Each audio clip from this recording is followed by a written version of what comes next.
Alcohol and a big nitrous engine over there for Hancock. Whoa!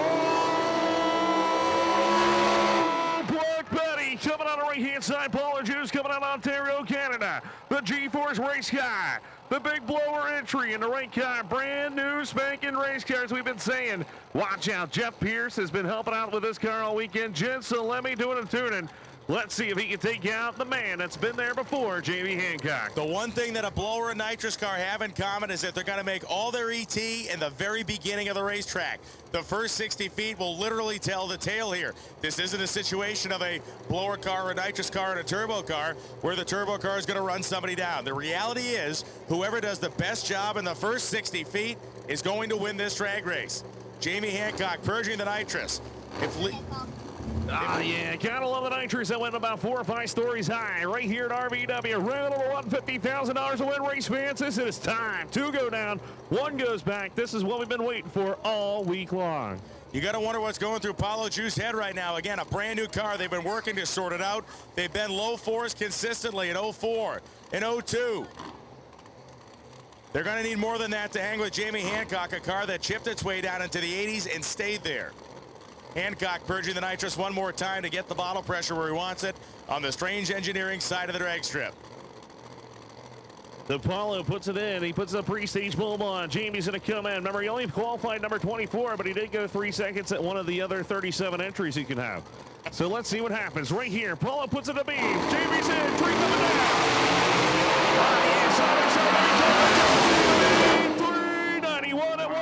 Jamie Hancock is going to move on to round number 2 as Paulo goes 399 at 191. First time at Radio Universal World Competition for him, but he's going home. Just like the way you'd expect it to work, Hancock is a couple thousandths quicker, or rather a couple hundredths quicker to 60 feet, and the blower car could not make up the distance. Hancock actually stretched it a little bit by the time they got to the stripe. Here's the one to watch right out of No Mercy from just a few months ago. He runnered up. He came out of nowhere. Nobody even knew his name. No. Oh, yeah. Bless the USA, baby. God bless the USA. Chad Opaleski flying the flag proud over there on the left-hand side. God bless the USA. God bless Chevelles, and God bless Pro Chargers all at the same time. This is a real David and Goliath battle here. Chad has been really trying to claw this thing down into the 3s. Certainly did not have the qualifying sessions in this category that they wanted. A car in the 20s and the teens. You made the field, obviously, if you're Chad Opaleski, but you did not make the field in a convincing fashion like Joe Albrecht did. A car that was just chugging down there in the 80s like it wasn't even working that hard at it. That's right. Remember, they put the lockup in there. This is the first time out with the lockup converter. So this is, you know, he went runner up and said, well, I got to find a little bit more power. Well, they did. They went 202 miles per hour, but he still hasn't been in the 370s. I don't think he needs 370s right here, so it's all about A to B pass. So I think they turned it down just a little bit. Agree, and I in my opinion anyway, you're Chad Opaleski. If you can get down this racetrack and see a 399, you are going to have a historically awesome career night. Can Opaleski pull off the big one right here? This would be a mammoth upset. The number 3 qualifier of Albrecht, the number 30 qualifier is Opaleski. Into the beams. Here we go.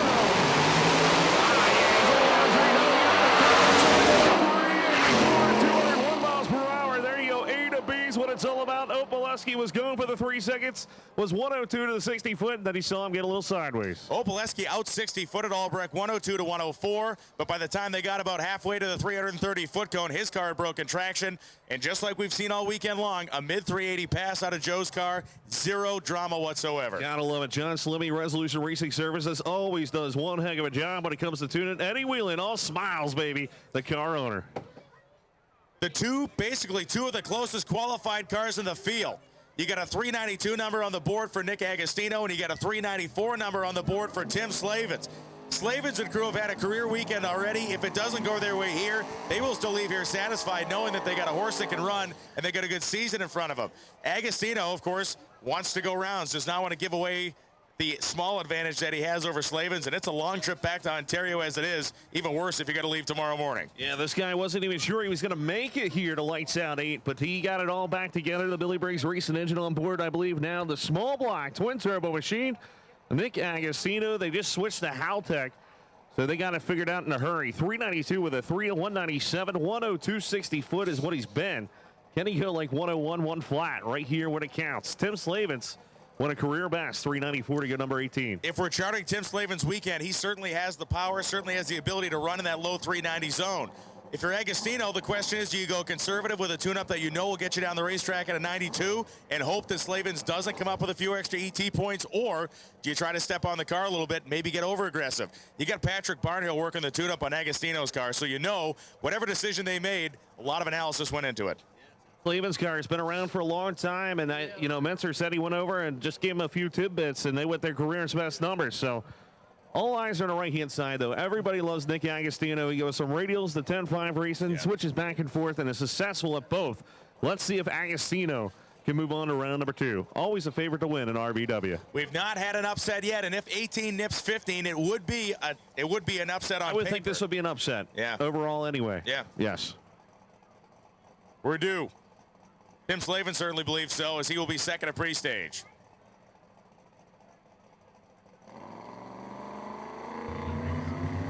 Pre-stage on, building up some boost, both sides of the racetrack. Slavens goes in, here comes Agostino. The tree's gonna be coming down.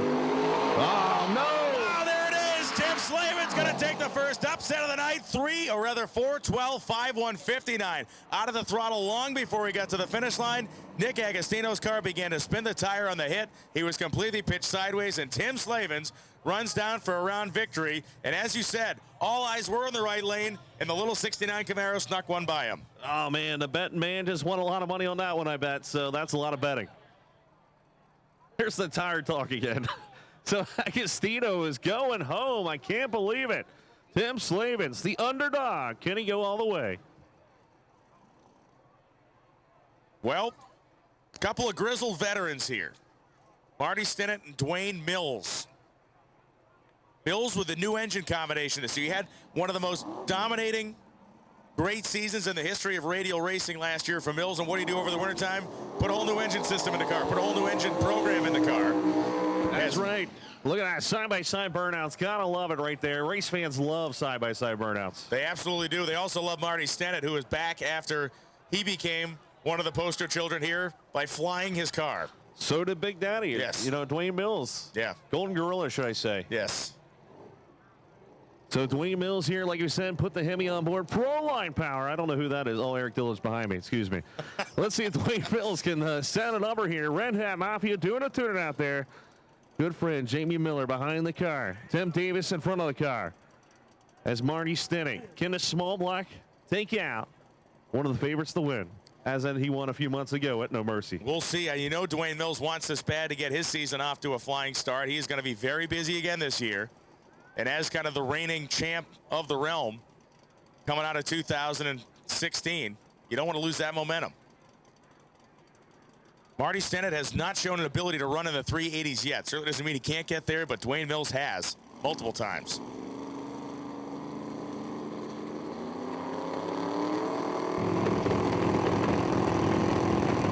Both drivers are in, three coming down. Oh, man, Mills is late. Oh, he strikes the tires.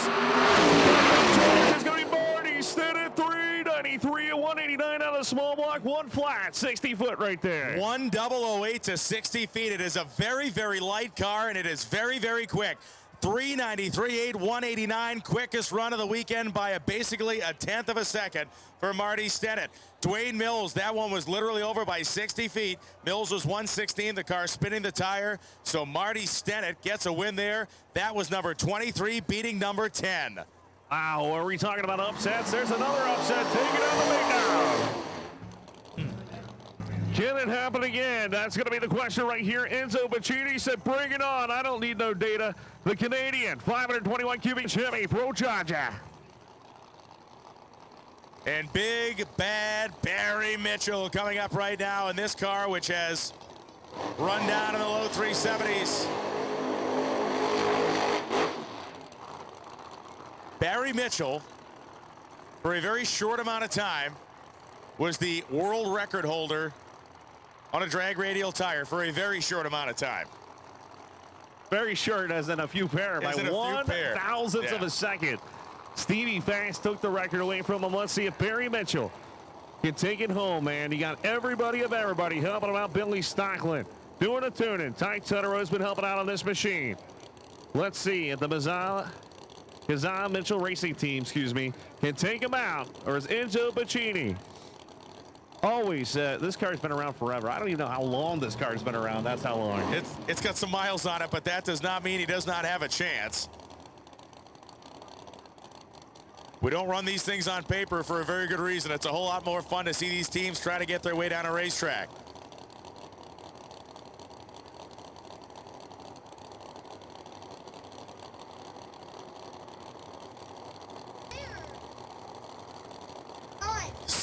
So Mitchell inching his way up to the pre-stage position. The crew steps away. Number 31 versus number 2. Enzo Pacini is the most race car driver named guy we got in the joint. Let's see what we do here. 383 and 196. Mitchell's going to move on. 008 reaction time. Enzo, which didn't have any data, he said I'm just going to throw something in here and take time out here and put it in here. It goes 398, 187. So he goes into 3 seconds home, but not quite enough. For Enzo's side of things, a study in competition. It's a study in knowing you got to show up with a big tune-up. You got to show up against Barry Mitchell to at least keep him honest. They made their best run of the weekend by multiple tenths of a second there. So nothing to hang their head on for the Pacini team, but Barry Mitchell again proving that the 80s are basically their clockwork for this car. Oh yeah. This is the matchup right here. This is number 20 versus 21. They qualified within a thousandth of each other.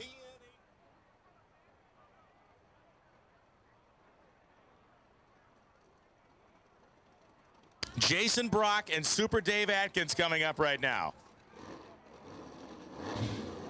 You gotta get it right, buddy. You got Atkins in his version of the early 60s Impala over there with a 400 cubic inch LSX engine. 397.3, the quickest LSX car in the 8th mile in history. 184.18 is the speed. Jason Brock made his best qualifying run very early in the program. That 390 with a 2 came early on. This is going to be great.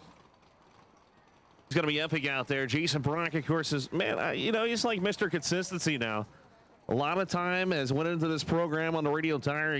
When he first came out, he couldn't figure it out. I mean, he was spinning left and right, but they took the time, they learned it, they put the testing in.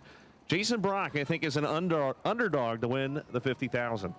The one trap that the Atkins team could fall into here is that they've made that incremental progress on pretty much every run they've made.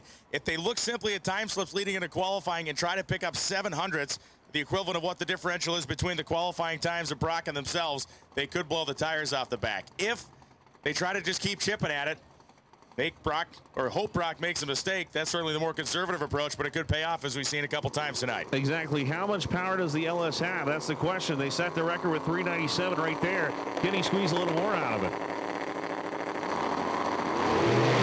Oh, he strikes the tires. Both tires. Oh, it's going to be Brock doing a better job of pedaling the race car. 5:005. 178. That was totally a situation where they went, oh, wait a second, you're still over there. Brock gathered it up first, and Super Dave Atkins eliminated in round number 1. Yeah, that's one of those moments you go, oh, man, I spun. You look out your window, you're going, oh, we're side by side. All right, let's pedal that one. Jason Brock going to move on. Wow. A little bit of everything here. A little pedal fest action, a little upset action. Some great numbers laid up so far in the next pair. The Thrill Billy versus the Reaper. Yeah, the Reaper coming to life first time on radials this weekend, or this week and a half or so. James Goad over there left-hand side, Oklahoma City. Oklahoma. Reaper, big nitrous power plant, number 14 qualifier, going against who? The Thrill Billy. Yeah, so James Goad has experienced pretty much every emotion in the book this week. They grazed the wall at Darlington in this car early. Came in here, had some issues early on trying to get the thing down the racetrack. Then they go 391.1. Made the run that they've been hoping to make since the beginning with this car on the radials. Shane Stack has run every category we could sell a tech card to him. Exactly, man. He's the underdog here. So the turbocharged combination for Shane Stack.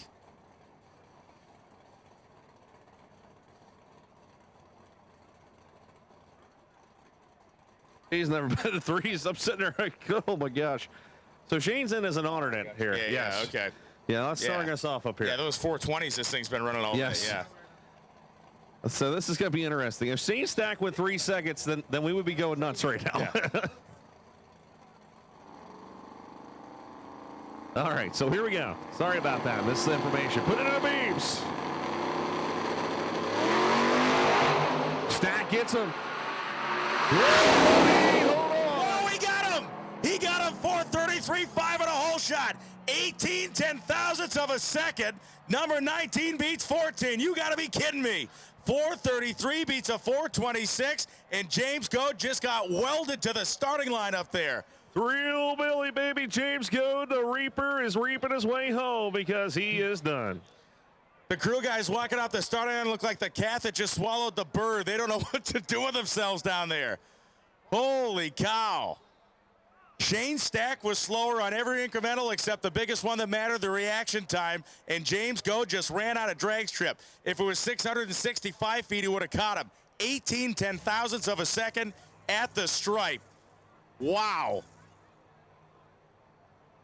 I love it. Shane Stack coming back in style, baby. That is unbelievable. Wow. Okay, here we go. That's right. 4 spark plugs is all you need. The left-hand side of racetrack, the Canadian.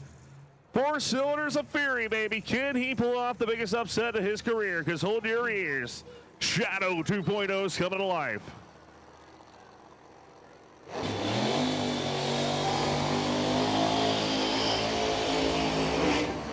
For the record, this would not just be the biggest upset of Carl Brunet's career. It would be the biggest upset in the history of drag radial racing at this point. Oh, without a doubt. There's no doubt about that. Number 1 qualifier. Steve and record Jackson, holder. Record holder. Yes. 11 runs into the history of the Shadow 2.0. They already hold the world record. RJ Race Cars out there. Quarterbacks, of course, built this machine. Strange engineering on board and lots of sponsors. Phil Schiller, a man that you know better than I do, but he does a little bit of fuel tuning and says, you know what, I'm going to tune this thing up to number 1. He did that. Now, the question remains, can Shadow 2.0 bring home the 50 grand?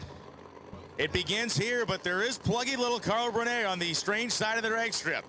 The racer with a Napierville Dragway sponsorship. Out of French Canada, the French-speaking region of Canada. It's a 4-cylinder. It runs 420s, and they're happy with it at 175 miles an hour. In theory, this is the rivalry between a sledgehammer and a nail. Yeah, exactly.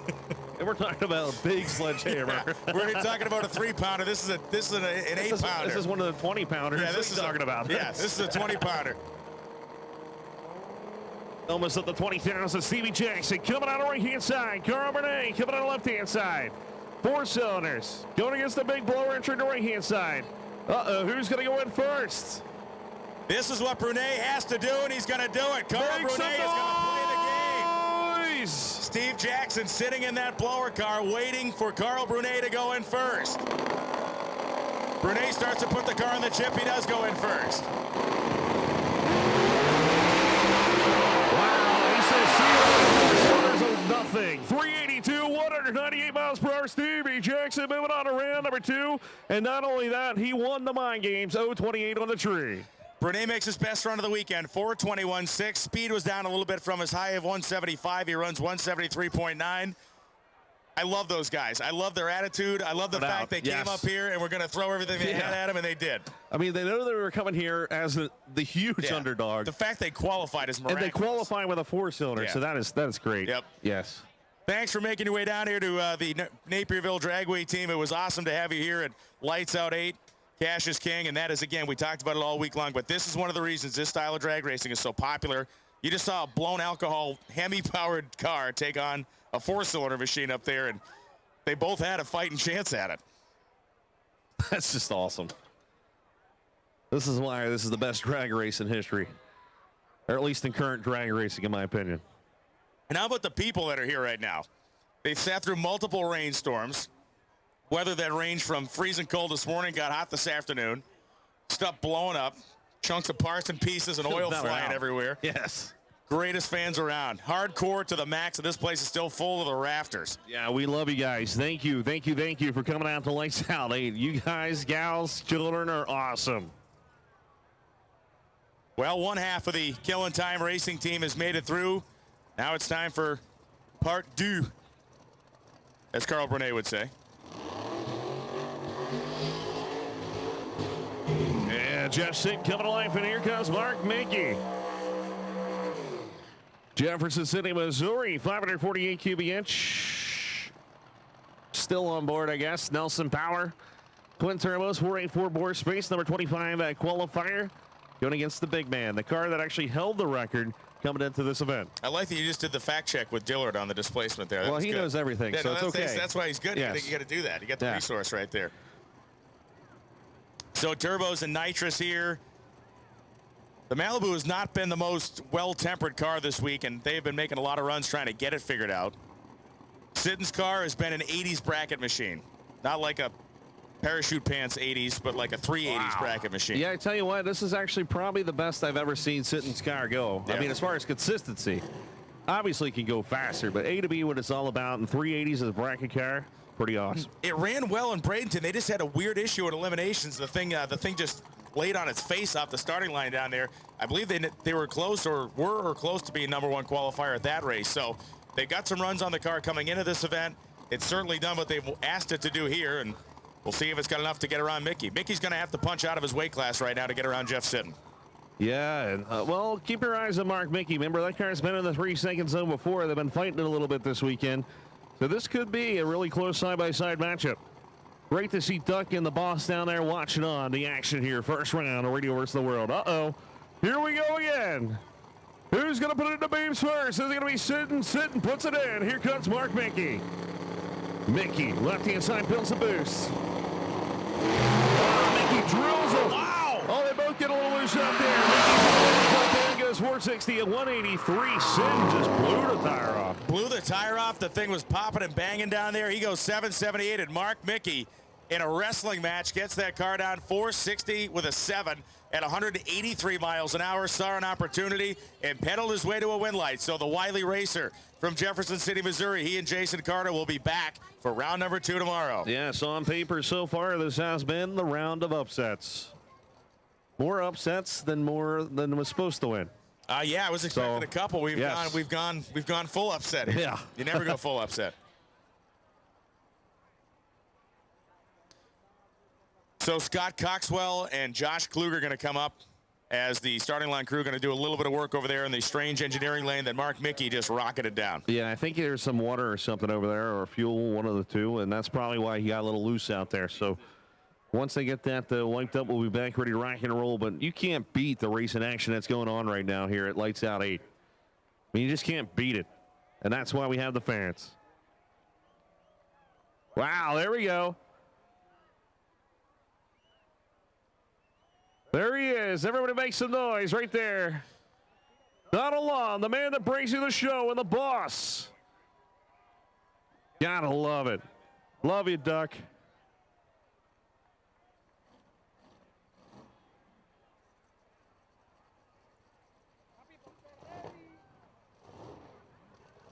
So, ladies and gentlemen, we need Outlaw 632 to the staging lanes, please. Outlaw 632. And isn't Mr. Placino glad he stopped up here tonight? I would say so. That's right. We need Commando Racing Apparel, Pro Fabrication, Outlaw 632. First round of eliminations to the lanes, please. Outlaw 632 to the staging lanes, please, for round 1. We're going right up to midnight. We're going to run this thing right up till we run into the chip.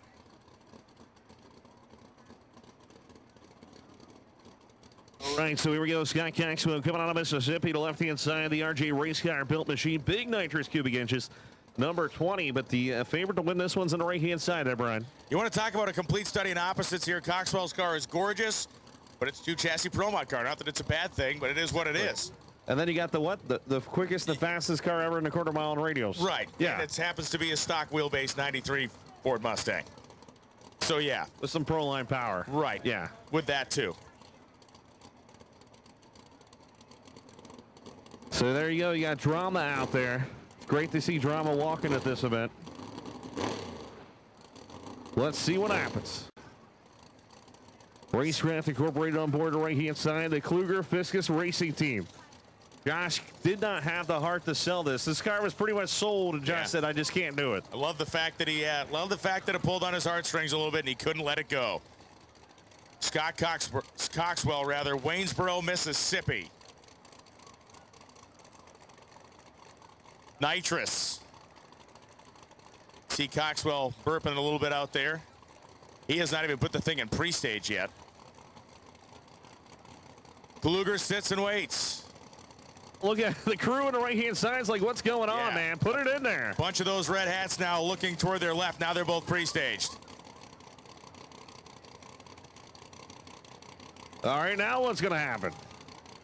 Can we see like the third mini burn down of the day? You can start to see some real animation coming out of the Haltech side of the racetrack. Look at this crowd getting wild out there. Make some noise. Who's going to go in first? I love it. Always drama. First round eliminations right here. And surprisingly, dramas on the team on the right side. Neither man has flinched to this point. They've been sitting there close to a minute right now. They can sit there until they melt both of those engines into puddles of aluminum if they want. Lyle Barnett getting pumped up out of there. Everybody's getting pumped up. We love radio versus the world. $50,000 up for grabs. Who's going to go in first? The starter's going to let him sit there and fight this thing out. You can see the teams now gesturing to each other and yelling across the racetrack.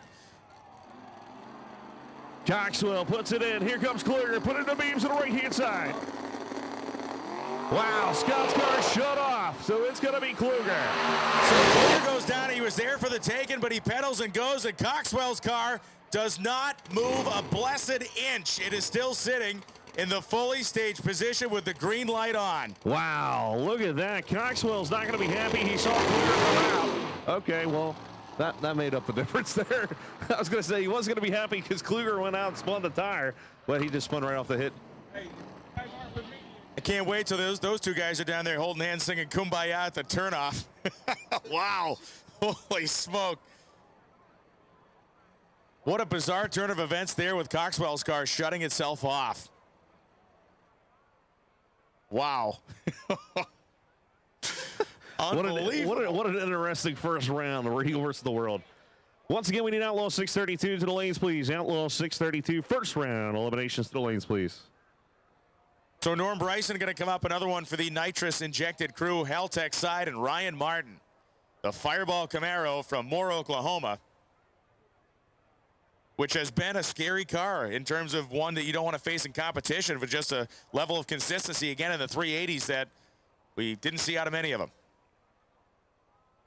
Fireball, it's crazy the amount of power this thing's making. I don't think anybody anticipated the car going through low 380s. Right. And now it's going 383 to go number 6. Bryson, of course, Bryson Motorsports, a big-time sponsor here for this event. So let's see if the big cubic inch nitrous power plant TRE Power can take out Ryan Martin and the Fireball. But right now, the little bit of water out there, just cleaning it up before we fire up the next pair.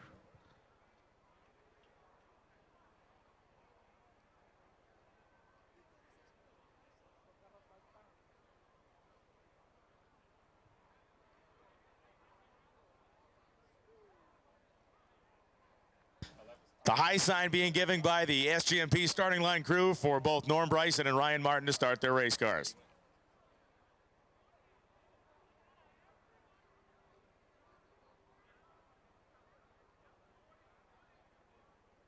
Not that anyone needs to be in a hurry to do it, but we are letting them that they can start their cars.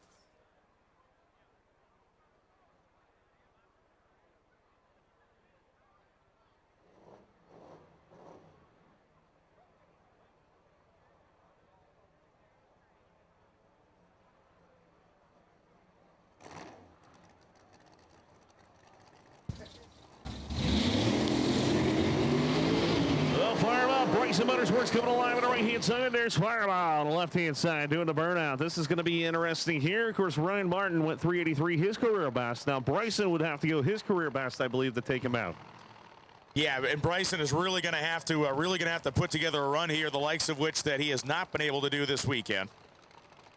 Not saying he's not capable of doing it, just saying that we haven't seen it quite But yet. so far, first round, we've seen a lot of upsets. So anything's going to happen here on race day. I don't know if this makes much logical sense in the regular world, but here at Lights Out, maybe you want to come in qualified number 27 instead of number 6 here in round number 1. Jeez. All these guys, man, when $50,000 comes up for grabs, that's amazing.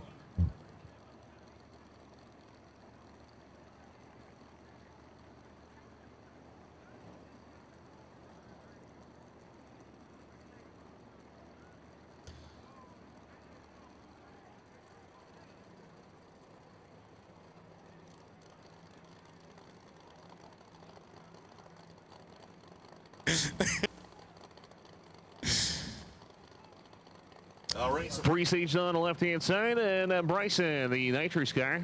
Remember, True Chief says, bring it on. Go in, Norman. Norman doesn't mess around, though, so I don't think we're going to see anything happening here. Yep, Norman's in. Martin's going in. Swings the tires. There goes the fireball, 391.7 at 197 miles an hour. Ryan Martin advances. Norm Bryson struck the tires early.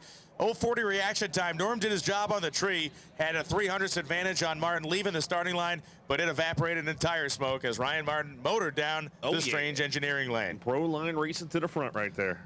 So we've seen more round 1 wins here on the Haltech side, which may have influenced Mark Woodard's decision at the last minute to make a lane swap. He has put his 2010 Corvette on the Haltech side with Greg Powery from Clarkson, Michigan, rolling up on the strange engineering side. That's right, the twin servo Billy brakes power over there on the left-hand side. This car is going to have to make a career best pass for sure to take out Woody. Now, Woody, of course, made his career best, 383 with a 5 at an unheard of 212 miles per hour. So we're going to see what's going to happen here. Remember, this is a round of upsets a little bit so far, and Woody chose the right lane as a last-minute change. And we just saw Bryson spin the tire. So this is interesting. Woody went to 212.36, then he comes back out later on and goes like a 212.80 something, bumping his own record. That is the fastest car in the history of radial tire drag racing on the Haltech side. But this is not a contest of top speed. It is a contest of elapsed time. Greg Powery gonna try to get one hooked up. All right, pre-stage on the right-hand side for Woody. Craig's in on the pre-stage. Yep, they're not going to mess around either. Put them in the beams, boys. Powery's in. Woody's in. It's all about the Woody Mart. Oh, you see he's 409 and 201 pedaling it like crazy out there. Yeah, that was about 4 pedals, I believe, to get that thing down the racetrack. We talked about it in qualifying. In a qualifying pass, you lift and you coast. In eliminations, the thing goes into a wheelie, it's sideways. It doesn't matter as long as you get it to the finish line first. And Mark Woodruff was not going to let Greg take his foot off of Greg Powery's neck in that one. He pedaled it through. Here we are, the husband-in-law is going to be coming alive.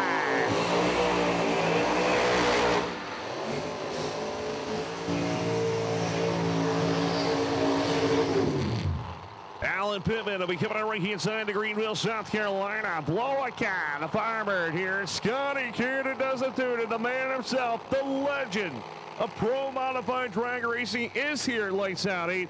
That's his car. They call it the husband-in-law. He's number 22, but he's got that bad man on the left-hand side. Other than the size of the rear tires, Scotty Cannon is at home right now. He's tuning on a blown door slammer. There's a nitrous door slammer in the other lane. This has been this man's life.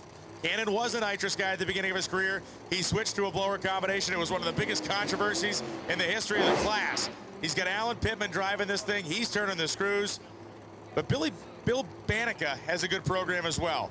As part of the Bankston Boys racing team, he's got Mike Bankston putting the tune-up on this car. It is the first time for the Warbird on radials, if I'm not mistaken. That's right. It was awesome. He bought the Warbird from Jason Harris and Bob Harris, and they kept the Warbird theme. I like it. 942 cubic inches of pop-high-pound music power.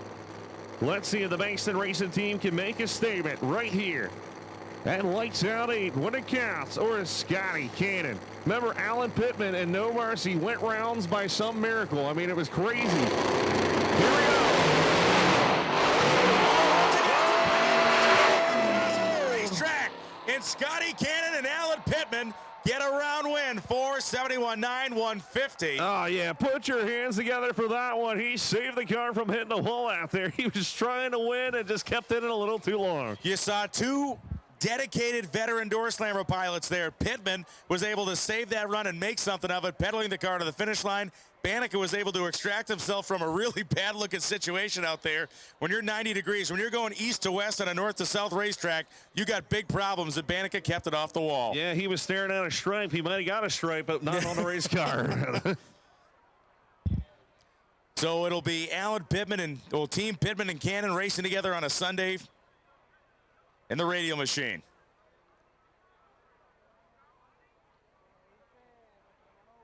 Craziness.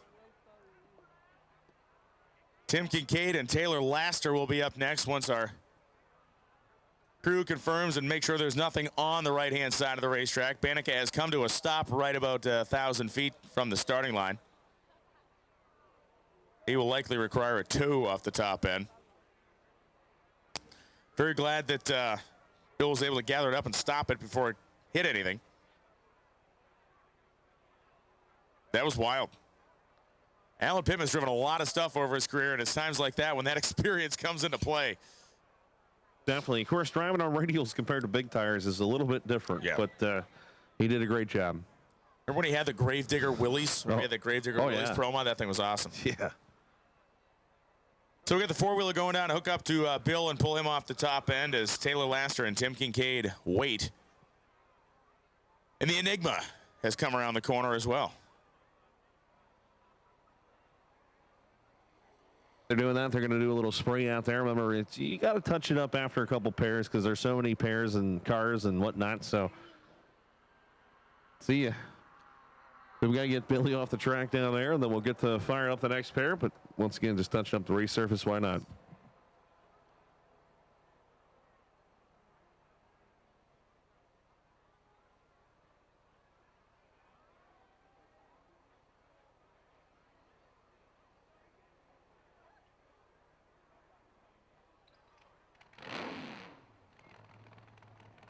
So let's get the rhythm going. We had a good rhythm there for just a little bit.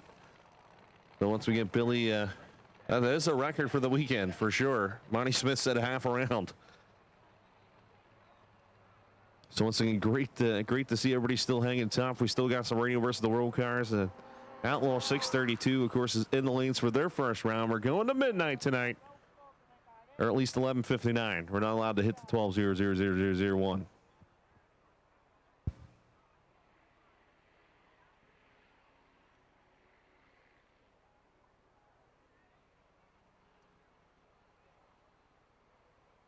You got the tractor out there. Once again, we have to touch it up, after every about 8 pairs or so because we want to make it even for everybody.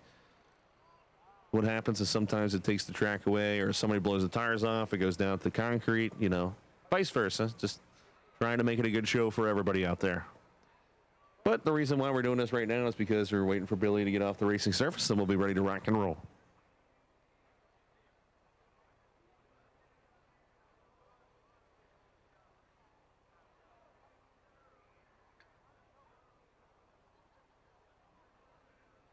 Bill's on the move. The tractor's on the move. 16 and 17 qualifiers coming up here. Again, that very tight matchup. The tightest. This is the tightest matchup.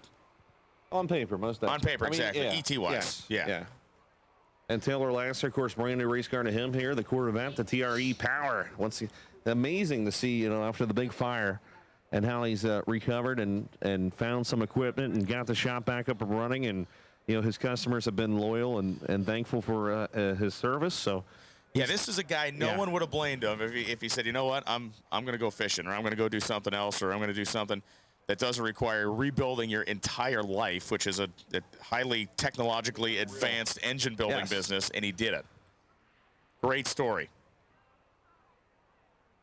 I know me, I would have probably been down and out for a little while, but he was like right back in it, man. Listen, I would have been living in a van down by the river. It would have been over with. No question. The big respect going out to Taylor Laster there for getting TRE back up and running and as successful as it is, man. And they're still growing. Come on, he's got a ton of engines out here this weekend. Yeah. Of course, Tim Kincaid over there left-hand side, the blower Corvette. You saw it last year. Of course, a little different colors. He's got the blue this year, and to be honest with you, I think it looks awesome. It looks fantastic. It looks fantastic, and it is a 390s machine. Yeah, which is awesome too. He's one of the few people I've ever seen in a blower car on radials pedaling in the mid-air and not caring. Yeah, no big deal. It's what I do. I'm Tim Kincaid. It's who I am. You know, typical Saturday at the office. Two more drags with the tractor. We'll be ready to fire up the next pair here. Once again, Outlaw 632 should be the lanes. I believe we're just going to roll right into it. Thanks to all the Motor Maniacs out there. 19,000 strong watching online. And about the 19,000 people here watching. So thank you.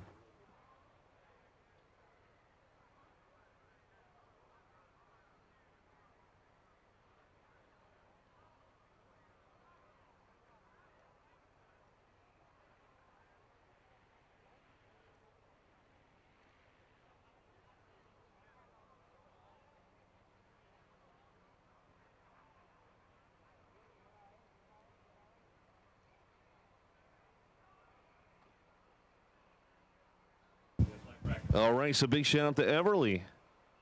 First birthday, 1 year old, man. I hope she remembers this one forever. Well, she'll definitely remember that shout out, man. That is. I hope you save it. You've just set her life on a good path. Yes. Not really, but Anne Marie, I hope you save that one.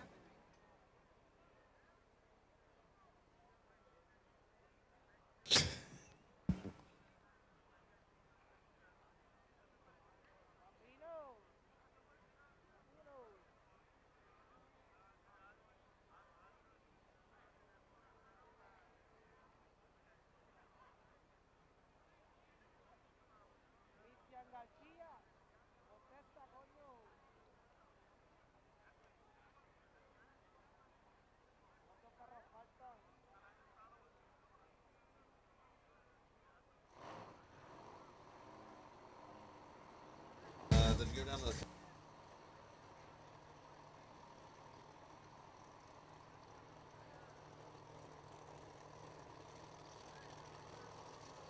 Taylor Laster and Tim Kincaid come through the water box.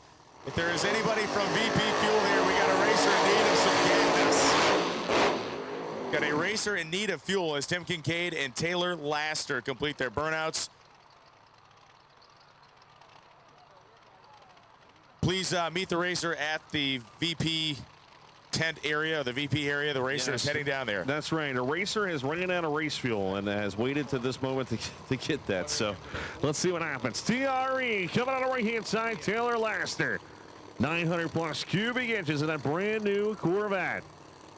Number 17 qualifier, like we said, going against number 16. Bobby Bennett, editor-in-chief of Competition Plus, informs me that it is 1 p.m. in the afternoon tomorrow in Australia right now.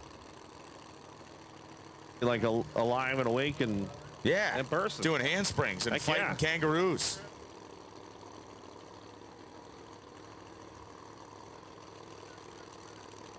And sharpening their big long knives like the Crocodile Dundee movies supposes they do. Taylor Laster. Right? That's accurate, I think. Yes, yes. Stingray Daily.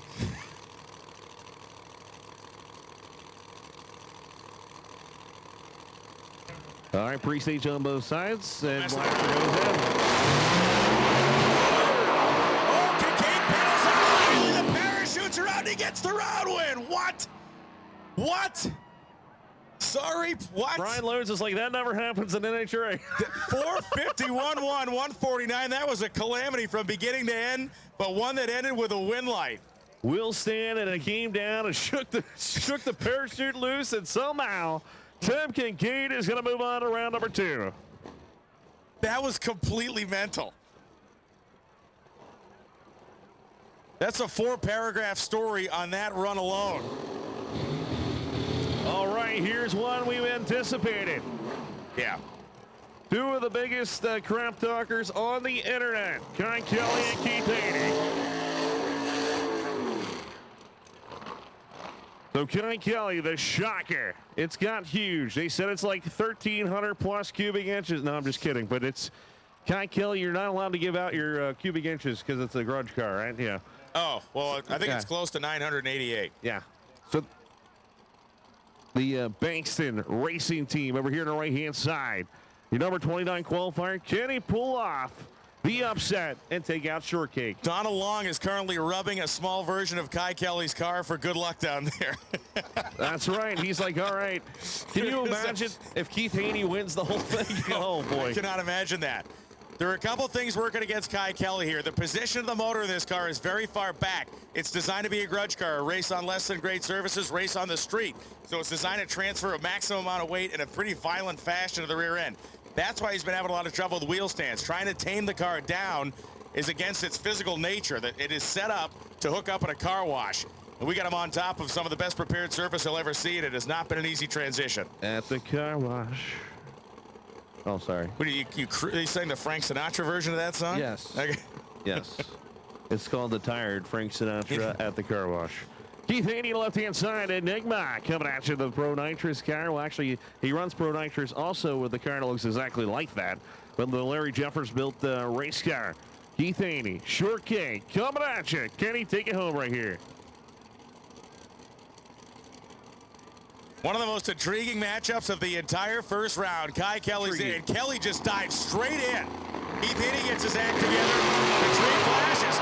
Huge wheel stand again for Kelly, and Kai is going back to New Orleans as Keith Haney goes 392, 193. Yeah, look at Haney, 9'9", 860 foot. Those guys just said, go A to B. I want to go rounds. Kai Kelly was shooting for it, and it went to the moon. Home of the flying cars right here. Lights out 8. It is, there are a lot of things you can overcome, but overcoming physics is one of the biggest and most difficult things, and it was the same way in Bradenton. I mean, the car literally acting the same way, and he has a car under construction built for this style of racing. Definitely, yeah. So, you know, what he's doing with the shock rider, he's learning a lot about driving a car on these tires and everything else. When he gets into a car that is set up to do this style of racing, you're not going to see what you're seeing out there under the shocker. Pretty nuts out there.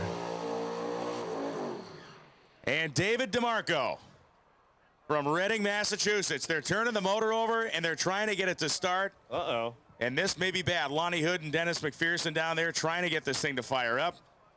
Eddie Harrison has done his burnout, and he's backing up. You can see them turning the motor over. So the starter is going to have the clock out. You got to get the clock. Eddie Harrison did the burnout. Hitting DeMarco, get it fired. Scott Filkins taking a look inside there. Harrison is back. The crew going over their normal procedure. That's right.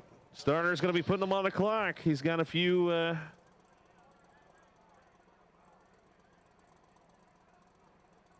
This is the last pair of the round. And he is on the clock. Starter is counting down. If they cannot get a fire, they will put Eddie Harrison in. And it looks like those guys are throwing in the towel. Yep. Eddie Harrison go in. They threw in a towel. Go ahead. That is, that's a heartbreaker. So Eddie Harrison's going to move on to round number 2 right here. And yes, that is a heartbreaker, without a doubt. So once again, we have a car qualified in the upper reaches of the field will advance over the better qualified machine. We thought there might be 1 or 2 upsets. I think we might have ended up with a majority of them. It is think about the cars that are going to be here tomorrow racing against each other. Yeah, exactly. Nobody would have ever predicted this round, and if you did, no, I don't think you did. No, you so didn't. It's okay. Nobody did. This is the NCAA bracket that no one guessed. Yeah. Trump did. Give Eddie Harrison all the credit in the world. They didn't try to rush the process. They gave David DeMarco as much time as humanly possible. You hear the tires chewing at the racetrack for 45.0170. Yeah, that is not what DeMarco wanted to see. No. At all. But Lonnie Hood is going to be disgusted.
Hey, so here we go, fired off.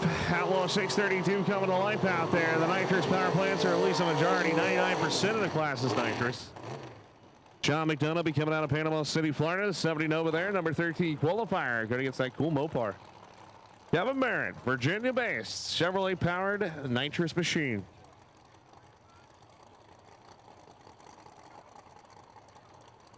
So the ETs will be a little bit slower than we saw in the last class, but boy, the action is going to be just as nuts as Merritt begins to inch ahead. A lot of variation in this class in terms of chassis and body styles. We got cars that are full-on tube chassis machines and others that still have relatively stock bodies on them, like John McDonough's.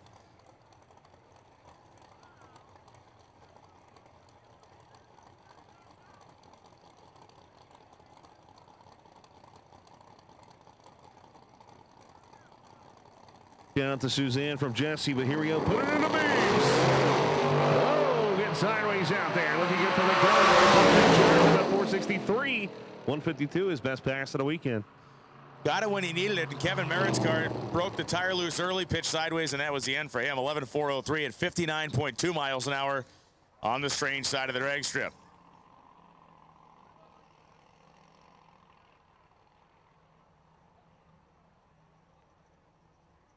The G-body of Mitch George and Scott King has rolled up in his 1969 Camaro.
All right, so Mitch George will be coming on the right-hand side here, the MI Performance. Jack Boorman, one of the most animated guys in drag racing, 632. Let's see if he can do something here. Jack Boor wants this one bad. Scott King, the left-hand side. Look at the purge to the left-hand side.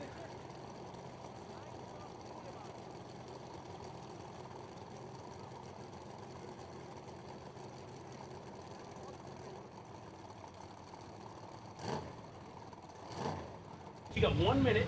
Within 5 fucking seconds, he's going. So, all right, let's see if the Camaro can do something to the left-hand side. Oh, man, getting stuck out there. Right.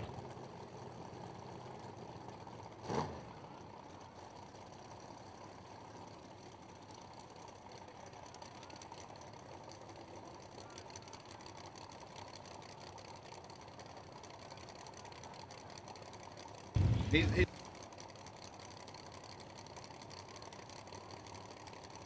So, all right, here we go. Mitch George, right-hand side. Scott King coming to the left-hand side. Battle of the Chevrolets. Ken George. And the Jack Boor machine. Move on around number 2 with the upset.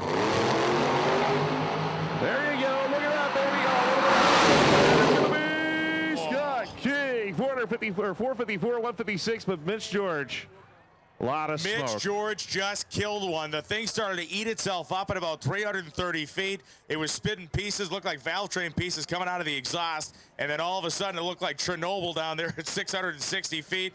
The sun rose under the hood, and then all the smoke came out of the back of the race car. George threw the kitchen sink at Scott King, but Scott King scampered away. If George's car had held together for another couple hundred feet, he would have won the round. Oh, yeah, 14 thousandths of a second was margin of victory right there. So Mitch George almost pulled it out, but I believe it expired.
Still checking the racetrack down there, waiting to get word on what may or may not be on it.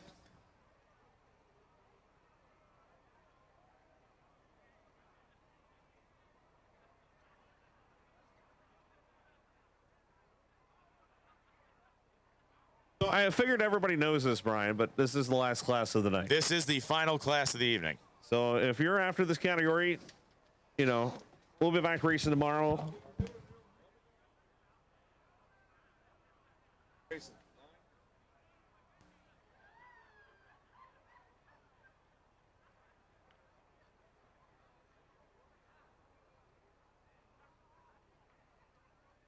Right, so it'll be open comp at 9 a.m. tomorrow morning. Open comp 9 a.m. tomorrow morning.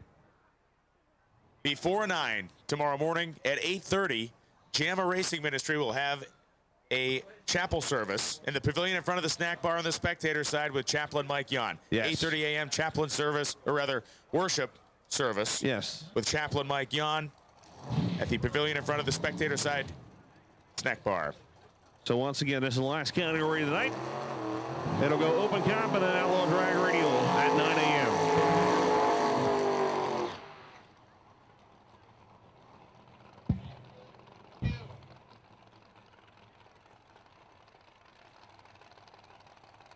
Thomas Patterson will be coming on the right-hand side, Spring, Texas. 68 Camaro, the longtime Pro Modified driver, converted over to Outlaw 632. And one of the cleanest Camaros I've seen on the property, man. That thing is awesome. Yeah, it really is. Obviously, a lot of time, love, and effort into this thing. And Chris Smith is having problems out there on the racetrack.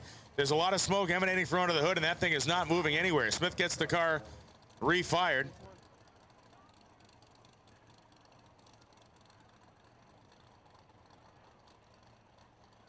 So Chris Smith's car is apparently dead in the water out there. They're trying to push the thing back. It looks like it's still running. At least the taillights are on. Tom Patterson's waiting at the starting line.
Patterson, well, a little backfire right there. It was 5-11 at 110, but he's going to take the victory.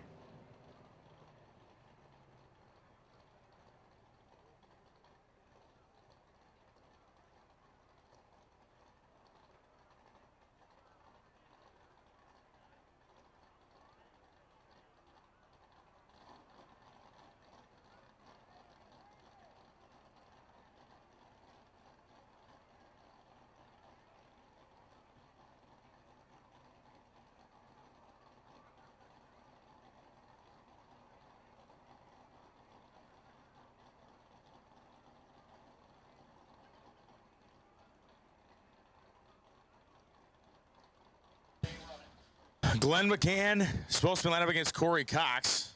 Starting line scrubbing crew out there.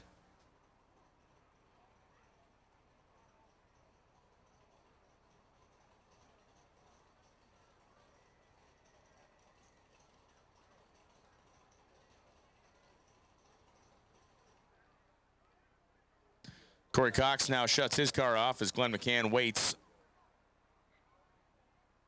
on the Heltech side.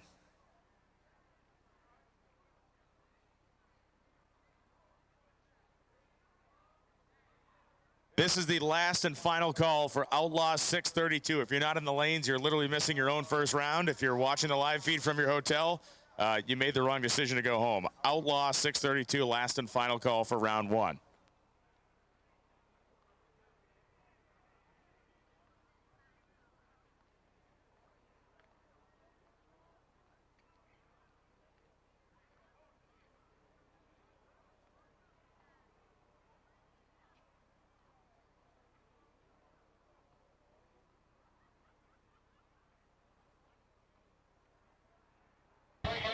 So we got a few minutes left here. What, 28 minutes? Once again, Outlaw 632 will be the last class. We'll be on the racetrack at 9 a.m. tomorrow morning with Open Comp, and then we'll go to Outlaw Drag Radio. You'll continue down the list, just like we've been doing all weekend. So it should be Open Comp, Outlaw Drag Radio, and then we'll probably go to 6.0, then into Ultimate Street, X275, Pro 275, Lease Break, Nitrous X, no time.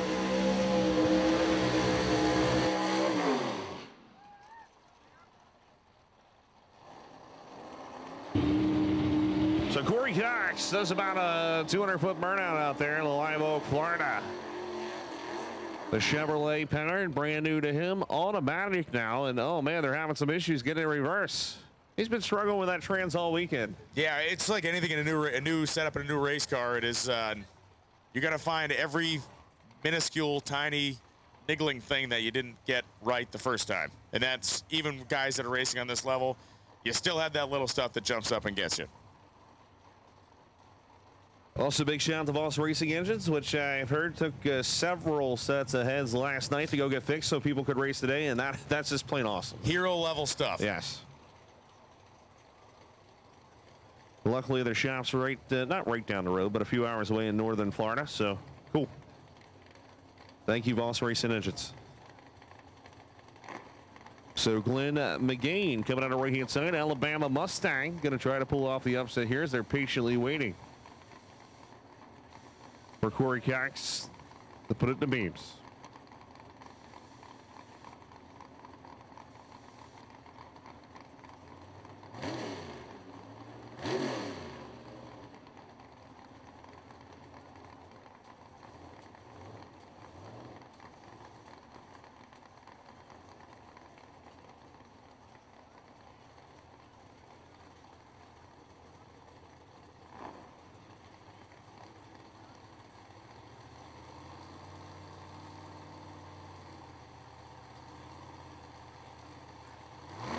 Here we go.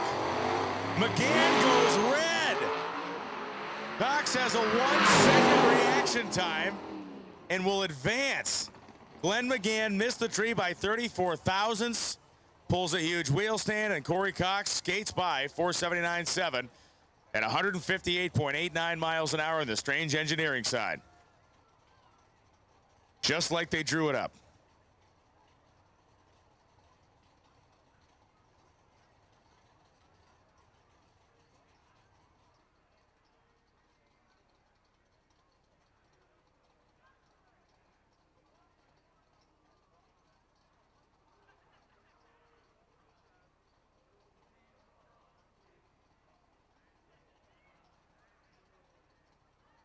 And so we're going to send the four-wheeler down to pull Glenn McGann off the top end as our nice pace has slowed.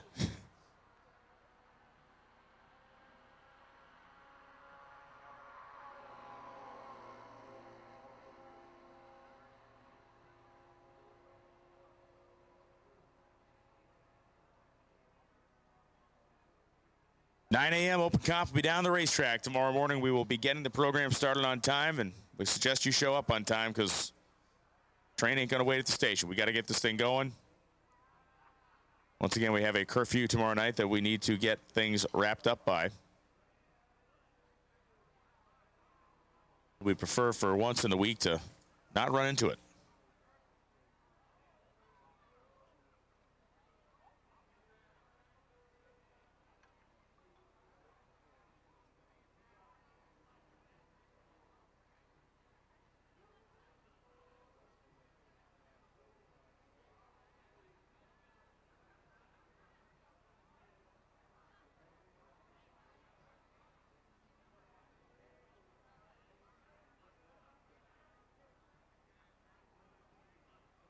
Into saving our voices here until we fire them back up. Been a long week, especially for me, and of course Brian Loans. But you're almost double the time I've had here, man. You've been here since Sunday. Gotta get that info, man. You're getting your mail delivered here. I did actually. It's a bold. It's a bold decision not to bathe since then. I don't know if I agree with that, but I do like the dedication. All because we love drag racing.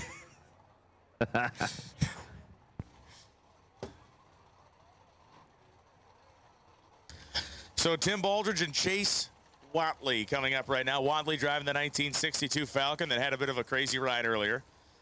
And Baldridge in the 4th generation Pontiac Firebird.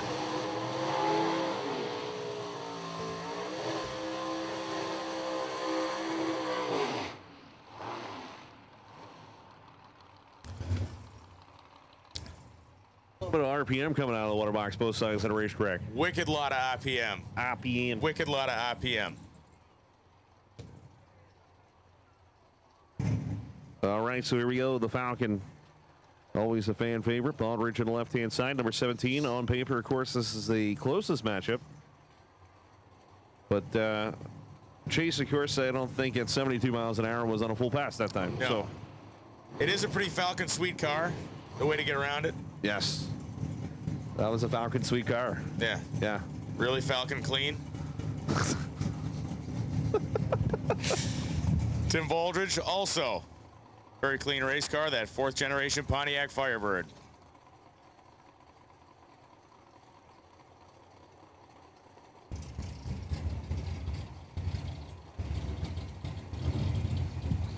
Bree Sage on the right-hand side, the man from Mississippi, the guy from Kentucky. They both go in. Tree coming down. Yeah, Falcon, moving around a little bit out there. Look at Baldridge. Don Penn says, I'll take it. 486, 143. Baldridge is moving on. Chase was 007, but something happened out there. Yeah, the car again kind of came off the starting line awkward. That front fender kind of flapping around out there. He had a very hard landing from a wheel stand earlier that seemed to have jarred some stuff loose.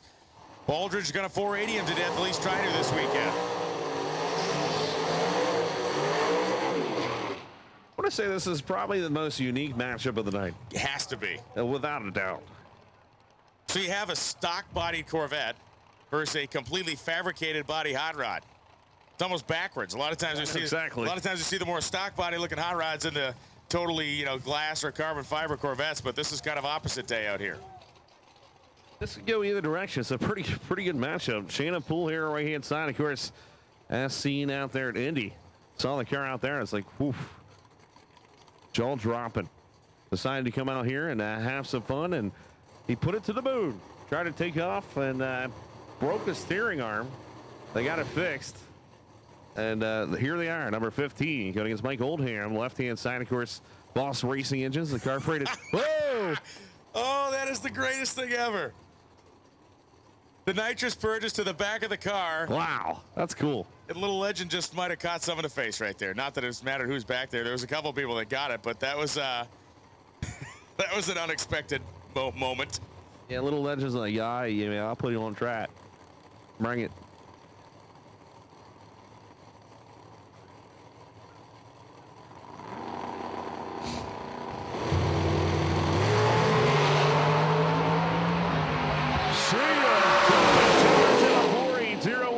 In the hole. Well, he left way first. 039. Look at Oldham's 60 foot though. 110, and then the thing just dies off just a little bit. 490 at 140. So Shannon Poole's going to be moving on with the Corvette.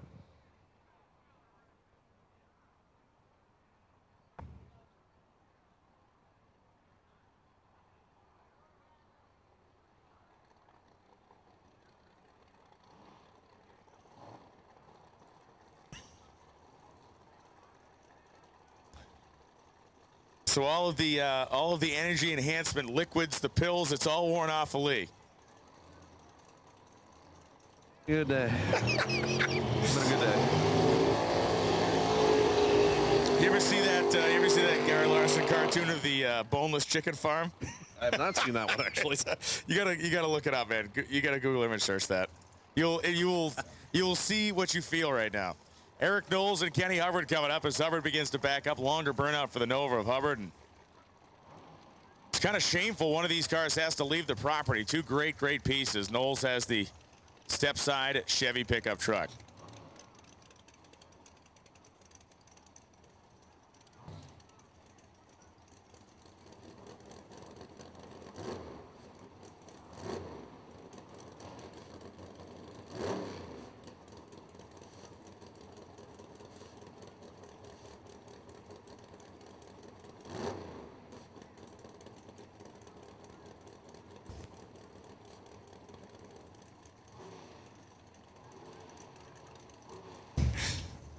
All right, so here we go. Noodle has a poodle named Strudel, baby. Eric Knowles on the right-hand side. Kenny Hubbard, left-hand side. That's what all the kids are saying these days. So Kenny Hubbard, I think last minute joined the class. I mean, you know, just to get some testing. And now he's one of the favorites to win. Seems to be working out for Hubbard goes down the racetrack. 446, 159. Knowles has problems on the launch. 635, 7, 124. Super truck. It was a pleasure to watch Eric Knowles race all week, and hope to see him back in No Mercy. Oh, yeah, Johnny Placino coming out of New York. Man, New York. Johnny Placino is pretty awesome here. The only naturally aspirated car, I believe, in competition, and like the only naturally aspirated car to ever run 632 here on the right-hand side. The X-Pro Stock machine. John Placino, of course, the last year's PDRA Extreme Pro Stock champion, and this is his son. And the right-hand side, this thing has almost been sub 1 second 60 foot and won a career best 437 160 miles per hour.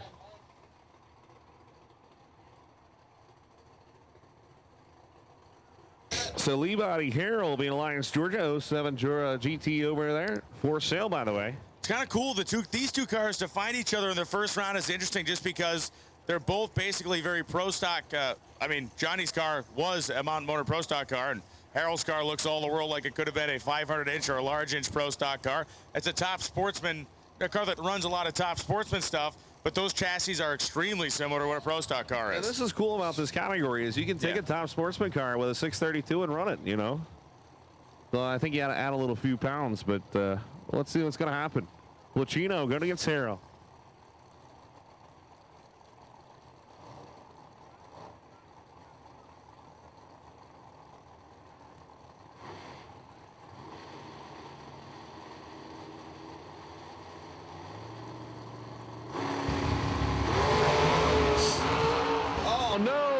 Upset, baby. He's still going. Oh, wow. Upset City right here in first round.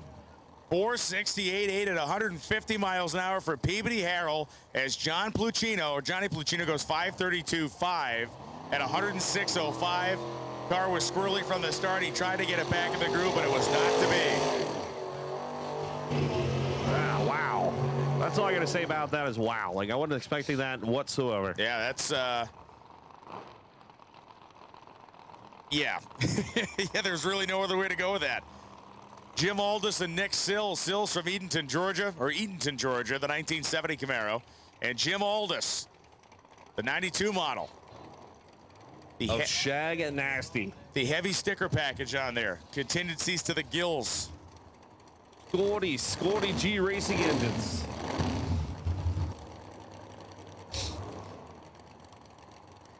Struggling all weekend, as you've seen, like on the top end. It's the nitrous tune-up just hasn't been correct on this car.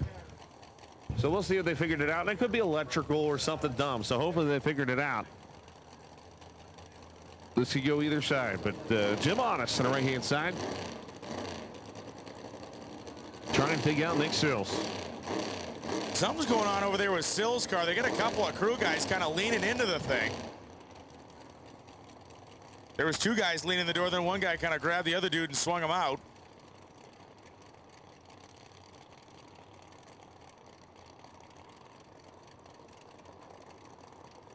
All right, let's do this, man.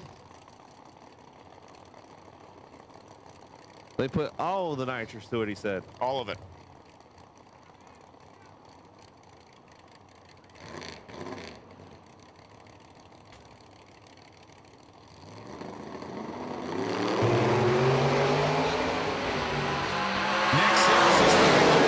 But the win light shines for Jim Aldis. 455.2. That definitely figured it out right there. That was it. Yeah, they picked up over a tenth, almost a tenth and a half from their best run.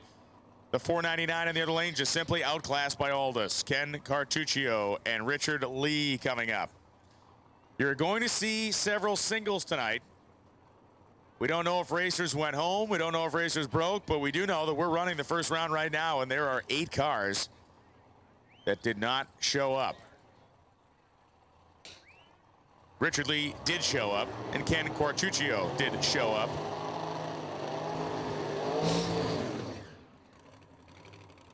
Or maybe Richard Lee didn't. We got a Nova waiting here, but the Nova might be a single.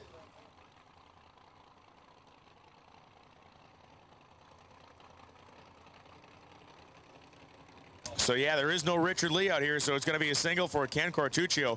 8 single runs coming. A lot of people either started drinking or went home or passed out or at the hotel, and now they're going to be like, oh, crap. Or they broke, but, you know, the chances of 8 guys breaking is pretty slim. It's pretty slim, absolutely.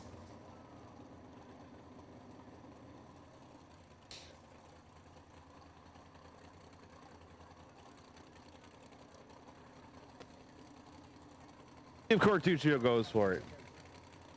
Is there any other way with this guy? I know. So Jamie Miller still on the property, helping out with the chassis this weekend. Let's see what he can do. His debut, or second event, should I say, on radials. 105.65. Let's see what's overtime at 428 at 176.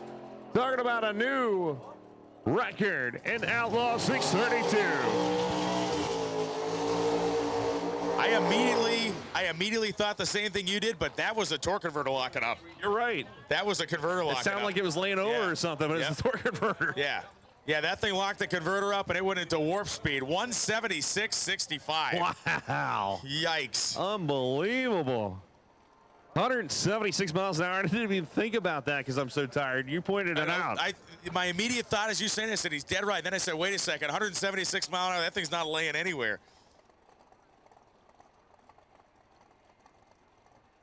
Oh, Troy Blake didn't make the car. Wow. So Mike Whitlock, Kentucky here getting a single.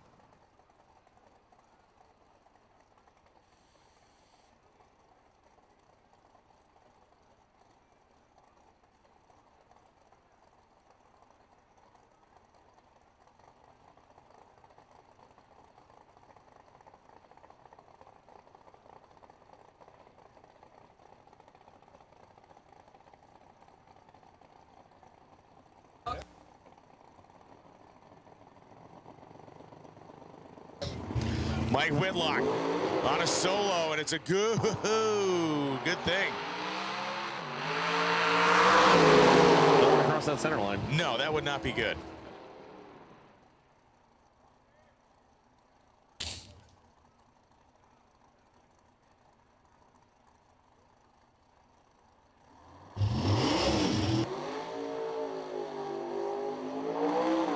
So wow, Robert Martin and right-hand side, Waycross, Georgia, getting a single here as Joe Griswold cannot make the call with the S10 from Alabama.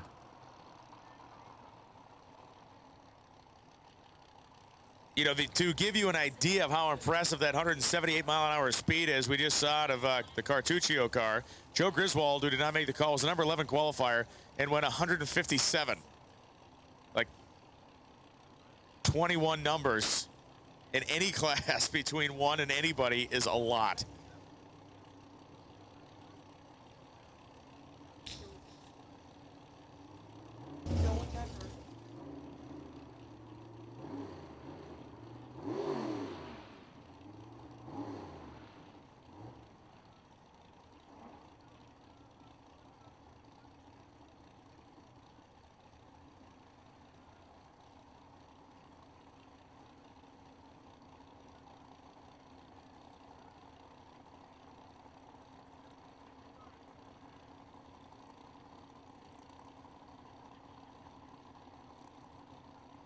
So here comes Robert Martin on the solo in that gorgeous Yanko Nova.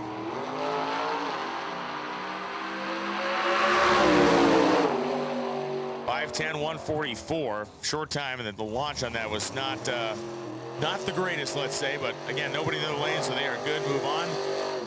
Dominic Agostino coming up now, or Agostino, I should say. Augustine, yes, Dominic Augustine. From Mooresville, North Carolina, 1966 Chevelle Super Sport, the number 2 qualifier. And we officially do know that Vinny LaRosa was broke. Yeah, Vinny LaRosa has some valve train problems, was unable to get the parts he needed, so LaRosa, the number 31 qualifier, is a break.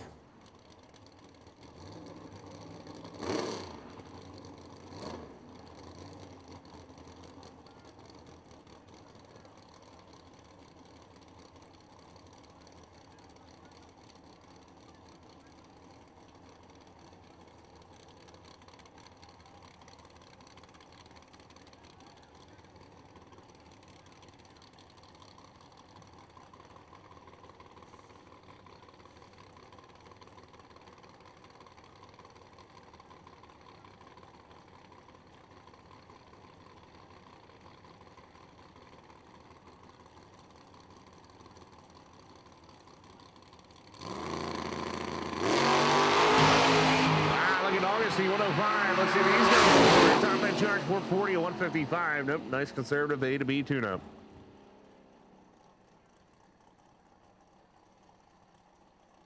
Augustine is a smart racer, man. He just backs it down. It's pretty cool. That guy doesn't go for the record. He just wants to win the race. And that's what it's all about.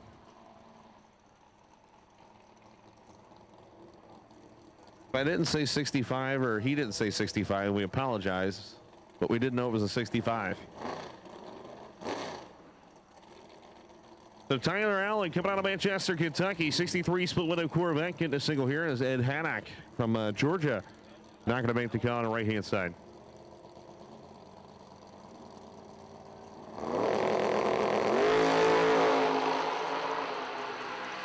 The 21 reaction coming goes 492 at 141. Going to move on to round number 2.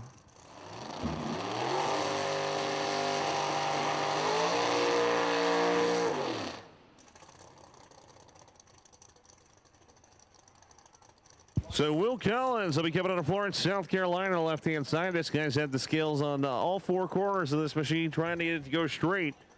As Joe Wallace is not going to make the call all the way from Kentucky. Number 10 qualifier. Now, he only made 1 qualifying pass, so something might have happened to him. That means he's going to take the tree and go down. What you have to do on a single leader break. Or maybe just hit it forward towards, 400 feet or so. I meant. Total sense. It's called playing possum right there. You're like, wait a second. The throttle stop. Yes. Yes. And this, I believe, is the final car of the evening, unless there's one hiding on the other side of the stage, which I'm not sure there is. What a day, man. Wow. What a day and what a night. Unbelievable. You said one thing, that there is no other day in drag racing like this one, and you're wrong? 100% right about that. Literally. Because by the time you leave last night, it'd have to be here out early in the morning because of the crowd. This is the longest day in an announcer's But just history. think of what we saw. I mean, it's a lot, but just think of the stuff from end to end, man. Oh, it's awesome.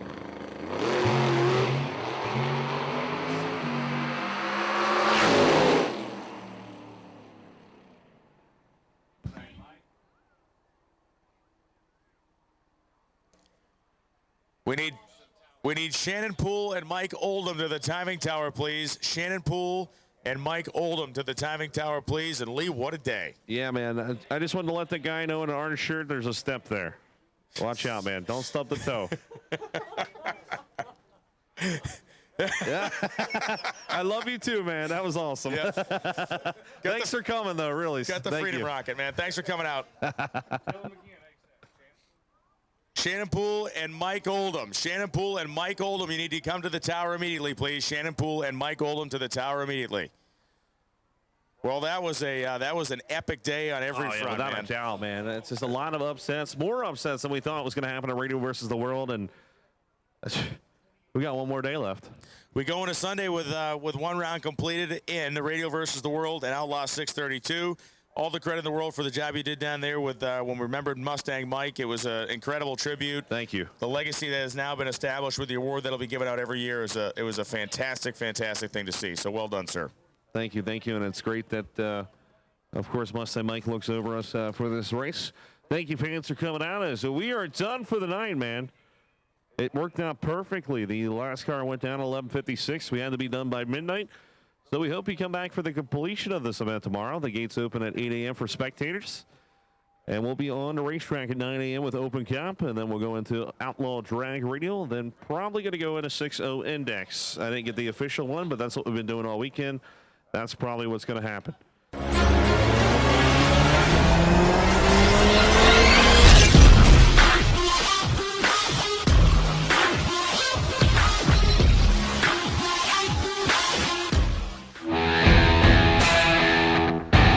Looking for the latest engine tech videos and articles? Check out the all-new JE Pistons blog at blog.jepistons.com. 4K high-quality video, racer interviews, engine builds, engine building tips, car features, and much more. Sign up for our newsletter to stay up to date on the latest news. Visit blog.jepistons.com today. Are you running cheap H-beam rods in your forced induction and nitrous application engines? Well, look no further to a patent-pending 3-pocket Wiseco boost line connecting rod.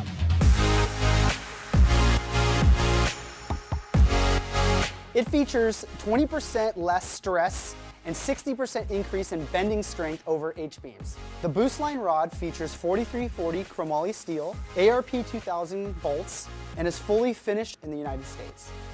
TKM is one of the fastest growing and well-equipped shops in the Southeast. From surfacing heads to turnkey race engines, we can help any shop with their engine program or do-it-yourselfer needing simple machine work. We also offer engine dyno, chassis dyno, and track tuning services, and are a dealer for many top-notch products such as Fuel Tech, Atomizer 3, and NLR systems. Our work ethic and reputation speaks for itself. TKM Performance can do it all. Give us a call or check us out at www.tkmperformance.com and learn to expect more at TKM.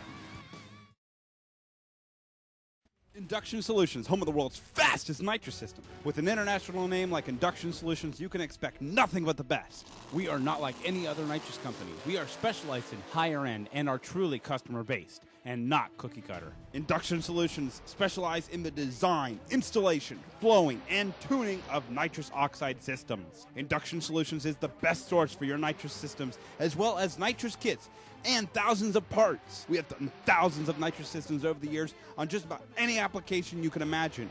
From street legals to pro mods, we do them all. We are known for our direct port nitrous systems, both wet and dry, as well as plate systems, and our very own plenum system, the Punisher. All of our work is custom. Every single system is built specifically for your setup. We are always open to make our customers' nitrous dreams a reality. Check us out today at www.inductionsolutions.com or give us a call at 352-593-5900.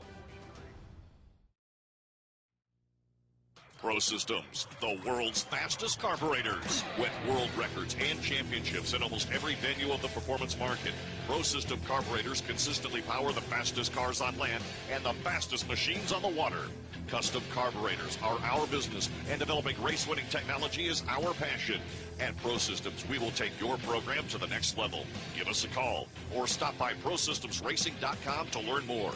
Get serious. Get Pro Systems, the world's fastest.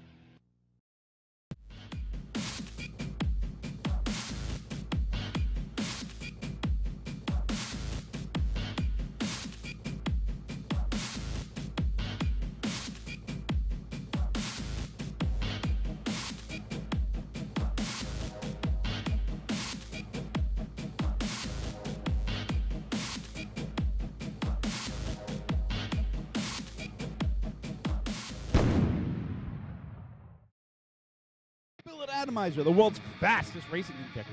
With over 40 years of experience, we are your #1 source for custom racing injectors and the only injector manufacturer in the world that can specifically target the fuel delivery needs of each application. Atomizer injectors are available. Sizes range from 42 pounds to 800 pounds per hour. Racer input is the key driver of Atomizer injector evolution. You asked, we listen.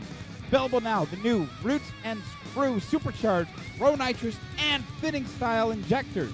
These specifically designed injectors utilize features derived directly from racers of each class.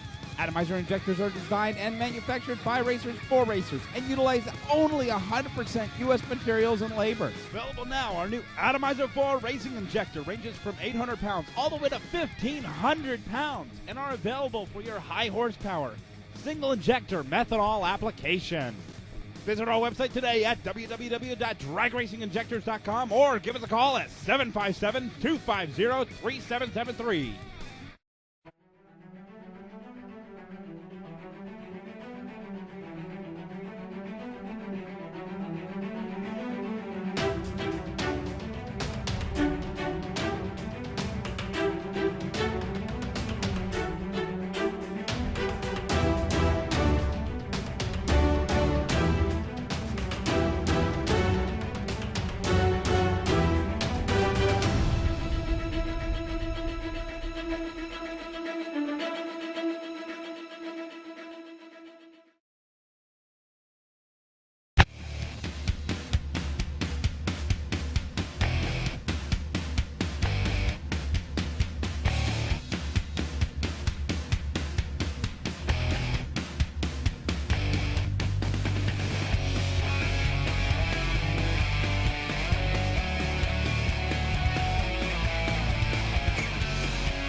Redemption, redemption, redemption!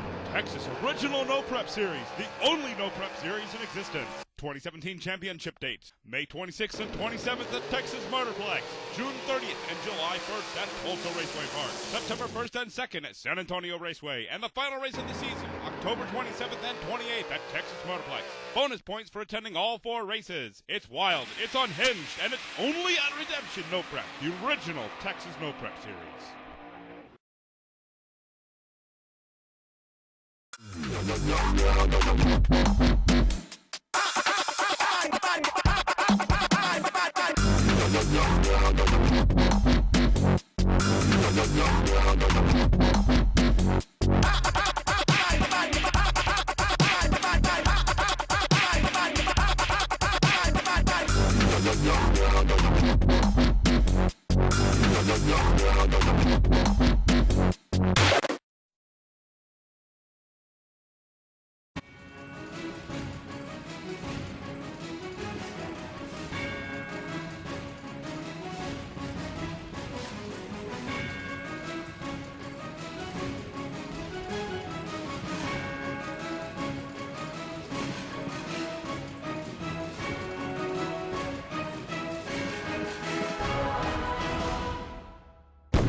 And away we go. As Lee said yesterday, 2 go down, 1 comes back. Yeah. There are no buybacks. There are no do-overs. Oh, we didn't tell you? There's no crying in baseball. Wade Rich almost just hit me with a shovel. Yeah, I did clarify. There are no buybacks, even if you're running 9 classes.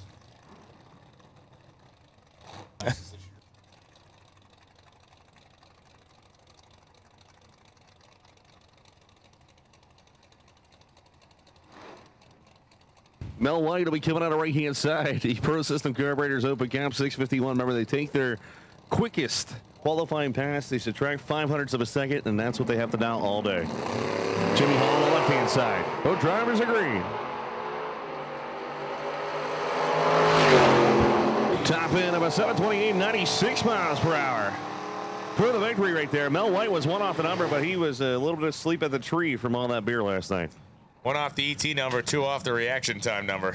Leave it at that. What's going on, Beer Man? Adam Smith watching online. Love you, brother. The Blacks and Arrow cars, again, they travel in packs. This time it's Sherm Vining coming up from Montclair, Virginia, the 2003 Marauder. Vining's car is cool because he has those factory wheels that actually narrowed into the, he had the wheels narrowed, so he's got skinny tires in the front. It's kind of neat looking. And Steve Daniels from Valdosta, Georgia. Blacks and Arrow, 89 Mustang.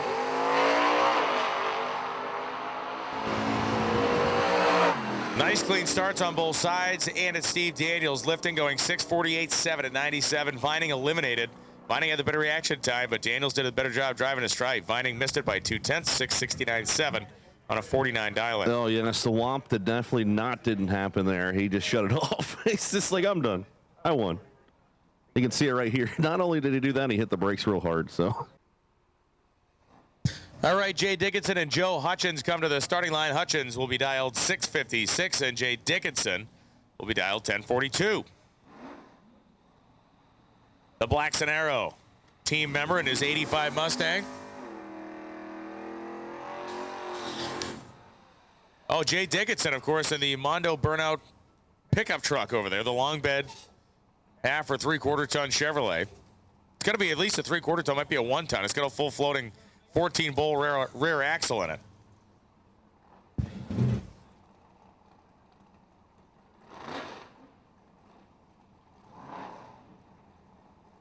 So Dickinson deep stages the truck. He is going to have a humongous head start on Joe Hutchins here. Or he would have. Yeah, look at that. One-wheel peeler, baby. I think the truck's going to, never mind. When you're bracket racing and someone passes you before the 330-foot block, it is normally a sign that the wind light will not be shining in your lane. Yeah, usually when you shut the car off at 330 feet to take the victory, it's never good.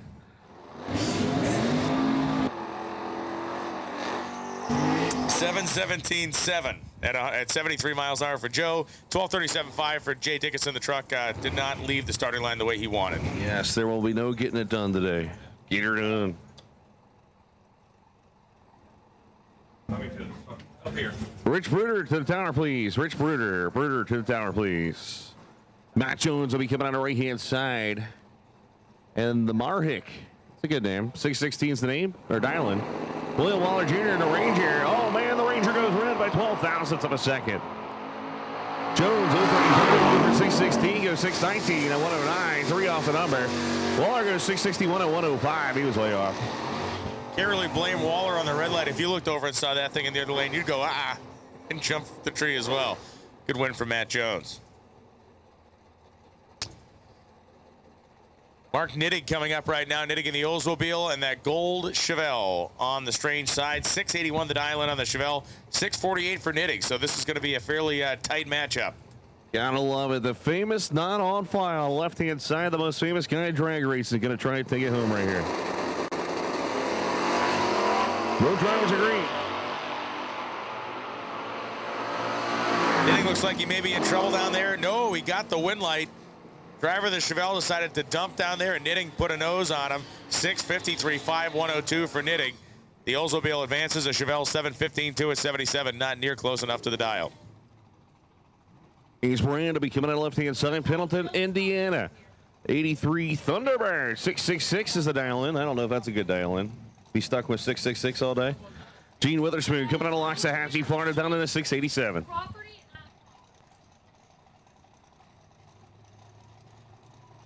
A lot of yelling. Right, so we apologize, but Crystal's getting fired here in the tower. It's good entertainment, but man, it's loud.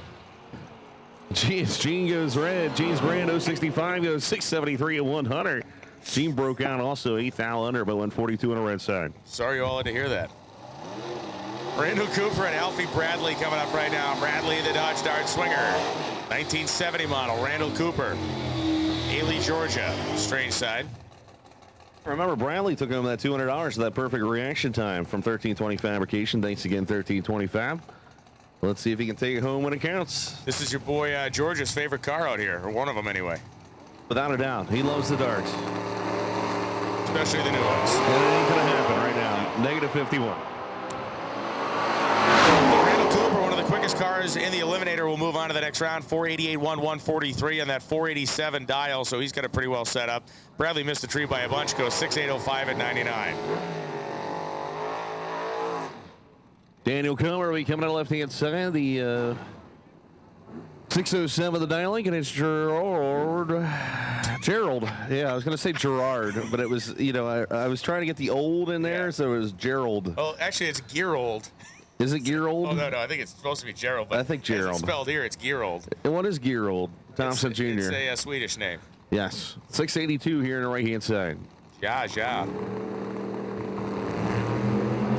Wow, we got ourselves a drag race here. It's going to happen any side. Strange, Altec, hey, Strange. It's going to be 615 at 109. Gerold Thompson's going to be going home. 695 at 97. Comer takes it by 45 foul.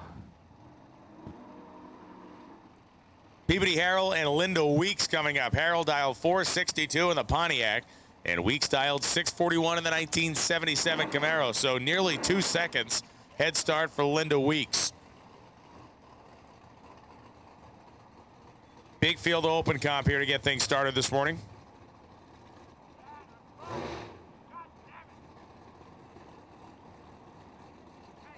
The big question is going to be how far the upsets continue, of course, in Radial versus the World. We got some real wacko matchups here in round 2. I went back this morning and was watching some of that round, and I still cannot believe that that run that Kincaid made last night. The wheel stand, the parachutes flying out, and everything. I agree, man. That was you were on your toes on that one.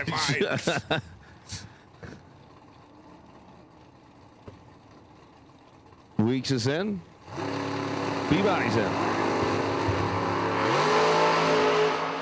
Look at the distance Peabody Harrell has to make up in a very short amount of time. Top end, it's going to be Linda Weeks. 070 reaction time, 42 on a 41 dial-in at 107 miles an hour. Peabody Harrell can't run the number. Robert Cooper going to be our by run here in open comp.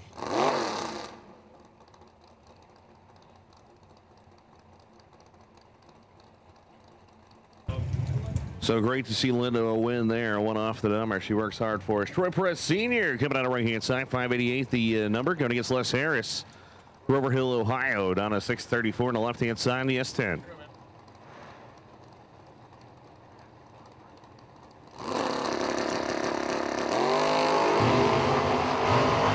Well, Perez Sr., one of the best in the business. He's proven it's the Rocket Racer Index race, should I say. 599 at 114 for the victory there. Les Harris.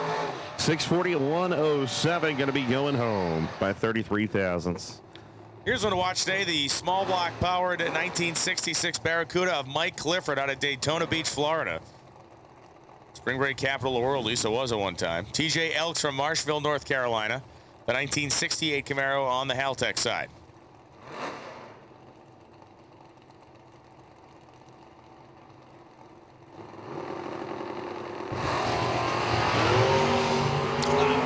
Mike Clifford trying to hold off TJ Elks. Looks to his right, and Elks comes blazing by, but Mike Clifford, the perfect reaction time, 6:73.4 at 96. Clifford just slammed the door shut on TJ Elks' hopes and dreams on the starting line. Elks goes 5:68.7 on a 5:64 dial, but Mike Clifford, perfect reaction time. The Baccarood snatching the front wheels out of the lights. Bobby McMaster's coming out of North Carolina. The 92 Fox Body 732, the dial on the left-hand side. John Brady coming out of Tennessee. Fox Body here on the right-hand side. 609's the dial in. So there goes McMaster's, and here comes Brady.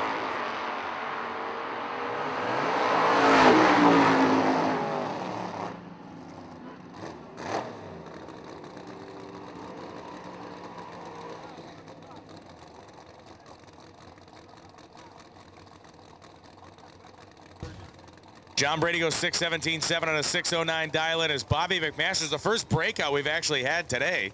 McMaster's too quick by over 1/10 of a second.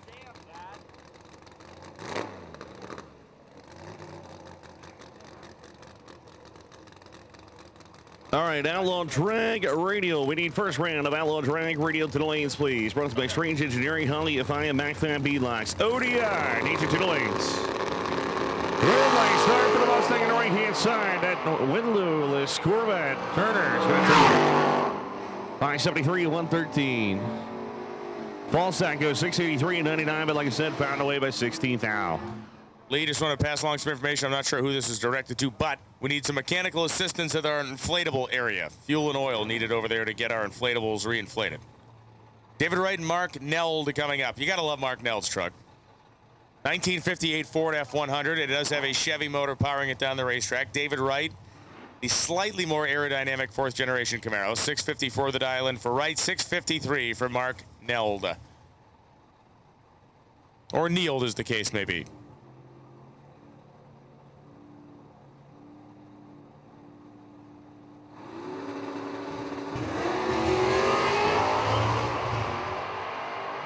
The two very different vehicles get to the 8-mile finish line with Mark Neild in the pickup truck moving on to the next round.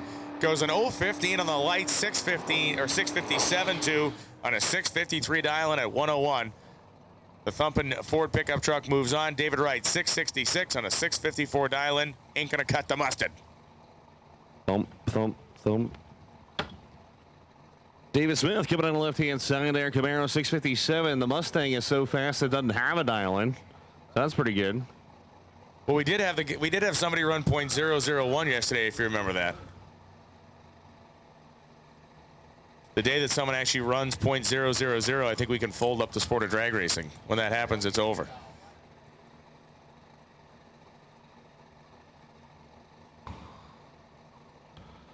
So we're just holding up for a second. Apparently, it did not transfer over. Let's see what the Mustang's going to do here.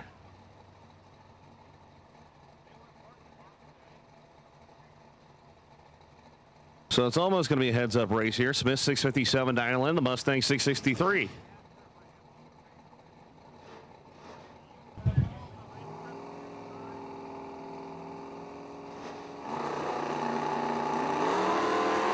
No matter, he's going home anyway. 32 on the red side, 182 reaction time in a Camaro. Got some stellar lights going on this morning. 659 at 105.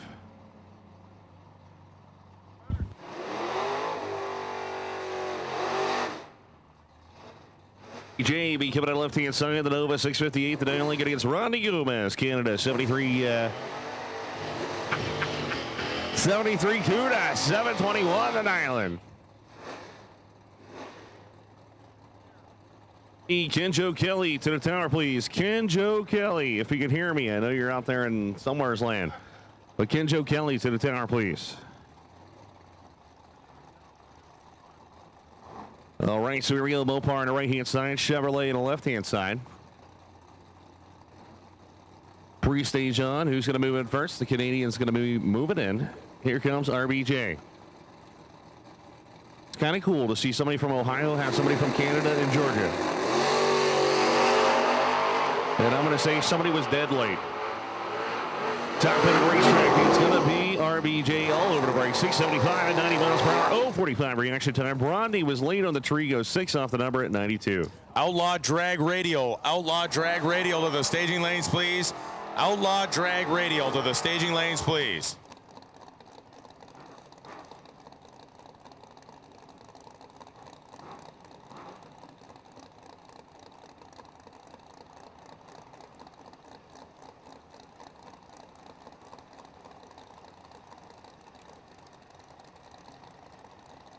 Eric Malone will be coming on the right-hand side. Camaro 518 going against Ronald Weeks. Sparks, Georgia, pickup truck. Weeks away.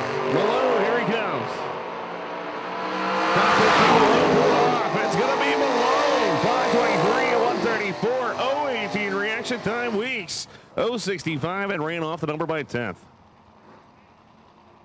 Tyler Allen and Ron Hamm coming up. Hamm from Medway, Ohio, the 1969 Camaro, the 434-inch engine. And Tyler Allen from Manchester, Kentucky, in that gorgeous Corvette, 488. The dial for Allen, so 1.1 seconds. You'll have to wait. As Ron Hamm will run down in that, I mean, that car is a showpiece. Both of them are great, but you look at Hamm's car, that thing is just, you could stick it in a museum. Gorgeous. Ladder bar style car, four-lower shocks in the rear. Couple of guys who know how to do this and do it well. The win light will shine for Ron Hamm. 606 on a 599 dial in at 110 miles an hour as Tyler Allen goes 495.5 at 139.17.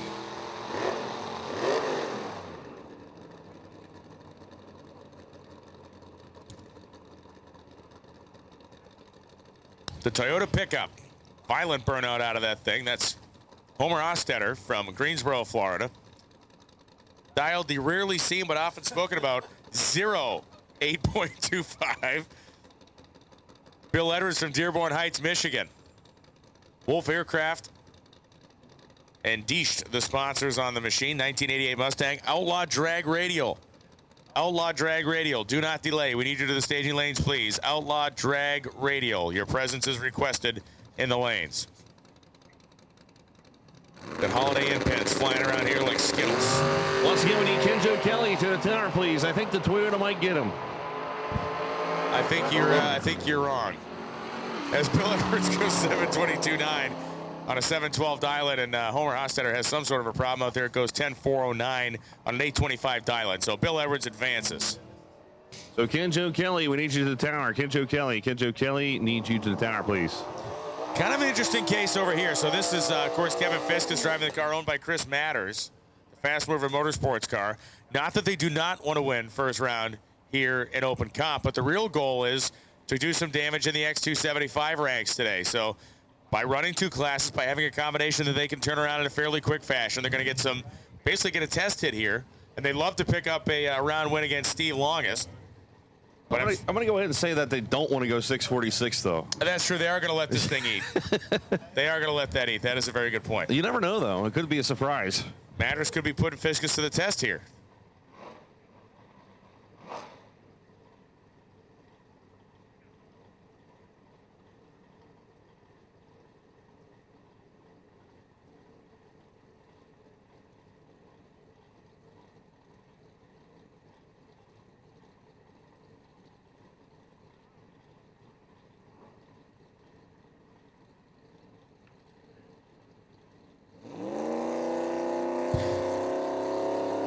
So Kevin Fiskus going to get one going here. He's going to hope to anyway.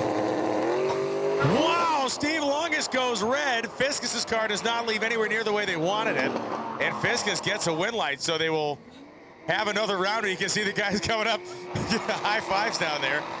589.6, 110. Longus missed the tree by 4 thousandths of a second, and Steve didn't get the memo. I can't believe that one. Steve did not get the memo. Fiskus going on to round number 2. Now Fast Mover Motorsports showed them how it's done in open comp.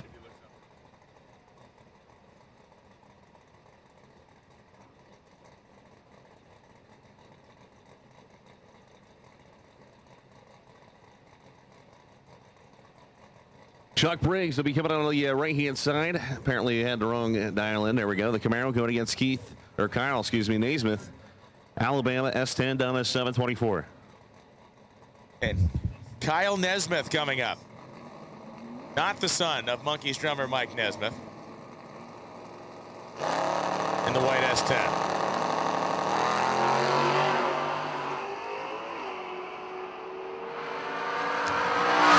Nesmith looks over his right shoulder, breaks out by a day and a half, and Chuck Briggs gets the win light. 6:32.8 and a 6:40 dial in.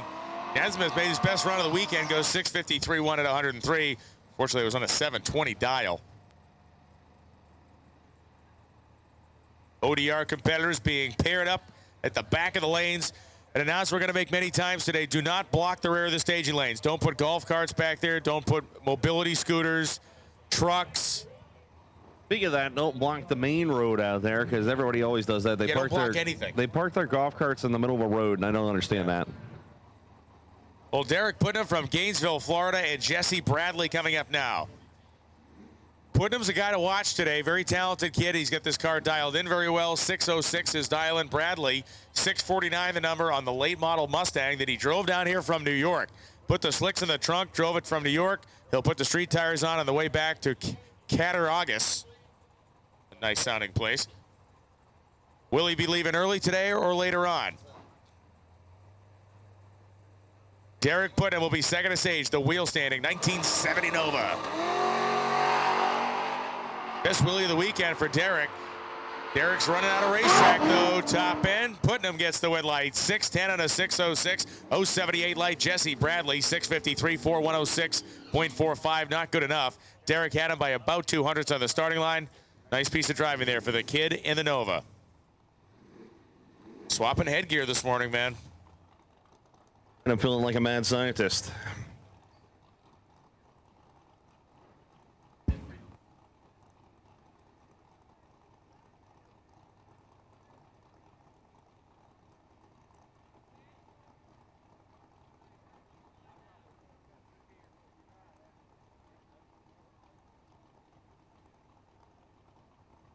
No. Kevin DeHarsh coming on the right-hand side as Ken Grant having some problems with the Nova. Trying to get it fired up. He's on the clock right now. 660 definitely getting 689.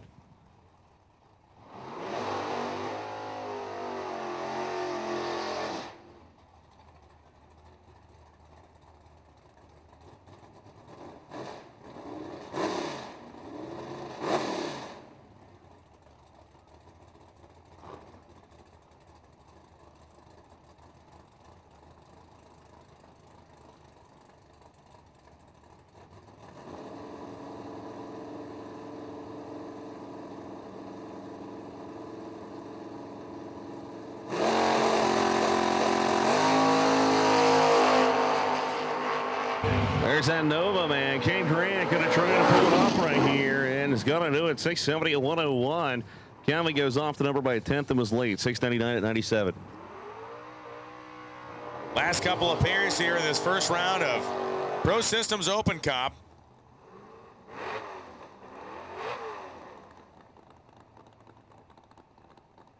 As Kevin DeHarsh and Ken Grant come to the starting line. Kevin DeHarsh just went down the racetrack. This, of course, Hannah Sanders and Jay Pollard.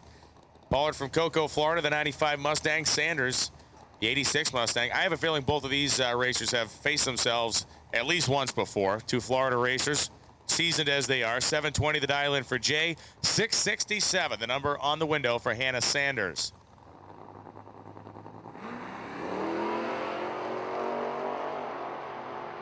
Oh, wow, indeed, as Jay Pollard's going, why am I so far out in front? And that's because he had a big starting line advantage. 725, he's 500ths off and wins the round, even though Sanders is only a hunt off. She goes 668.7, but Jay Pollard had a big starting line advantage, and he moves on to the next round.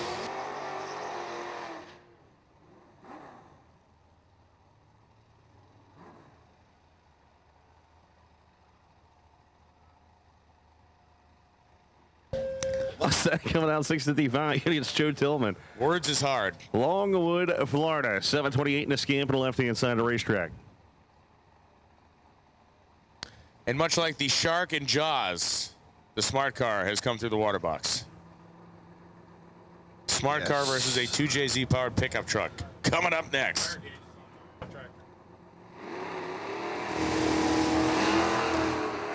Good last start.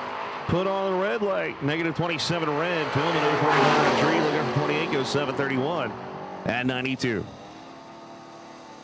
So we picking the 2JZ powered S10 of Andre Nunez or David Bird Jones in the smart car. You know what's crazy is this is what almost a 7-second head start in 8th mile. Yes. That's yeah. nuts. This is gonna be the weirdest looking race of the entire event. David is going to be at least to the 330-foot mark when Andre Nunez is able to leave. If Nunez does not red light, it'll be a study in patience and self-control because you're going to sit there for 7 seconds. So David Bird Jones, the well-known racer here on the right-hand side, running the nitrous outlet. Oh, he goes green. Patience is on. Wrong commercial break. Nunez unwraps a ham sandwich. There he goes. This could be any side of the racetrack right here, close to the reaction time.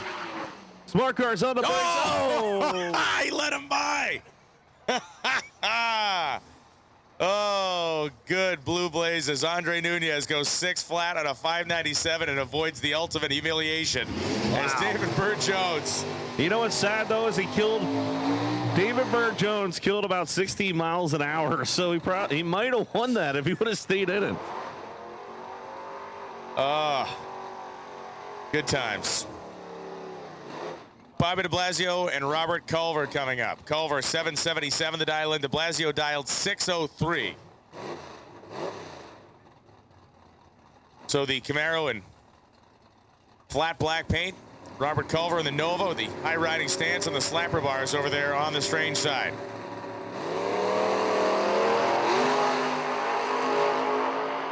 Final pair in this first round of Pro Systems Open Comp Eliminator.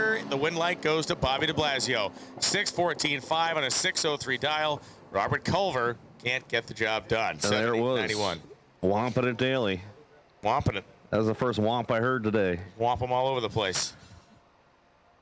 So look at us with first round done in Open Comp. All right. I feel like we got something done today right now. Yeah.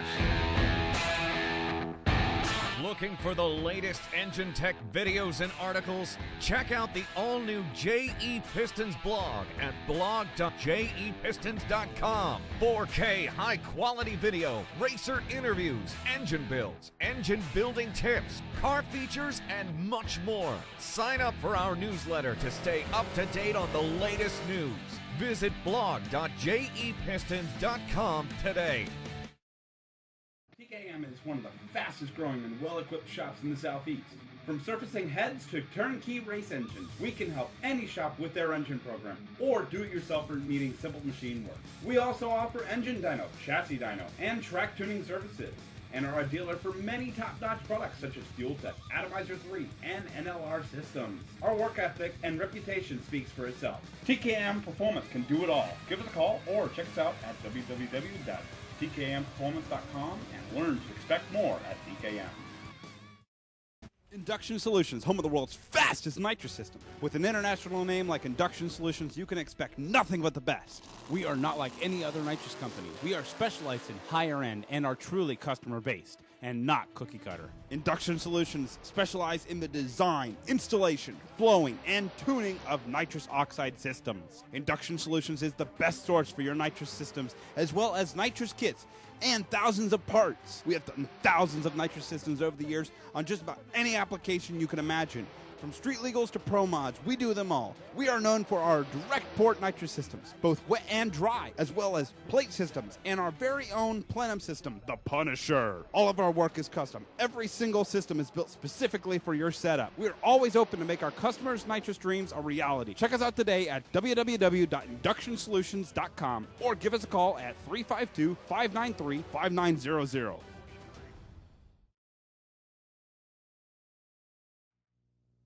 Pro Systems, the world's fastest carburetors. With world records and championships in almost every venue of the performance market, Pro System carburetors consistently power the fastest cars on land and the fastest machines on the water. Custom carburetors are our business, and developing race-winning technology is our passion. At Pro Systems, we will take your program to the next level. Give us a call or stop by ProSystemsRacing.com to learn more. Get serious. Get Pro Systems, the world's fastest.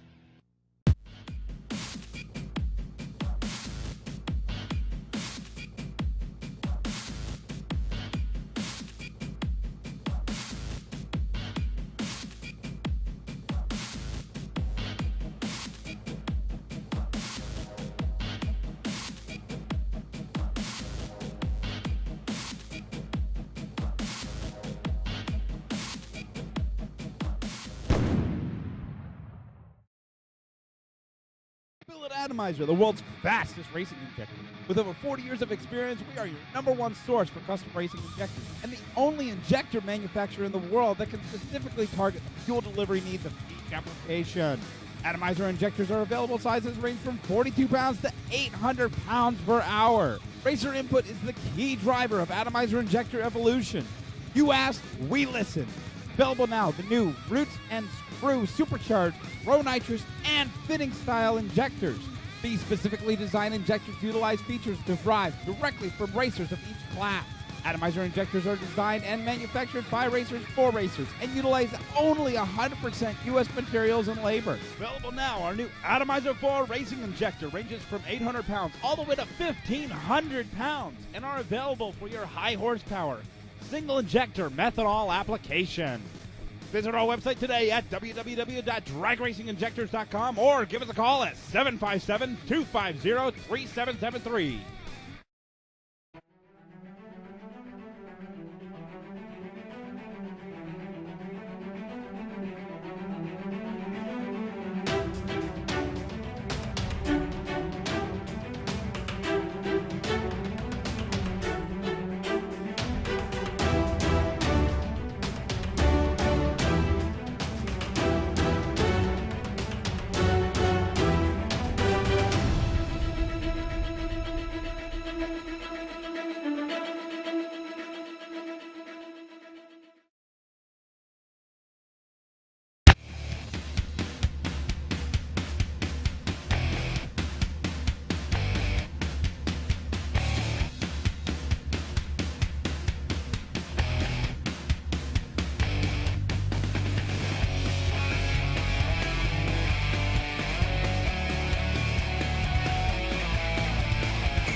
Redemption! Texas Original No Prep Series, the only no prep series in existence. 2017 championship dates, May 26th and 27th at Texas Motorplex, June 30th and July 1st at Tulsa Raceway Park, September 1st and 2nd at San Antonio Raceway, and the final race of the season, October 27th and 28th at Texas Motorplex. Bonus points for attending all 4 races. It's wild, it's unhinged, and it's only at Redemption No Prep, the original Texas No Prep Series.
All right, so we're going to roll our first pair of heads-up cars of the day into the water box. We'd ask everybody to please rise for our invocation and our national anthem this morning. I'd like to introduce JAMA Racing Ministries chaplain Mike Yon to deliver the invocation for today's race. Mike, take it away.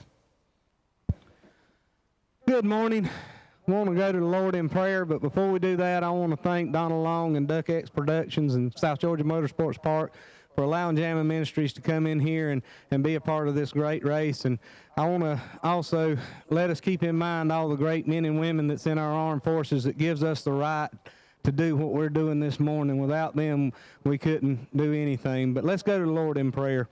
And Jesus, look, Heavenly Father, we just thank you and praise you so much for everything that you do for us, especially your son Jesus, who you sent to die on the cross for our sins. Father, I just ask you to have a special hand on the race today. Everybody that's here, the racers, the crew, the track help, the people putting this on, the spectators, keep everyone safe and let us have a good time of fun and fellowship. And we ask all this in the precious name of Jesus Christ and through his blood. Amen. Thank you very much, Chaplain Mike Yon. Everyone, please remain standing. Gentlemen, please uncover for the playing of the national anthem of the United States of America.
Time to go heads-up drag racing on a gorgeous Sunday morning here at South Georgia Motorsports Park. Lights out 8, Cash is King, Lee Sebring, Outlaw Drag Radial Time, and boy, we have had a pretty wild couple of days here, especially starting last night, and it's only going to get better from here.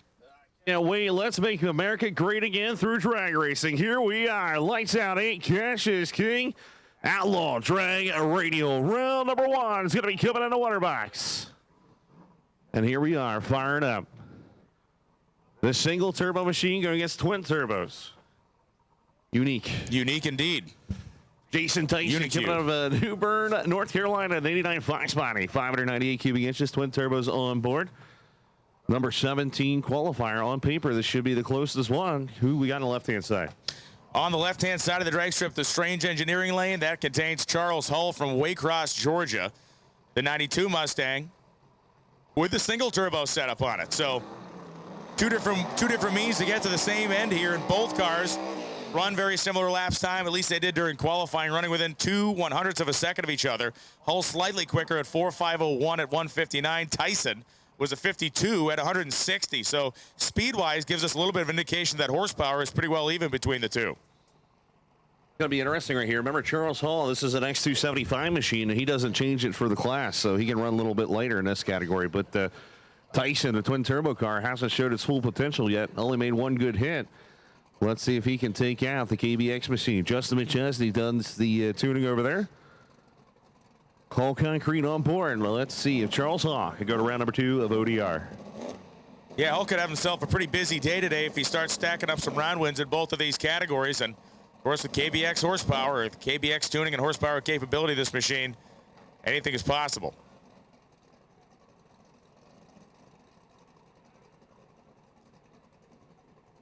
Tire spin and wheel stands really were the defining factor of last night's elimination rounds, and the racers that were able to keep their cars tied down, even if they were a little bit more conservative on the tune-up side, were the ones that advanced. So we'll find out how aggressive either Tyson or Hull decide to get here coming off the starting line.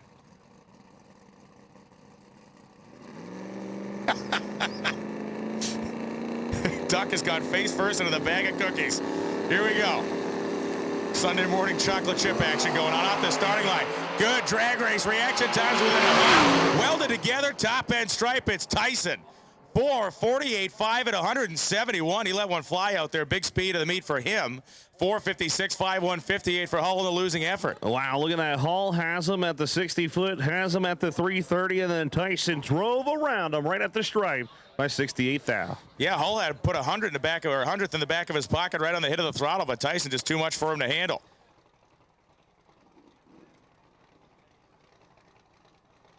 So Rick Prospero coming up now. Prospero mentioned it last night. He's gutting his way through. I saw him limping around this morning. Suffered some sort of a traumatic leg wound yesterday during the $5,000 to win foot race. This guy's a trooper right here. This dude right here. Rick Prospero looked like, you ever see those videos on like the Discovery Channel where someone shoots like a buffalo and the thing just crashes down? That was him. It's like his leg went out from under him, got up, limped his way back to the race car, and he would love to put Little Country on the trailer. That's right. Little Country came here with one means of action, and that is to win ODR. That's all he cares about. So Justin Swanstrom, Zephyrus Hill, Florida. The 91 Mustang, number 4 right there. Big cubic inch nitrous, Big Country behind the car, making sure his son's in the groove. It has already been a pretty good weekend for Little Country, and the fact that he won a whole bunch of money from Daddy Dave, then his dad won an unscheduled 2-round bout the other night in the pits. So they're 2 for 2 right now. And don't forget, he won $1,000 because Kai Kelly went quicker than 420. So yes, he's really doing good the this guy's weekend. cleaning up. He will never see that $1,000. Really not. That dude has vanished. But yeah, Rick Prospero has been on a hot streak, wins hot streak down in Bradenton, wins a race at Orlando. The problem is here for him, on paper, he is way outclassed. Swanstrom has a motor that is verging on twice the size, has a car that is capable of running in the very low 4-second range. Rick's just trying to get this thing to go 450s. Legitimate street car. His plan is to go down to Orlando, I believe, next week when you're going to be down there and try to run 6 seconds in the quarter mile. Awesome. In his street car. Can he pull off the upset right here? Little Country, let's see.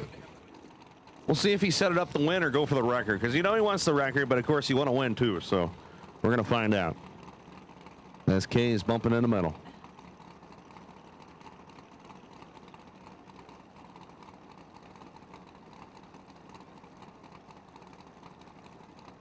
So Rick's son brings him right to the edge of the staging beam. Swanstrom now. Armageddon, the Mustang, on the Strange Engineering side. Yeah, that's right. Let's see what Apocalypse can do. Prospero, you know you're pumped up when your crew members clapping. He's going to be with the pre-stage on. Build up the boost and put it in. Who's going to go in first? Will it be Little Country? Will it be the Street Car?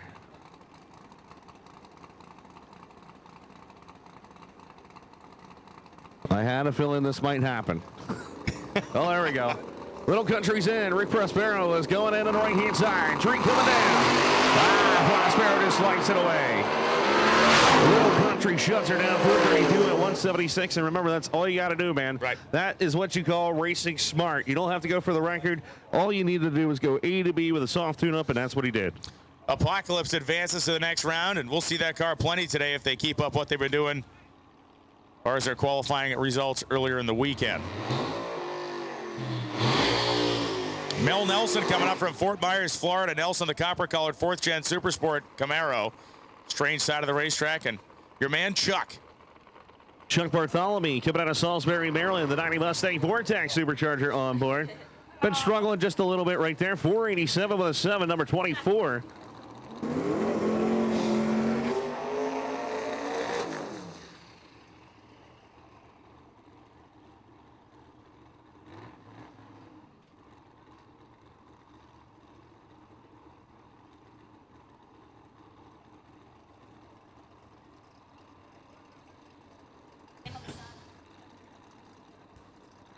So the Vortex Supercharged car is certainly on paper the long odds here, 487.7 for Chuck in qualifying. Nelson was 433, 184.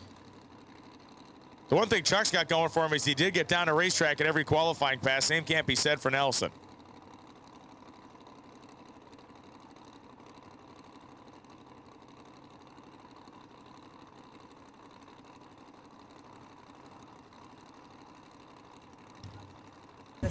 Yeah. So the pickings are getting slim down there. Make sure you stop by the tent behind the timing tower. Get your lights out. A Cash is king gear. Well, Chuck's out, but here comes Mel. Okay. Top Chuck, 436, 192. Chuck is 481 and 148, so they're finally finding some power out of Chuck's car. Mel Nelson left like a slug, and this brought in the power. Yeah, Chuck was full 10th, been changed quicker to 60 feet, but between that 60-foot and 330 block, it was all Mel Nelson, and that was not anything Chuck would have been able to hold off. So good run for Chuck, best pass of the weekend, just not good enough against one of the best qualifiers in the class. So here comes the quickest car in the category. Daddy Dave Comstock and Goliath 2.0 is supposed to be facing Jody Voiles. Voiles is being pushed out of the end of the staging lanes, but no. Oh, Shane Stack is supposed to be over there. So Daddy Dave has the bye as the #1 qualifier, an odd number of cars in class. So Voiles will be part of the next pair. We were talking to Dave last night. He was up here hanging out. Oh yeah, him and his lovely wife. Super great guy. Without And he, doubt. and one of the things I thought was kind of interesting, we were talking to him, and he was genuinely excited about where he's at in the field. I mean, I don't think he could really believe that he was #1 qualifier. I don't think so either. I mean, he was fantastic. He said he hadn't been home since February 1st. Yeah, he put in the work and it showed. I mean, the car is brutally quick. It's run 21s 3 times in a row. He's been quicker than that in testing, so it's going to be interesting to see what he's going to do right here. Maybe try to A to B, or maybe just do another 21. If I was me, I'd just set that thing up 21 all day. So Daddy Dave Comstock staged up on the Strange Engineering side. And again, the thing is beautiful. There Comstock goes 423.5 at 173. Fear that little Chevy too. That is a brutally quick car.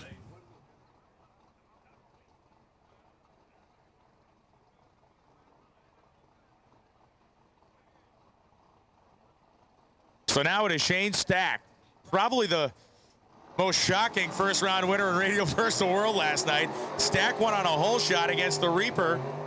The machine from the Thrill Billy beat the Reaper last night on a hole shot by 18 10,000ths in Radial vs. the World. I took it back to like the OG Radial days of the top class where Shane Stack was dominating. Actually, he's going around #2 at Radial vs. the World. You never know. He might be the underdog. Jody Voiles here on the right-hand side as we're waiting for the Thrill Billy to back up. Not quite sure what's going on. Remember, you're allowed to push the car back if it doesn't have reverse.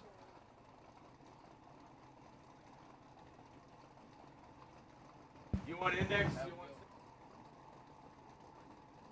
need 6-0 index. 6-0 index to lanes 1 and 2, please, I believe. 6-0 index to the staging lanes, please.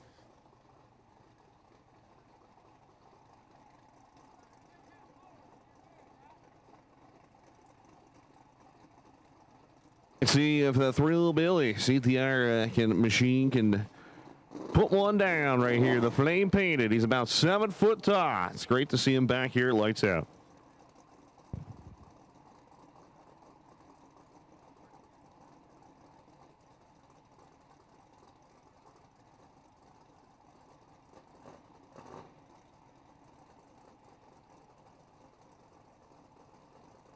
All right, Jado puts the pre-stage on Shane. No messing around here. Stacks in. Here comes Hoyles on the right-hand side. Wow, Hoyles leads on him hard. Oh, Shane Stack having all sorts of issues. Top end 454 with the upset at 159. Shane Stack was one of the favorites to win an ODR, and he's going home in round number 1. Unbelievable. Boyle's car made a much more subtle version of that bizarre move it made yesterday. When he put the power into it yesterday, it almost looked like the axle was trying to come out from under it. Still got a little bit sideways out there, but he either saw it coming or has compensated somewhat for it. Nice driving job by him again. Once again, 6-0 index cars to the lanes, please. 6-0 index machines to the lanes as Mark Dykman and Chris Bretz complete their burnouts. It's the Blue Goose going to take on that 02 Camaro of Bretz out of Spring Hill, Florida. Big shout out to Pro Charger. Remember, they took the hood off the show car and said, you can have it. Yeah, it's cool. Yep. Put holes in it. Beat it up. Whatever you guys just need. Put it on. Sounds pretty awesome. Thanks to Sergio and everybody at Pro Charger here this weekend for getting the...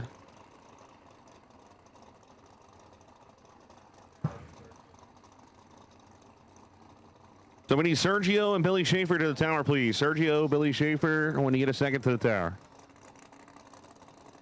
All right, see if Dykeman can put down a number right here. Haltech Engine Management Systems on board. Rhodes Custom Auto Built Machine. And if you're friends with them on Facebook, they built a brand new shop, and the shop floor matches the car. Isn't that awesome? That's awesome. Yeah, they have cool stuff. They definitely have cool stuff.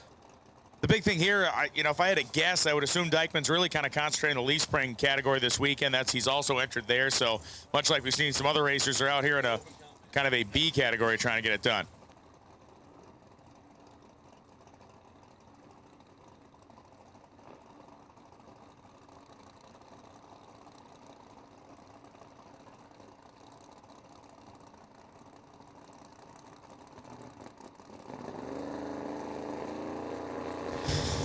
So Bretz brings the boost up, lets the smoke out.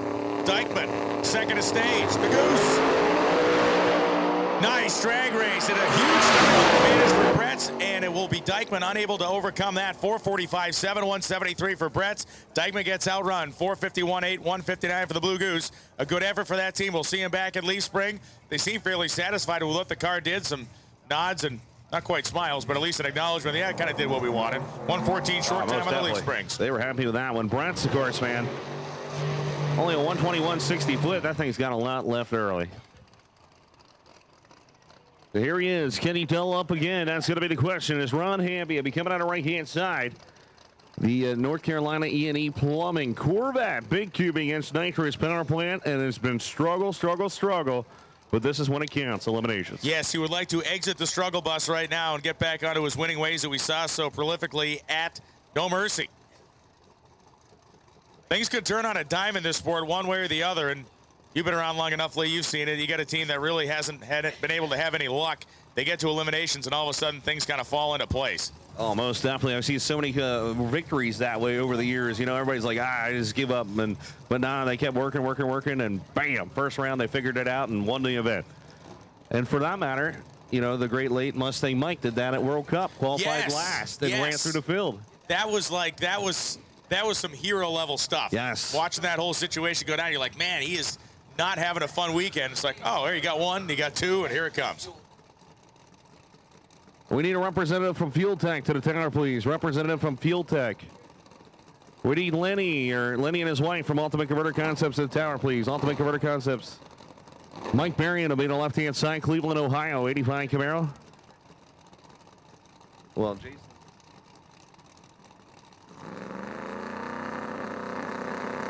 All right, put him in the beams. Here we go.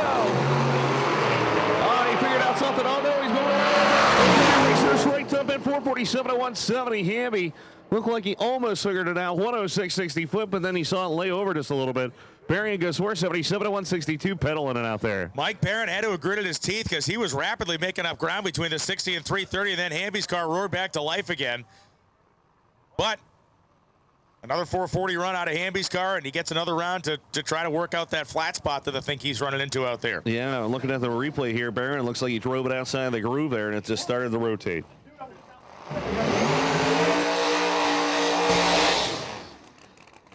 So here comes Andrew DeMarco, the Pro Chart small block Ford-powered Mustang out of Malden, Massachusetts, and J.R. Pines, the New Edge-styled Mustang here on the Haltech side.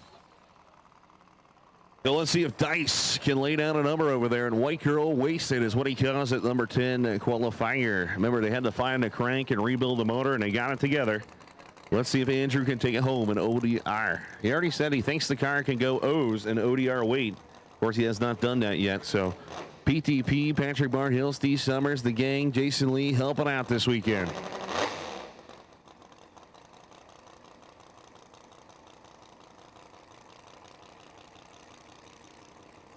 So both drivers will be moving forward. Pines on the right-hand side. Can he pull off the upset right here? Sergio, back to the tower, please. Sergio, back to the tower. You were just here, man, but we need you back. 6-0 index, stack them up, load them up. 6-0 index to the lanes, please.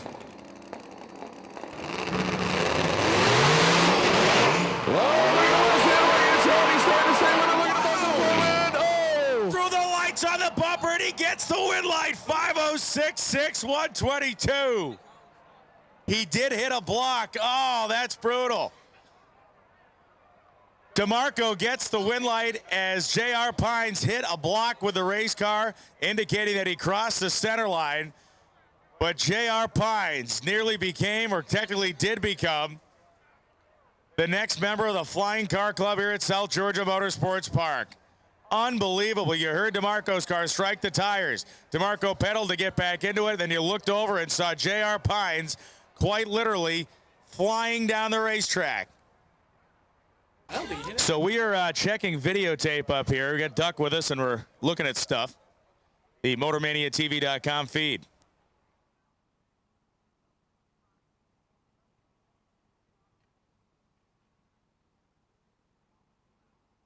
So we are again reviewing some video up here to see if he actually hit the block or if it was the wind being pushed off of the car that actually blew the block off. From one angle, it doesn't actually look like he hit it. It looks like it may have just been the rush of air off the car, so we're going to check a second angle here in a minute.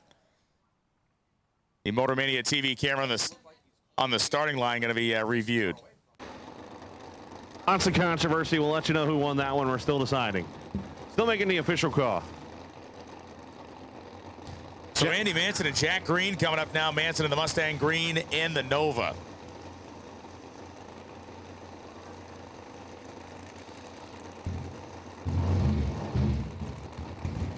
Mark Walter, if you'd be so kind to send your starting line guy up here to the tower, would be fantastic.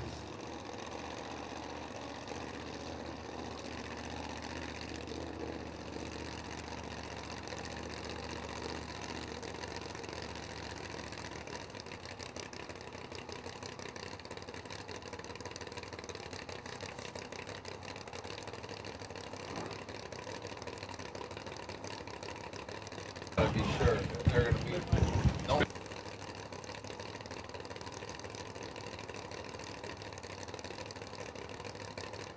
Who was it?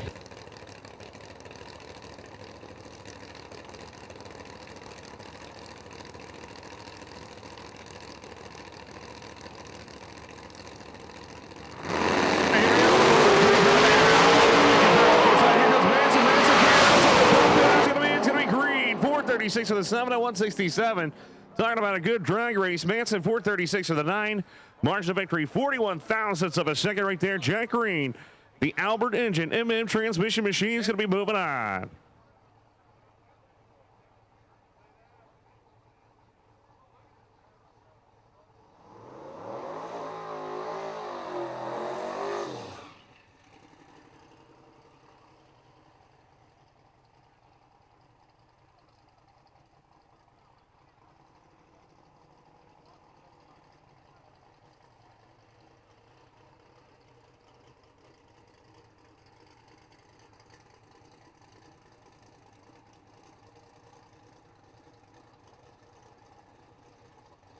All right, so Nick Yarber getting a single due to breakage here. Abington, Virginia, the 04 Mustang. Let's see what he can lay out. Yaba bought this machine, and he's been having fun, man. He's figured it out. Went 422 at 184. Let's see if he's going to go for it right here.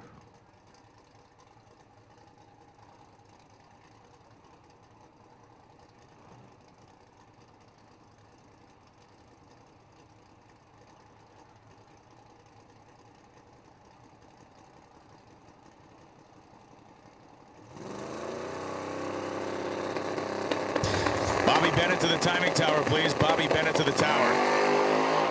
Bring it on, baby. Here comes the boost time. Oh, no. That hurt it. 437 to 164. You saw the flash from underneath the car.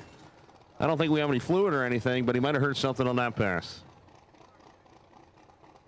Going to send the spotter over the walls. We got the multiple camera angles coming up now.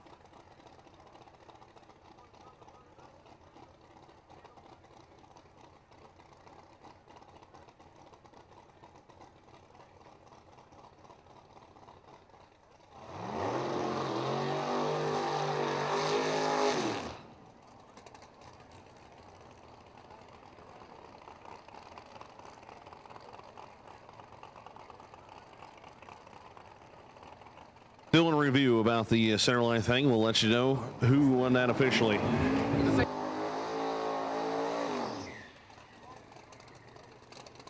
Mike Jones. Mike who? Mike Jones coming out of Alabama on the left-hand side. 598 cubic inches. The man that runs Radial Fest over there in Huntsville. Your number 11 qualifier going against Jeff Clemens here. Old Ford, North Carolina. The big Fulton power plant. Just got it back from Fulton right before the event. Your number 22 qualifier. But don't let that fool you. This car is fast. This could be a good matchup right here. My man on the starting line with a straw hat, his shoe actually came into two pieces. We had to send a guy out there to help lift his shoe up. His foot wouldn't move. Look at there. Thank you, sir. Thank you for saving my life. Thank you for saving the shoe. Shoe life matter. That's going to be the new thing.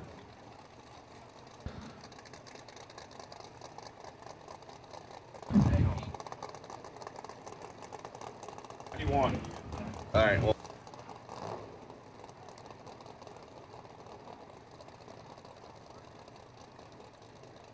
Okay, so I got you. Good call. All right, so here we go. We're putting them in the beams. Jeff Clemens, the right-hand side here, pre-stage. Here comes Mike Jones. Who's going to put it in the beams first? Clemens is in. Jones is in. Oh, he's bringing on the power. It's going to be everybody's race. Charge car, though. 431, 180 miles per hour. Mike Jones is going to be moving on to round number 2. Clemens had him on the tree, but goes 457 to 163. They're still trying to figure it out. We have an official ruling on the DeMarco Pines run. J.R. Pines did not hit the cone when the car was vertical going down the racetrack. We have reviewed 3 different camera angles, and Pines did not cross the center line, did not touch the cone. It was the wind or the air coming off the car that knocked the cone out of the way. So J.R. Pines did, in fact, win that round on his bumper through the lights. Yeah, so the time ticket is correct. J.R. Pines, you are the winner. Andrew DeMarco, sorry, man. Luck was just not on your side. Mental. Scott Husted ran down in his Mustang.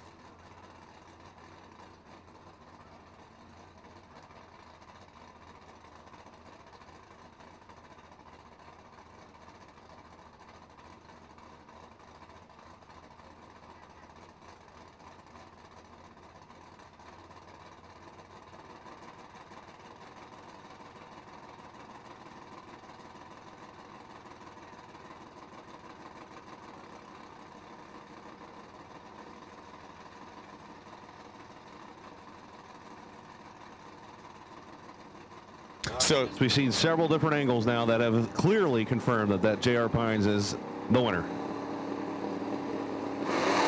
pumps it in. This thing's been a low flying wheel stander all weekend long. Keeps it tied to the ground, and Pooch goes to the next round. 455.7, 168. Luke Nichols goes 576.1, 119.78. Yeah, so I think they were playing it safe right there because they knew they didn't need to go very fast. So he said, you know what, just put a soft tune up on it, go 455, A to B. There's a lot of smart drag racing going on here in ODR.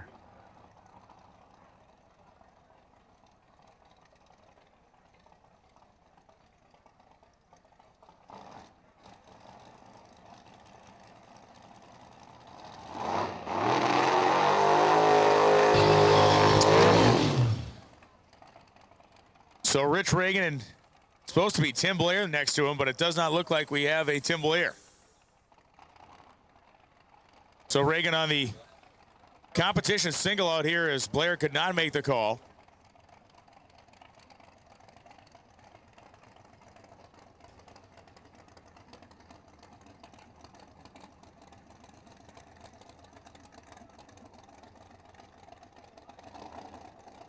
The Lions over there on the left-hand side. Of course, Lions a big name in building cars. Actually, a lot of people don't know him. You know, they're just like Lions. What's that? You know, but man, he has built some amazing machinery. Yeah, I mean, you look at, again, you look at this style of racing, the guy has certainly made a name for himself with these cars. And you look at the finish and fit on Rich Reagan's machine, I think it's gorgeous.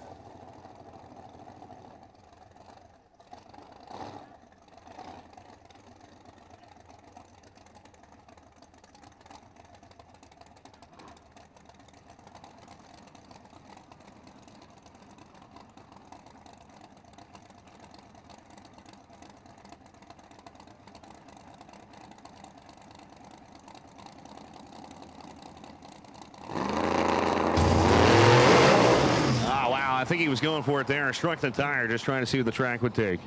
And it wouldn't take that.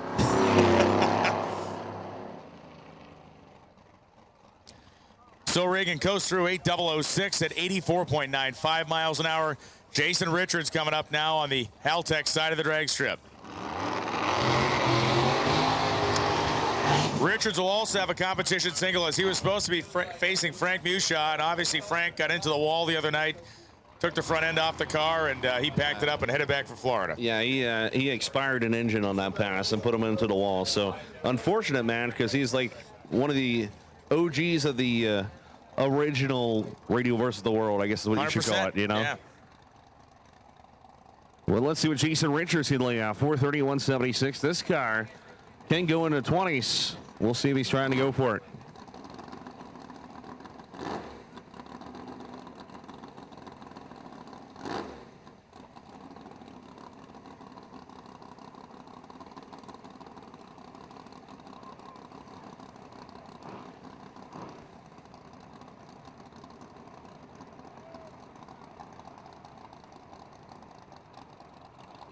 So we'll see if Richards takes the same tack as Reagan does and gives the track a test and see what they can get away with out here. Number 7 qualifier, the car's been down to 430s.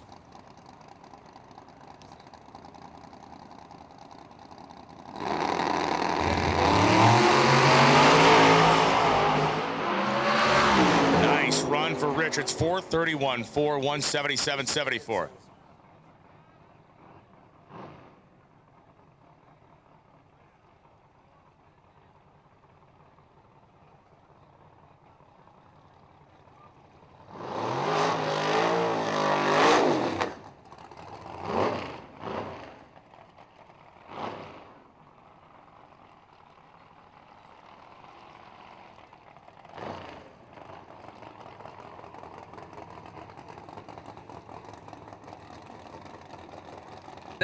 Chad Henderson coming on the left-hand side to Regal International, getting a single due to breakage here. Scott Husted could not make the call. Unfortunately, a past winner.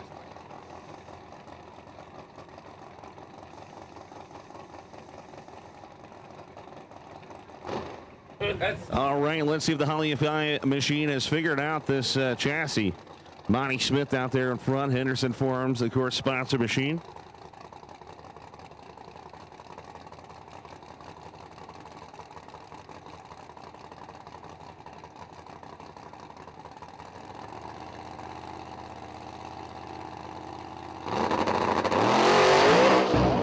Oh, that didn't work.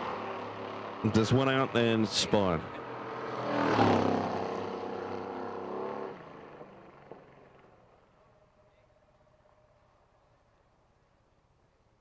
Happening here is we have a lot of competition signals. Why? Because they pushed their cars to the limit and broke before first round. So as here's another one. Mike Wynn could not make the call, obviously, because he hit the wall the other day. So Tony Ryan rocking in a single due to breakage right here, the twin turbo machine.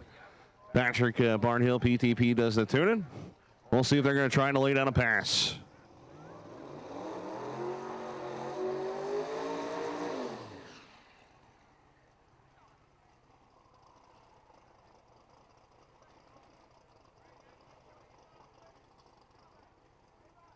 6-0 index. You need to be in the lanes. You're the next category out. 6-0 index. You are in the lanes right now. If you're not, you're late. There, you are the next category out.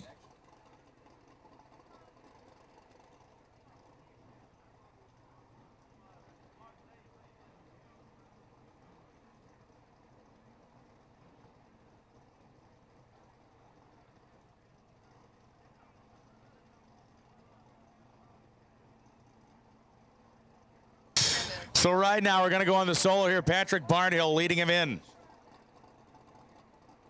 It was a tough break the other night from Mike Gwynn. He happened to be in the other lane when Stevie Fast was setting the radial record. Gwynn went across the finish line. The car swapped lanes and that 66 Chevelle got into the wall face first down there at the big end. We hope he gets it fixed. It's a great car. And Tony Ridenauer, competition single here for the 4th Gen Camaro. Feeds the power to it. The nose just dancing those tires to 330 feet. And Tony goes 434.6 at 180.84 miles an hour. Best run of the weekend by a bunch for that crew.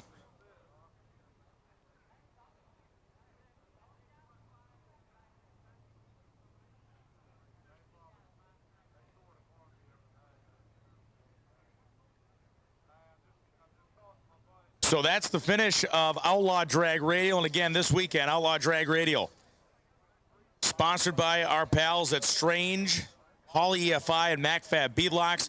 We're going into 6-0 Index, brought to us by Gator T-Shirts here at Lights Out 8, Cash is King. Gator Custom T-Shirt said they'll put anything on a T-shirt right here. As we got some fans to go over there, you got a cell phone picture, they'll put that on there.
Joe Tillman, Steve Beluzik.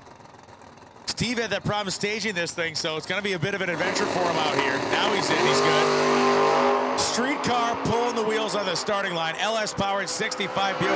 Running the late model overdrive transmission. He breaks out 587, 5115.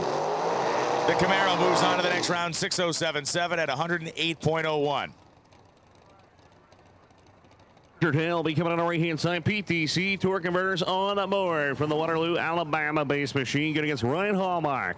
Joker's Wild. Hallmark's car running the picture of Lee Sebring after he consumed some of the energy pills yesterday. Here in the face. Wheels up on the right-hand side. This is a good old-fashioned drag race here. Top end through the stripe, a little bit smoky. It's going to be Joker's Wild Band. 601 with a 111 miles an hour. How about a 35,000 package right there? Richard Hale goes 603, 112. Take it all day long, a couple times on Sunday. Zane Owen and Kenny Ford coming up for the 1969 Valiant. Running a 440 in there, little RB motor. And Zane Owen from Tifton, Georgia, the 1993 Mustang, likely small block powered. Let's see if Mr. PTC himself can go on to round number 2.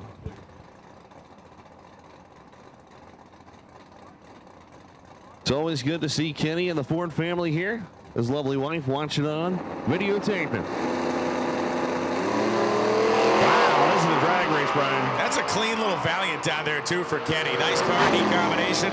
And Zane Owen, 619.0, 110 miles an hour. Ford was within 4,000, so Owen on the lead, but the car fell off at the top end, going 629.5 at 100.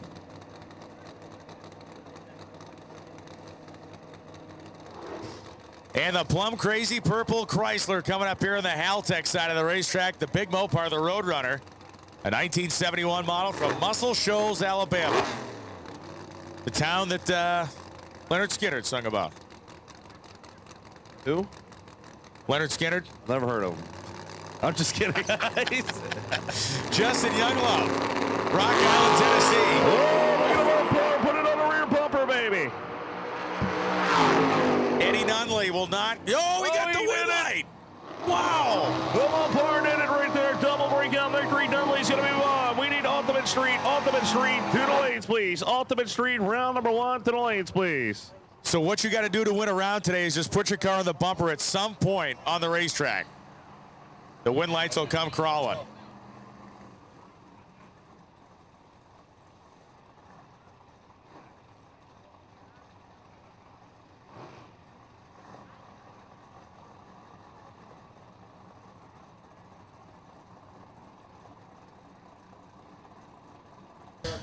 So Mike Crawley, 1967 Camaro, and Chris Strong from Pensacola, Florida, driving the 4th generation Camaro.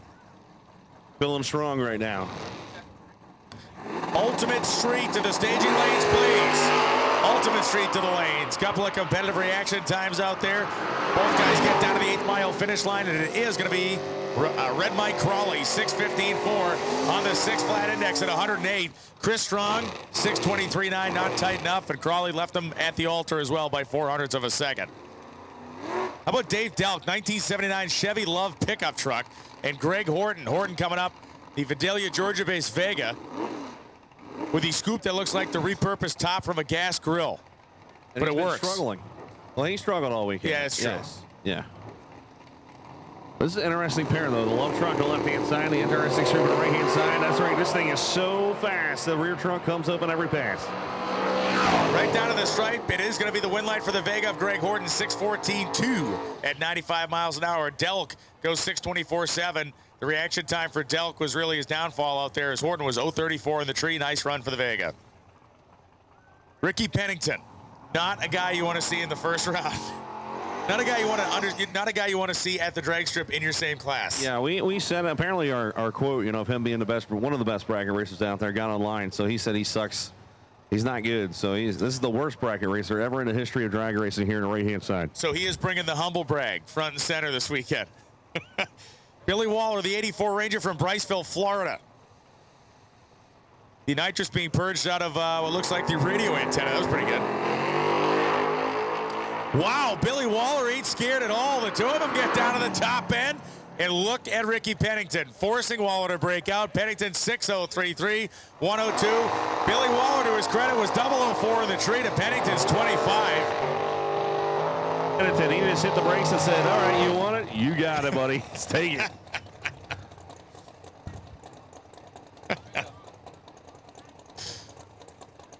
So the Nova coming on the right-hand side. The famous not on file. I'll be going against that left-hand side. Benny Owen, man. Old school flame painted paint job going all the way down the side of it. Let's see which one's going to win the battle of Chevrolets.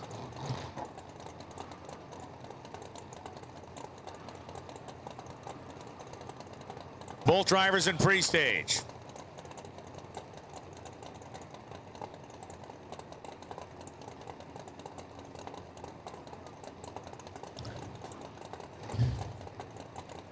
Nobody's in a hurry to leave. Both drivers still in pre-stage. Now they both dive in. Beautiful wheels up launch for the Nova. Everybody's clean, everybody's fast, and the win light will shine for the Nova. Benny Owen broke out by 1/1000th of a second. Oh, God. It didn't matter, though. Hide the shoelaces and belt. 008, 2 off the number, 28th thou package, and he still took the stripe first. He wouldn't have got it, but that's still painful. Mike Walker and Dwayne Teague coming up. Kensington, Georgia, home for Dwayne Teague. Mike Walker hails from Akron, Ohio, the tire capital of the world. Drive down the highway, you got Goodyear on one side, Firestone on the other, and good old Mickey Thompson's right down the street in Stowe. Dwayne and Mike, the two Chevys, big tire, small tire. It's a small tire car of Walker. 48 on the tree, 6:09.5 gets him a win light. Dwayne Teague was better at the finish line, 6:07, 121, but it was Mike Walker's starting line action that got him the win light. Old shot, maybe 73 10,000ths of a second. Russ Reese coming out of Portage, Michigan, and right-hand side can get Chevy Rollins.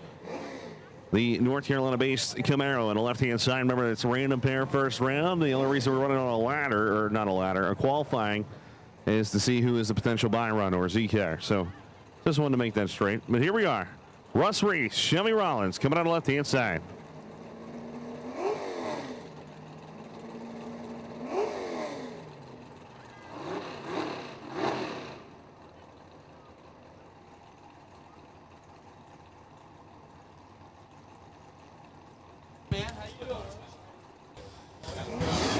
So Rawlings and Reese, look at these two things headed down the racetrack. Showpieces both, a lot of distance between them, and it's going to be Chevy Rawlings 6:16.8 at 107 as Russ Reese goes 6:25 at 115.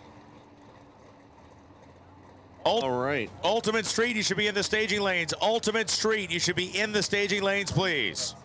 Kyle Nesmith coming out of Alabama with the awesome bed on the pickup truck that we love. You know, it's got to be the straightest body line pickup truck we've ever seen. Yeah, it is. Remember the commercial they used to, like a Lexus commercial, they used to have the marble roll around the body lines? Yeah. You couldn't do it with a beach ball in this You don't thing. think so? No, it'd fall in. There might be a small child stuck in there like Timmy. Timmy fell in the well.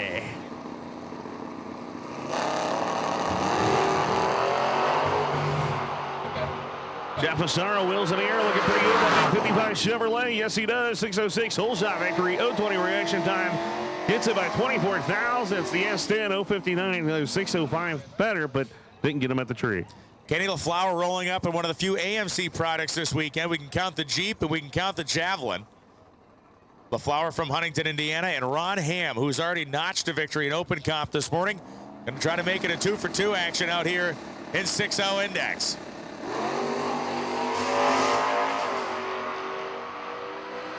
LaFleur, thanks for coming.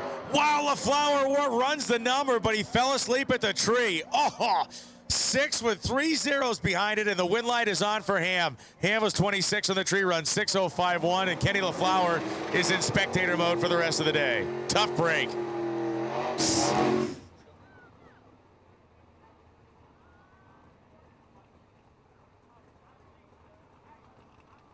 Kenny Floyd, 58 Corvette, candy apple red.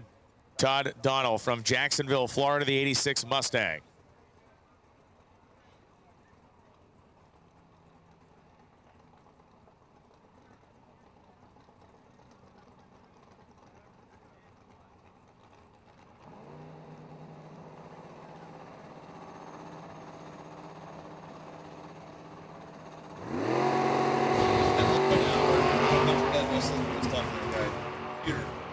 Kenny Floyd is having problems, and Todd, no, it was Todd having problems. 6/10 under the index. What in the Why Do I Roll the Sports was that? Floyd goes 6:02.8 at 110, and Todd Donald runs 5:41.2 at 121. That was, oh man, this feels really good. Yep, still feels really good. Yep, just took the stripe by 3 bus lengths. Yep, that was wrong. Yes, we have no bananas. Ricky Baxley and Robert Jackson coming up now. This is not Ricky Baxley. This is our man Andre Nunez, who so valiantly took out Bird in the smart car earlier. Jackson, the 1971 Nova. He and Colleen Jackson campaigned this car, based out of Newport Richey, Florida. Ultimate Street, you should be in the staging lanes and ready to roll. Ultimate Street in the lanes and ready to roll. Someone's rolling. Baxley goes 6:13.5 at 88. Jackson's car fell off the pace, going 6:61.4 at 105. I'm going to go ahead and say the nitrous didn't work. Nunez goes through, and yeah, you're right. Jackson's the nitrous system. Yeah. No bueno. I will say this. Colleen Jackson, to her credit, Robert's better half, one of the best crew people in the sport, because she would come up every afternoon and say, are they going to run again? We said, oh, he's like, I'm going to go tell my husband he can drink some beers. Every day she'd stop in. It was awesome. Jacob Hardwick coming out of Tennessee on the right-hand side against Jason Spina. The Space Coast Fire Safety Sponsor Machine, man. 2 stellar reaction times right here. Top of the racetrack. Oh, they're doing the womp, womp, womp. Spina gets at 6:25 at 106 with that famous 2:72 reaction time, saying see you later. Hardwick goes 6:41 at 105. Margin of victory, 30 thou.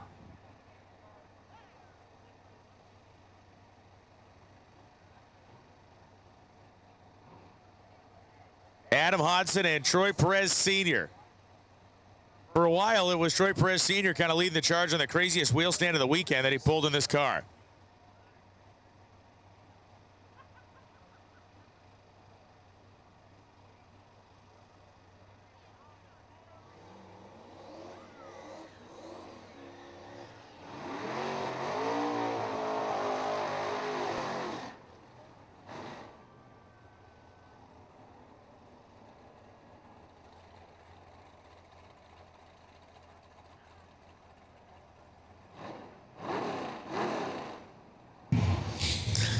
So Adam Hodson, the LS powered a 73 Camaro. Hodson, one of the group of people that brought Lee and I dinner last night, so thank you for that. Look at Hodson pull the wheels up.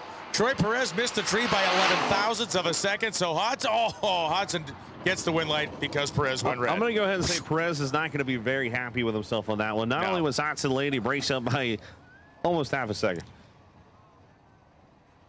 So Hodson will advance to round number 2.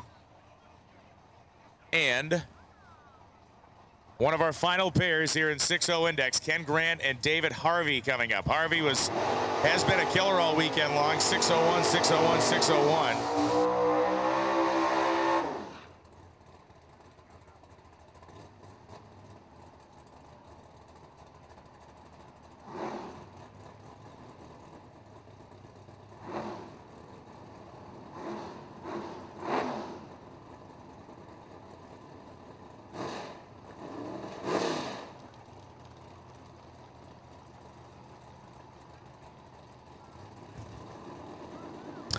Ken Grant in, David Harvey gone. Two guys that ate their Wheaties this morning. Good reaction times. Win light comes on for Grant. They both run 6:03. Grant does it with a 0. Harvey does it with a 5. Grant put 100 in his pocket on the starting line, going 14 to Harvey's 25 light. Ken Grant, a well-driven race and a well-deserved win light. The weekend ends in 6-0 Index for David Harvey. Zane Hudo coming up now.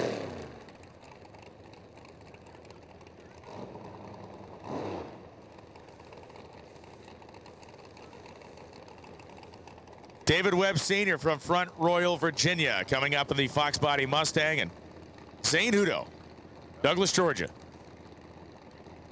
Unique little pickup truck with those big wheel tubs in the back of it. Identical reaction times, race to the stripe. 608 at 111. Webb gets it. Hudo 627 at 108. Just too much tub. It's too much. It's a too much tub.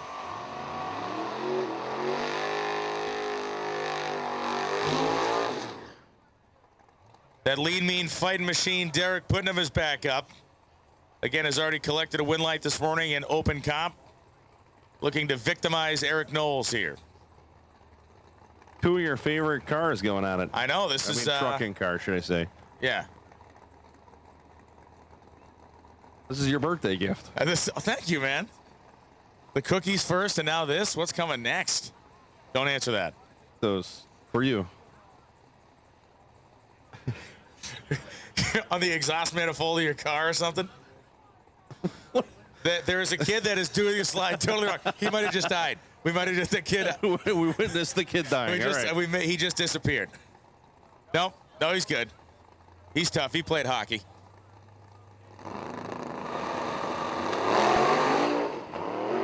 Oh, Derek Putnam has problems. I don't know if the thing. Oh, yeah. Bigger problems than that as Derek's going to roll to a stop. 6:01, 118 for Knowles. And Derek, it was weird. Yeah, it was almost like the thing either spun the tire or something broke. He got on the brakes hard, and he's going to drive it off. He's going to drive it down the racetrack. Doesn't look like there's anything leaking out of it. Just a kind of a weird launch. Huh. It's interesting. So the square body truck lives.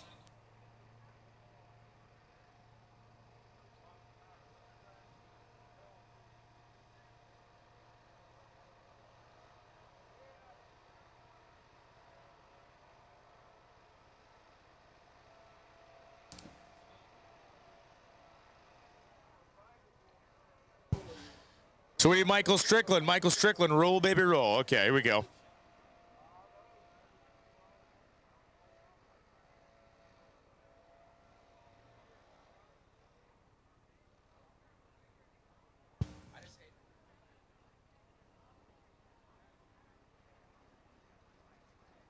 So our buy run here in the 6.0 index category. Coming up to make his solo pass and advance on, Mike Strickland from Douglas, Georgia. Number one qualifier went 001 in the tree, 6001 down the racetrack. Ninja level stuff.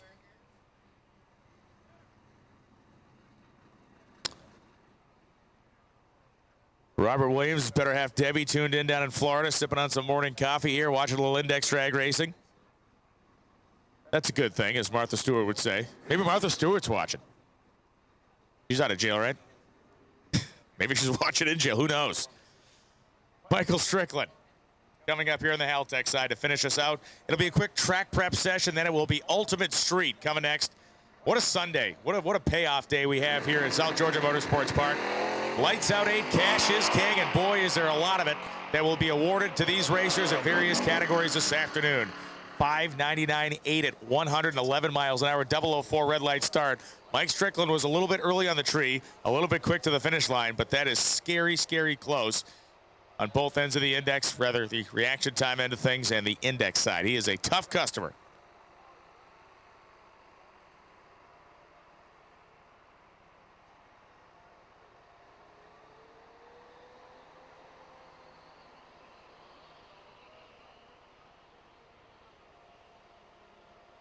So the tractors are out, the sweepers out, and we're going to touch up this racetrack before we get in to Ultimate Street this weekend, presented by ProCharger. It's sponsored by Induction Solutions and Ultimate Converter Concepts. I just want to let you know, Brian, apparently the NHRA is going to send over a birthday cake, is the text I just got. And the only, Mike English is going to jump out of it, he says. Yes, he's going to be in the middle of it. He just sent me that text. Well, I've always wanted an older gentleman to jump out of a birthday cake. That is exactly not what I've ever wanted. We wanted you to feel young. Yeah. Yes. There are trees around here that feel young when Mike English walks onto their property. Now, Mike's a good dude. Guy that based on the West Coast. We'll be seeing him next week in Phoenix.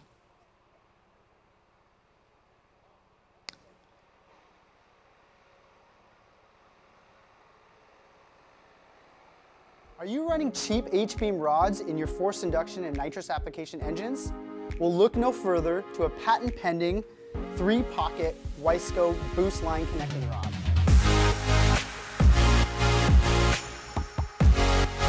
It features 20% less stress and 60% increase in bending strength over H-beams. The boost line rod features 4340 chromoly steel, ARP 2000 bolts, and is fully finished in the United States.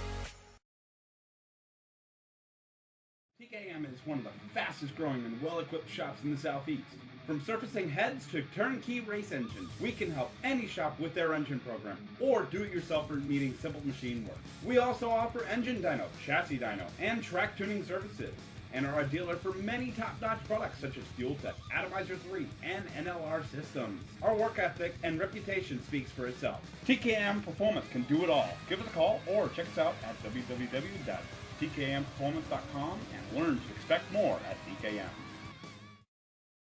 Induction Solutions, home of the world's fastest nitrous system. With an international name like Induction Solutions, you can expect nothing but the best. We are not like any other nitrous company. We are specialized in higher end and are truly customer based and not cookie cutter. Induction Solutions specialize in the design, installation, flowing, and tuning of nitrous oxide systems. Induction Solutions is the best source for your nitrous systems, as well as nitrous kits and thousands of parts. We have done thousands of nitrous systems over the years on just about any application you can imagine. From street legals to pro mods, we do them all. We are known for our direct port nitrous systems, both wet and dry, as well as plate systems, and our very own plenum system, the Punisher. All of our work is custom. Every single system is built specifically for your setup. We are always open to make our customers' nitrous dreams a reality. Check us out today at www.inductionsolutions.com or give us a call at 352-593-5900. Pro Systems, the world's fastest carburetors. With world records and championships in almost every venue of the performance market, Pro System carburetors consistently power the fastest cars on land and the fastest machines on the water. Custom carburetors are our business, and developing race-winning technology is our passion. At Pro Systems, we will take your program to the next level. Give us a call or stop by ProSystemsRacing.com to learn more. Get serious. Get Pro Systems, the world's fastest.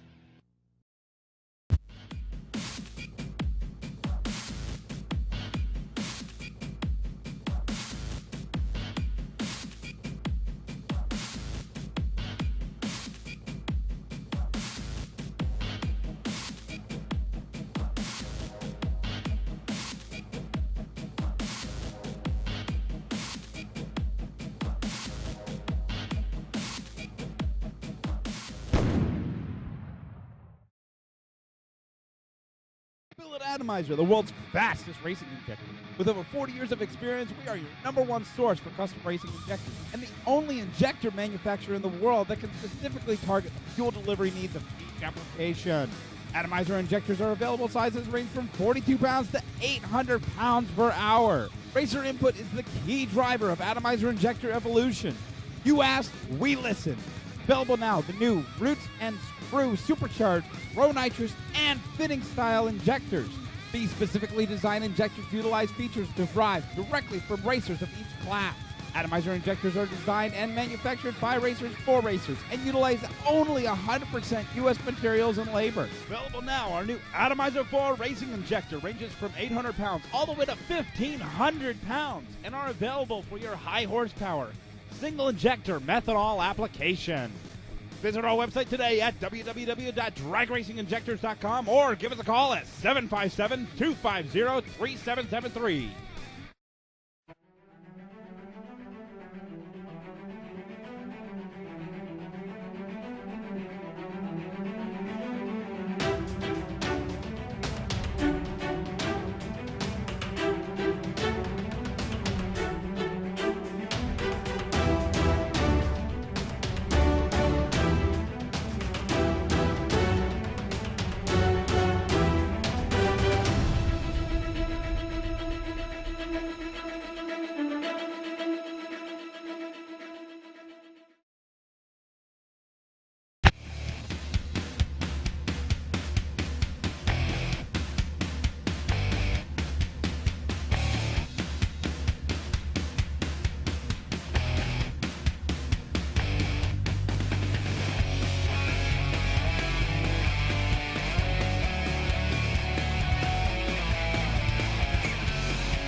Redemption!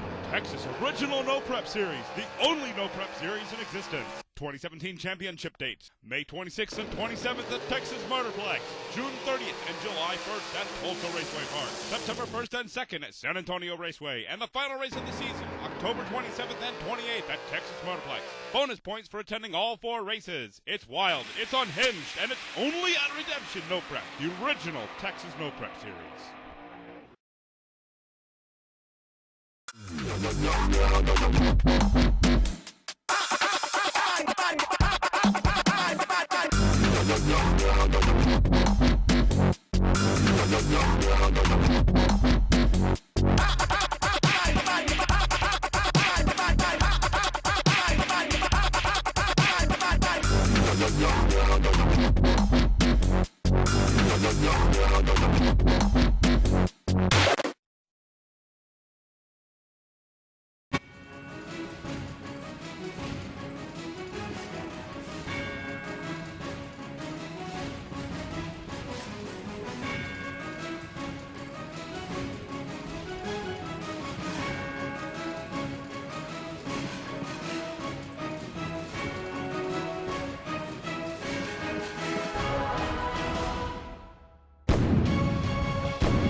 Been fun watching those ice cream makers across the racetrack churn away. That was awesome, man. Nothing beats homemade ice cream. Or and homemade lemonade. Yes.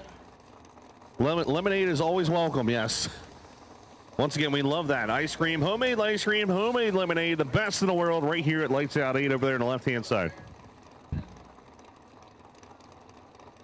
So Waters and Gree going to lead us off here. 32 qualified cars in Ultimate Street. We need PTC Radio versus the World. Second round of eliminations to the lanes, please. RVW. Second round to the lanes, please.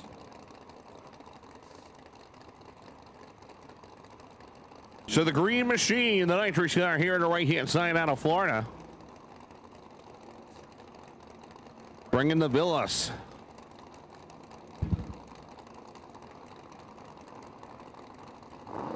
Both drivers are in. Get off on the street. Round number one. Look at that. Green gets out on him.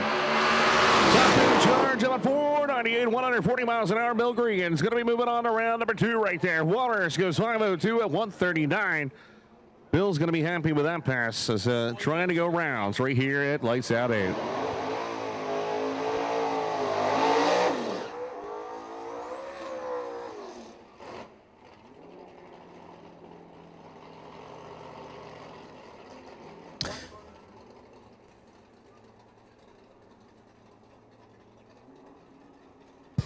So Charlie Johnson and Bart Tobner coming up. Tobner, this brand new 2016 Mustang.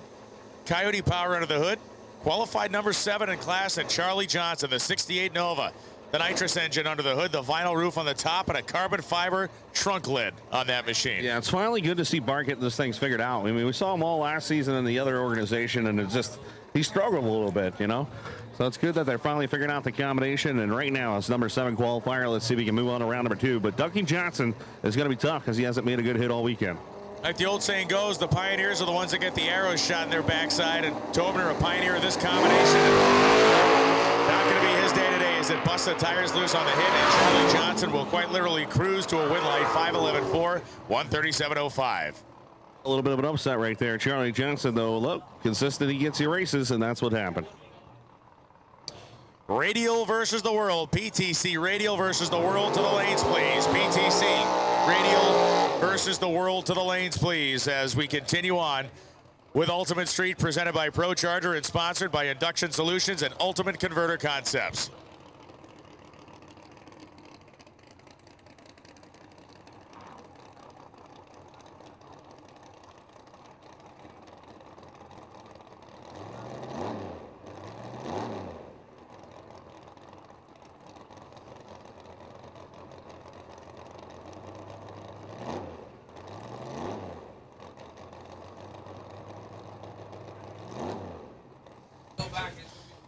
Walt Drakeford purging the nitrous, and Justin Burns. A couple of black Mustangs of different eras. The 86 machine on the Strange Engineering side, the SN95 style car here on the Altec side.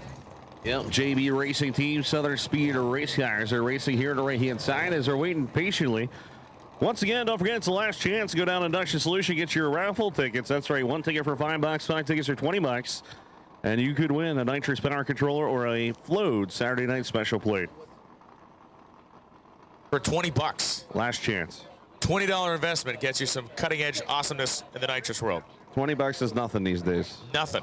I just spent $80 in gas this week. Unless you're an announcer. That is 2 days' pay. At least. You get $80 for 2 days? Holy crap. I want to raise. This is not fair.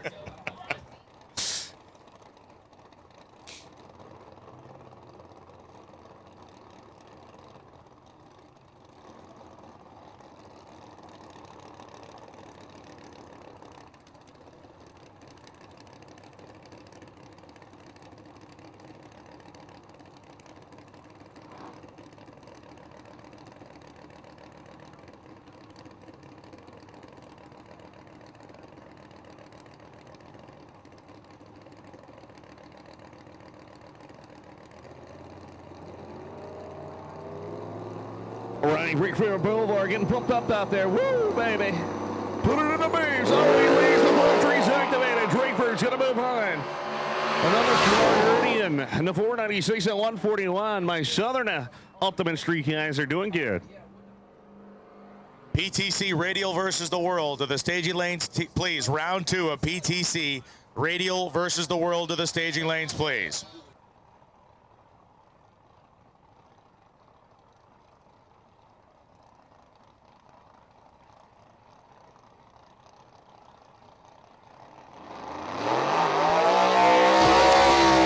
And Mike Freeman. Freeman the Mustang, Tharp the 86 Camaro.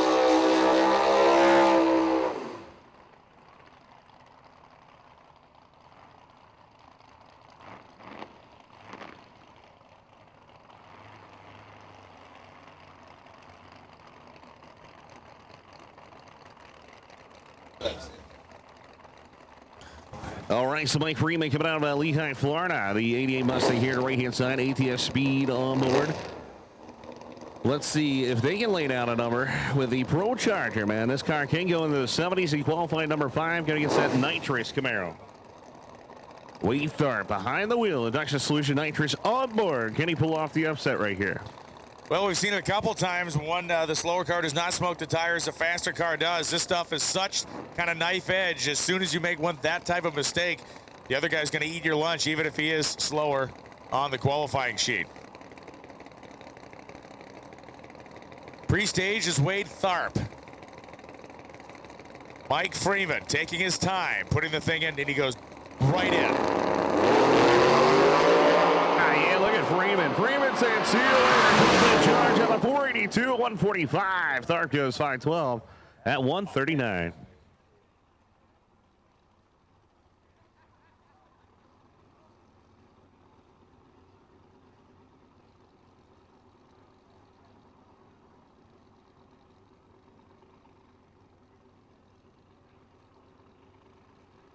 Thanks to Michael once again for giving us a homemade ice cream and fresh lemonade. You can get that right over the left side, right in front of all the slides. You can't miss it. This is living, man. This stuff is awesome. I just shoved a mouthful down my throat. It is fantastic. Beats homemade ice cream. Oh my gosh.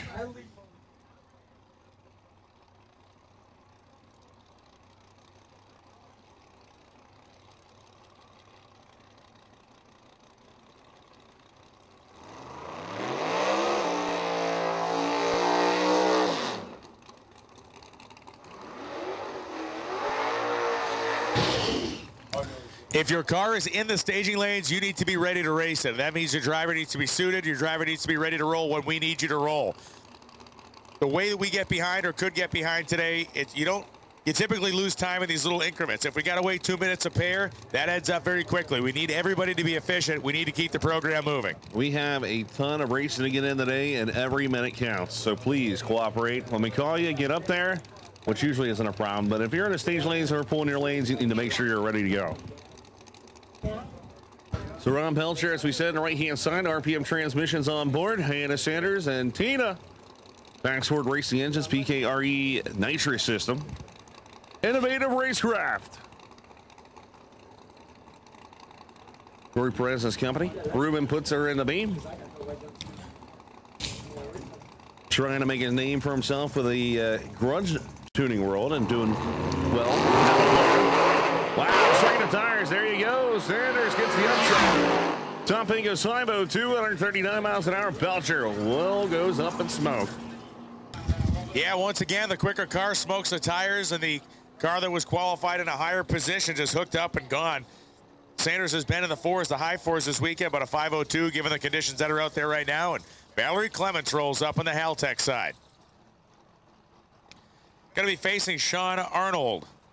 Once again, PTC Radial versus the World. PTC Radial versus the World to the lanes, please, as we are rapidly approaching the end of Ultimate Street. Kind of an odd surging burnout there for Valerie Clements. Sean Arnold coming up the 1969 Falcon. ARP Automotive Products, the sponsor.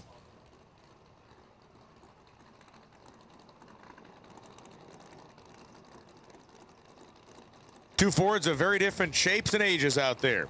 I love that Falcon on the left-hand side. That thing, we saw it in Bradenton. That thing is clean. Yeah, it's pretty neat body style, too. They didn't sell a lot of those cars, and very few of them ever made it to a drag strip. Just a neat a lot of people look at it and don't know what it is.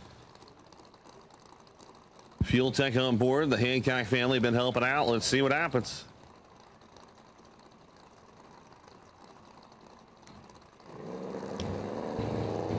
So Sean Arnold will be second at fully staged. Flickers the bottom. Boom, and they're gone. Both of them smoking the tires. Clements does not have the horsepower to catch Arnold at this point. Boy, that was closer than it could have been. 587, 137. Arnold moves on to the next round. Valerie Clements did everything she possibly could. You heard her pedaling the thing, and she was trying to catch Arnold. Might have had a shot at it if the track was a little longer, but such is not the case. Arnold advances. Wow. Battle of the Pedal Fest right there. Mark Ness going live. Outlaw Racing Fields on board. 84 Mustang, but the anticipation finally is here. Tyler Crossnow on the left-hand side, Bells, Tennessee, the Bennett Racing Machine, the ex-Mike Ross car. Let's see if Josh Leffert put a tune-up in her. Daniel Ferris, of course, usually the roles are reversed, and Daniel's in the car. Tyler's behind him, but now Daniel gets to play crew chief.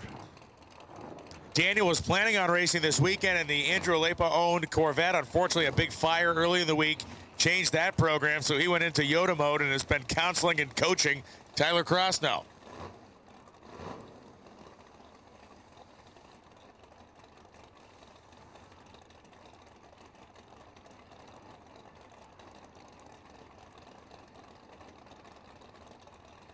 The Keith Haney, what's going on, brother?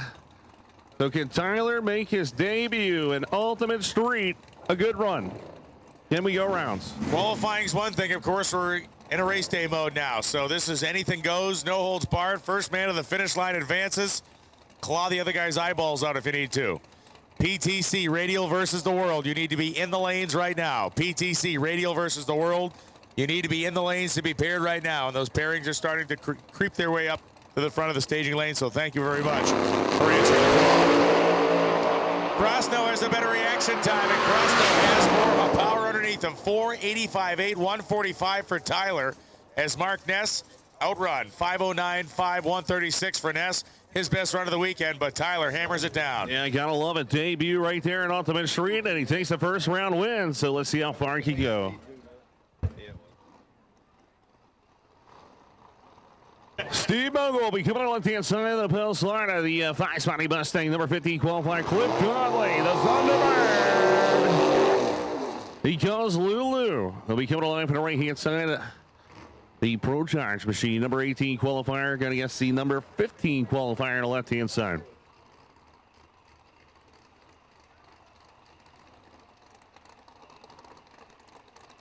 Certainly loving the fact that there are people quite literally tuned in from all over the globe this morning, enjoying what we're enjoying here at South Georgia Motorsports Park.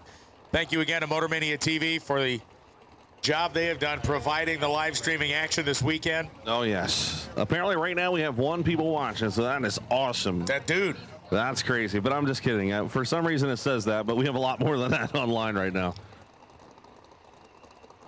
10,000. 10,000 people tuned in from all corners of the globe right now on a Sunday morning here in Georgia. Yeah. And that one guy needs to put some pants on, sir. We can see you. All right, here we go. Top 10 charge. Who's it going to be? It's going to be Conley. 498, 139. Mogul goes 509 to 135. They put the A to B tune-up in it, but just didn't have enough. Dean Marinas out there checking out the starting line areas. Eric Kenward comes up here in the Haltech side of the station wagon. 5.05 for Kenward in qualifying, 142.07. And Corey Stevens rolling up. Stevens, a racer out of Missouri, running the AMP BFI MS3 Pro engine management system on this car and utilizing many of the advanced features that the MS3 Pro offers. Individual cylinder, we talked about it last night, it still amazes me, individual cylinder tuning. Yes, you can. Same thing on the right-hand side, Ken. We're rocking the Haltech engine management system. I mean, it's awesome. See what happens. So Stevens qualified 10, 488.5 in theory, a significant power advantage for him. Kenward's car is not idealized for this class. I mean, he came up here earlier and said, hey, listen, I really am trying to get my program sorted for the NMCA season. The quarter-mile stuff's all in, and he's just trying to go A to B right here. Apparently, it's no pants Sunday, just so you know. All right. Well, I didn't get the memo. Let's move. Kenworth's been struggling. Top end 484, 146. The event's best pass of the weekend right there.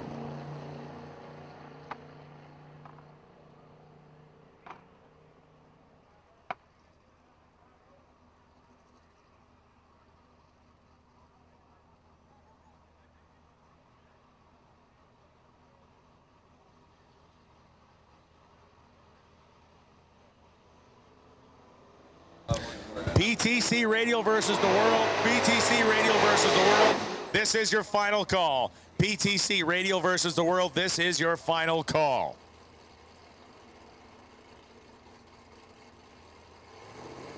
And Bob Kearns online says we're doing a great job. The famous Bob. Of course, of course. Bob's the man. He is. I value Bob's opinion. I like Bob. More than most. I've known Bob a long time. I've never met Bob. Really? Never met him. You sure? Really? Yep. Wow. He's famous from back in the day. Sounds like it. Yeah, old school like NSCA stuff. Nice. You know.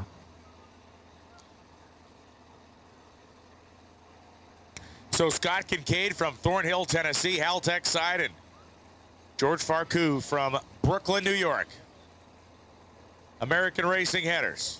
Clark Supercars 2010 Camaro. And Lee Sebring has gone into brain freeze. Woo! Striking the target right hand side. Look at George. 484, 146 miles per hour. The American Racing Headers car is going to be moving on to the next round.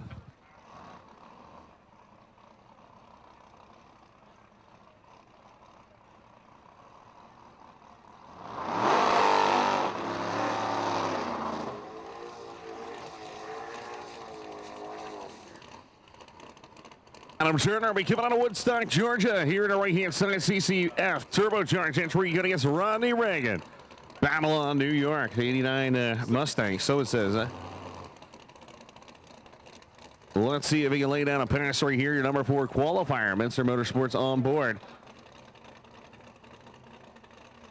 Of course, right-hand side, VP Racing Fuels, man. If you have not seen their new cool, dry fit hats, you got to go check them out. Definitely the best hat I've ever owned.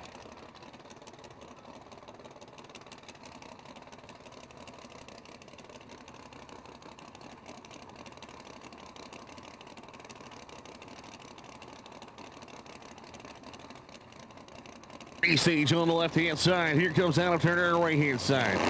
Here's the Pontiac. Move on around number 2. Pontiac lays on and strikes and tires again, man. A lot of people struggling on the right side of the racetrack. Reagan goes 482 at 148.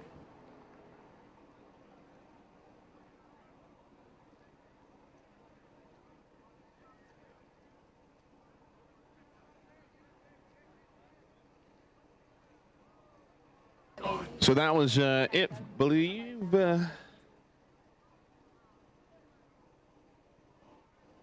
No, we still have a few more, excuse me. Paul Fowl going to be coming on the left-hand side. I can't see through the stage again. Durham, North Carolina, the 98 Formula Firebird there. As Cameron Massagale had some issues, could not make the call. You heard it pop yesterday, and Newman could not get fit.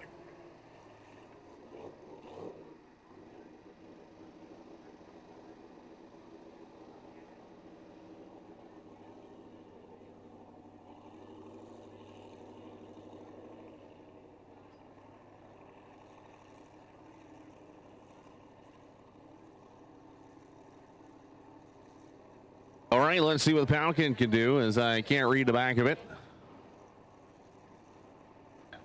Back of the race car there. Yeah, something written on the back window. So Bill notes a boost, puts it in deep, strikes the tire. 004 reaction time, though.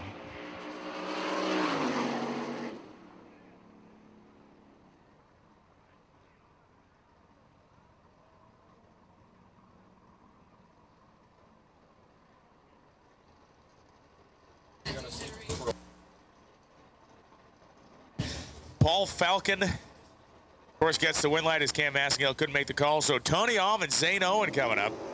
Tony, the number 2 qualifier in his kind of cool milky gray Mustang over there. Zane Owen A Toyota gray. He just painted it. Yeah. It's grown on me. At first, I didn't like it at all. I like it. I think it's classy. But now, yes. Yeah. It's coming around on me through the year. You got to have kind of a refined palate to enjoy that. This is it. Radio vs. the World, last and final call. If you're not here within the next minute or two, you are done for. Radio vs. the World, the final call. RVW, where you at? Final call. Need to be in the lanes right now. Otherwise, going to run without you. And that's second round, so you should be fixed, man. $50,000 up for grabs, race fans. Might want to try to find that seat. So Zane Owen, as we send Tifton, Georgia, 93 bucks, money to right-hand side, number 31, going to try to pull off the biggest upset of his career. As we need Pittman, Alan Pittman, Scotty Cannon to the lanes, please. Alan Pittman, Scotty Cannon to the lanes, and Martin, Ryan Martin, Fireball. Where you at, Fireball? Need to get to the lanes right now.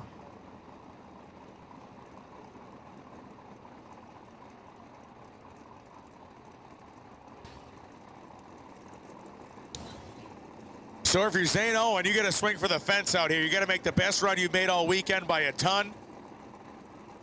Yeah, you got to find something. Or you got to hope that Tony Alm overpowers the racetrack. We talked about it before. Sometimes if you're Tony Alm, you try to back the car off. That's when you run into mistakes.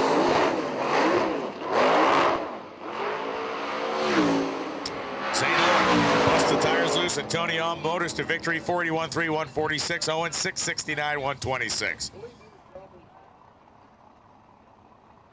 Yeah, Zane Owen did strap a giant hole shot on Tony Alm, but then the tires started to spin, and it went away in a hurry.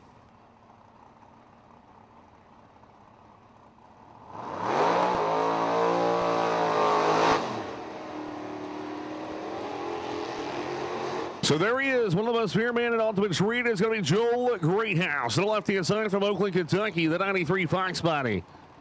Pro-charged F1A on board. Bennett Power. Justin McChesney does a tuning out there. Of course, John Kalivas is here this weekend representing KBX. Let's see if the Pro-Charger can put down a pass. They've been struggling just a little bit. Gary Price will be coming out of Defuniac Springs in the Mercury Capri. The 93 Scar, number 19 qualifier, but all eyes on the left-hand side of the racetrack. This car has the power to set the record, but has yet struggled all week. So let's see if they figured out the issue.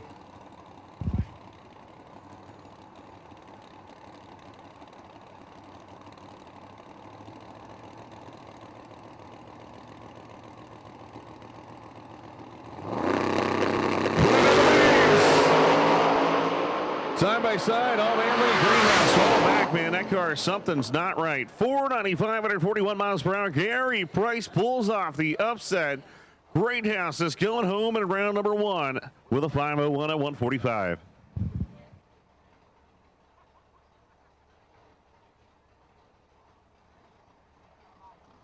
Where's the GOAT? Well, the GOAT is here. John Steiner be coming out of Middletown, Delaware. The nationally aspirated. They call the group NA Mafia up north. Nice. Yes, because there's a bunch of naturally aspirated guys that actually some of them came to watch John Steiner. So that's pretty awesome. That is really cool. So let's see if their Urachko Power can put him in a round number two, but he's going to have to get through that TRZ Motorsports guy on the right-hand side. Some of the coolest cars in small tire racing are naturally aspirated Pontiacs. Of course, you got Dwight Osmus, who runs over the NMCA. Got the big Bischoff motor in his Firebird. And, of course, Snyder's car is just great. Foreigner here on the right-hand side, Orlando, Florida. The Nelson Power Plant. Ruben is going to make sure he's in the groove. Let's see if he can pull off the upset. But, man, everybody loves the GOAT on the left-hand side. I mean, everybody. Everybody I talk to, what's your favorite car? The GTO. It's just different, I think. That's what it is. Yeah. I mean, anytime you see somebody kind of deviating from the path and being good, awesome. Mission builder by trade over there on the left-hand side. Oh, cool. So let's see what he can lay out. You know, you look at these two cars and you go, okay, if you didn't know anything, you'd think, well, Camaro's probably quicker. It's smaller and the whole thing, but not the case in qualifying. Snyder about a 0.2 advantage in performance on paper. Uh-oh. Both cars spin the tires. Snyder, the smoke pouring off of the rear radials. Can Snyder run him down? Yeah, 6:49.5. 132, and by the hair on his chinny chin, it's John Snyder. Look at this. Everybody was jumping up and down along the fence. You gotta love the pedal fest. Ryan Martin, you're the only car we're missing in Radial vs. the World, and this will not come as a surprise. We're not going to hold the program up. Radial vs. the World, Ryan Martin, you're the only car we're missing. We need you to the staging lanes now.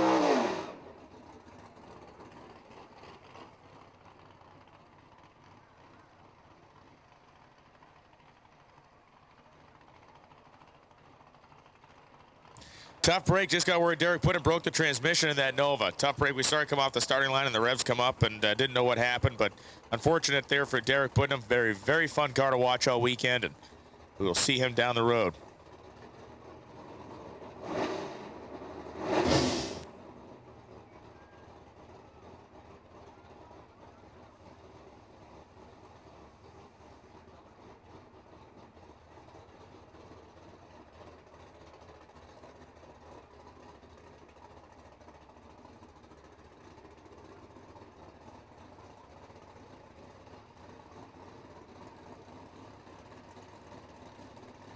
So Sean Peller was going to be facing down Mike O'Neill. Mike O'Neill could not make the call. So Sean will take the trick flow, so sponsor machine down the racetrack. 478-2, 146. That car is a hammer, and he is going to be a factor as we get deeper into eliminations today. Sue, next category up is Radial versus the World. If you're anywhere but a grandstand seat or along the fence line, you're in the wrong place. Got a little track prep to do, and then RVW round 2. We took the 32 car field and hacked it into 16 pieces.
So once again, coming out you next.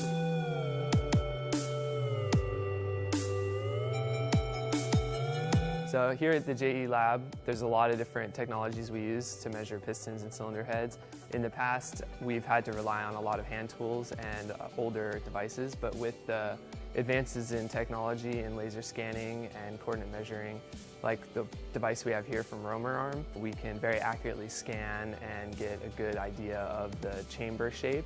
Some of the reasons why you might send your cylinder head into us is if you've modified your head at all. A lot of these aftermarket heads, a lot of people will make their own modifications to, either with hand tools, hand grinding, things like that.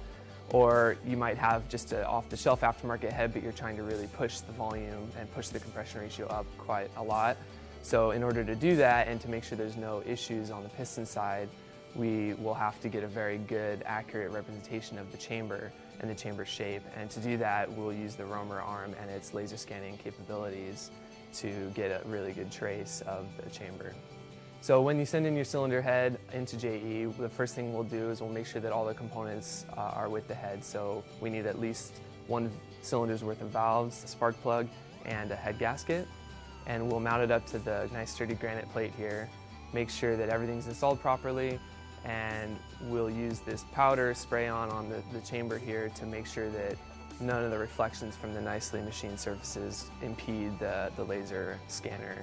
So once we get the cylinder head scanned and we get the data, we'll pull it into our CAD CAM software, and we'll use that when designing a piston to create the 3D dome profile to help to maximize your compression ratio. The roamer arm is just one of the many advanced tools that we use here at JE to give you the most advanced piston design possible.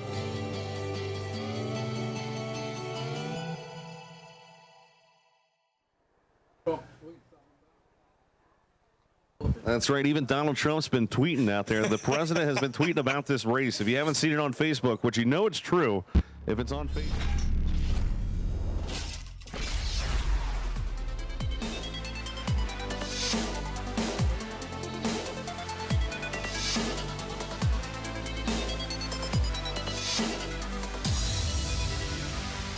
JE's ability to make custom pistons is second to none.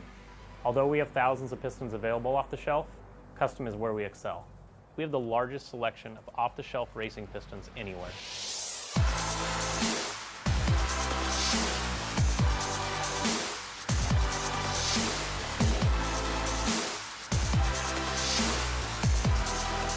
So in 1947, there was a lot of cast pistons being used in racing, but horsepower was evolving. And no one was really doing anything new and advanced, so this was actually the roots of racing in California. And that's how JE was formed, based on the need for high-performance forged pistons to support more power.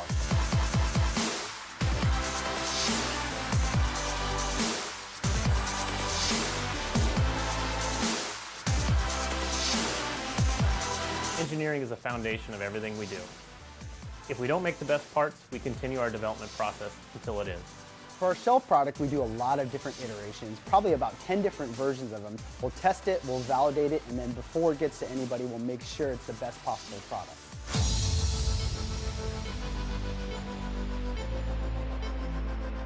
We create an entire piston right here in America, from forging all the way through machining. Even our material is received from New Jersey. What's exciting for us as a piston manufacturer is we get to forge in-house using flame, fire, take raw material, a big press, and forge a slug into a finished piston.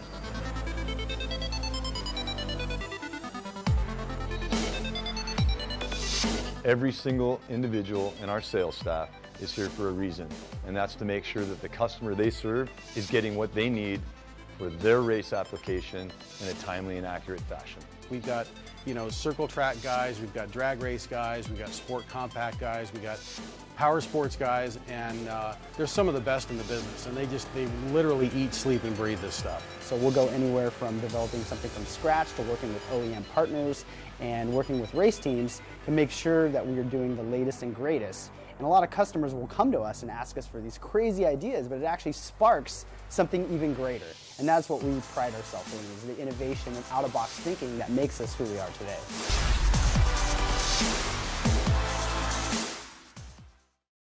We're out here at PRI 2016. I got Goliath 2.0 out here. First time anybody's seen the new setup. We're Pro Charger now.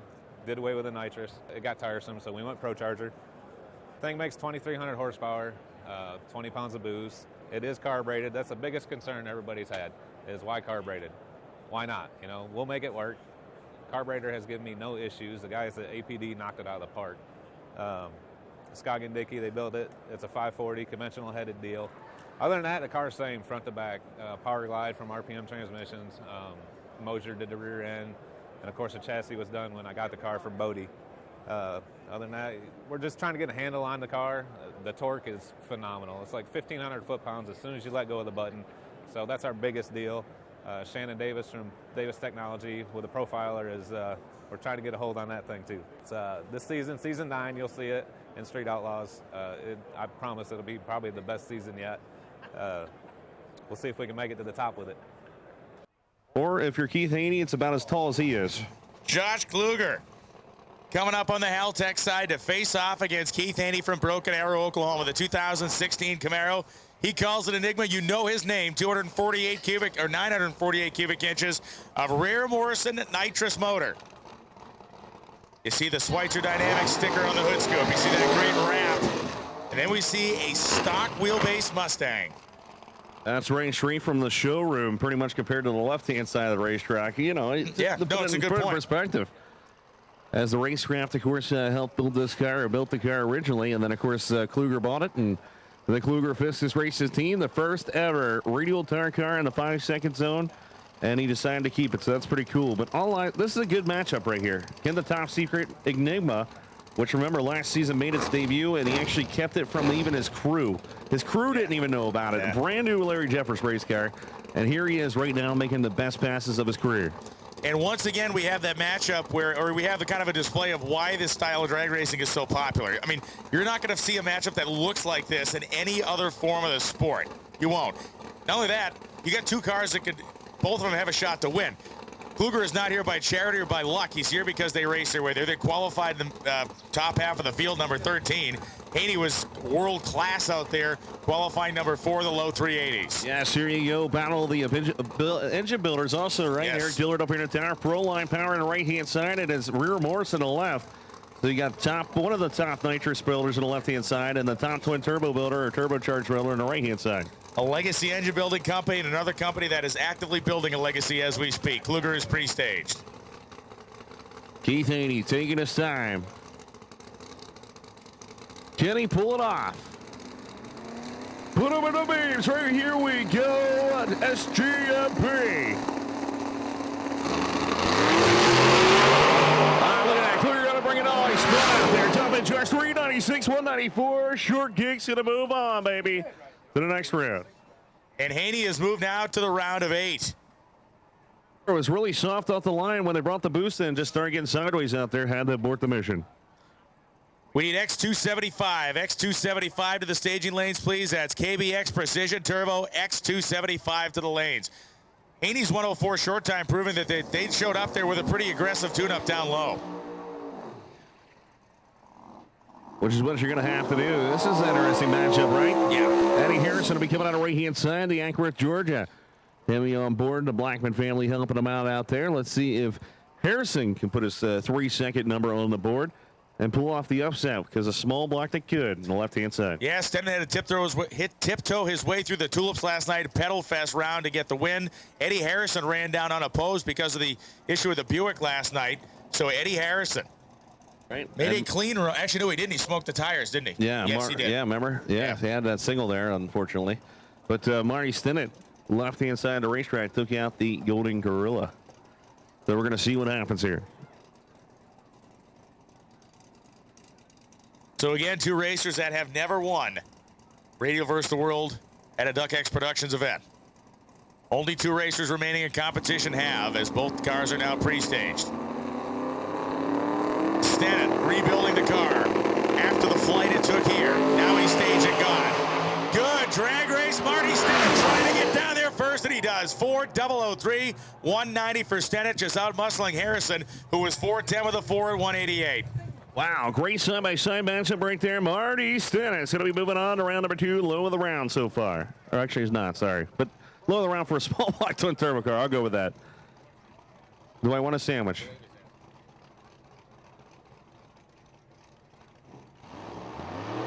So, as Lee mentioned, the reaction times are spectacular at 21 to 23. One of the guys that has won here before is Jamie Hancock. He completes the burnout in the Pro Mod style machine on the Strange Engineering side. Mark Mickey from Jefferson City, Missouri. That's right, 484 bore space motor over here on the right-hand side, which is absolutely insane. The Nelson Competition Engine Fuel Tech on board. As let's see, Red Hat Mafia has always been helping him out. MM Transmission Man himself. They've been creating some of the coolest lockup stuff that you've seen. Once again, we need X275. X275, you need to get to the lanes right now. As Jamie Hancock trying to get that Pontiac over there on the left-hand side in the winner's circle. Loving the new paint job. It's got 454. I'm sorry, that's what it says on the screen. 900 plus cubic inches on the left-hand side. Here.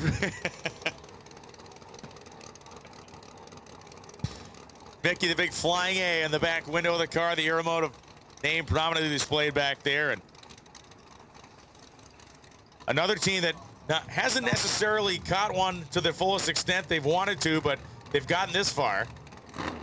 Jamie Hancock knows what it's like, knows the pressure, knows how good you have to be to win here. We'll see if that experience comes into play now. Nitrous and turbos. Yep, so far everybody's saying Hancock's going to win. It's going to be close. Mickey Hancock, put it in the beams. Oh, man, goes out, the wheels up. Look at this outside top that George is going to be. It's going to be Jamie Hancock with a whole shot. 4 flat with a 6 at 189. Mickey 4 flat with a 5 at 2 and 2. Margin of victory right there. What was it there, Brian? 16 10,000ths of a second. Mark Mickey had to breathe on the gas pedal between the 60 and 330, and that was just enough for Jamie Hancock to put less than half a wheel diameter on him at the finish line. 16 10,000ths at the stripe. That was the closest race of the year so far, and Yikes. wow, that was crazy right there. Talking about a great side-by-side match. Barry Mitchell and Tim Slavin's coming up. Another one of these, on paper, fairly lopsided matchups that we had so many of in the first round that went the complete opposite way we thought they'd go. Mitchell qualifies number 2. Laid down a nice clean run in the 80s during first round elimination. Slavins ran down in the 90s. He was the 18th qualifier to get himself into the eliminator. Yeah, they went a career best 394 to go number 18. He's going to have to find something here, but hold your ears, baby, as Barry Mitchell's coming alive. Tim McKee was updated to race car over there on the left-hand side, and this was definitely one of the favorites to win coming into this event.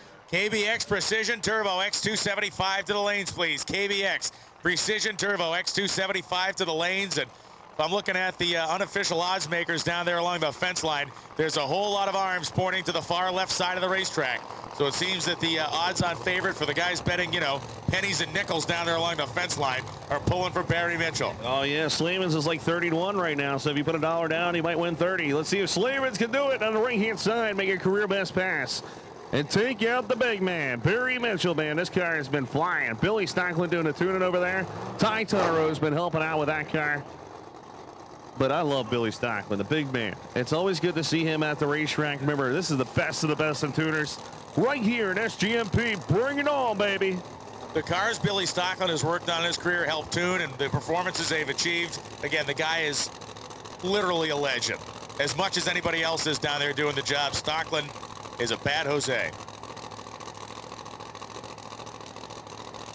Pre-stage on for Slavins. Mitchell will put the pre-stage on the left-hand side. Is there going to be any games? I don't think so. Yep, both of the guys are moving in. Mitchell's in. Here comes Slavins on the right-hand side.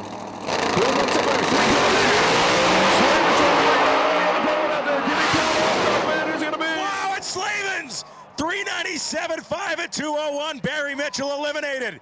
Mitchell had to pedal the thing. He had Slavins by the throat to 60 feet. Mitchell was 103. Slavins was 111, but Mitchell, you heard that little lift, the little pedal out of Mitchell, and Slavins drove by him. That is mammoth. Wow, look at that. The biggest upset of the event right there, taking out the projected winner. He is gone. Slavins, the underdog, is moving on. I love it. Wow, that is spectacular, man. Absolutely spectacular.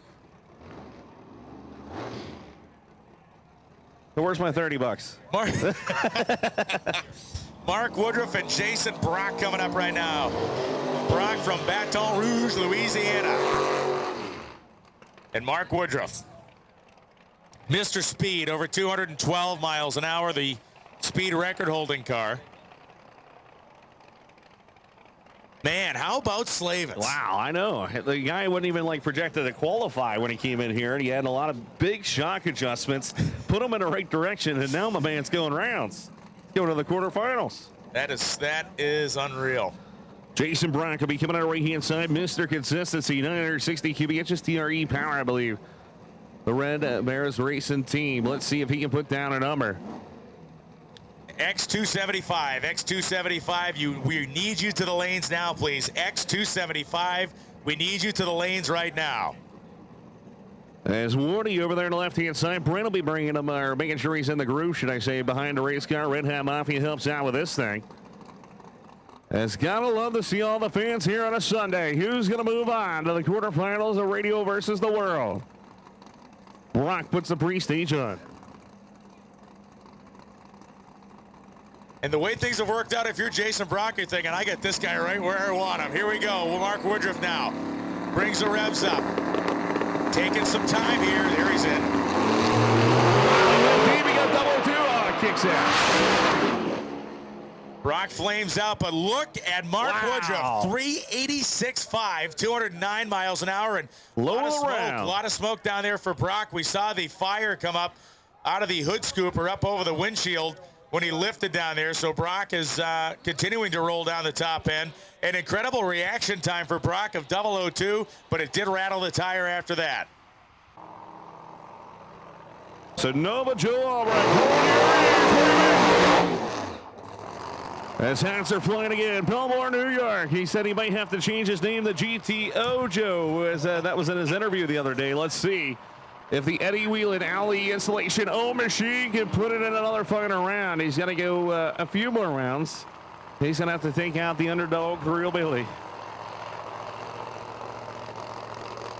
The Stack machine, Shane Stack. Yeah, we're talking, again, Shane Stack ran a best in the mid 420s, I think. Like, what, a 27-28 was actually his best run. The Eagle Collision CTR sponsor machine coming on the right-hand side. Can Shane Stack pull off another upset and make it into the quarterfinals? There's Nova Joe. John Salemi, Resolution Racing Surfaces, does the tune in, and trust me, he's going to be conservative on this pass. One of the smartest tuners when it comes to racing out there as racing the competition. Let's see if John Salemi put the tune-up in it for the W. Shane Stack is going to need A to B class pass. I probably wouldn't throw the kitchen sink at it. And Stack's usually smart about it. So we're going to see.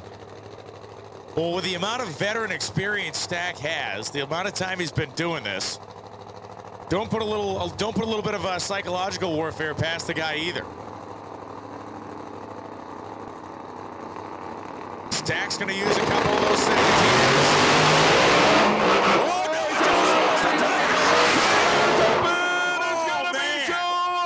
467 to 173, blew the tires off. We thought the upset was going to happen. I'm not sure Albrecht's car was even hooked up going past the finish line. That thing was paddling the tire the whole way down, and Joe Albrecht, with a tap dance on the gas pedal, gets a win light by just a tenth of a second. Talking about a driving fool out there. He was drifting through the stripe for the W. You gotta love it right here in RVW. Shane Stack saying, blessed mother of acceleration, don't fail me now. He almost got there. 479.7 for Shane. Was not big rock and roll numbers for anybody, but what a drag race. Wow. My heart was pounding on that one. That was crazy. Street fight, man. I never even thought that was going to happen. Yeah.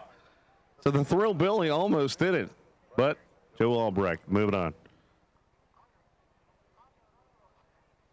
That's when you wish you had a guy like Albrecht mic'd up to hear exactly what he was yelling and screaming at that car. Exactly right there. None of it would have been printable or publishable or broadcast. The full New York accent would come out on that pass.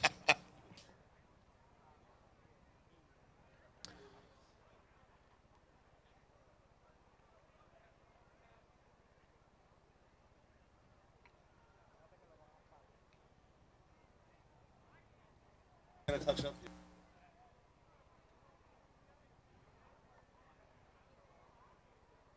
So Tim Kincaid and Steve Jackson coming up next. Of course, a couple of supercharged entries. Tim Kincaid had one of the most entertaining round victories I have ever seen in my life last night. A car went into a wheel stand. He pedaled it when it was in the air, smashes down to the ground. The parachute comes flying out, and he still manages to win. Gonna need a little help on this one, but anything can happen. Coming out of Waterbox. Blower cars, man. Something about two blower cars coming out of Waterbox together gets you all excited. Absolutely, Steve Jackson. This is, of course, the Shadow 2.0, the car that everybody's been talking about, the big debut in competition here this weekend. Qualifies #1, resets the record, picks up a first-round victory last night against Carl Brunet. And that team was great to see out here this weekend. They at least kept Stevie honest. If he had made a mistake, they would have been there to capitalize. Yeah. But these guys don't really make mistakes. They went their best pass of the weekend. So, I mean, you got to give them credit for even qualifying, like we said, with 4 cylinders. But the question remains, the most talked about car coming into this event, the Shadow 2.0. Rick Jones, RJ Race Cars, quarterbacks on board. Strange Engineering going against Tim Kincaid, the freshly painted 63 split window Corvette. And we're talking about 2 crazy drivers behind the wheel, man. They do whatever it takes to win the race. Yeah, Kincaid proved that last night. He just would not give up and would not give in. The huge numbers have evaded most every competitor except for Woody this round. Find out how this one shakes out. And remember, this is the worst here they have to deal with all week. So here we go. Stevie Jackson puts it in the base. Jackson says, see you, baby. Top edge on 395 at 195. They played it safe. They went A to B. Shadow 2.0 is moving on to the quarterfinals. Yeah, these guys are not going to be people that take unnecessary risks and put themselves in a position to have to dig themselves out of a hole, so to speak. Jackson does what he needs to do in the Christmas tree, 051, 107 to 60 feet. You know, what do you say? They're business-like. Yes, they made a big change suspension-wise, and Mentzer helped them out, and they went straight A to B. Stevie Jackson, moving on.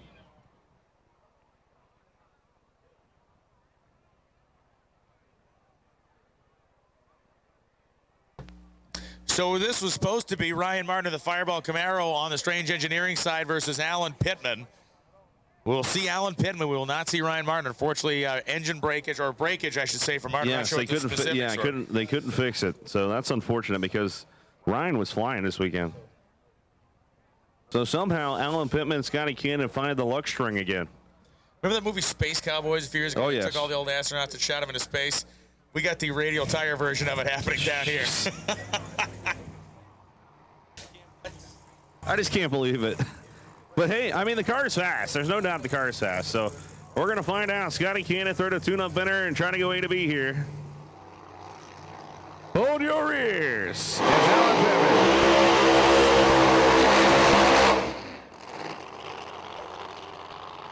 The only thing you got to know about this whole operation is Scotty Cannon drove here in a short bus with a 383 stroker in it. That's really all you got to know about what's going on down here. All right, so here we go. That's right. Steve Johnson says he's going to leave in a short bus with Scotty Cannon, so that would be an interesting ride home.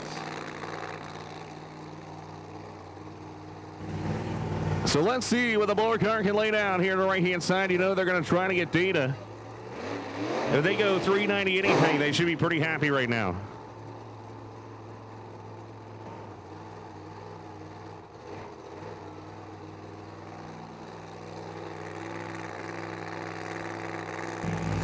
So moving forward, last one of the day, well, not day, of the round. My head was already sleeping. Pre-stage is on. Pittman's edge. Nope. Swing and a miss, but hey, when you got nobody near the lane, you can afford it. 7:23.7 at 85 miles an hour. And the Space Cowboys move on to the next round. All right, so we have something cool out there. That's right. Mr. Johnson, Deduction Solutions, has this awesome raffle. And this raffle, of course, you know, let me pull off the flyer because it's on my phone about 4,000 times. You can. The raffle is for your choice of a nitrous power controller or a float Saturday Night Special plate. That's right. So get out your raffle tickets. If you bought an Deduction Solution raffle, it is time to see who the winner is. As we're going to have somebody reach into this awesome bowl and pick it out. That's me. Oh, my gosh. I feel honored. Mix it up here. And the winner is going to be Steve Hahn. That's right, Steve Hahn. Ticket number 1364360. You have won it. Whatever you want, go down there in Induction Solution tent and pick it up. I'm sure they'll call you here in a second. But Steve Hahn, you are the winner of the Induction Solution raffle. Thank you, Steve Johnson, for everything you do, man.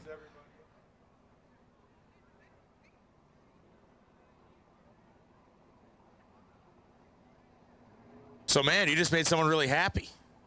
Oh. Some pretty awesome Induction Solutions nitrous parts. Going to make somebody's hot rod much faster as Fast Mover Motorsports flying the Old Glory and the flag of, I believe, the United States Navy down there. Matters, the owner of the car, is a big-time Navy guy, as he's been in the Navy for a long time. And a big appreciation. Thank you, Chris, for your service, and everybody out there for that matter. That is awesome. And thank you, Steve. No, you can.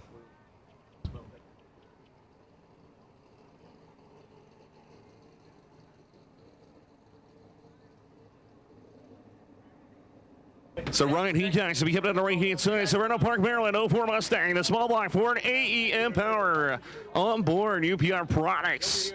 As these are two good friends, and I mean friends as in JPC president or vice president, whatever he calls himself, on the right-hand side.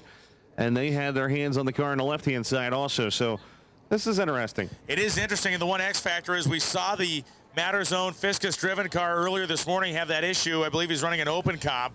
Hopefully they went back and figured that out. Heacox. We've not seen the full potential of that thing either. Definitely not. 450s is not what they're looking for out of that car. Remember, Fiskus is going around number 2 of open comp. That's right. So all is not lost here if Heacox gets out on him. Wow, Smithfest, who's going to recover? Bring on the power. Fiskus was too late. It's going to be Heacox, 672 at 144. So Ryan Heacox, 672, 144, and Kevin Fiskus, 687, 2 at 142 miles per hour. Ryan Heacox will advance.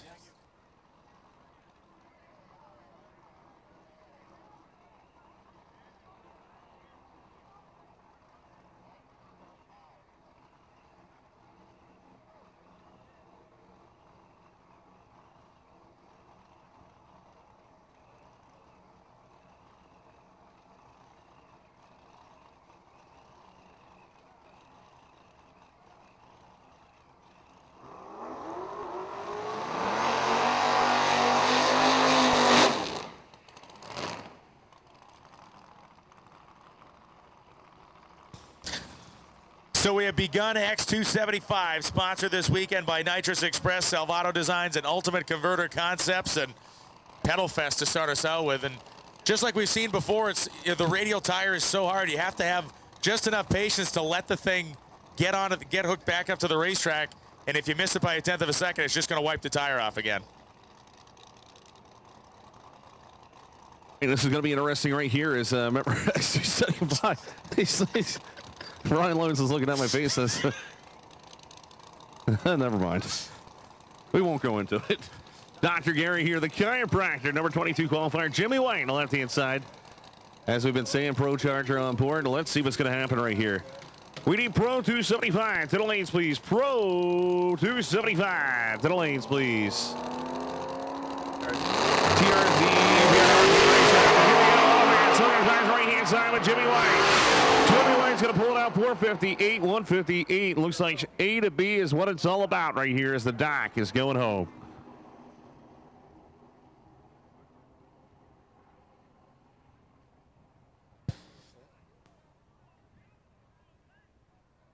So Dr. Gary is rolling slowly past the finish line, goes 12:69.5 at 34 after smoking the tires.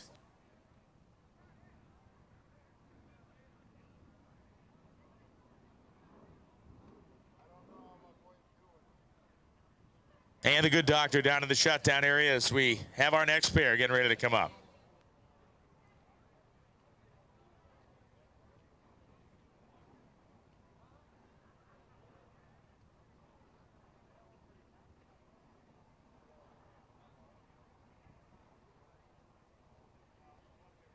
Marty Chance coming up with a brand new set of radials. The sticker's still on it. Kurt Johnson loves that.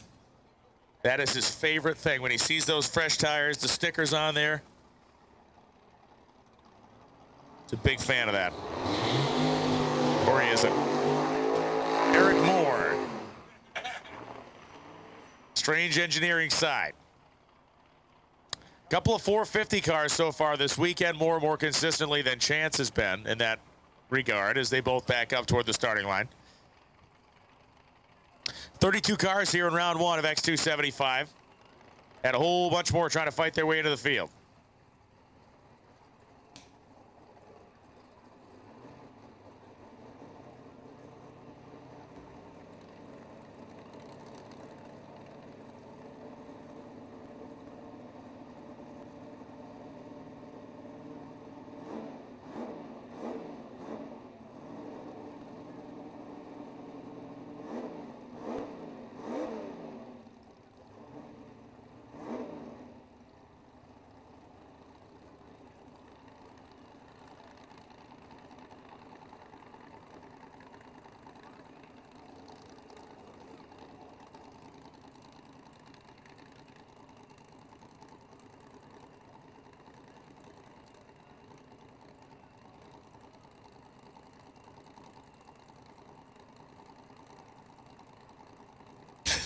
Eric Moore waiting at pre-stage. Marty Chance is already there waiting for him. What a Sunday here at SGMP. Boy, oh boy, this is a ton of fun. Both cars pre-staged.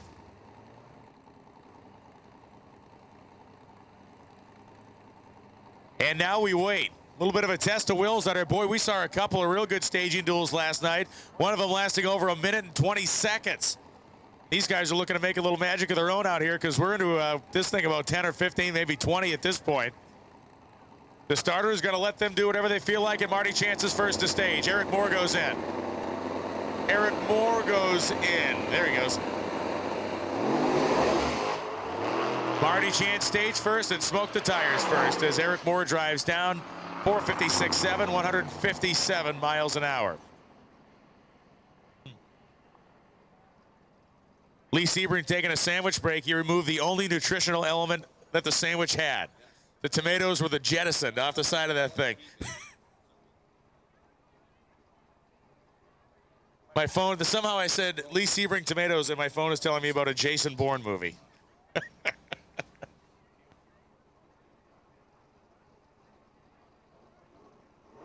Vinny Palazzolo coming up. Strange side of the racetrack, the mustard yellow GT500 Mustang. And Nicky Notch comes up here, Haltech side. If you are driving a Chevrolet with a license plate 932MZC, Florida plate 932MZC, in Vendor Row, you have parked like an idiot, and you need to move this thing. Yeah. If you're driving a Chevrolet Silverado, license plate 932MZC, you parked it in Vendor Row, you're blocking the progress of everybody, you got to get that thing out of there.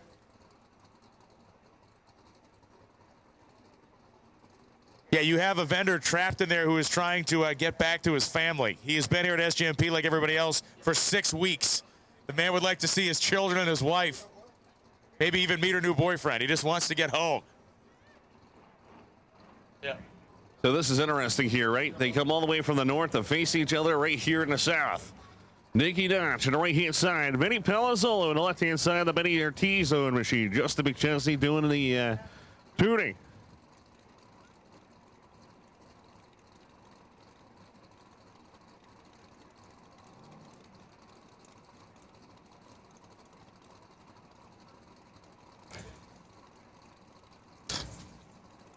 Vinny and Nicky both ran 453 in qualifying. This is a good one. Number 17 versus number 16. The tightest two cars in the 32-car qualifying order. Vinny second to stage.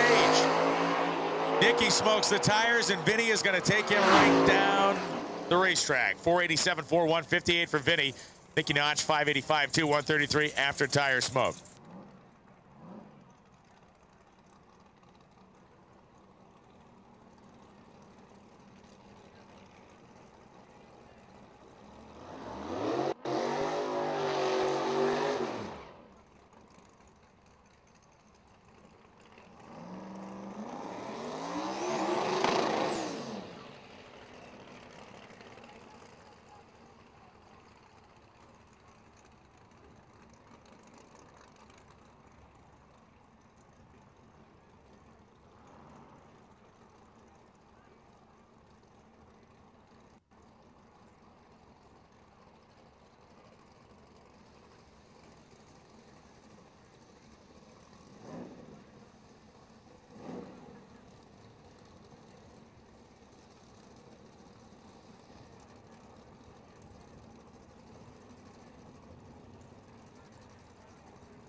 Joe Johnson and Bob Bales coming up.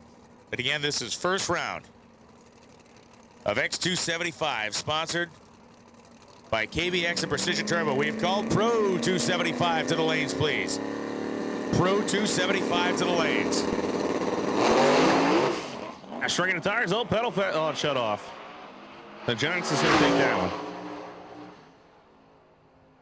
559 at 156 right there as he's going to move on to the next round of competition.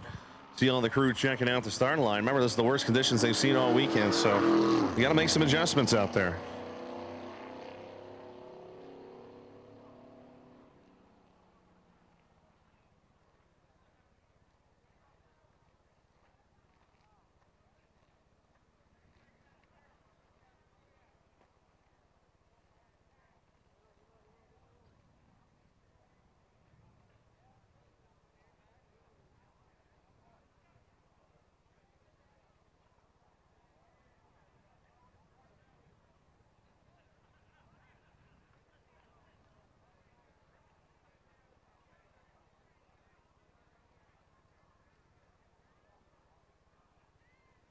All right, so attention out there over on the left-hand side. You're sitting on top of that wall. You cannot sit there. So where the old suites were, you know, our insurance company says you cannot sit there, and we can't race it till you come down. So the person sitting on the wall with his, looks like a girl and a guy. You're sitting on the wall up there. Yep. Thank you. Thank you. Appreciate it. Just not allowed to sit up there, unfortunately, because of insurance regulations. Rules, man.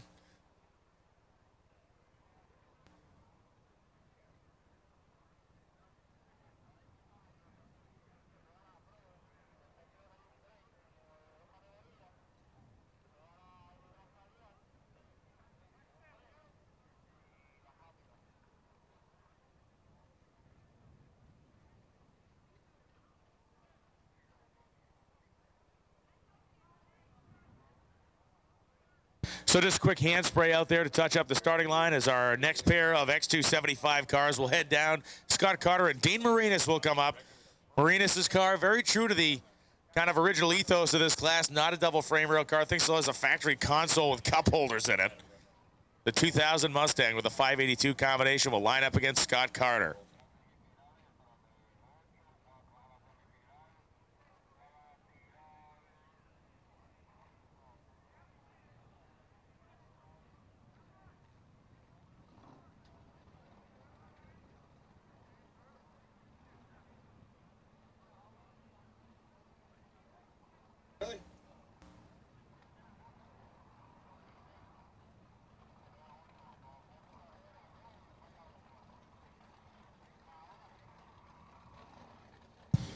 So Whitestone, New York's own Dean Marinas and in his orange Mustang, and Scott Carter rolling up here, Haltech side, in the Grabber Blue machine. Oh, that's right. Dean Marinas coming on the box and left inside the creek, baby. Look at him doing the burnout out there, the big black. Single stage of nitrous, the man that held the big black record coming into the day. And he got a little reset by Jamie Stanton, but man, went 439 with a 0 on the left-hand side. Scott Carter is going to need a little help. Yeah, Scott Carter will need a little help, but we have seen those racers get that help in the form of maybe a little bit of over-aggression on the part of the quicker qualified or quicker running car to this point. Marinas is a legend in this category, and we'll find out if he has the right tune-up to get down what has turned into seemingly a fairly tricky racetrack. Most sunshine it's had in a while, likely the hottest track temperature these racers have seen all weekend long. Incidentally, Marinas will be competing in the NHRA J&A Service Pro Mod Series a few times this year, running, I believe, the Englishtown event. Not sure where else he'll be at, but a couple of Pro Mod appearances in his future.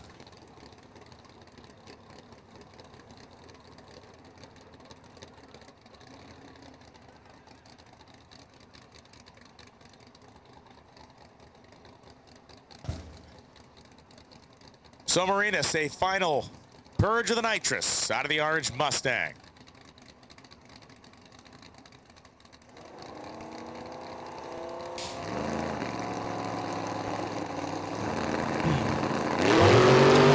And immediately Scott Carter just hazes the tires, and Dean Marinas shifts his way down through.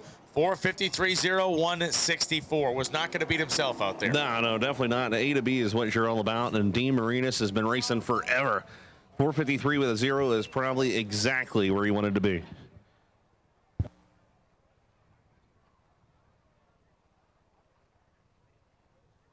So, plot twist happening right now. This would be Rich Bruder coming in. Bruder in the EFI supercharged X275 combination, one of the few in the proud, basically one of the only right now in this class running this setup.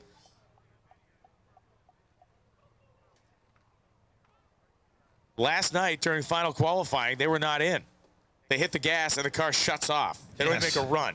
So you think all is lost, but not quite, because we had such breakage. So many cars couldn't come back. Bruder got in as an alternate. So this could be one of those stories. The guy gets in as an alternate and just starts laying them out. Yes, can they finally figure out this brand new combination, the Soma power plant? We are going to find out here shortly. They're saying it's good to go. Let's fire this thing up, man. Turn the key. All right, hit the button.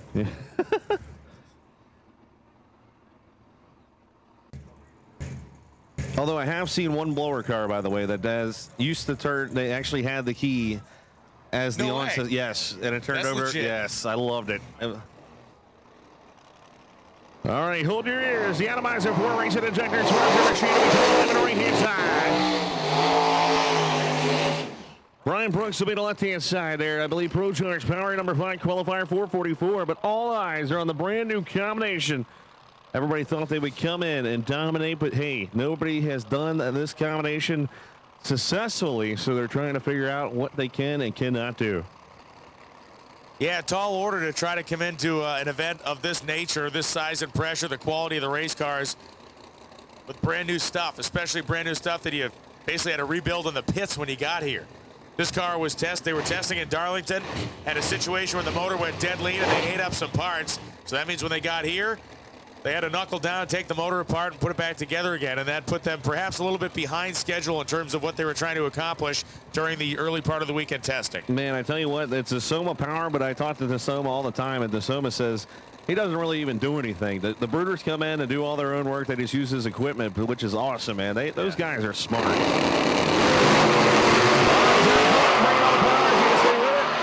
Up in charge of a 453, 158. Brooders are moving on, baby. Big shout out to Papa out there. Look at him, all smiles. They turn the corner, and that's bad news for everybody else. 110, 60 foot right there, by the way.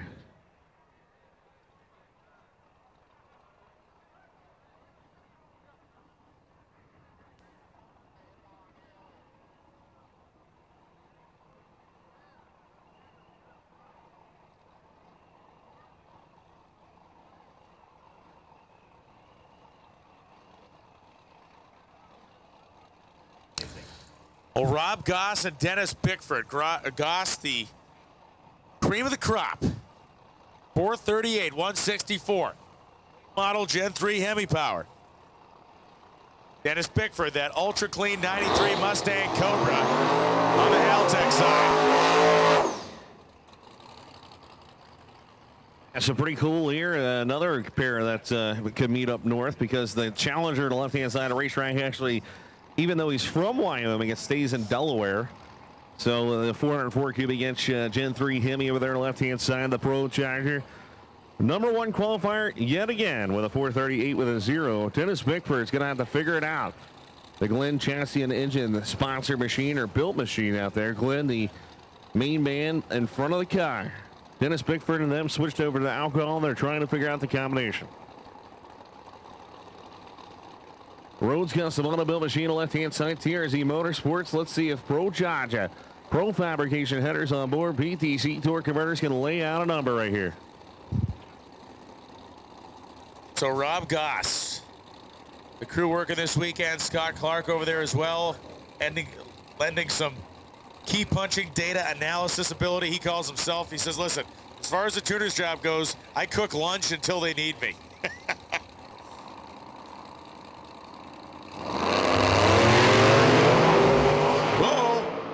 Whoa, again, as Dennis Bickford smokes the tires and Bickford got him. Upset City right there. That's an upset right there. Number 1 qualifier is going home. Dennis Bickford is moving on. Number 32 beats number 1. 487.6, Goss 495. Both of them smoked the tires. It was Bickford who was able to gather it up and get something going on down there as Goss's car overpowered the tire a second time.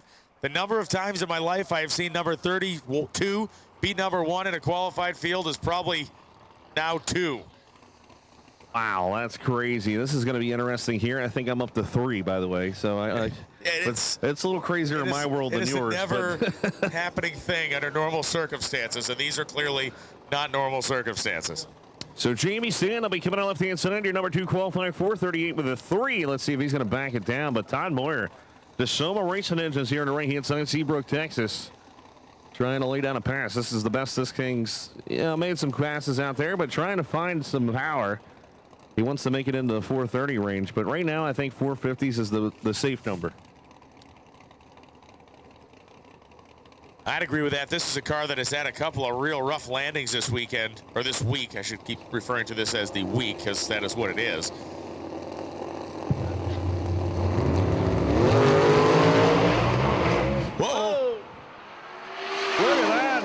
Top end 472, 154, A to B, baby. Number 31 takes out number 2 right there. Upset City. Wow. Again, you don't even know what to say. Stan goes out there, and again, you know, Todd Moyer is a deceptive number 31 qualifier. It is just that's a product of a difficult week they've been having. It took a 72 there because he smoked the tires and pedaled. Jamie Stanton.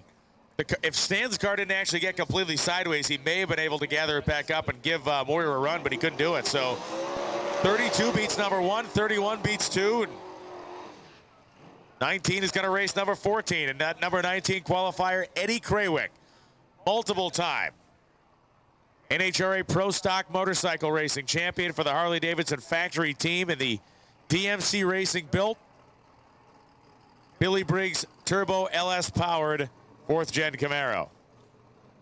This is when the online chat prep specialists come out. Oh, yes, yes, they're telling everybody how to prep the track now. They are the best track prep specialists in the world, by the way. Keyboard prep specialist. Yes. I like that. I like that technology. Remember, this is the worst air we've seen all week, so let's see what happens. Krawick in the right-hand side, Hoover in the left, turbocharged entry coming at you. DMC built machine in the right-hand side. Eddie Krawick, of course, the multi-time Pro Stock World Champion. Motorcycle, that is.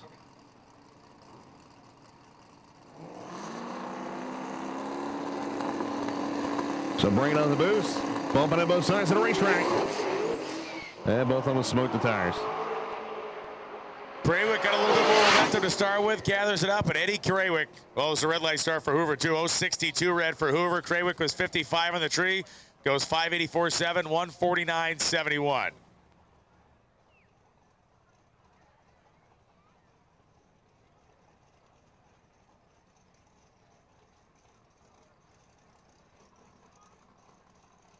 Pro 275, we're missing 3 cars. Pro 275 with engine to the lanes. We're missing 3 cars. Pro 275.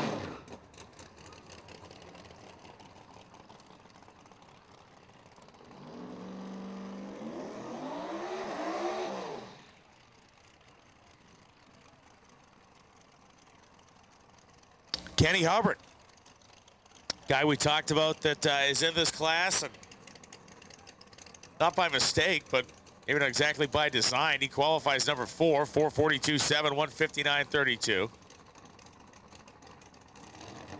Lee has begun to engage the keyboard track prep army.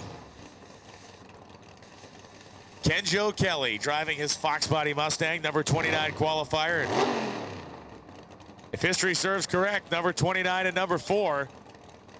Number 29 is actually in the power position here if we look at the last couple of runs. That's right, NRC Power over there on the left-hand side. Nitro Satellite on board, big-time sponsor. Of course, Kenjo Kelly, a well-known name in the racing world, also on the right-hand side. Turbocharged entry, but Kenny Hubbard, all eyes are on him. He's the favorite to win this matchup, at least. That's a lot of boost. All about the boost. Kenjo Kelly came off the trans brake at 85,000 RPM, 457.0, 157 for Kenny Hubbard. Wow. Yeah, that sounded bad. That sounded like the torque converter went away or something. Yeah, something definitely wasn't right there. Yeah, 9018 at 79 miles an hour, and he set the car in the beams, mad at the gas pedal, and the thing just ran away on him. Yeah, it was about 30 pounds of boost launching right there, and that never works out. Doesn't tend to play itself well.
Thank you, Jeff Kondratic Racing, JKR. Andrew Calvani, one of my old school New England Dragway guys, working with Jeff down there this weekend. So thanks to Andrew and Jeff for the birthday wishes. And Aaron as well. Don't know Aaron that well, but I know he's on my side too. Eric Leeper and Earl Stanley. So Stanley, the Fox Body Mustang. Leeper's car is just so cool, man. Ah, yeah. All the modern technology wrapped in that fastback package. So we're going to see what Stanley made a switch to Vortex Supercharger this season, the number 10 qualifier, and Leeper put the smaller turbo on to run X275 in the lead end. So let's see if he can see if it paid off.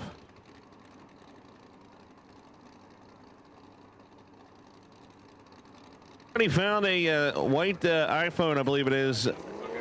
Bring it to the tower. There's a $200 reward for a lost white iPhone.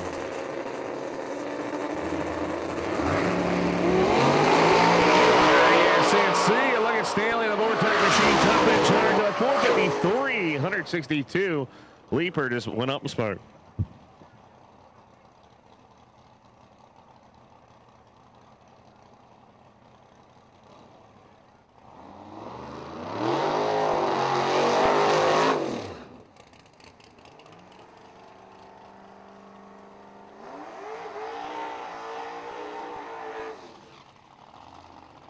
Hey, we had a lost wallet found, and we need to get this thing back to the owner. You have to tell us you've recently visited a amusement park. Tell us which amusement park you visited. We won't ask you about the other thing in here because we probably have to call the cops if we did that. But you're just going to tell us what amusement park you've been to recently, and we will get your wallet back to you. Yes, Brian is craving cupcakes up here in the tower. Sean Pevlar, right-hand side, the number 25 qualifier. Turbocharge entry. Shane Henkel, number 8, the nitrous car on the left-hand side. And the crowd has turned ugly. Oh, boy.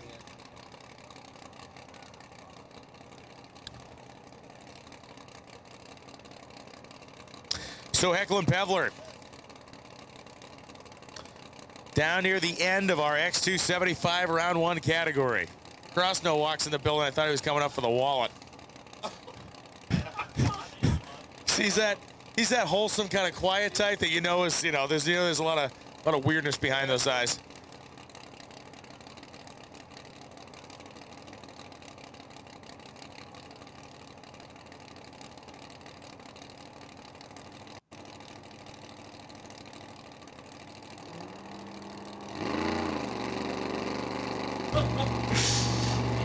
Bill the boost, put it in the beast.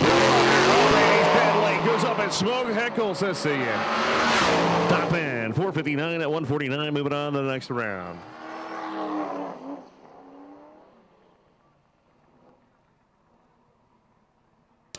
Charles Hull. Lee, did you know Charles Hull's car is for sale? No, I did not. We have been informed by every person here that Charles Hull is selling his car and that he sold a stacker last night. Wow. His brand new stacker, he already sold it. So he wants to sell the car here this weekend. So make the deal, take it home. We have announced it several times. There's a skywriting plane on the way. Everybody will know. He does not want to take the car home with him. There is a Super Duty parked behind a racer's trailer. It is a white Ford Super Duty from Florida, WU30G. WU30G is the license plate. You have your Florida Seminoles National Champions license plate on there. You got to move that white truck. You're blocking a racer's pit area. The OG. Steve Benoit coming on the right-hand side, the number 27 qualifier. Let's see if Charles Hull can pull off a victory. Maybe he'll take everything home and then sell the car in the finals. Again, if you've misplaced your wallet, we have it up here. You simply got to tell us what amusement park you recently visited.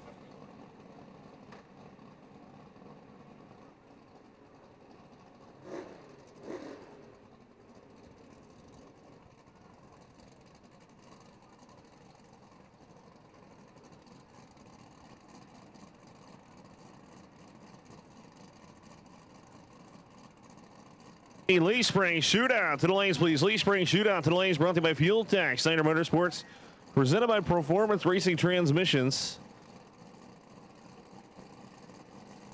And Pops LSVs, the cool little golf carts.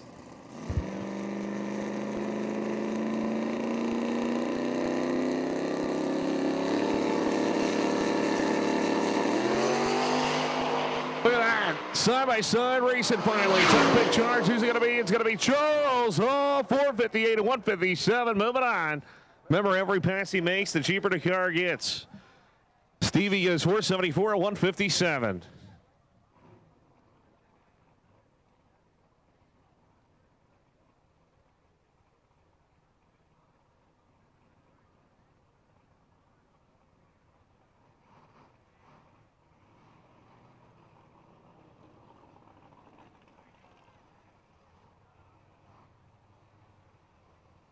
You know, it wasn't funny, but Daniel looked at me right before the run.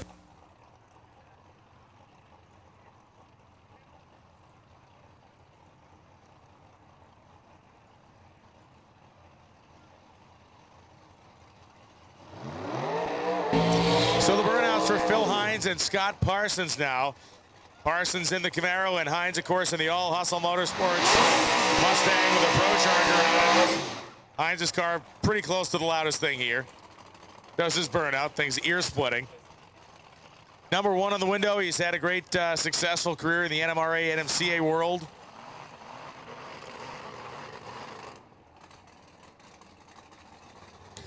And Scott Parsons has been a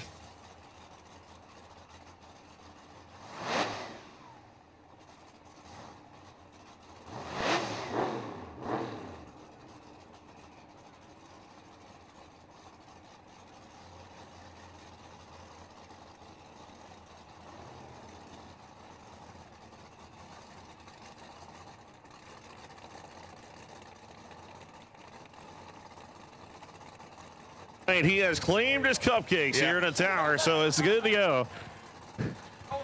Yeah. Scott Parsons will be coming on the right-hand side, the big black nitrous. Once again, reinforcing the point, always be afraid of the quiet ones. That is exactly. 100% agree on that one. Phil Hines will be coming on the left-hand side. All Hustle Motorsports.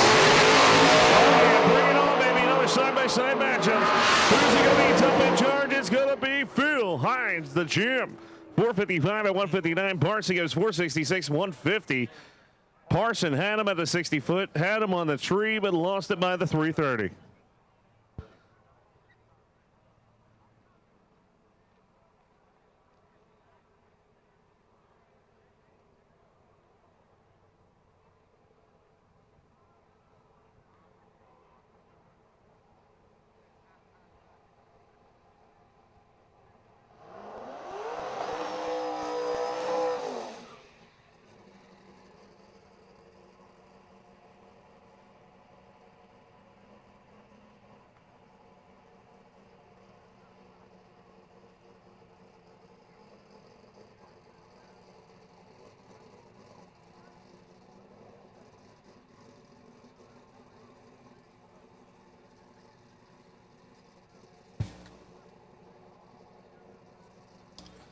So Sean Lyon coming up the 1989 Mustang in that very, very bright shade of yellow. Strange engineering side. Going to be a competition single here. It's supposed to be Rodney Reagan in the other lane. Lee Spring. We need Lee Spring to the lanes. Lee Spring. Now we definitely need Lee Spring. Lee Spring to the lanes, please. Lee Spring. We need Lee Spring to the lanes, please. So X275 round one is, I believe, in the books, or at least close to it. Pro 275 will be coming up next. Are you running cheap H-beam rods in your forced induction and nitrous application engines? Well, look no further to a patent-pending 3-pocket Wiseco boost line connecting rod.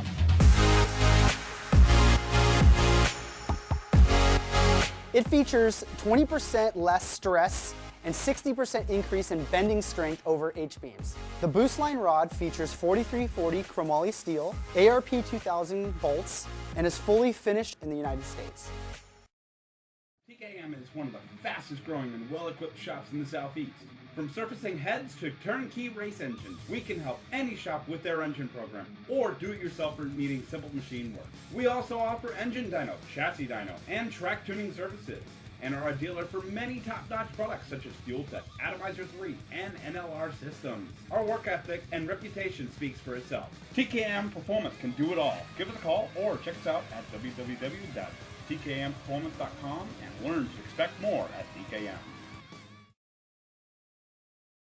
Induction Solutions, home of the world's fastest nitrous system. With an international name like Induction Solutions, you can expect nothing but the best. We are not like any other nitrous company. We are specialized in higher end and are truly customer based and not cookie cutter. Induction Solutions specialize in the design, installation, flowing, and tuning of nitrous oxide systems. Induction Solutions is the best source for your nitrous systems as well as nitrous kits and thousands of parts. We have done thousands of nitrous systems over the years on just about any application you can imagine.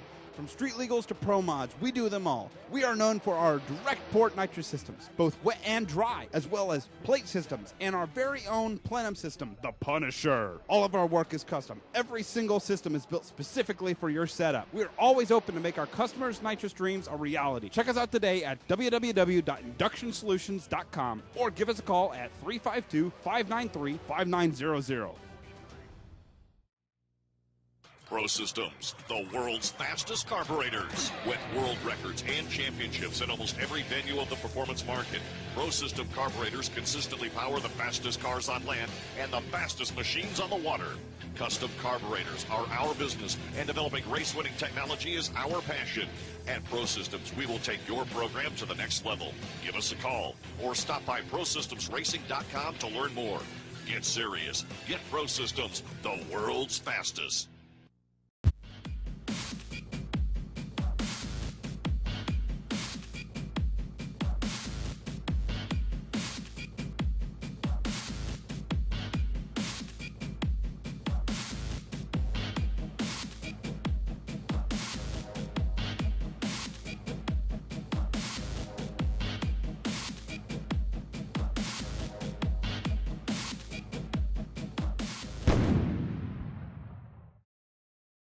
Atomizer, the world's fastest racing injector. With over 40 years of experience, we are your #1 source for custom racing injectors and the only injector manufacturer in the world that can specifically target the fuel delivery needs of each application. Atomizer injectors are available. Sizes range from 42 pounds to 800 pounds per hour. Racer input is the key driver of Atomizer injector evolution. You asked, we listen.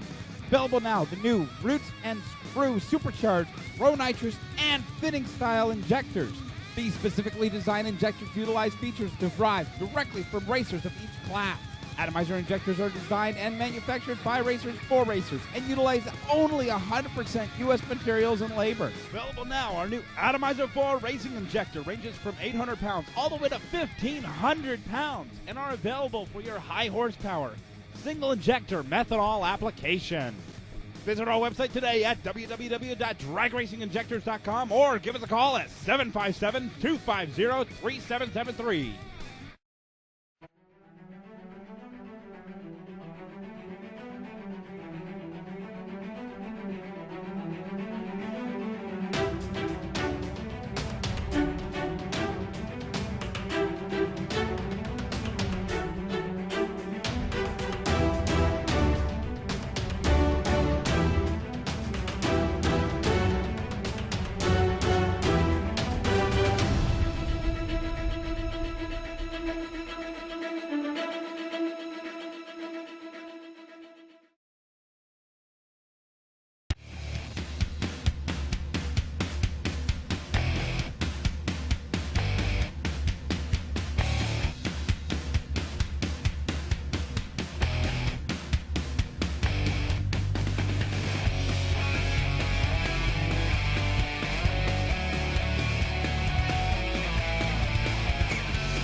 Redemption, redemption, redemption!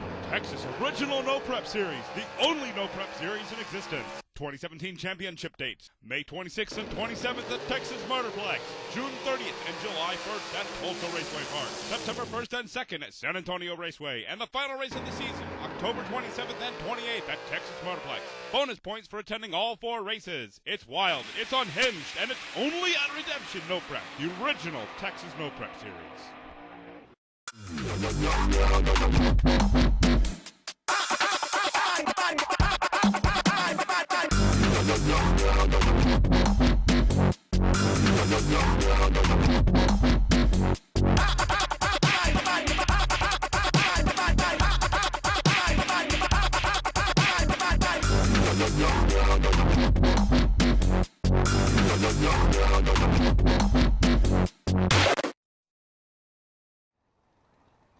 And Chris Tedeschi from Safety Harbor, Florida, the 2003 Mustang on the Strange Engineering side.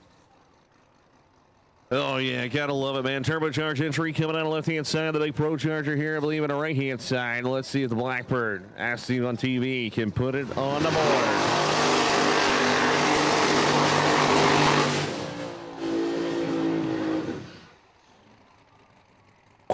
So again, up and down the, there you go. Michael Winslow again, coming in with the sound effects. What?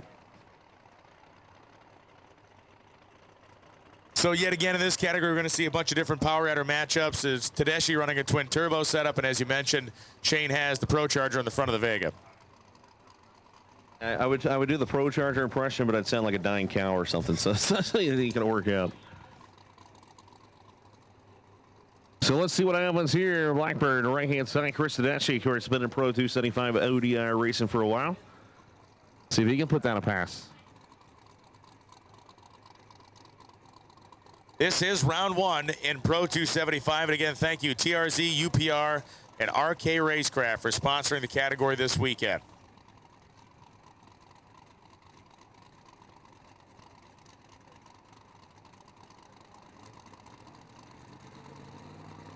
Shane is pre-stage, and now Tedeschi will do the same on the Strange Engineering side.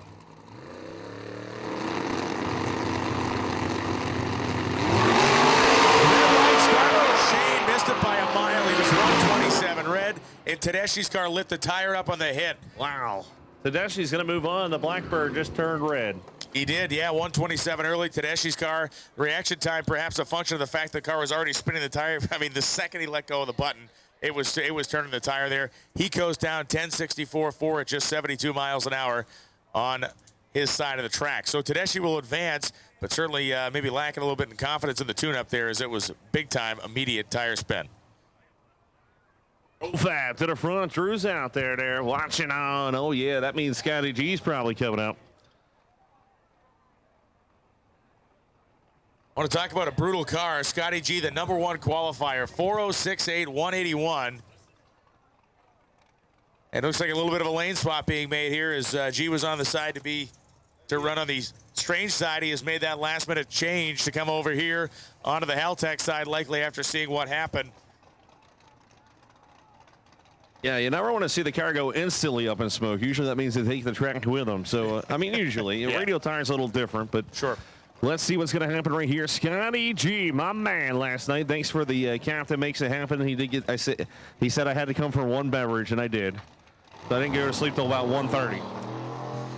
So the captain coming alive here on the right-hand side. Scotty G, Brooklyn, New York, the 02 Camaro. #1 qualifier trying to put it in the 3-second zone. Obviously, that's not going to happen right here because of the weather. Yeah, conditions are not conducive to that, both in terms of the track and in terms of atmosphere. Yep, Pete, Frankie, and the crew out there, and of course, Pro Fabrication headers on board. Let's see what's going to happen here with Scotty G. Ken Tyler Moss take out the big gun.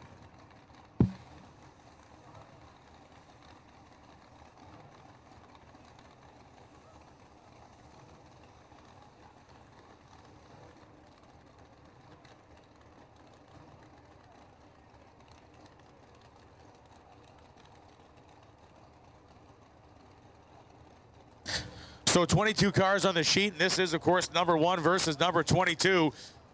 What did we see earlier? Oh, yeah, we saw #1 lose to number 32, then we saw #2 lose to number 31. Want to bet? No. Okay. The Scotty G 275 man himself has been one flat with these tires. He wants to go 999. Like I said, not going to happen right now, obviously, because of the weather. But Scotty G against Tyler Moss. Can Tyler Moss do it? He's got to put it in the beams. There we go. Scotty G's waiting. Bringing the power. Doing it easy.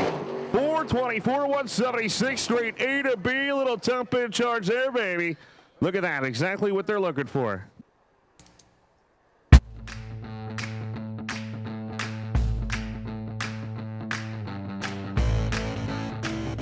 The Pro2 Street piston line is an exciting new extension into the Wiseco family. It's a forged piston that competes with the hyper-eutectic piston price. We're able to do this by taking our forging technology and creating a near net forging shape, which minimizes the machining that's required on the part, which is a value that we can pass on to the customer.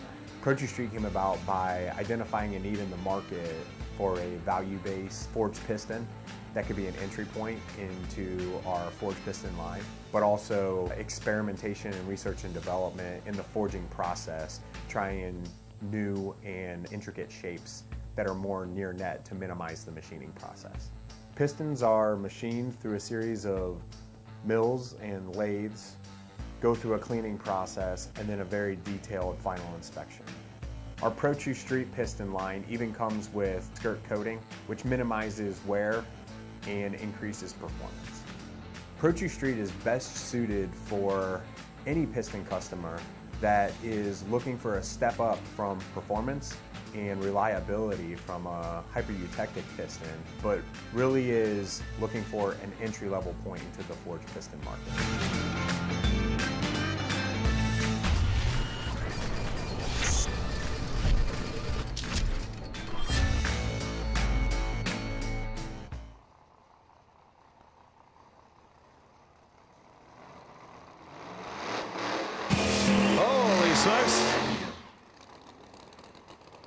I found the ripe tomato on the property.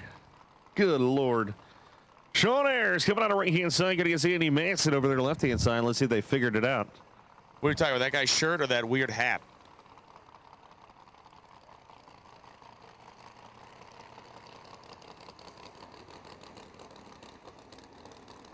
Yeah, that's good, sir. You get that sunscreen on about a week late. Yeah, that's not a retroactive situation there. You're in big trouble. Andy Manson and Sean Ayers. That ain't going to fix itself. So Ayers was the number 5 qualifier. Manson number 18. Right, you buy those Japanese spray on white, and that way you're, yes, exactly. So the VP Racing Fields on the right-hand side. Let's see if Ayers can lay down a number right here. That's going to be interesting. Manson's still trying to figure out what the issue is, and Ayers has been looking pretty good with a brand new engine turbo combination. Manson's car is left okay, but it hits a flat spot between the 60 and 330 foot mark that they haven't really worked their way through as many test passes as they made. No more testing, just the win line. It's not a beauty contest either. First guy who leads, man. Sideways out there, Manson goes 942, 167. Going to take it. Sean Ayers trying to bring it back into boost, and it just started blowing the tires off. Once again, trying to pedal a radial car like this, super difficult, and it was Manson who gathered it up. And again, momentum is off in your friend out there, and Andy had a little bit more of it than Sean did. Yeah, look at that. Get your T-shirt. They're throwing out T-shirts here at SGMP. So make some noise for them throwing out some T-shirts. Don't know who it's for, so pretty awesome. Pink. Yep, that guy grabbed it because he liked that color. Never seen somebody tackle somebody else for a pink shirt before. Jason Richards coming on the right-hand side. Belmont, North Carolina. 68 Camaro, the big nitrous power plant number 6 going against the guy. Like I said all week, took 71 hours to drive here from Western Canada. Of course, they took a little detour, but still 71 hours of driving. They came to Georgia by way of Arizona. I asked him how long he's going to be out. He's like, oh, we took the whole month off. I was like, oh, that's cool. Junior Lassie coming out on the left-hand side. The Canada-based Nova, the nitrous machine. They finally figured it out. Let's see what the JS Motorsports car can go to the next round. Well, again, if you're the driver sitting in the seats and knowing that both cars ahead of you smoked the tires almost instantly, you got to brace yourself and try to figure out what you're going to do to try to get the thing gathered back up again. That's both feet trying to get some wheel speed down, get the centrifugal force of those tires reduced to get them to even grip again. Last call, Eastspring, and we need Nitrous X. Nitrous X, first round to the lanes, please. Nitrous X, first round to the lanes, please. So can he do it? Can he not do it? Jason Richards says, see you later. Top end charge about 433, 178. That's unfortunate. J.R. Lasic's car shut itself off and rolled through the beams, got a 218 light, and then stopped running. So they're going to push him off the starting line as Ron Hamby awaits his turn to try to get his Corvette down the racetrack as quickly as possible. Hamby ran earlier, I believe it was Open Comp, it was the Open Comp class. Leaf Spring, you're loaded into the lanes for the most part.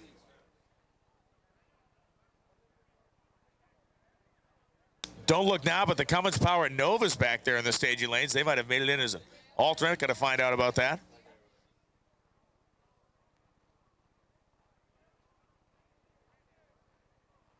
So Lasik is pushed back, and as soon as the starting line staff gives it the high sign, Jerry Gunter is going to pull up. Gunter in the supercharged 1969 Camaro, and Ron Hamby in his 1996 Corvette. Oh, yeah, let's see if Hamby can lay out a number right here. He's been struggling all week. Always a favorite to win.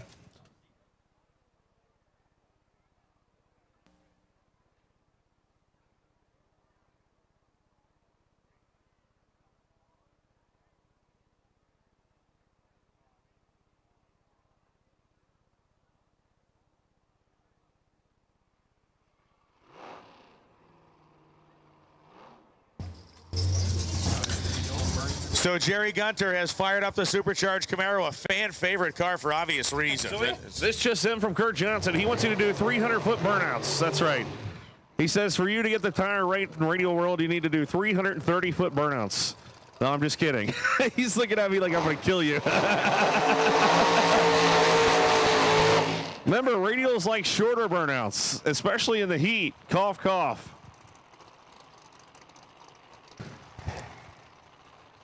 So Jerry Gunter, the parachute packs hanging off the back of on top, or rather, the chrome bumper on the back of that car. Vinyl roof, all the factory trim. We've been drooling over it all week long.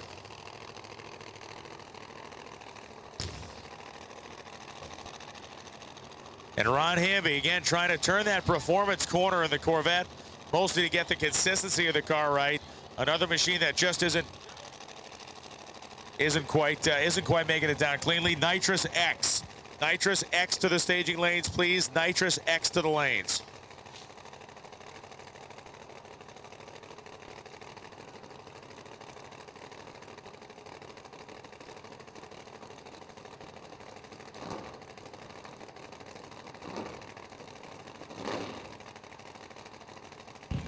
All right, here you go. Lower car on the left-hand side, getting against the nitrous car on the right-hand side. Gunner's been struggling just a little bit also. No. See ya. And Hamby goes at 429 at 175 miles an hour. That is progress for the Corvette. Has been about 4/10 quicker than Prospero has consistently.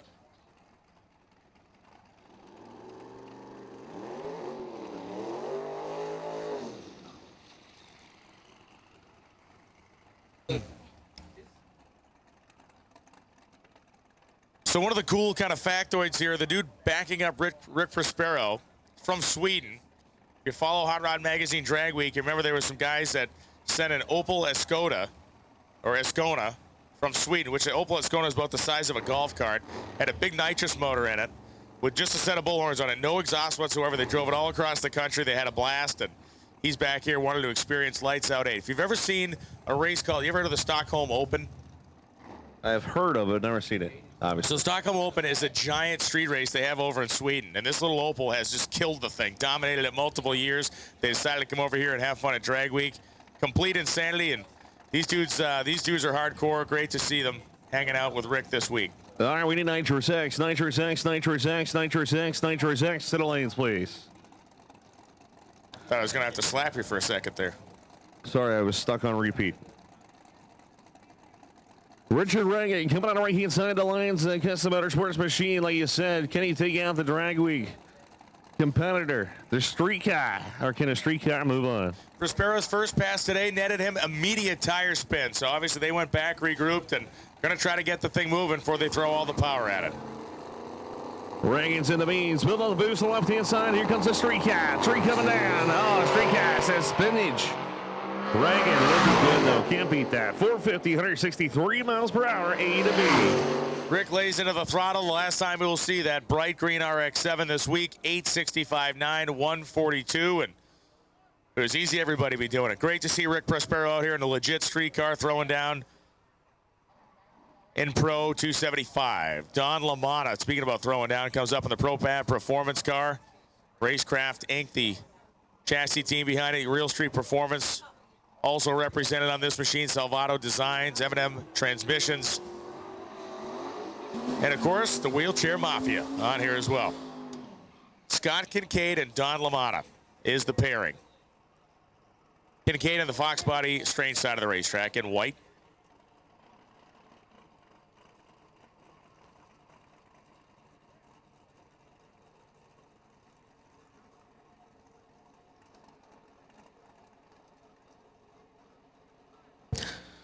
Leaf Spring going to be following Pro 275. Nitrous X, you should be in the lanes. Nitrous X, you should be there being paired right now. Once again, Nitrous X, you should be in the lanes.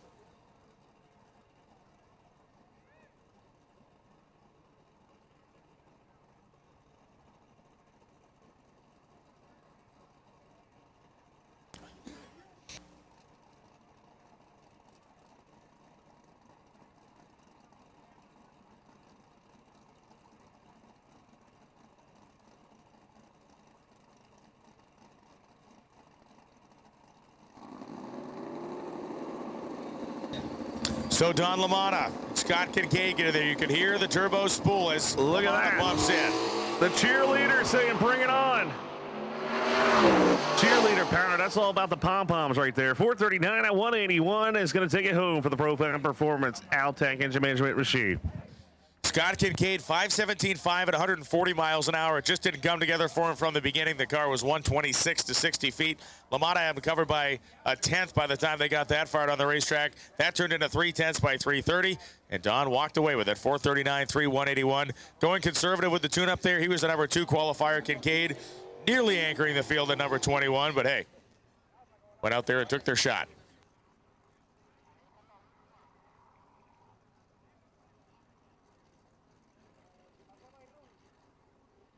Dave Pearson and Mike Bunton coming up next. Bunton driving the silver Fox body here with the LED style taillights in it from Savannah, Georgia.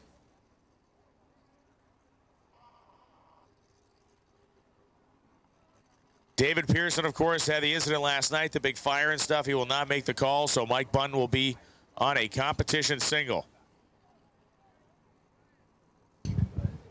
Oh man, I got a picture with Daddy Dave.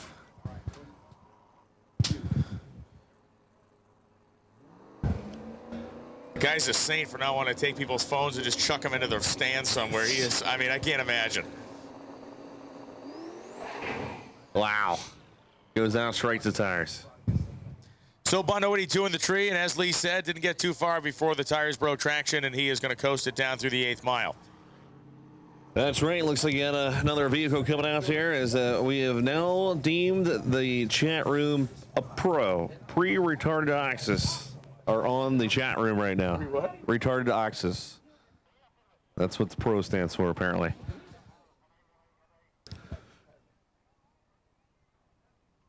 Well, the twin turbo combination that Tyson runs, Jason Tyson that is, will be on display here in the Altec lane. Don Burton's the car scheduled to be on the other side of the racetrack.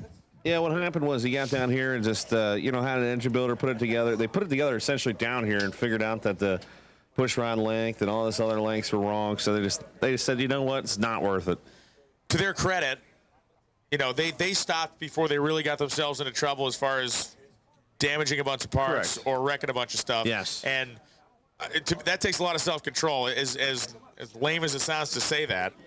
Right, especially when you drive all the way from Maryland. Well, yeah. You know? And you hear the stories all the time that, we thought we could make it work. We thought this. And they stopped themselves when they realized very early on that this was not going to be a great idea. Yeah, they tried to make the pass. They made the one pass. It was nice and easy because the car makes a ton of power. Yeah. The whole purpose of the car is to go 3 seconds on 275. So, unfortunately, not going to make it this weekend to the first round, but he's going to come back to No Mercy with a vengeance, and plus he's going to run a few other races also. So Yeah, absolutely. After that gentle pass, that was when they kind of did the inspection on the motor, and it showed a couple of signs of not being too happy, and rather than chance it, they decided to pack it up and didn't want to make things worse. Obviously, a big financial investment in all these cars, and if you can stop yourself from shoveling money down a hole you don't need to, you do it, even though you've traveled the hours and hours to get here and everything else. So, on that note, Jason Tyson will have a competition single soon as we get the all clear from the starting line. Little scrape job going on out there right now of the deep scrape variety. angle is that right there? That was interesting. That's all the angle. That's all the angle. We need John Sears attack. Back of staging, please. John Sears to the back of staging, please.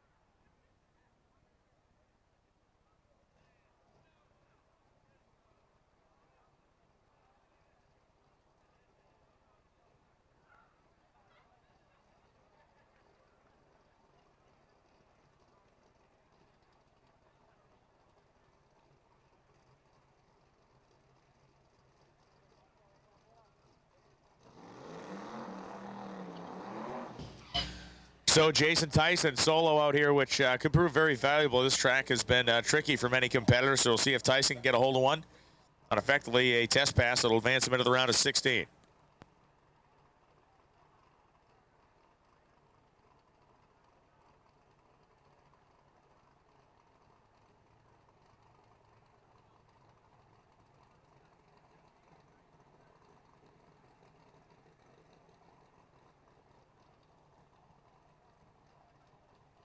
The Dales Mustang can lay out here on a single due to breakage.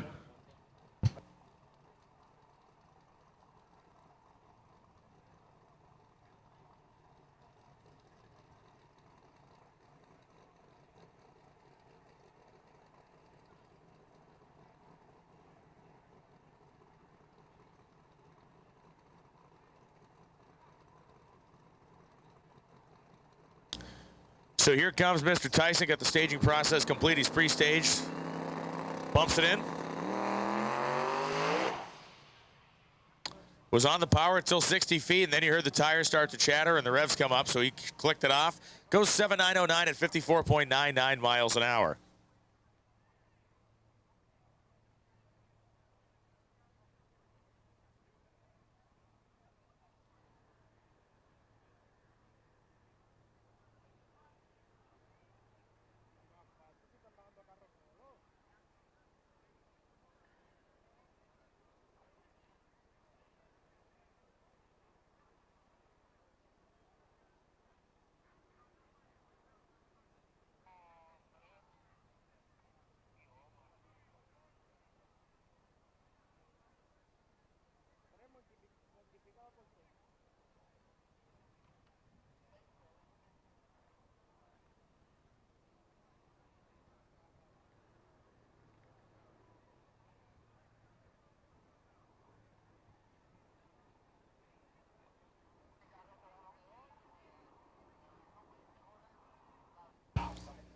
So another masterpiece from the Racecraft stable making its way up to the starting line now.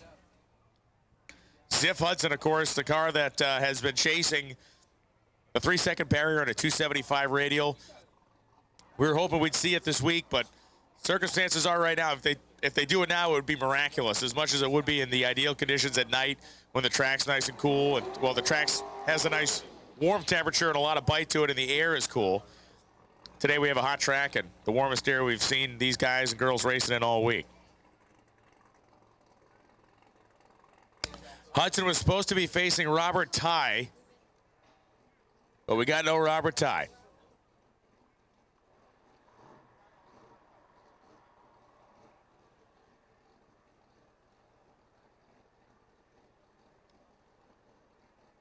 So Hudson going to get waved into the beams by his crewman here as he establishes where that pre-stage bulb is going to trigger.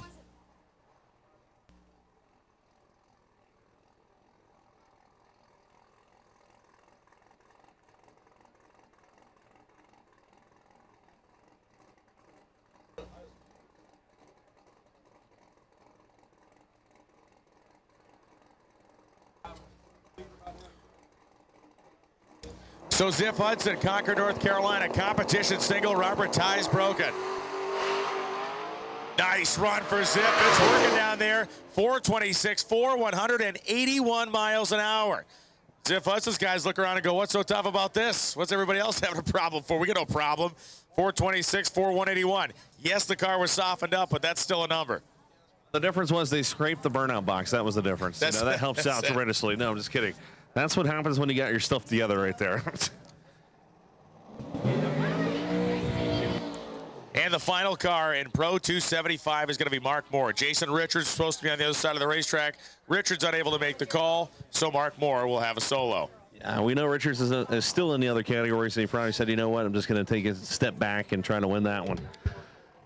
So let's see if Mark Moore can make a motion out here from Texas. Josh Lindsay doing the tuning, I believe.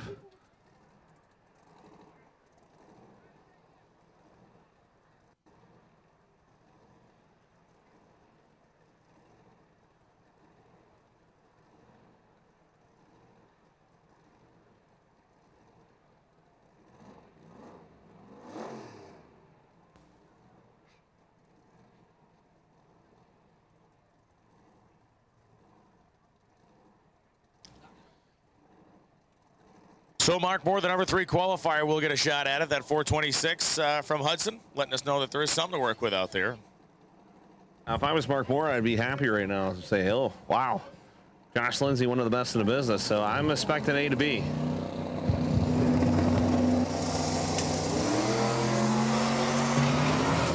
Wow, that thing started spinning. The passenger side door came open. Did you see that? 477 at 147.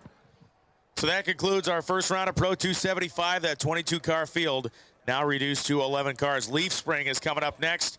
We got them right there at the end of the ready line. They'll be pulling into the water box momentarily. Some of the most entertaining cars on property and trucks in the Leaf Spring class. Oh, yeah. The good news is we're almost done first round of everything. So that's good. The pace, like, why are these guys not in the middle?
It's as no prep as it gets, apparently.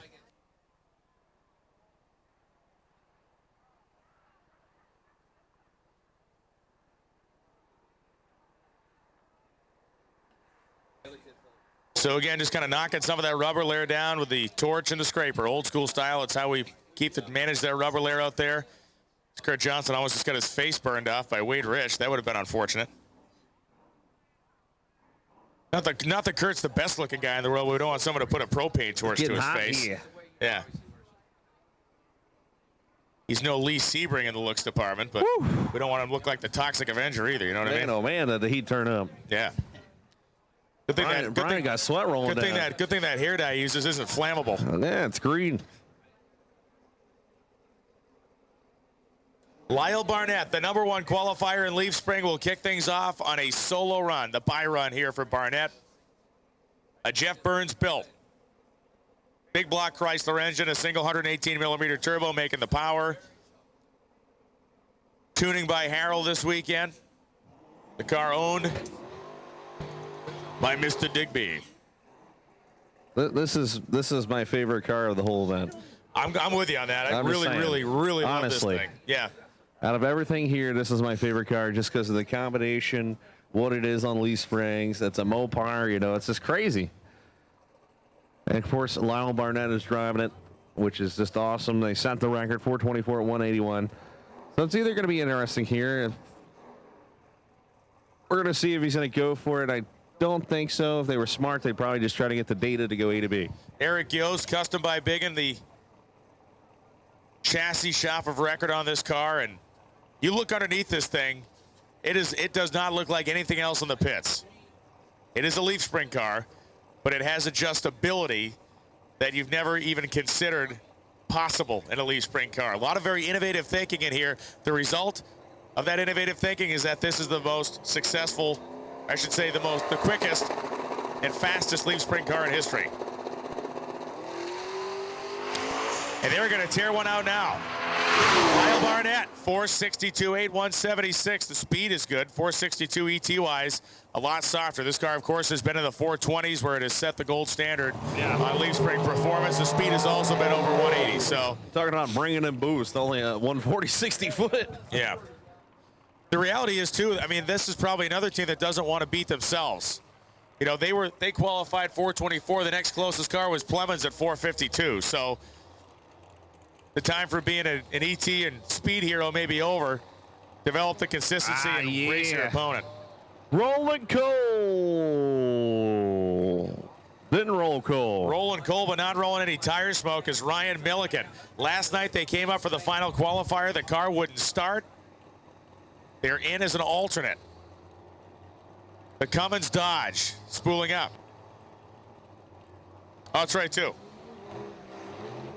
Apologies. This class they were in on the number of entries, so they were the number 12 qualifier. It was the, what was it, Pro 275 they were trying to get in that they missed? Or X, maybe? It was X. X, okay. X275, yes.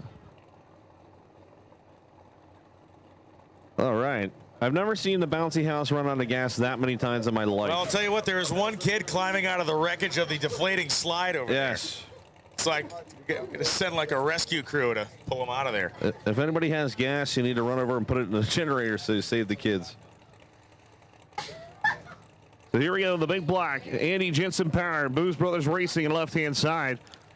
I want to see Ryan put this thing in the 4-second zone. I think he can do it. We'd love it. One of the things that makes this interesting, not only that it's a diesel, but also because it's an inline 6, he is allowed to run 2 power adders. So, of course, there's turbos on this, and there is also nitrous oxide in play.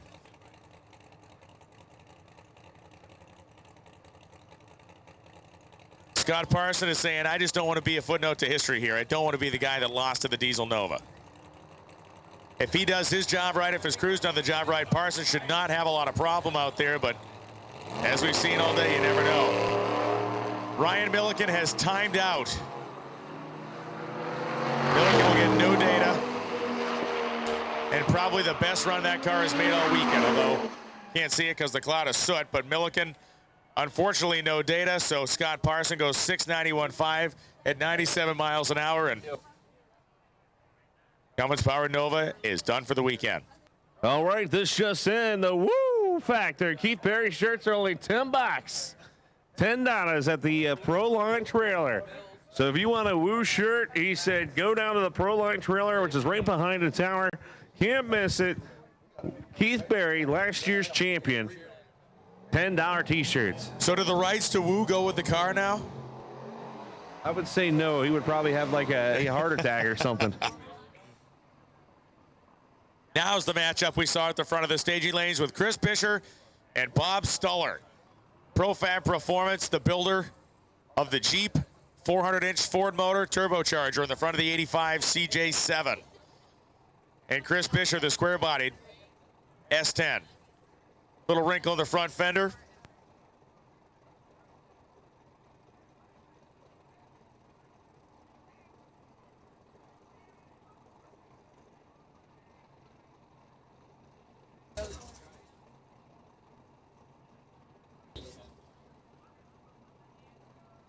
So Buescher has been the quicker of the two combinations here. LS Chevy style power for Chris in the S10, and Stuller, of course, running the small block Ford combo.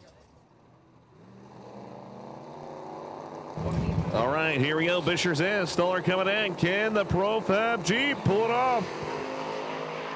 Look at that, side by side. Top end going to be the S10. 513 to 140 to a 518 to 140 miles per hour. Buescher 012 on the tree, had on both ends of the track. That was still a cool matchup. Great looking and working little truck for Buescher and the Jeep. How can you that thing not put a smile on your face? 518 or 518 130. Bob Stuller's best run of the week. I mean, it was awesome. It's the most stable thing ever looked.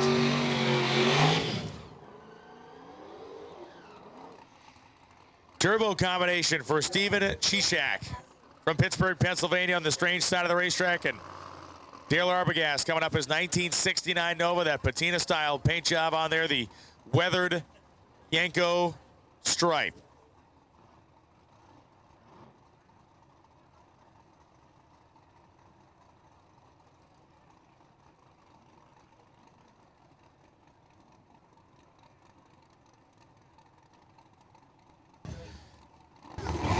So Arbogast wastes no time. Chichak cannot get off the starting line. Arbogast has problems. 5:29.9, 148 for Dale, as Steven had a 1.2 second reaction time. Something going away for him down there, and Arbogast was there for the taking. Unfortunately, Steven also spun the tires, going 6:10.8 at 125.52.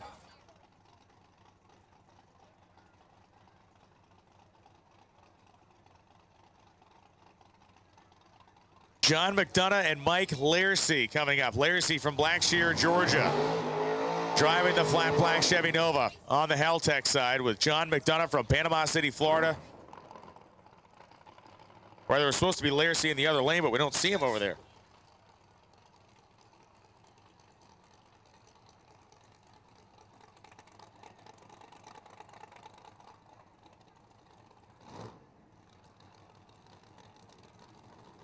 And we need no time to the staging lanes, please. No time to the staging lanes, please. So John McDonough has rolled up on the Haltech side, and Mike Lairsey unable to make the call. This is a competition single for John McDonough.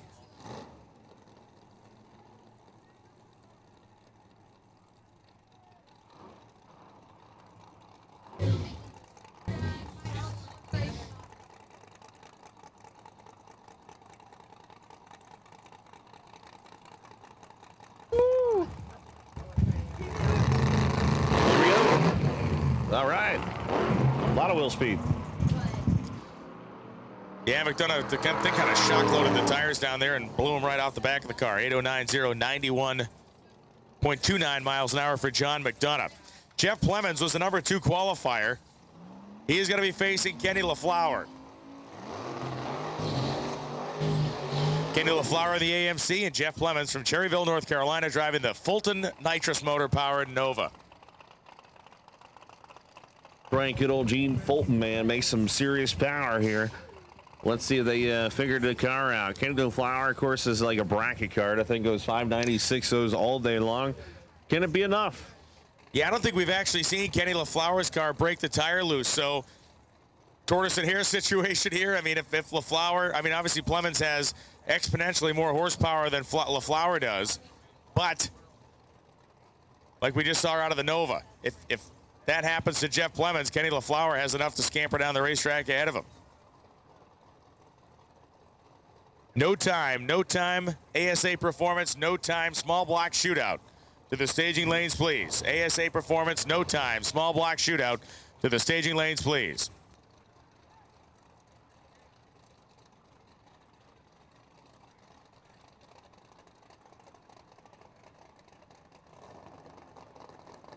There's a nitrous on the right-hand side. He'll be moving forward.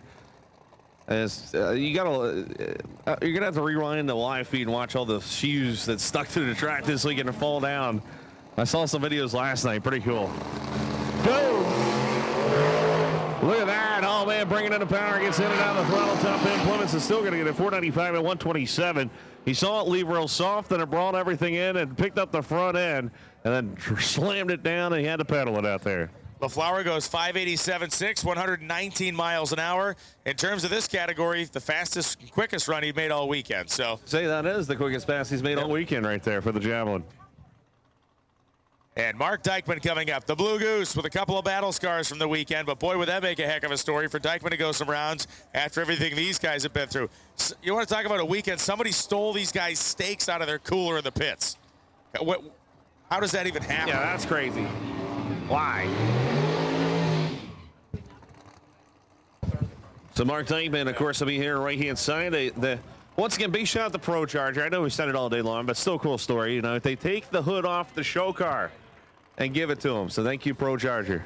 First time ever we've ever offered a bounty. They lost $200 of steaks for a thief, and we had a bounty of $500 on recovering the steaks, which I don't believe the meat was ever found. Speaking of that, we're still looking for that white iPhone, I believe. There's a $200 bounty for that thing. Yeah. The thieves ate the evidence as far as the steaks went. Adam Hodson, New Haven, Indiana. The third member of the Indiana Team 260 group.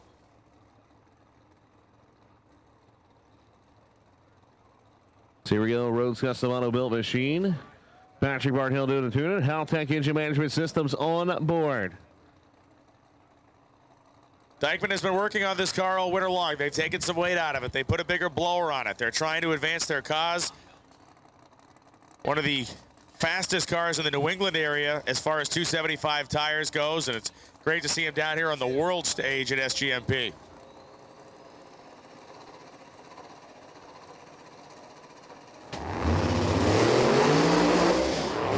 Austin gets aggressive and really spun the tire early. Dykman at least got the car moving for a protraction. He does the better job of pedaling. 521.5, 146. Hodson 673.9 at 121.43.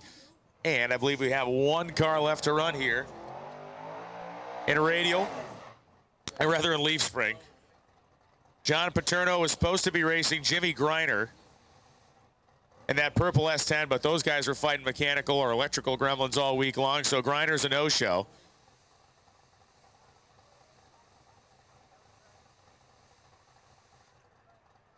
That means John Paterno will have the solo. That will bring us into the Nitrous X category. No time to the staging lanes, please.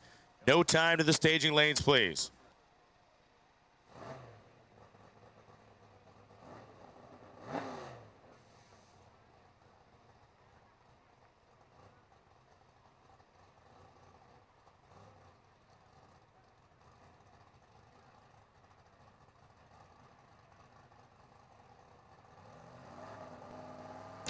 So here comes Paterno, one of the sleepiest looking cars in the category, but it's a runner.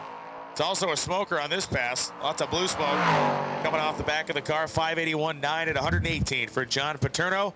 Are you running cheap H-beam rods in your forced induction and nitrous application engines?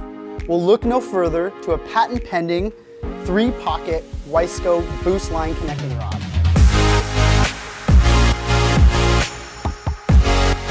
It features 20% less stress and 60% increase in bending strength over H-beams. The boost line rod features 4340 chromoly steel, ARP 2000 bolts, and is fully finished in the United States. Redemption, redemption, redemption! Texas Original No Prep Series, the only no prep series in existence. 2017 championship dates, May 26th and 27th at Texas Motorplex, June 30th and July 1st at Tulsa Raceway Park, September 1st and 2nd at San Antonio Raceway, and the final race of the season, October 27th and 28th at Texas Motorplex. Bonus points for attending all 4 races. It's wild, it's unhinged, and it's only at Redemption No Prep, the original Texas No Prep Series.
Billet Atomizer, the world's fastest racing injector.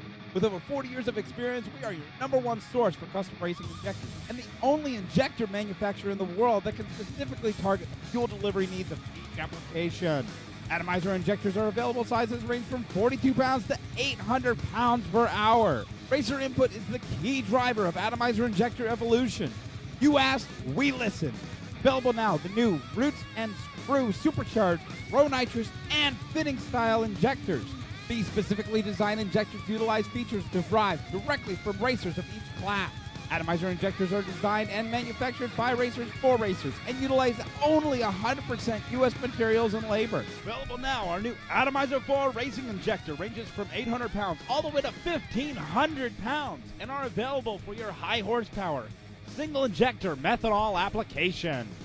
Visit our website today at www.dragracinginjectors.com or give us a call at 757-250-3773.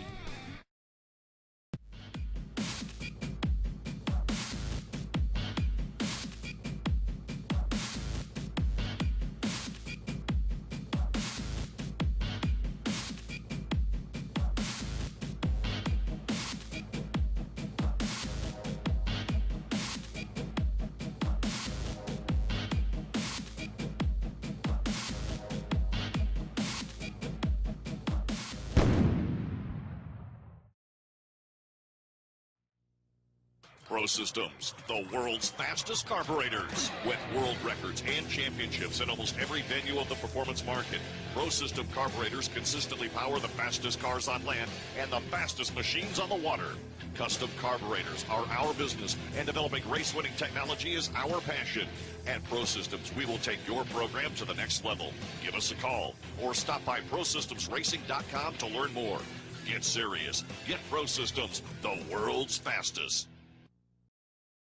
Induction Solutions, home of the world's fastest nitrous system. With an international name like Induction Solutions, you can expect nothing but the best. We are not like any other nitrous company. We are specialized in higher end and are truly customer based and not cookie cutter. Induction Solutions specialize in the design, installation, flowing, and tuning of nitrous oxide systems. Induction Solutions is the best source for your nitrous systems as well as nitrous kits and thousands of parts. We have done thousands of nitrous systems over the years on just about any application you can imagine.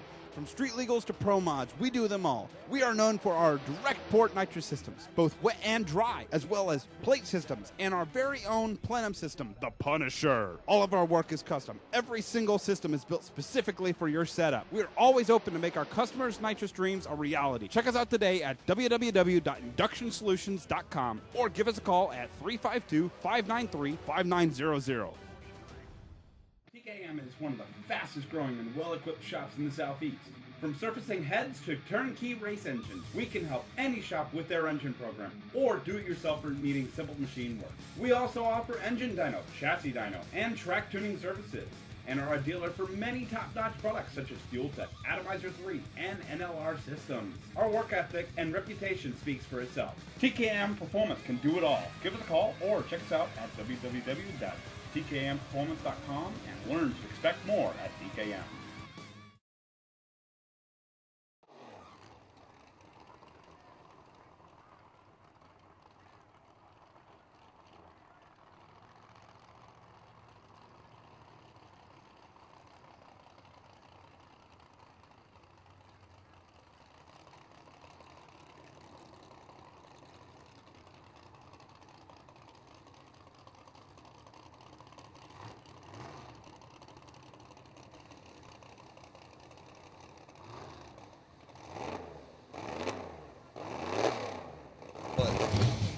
Joe Brackett and Casey Bushmeyer coming up right now. It is round number 1 of Nitrous X, 16 entries qualified for the field.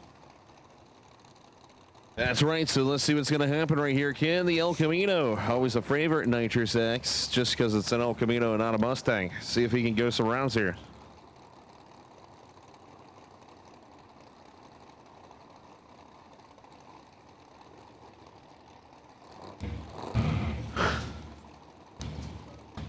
So that's pretty interesting. He turns the data recorder on the inside of the bed there. You see that? That's an interesting spot. Don't think I've ever seen that. It's also interesting of the lack of pre-stage pole I've been seeing so far. Okay. It's another thing that's interesting me greatly right now. We're not in no time yet. Calm down. Once again, big shout out the Pro Series of Drag Racing, the app. Download it. Look at that. 037, 038. It's anybody's ballgame. Top in charge. It's going to be El Camino. 504 at 136. So 505 at 137. Margin of victory, 60 thousandths of a second. The El Camino's moving on. Nice job by Bushmeyer there. Great drag race. Reaction time's almost identical. Nice and tight at the stripe. It's a cool drag race because Casey left first. Joe went around 60 feet. Casey drove back by him at 330 and took the stripe. Jeff Carpenter and David Nasavera coming up. Nasavera from Ocala, Florida, and Jeff Carpenter from Sweetwater, Tennessee.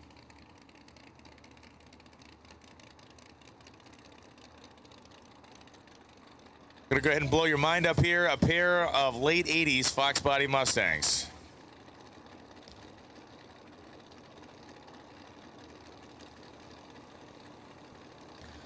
We need Outlaw 632. Round 2 to the staging lanes, please. Round 2 of Outlaw 632 to the staging lanes, please. Yes, please. Cabana Racing Apparel, Pro Fabrication, Outlaw 632. Round number 2 to the lanes, please.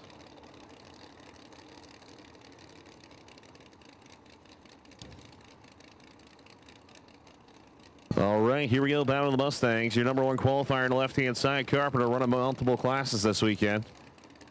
Nasavera is going to need the best career. Oh, hey, look at that. Carrying the front wheels out, but he left on green. Top end. Carpenter.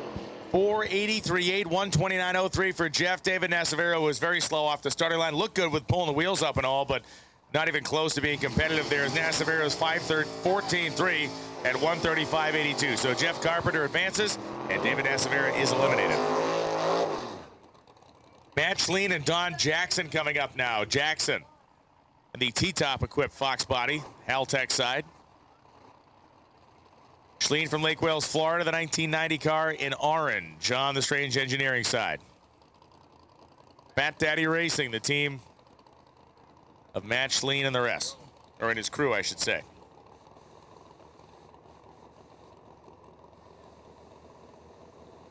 I just love how everything on this car has turbos and it's a nitrous car.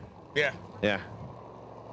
So let's see if Jackson can put down a number here, or Fat Daddy Racing. Misdirection. It's a misdirection technique. Yes. Gotcha. Well, there's slipandfall.com sponsored there. Walking there. Slipandfall.com sponsored. Yeah, that was a full-on banana peel moment last night out there in the starting line. For those of you that missed it, it's a very public spill taken as the traction compound had just been laid down. Look at that. Carrying the front wheels. Boy, hang on to her, buddy. Top end 489, 142. Fat Daddy's moving on. Yeah, Don Jackson's car really made a move to the center line. Nice piece of driving to lift and gather it back up again. Schleen 489.4. Jackson off the pedal goes 545.9, 126.38. Sean Pevler and Jamie Hanna coming up now. Hanna from Marion, North Carolina, the good-looking orange Fox Body. And, of course, Sean Pevler's car. Well-known, well-respected, and well-feared. Number 3 qualifier here, 438-inch combination for Pevler, the Trick Flow cylinder head sponsorship on there. See the Salvato Designs logo in the back window. Yeah, this car, they've still been trying to figure out the combination. Like I said, made the switch to fuel injection this season because they wanted to find some power. Well, they found some power, but now it's just a matter of getting it tuned in, because now you can start playing with different cylinders. And, you know, like we were talking about earlier, it's crazy what fuel management you can do, man.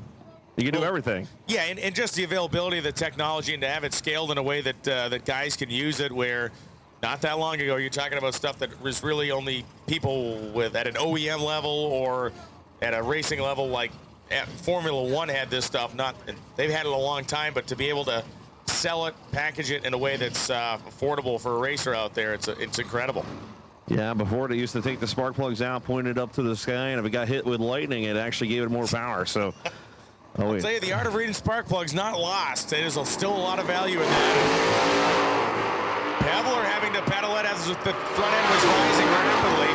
Pevler goes 482.5, 147.31, and Jamie Hanna goes 544.1, 126. And You know, you mentioned reading the spark plugs. I think you talked to a lot of these guys down here, and maybe they agree, maybe they wouldn't, but I think all of it is it's all pieces, right? You know, there's certainly an element to reading spark plugs and knowing how to read spark plugs. It's going to aid you in what's going on. The computer and the data acquisition is going to tell you a ton, but you have physical proof of what's happening there. If you know in fact, 99% of the tuners out there that use fuel management still read every plug. Casey Smith and Zane Owen completing the burnout. Owen, the 1969 El Camino in purple, and Smith, 89 Mustang. So we saw one El Camino go through. Can we see two? That would be cool. Smith, the Mustang, to left-hand side, number 4 qualifier. Owen would have to go his career best pass, I think, to win this, but anything can happen to drag racing, as we've seen all weekend long.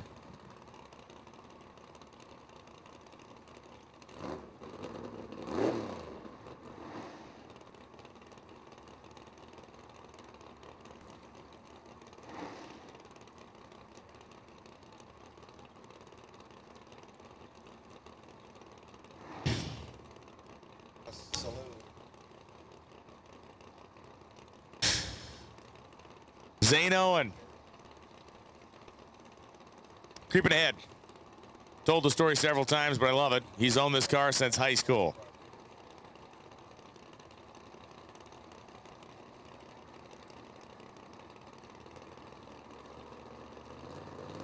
There goes Zane Owen, second stage. First to leave is Owen.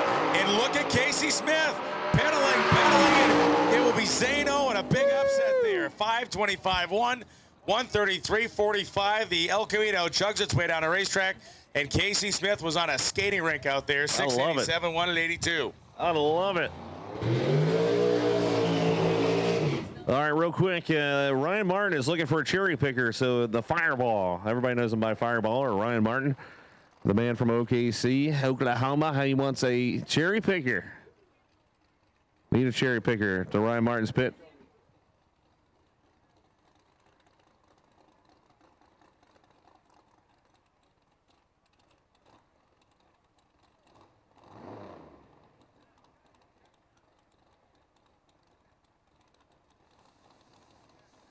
So Mark Ness from Ocala, Florida will have the single as we finish off Nitrous X, and we'll move into No Time.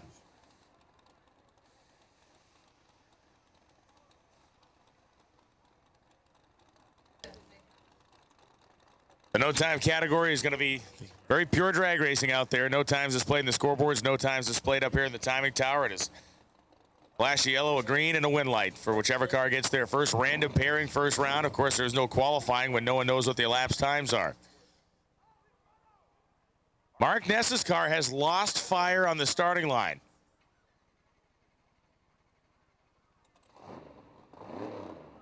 The only thing you have to do on a solo run is take the Christmas tree. Ness has got the car started again. As long as he stages the car and everything should be good, the tree will fire off and Ness will get the win light. But not taking the tree would have been catastrophic for them. Goes out and shuts it off about 200 feet down, and Ness coasts his way to the top end, 785.2 at just 50.86 miles per hour.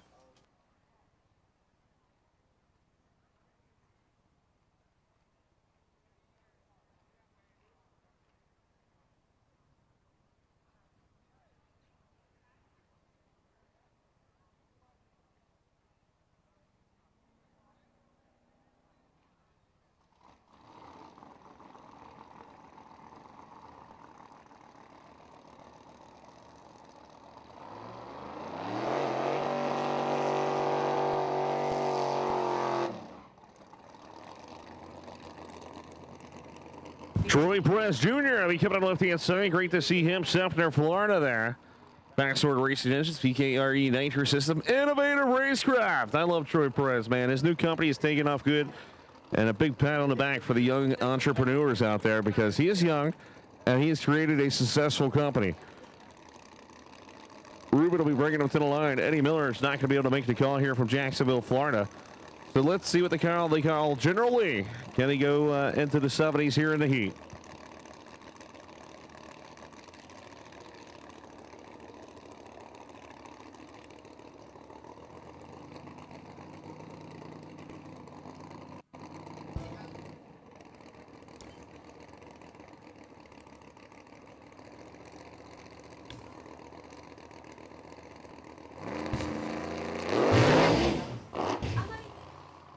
Troy Perez Jr. smokes the tires on the hit. Eddie Miller unable to make the call. He would have been in the other lane. So Troy, again, just going to kind of idle it down the racetrack.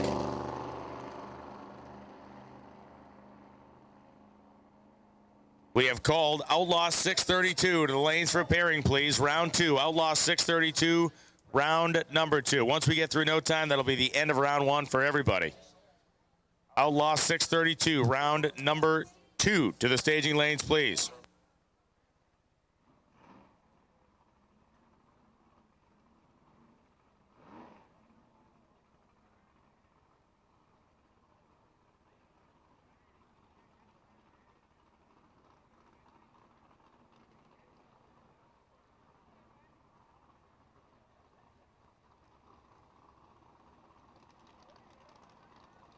So you see the dashes across the scoreboard. That's all you're going to see. All this is going to be about is the first car to get to the finish line. Lapse time, irrelevant. Ah, yeah. EAD Racing going to be coming alive from the left-hand side. Matt Lombardi, the big nitrous power plant member, is small black. No time racing. Random pairing. They pick cards in the back of the lane. The red car had lane choice. As I don't have the information on the right-hand side, but the green flag spot, he's coming at you. Let's see if Lombardi's got this thing figured out.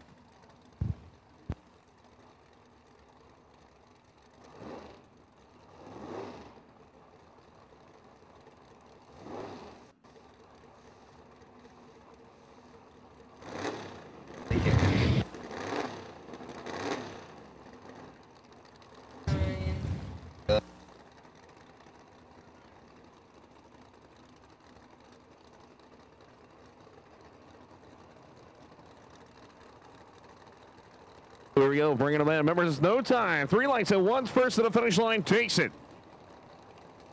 ASA Performance is bringing you the action. Put it in the beads, baby. No messing around there. Ah, yeah, look at that side-by-side action. Oh, man, Lombardi trying to come out. It's going to be Matt Lombardi, baby. EAT Racing is going to move on to the next round. New York Wills Car Club. Big shout out to them. They got us on the shop wall. That's awesome. So once again, this is no time. Small block as the Fox Money Mustang going to be on the right-hand side, going against the Trans Am over there on the left-hand side. Having some issues. Once again, I do apologize. For some reason, we did not put the names in the system.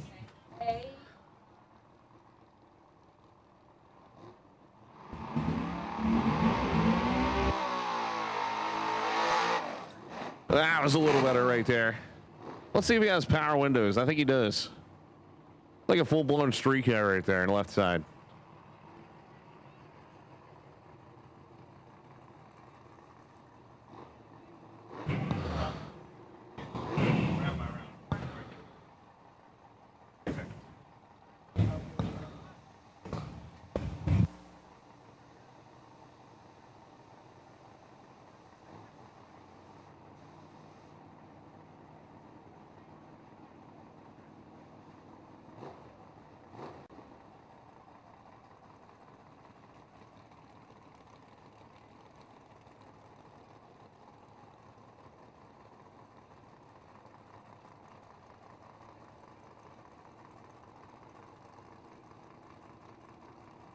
All right, here we go. Pre-stage on both sides of the racetrack. Put it in the beams. Mustangs in. Here comes the Pontiac. Ah, man, the Mustangs saying, see ya. Moving on to the next round. David Webb over here on the right-hand side. A little pop, but that's all right. He's going to take it. Andrew Richards going home with the Trans Am.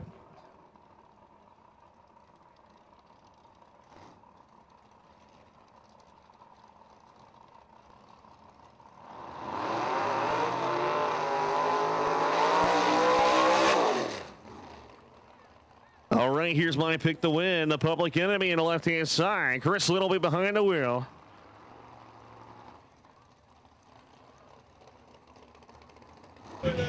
Big Leach owns the car on the left-hand side. They call it the Public Enemy, and they redid the whole thing just to make it a grudge car. And he'll be facing the right-hand side here. Sub-Zero, they call it. The SN95 machine. Yeah, obviously we've not seen elapsed times this week, but the Public Enemy car leaves with a bunch more violence than the other cars that we have witnessed. So just on the visual stopwatch alone, it does look like it's the class of the field.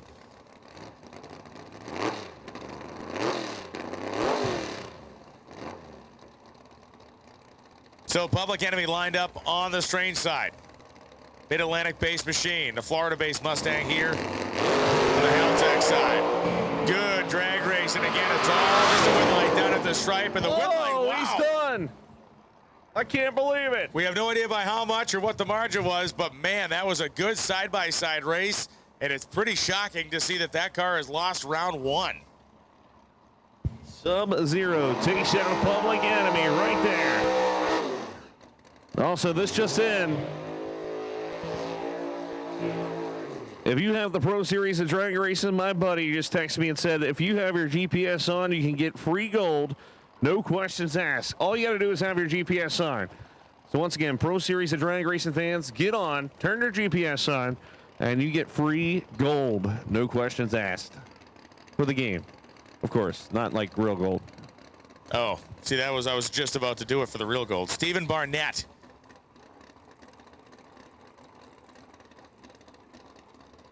Coming up with the blue Fox body here on the Haltech side.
So next pair of no timers in and gone.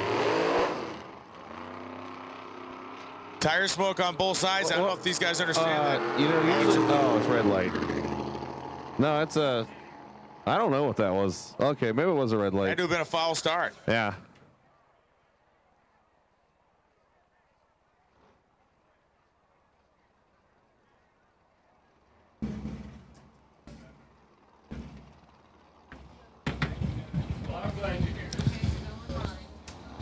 Here he is, Bobby Ducati, coming up now on the Haltech side.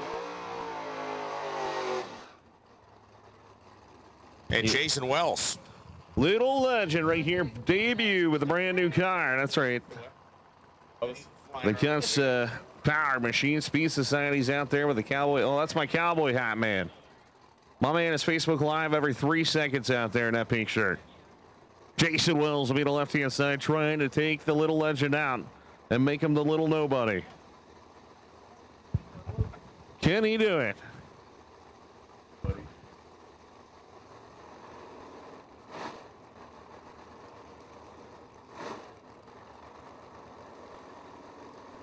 Remember, they had that controversial number on the board at 399, 200. Oh, no, that's right. I just made that up the other day. Uh-oh. Gloves. So do you see the safety personnel indicating to Bobby Ducati he's going to put his fire gloves on?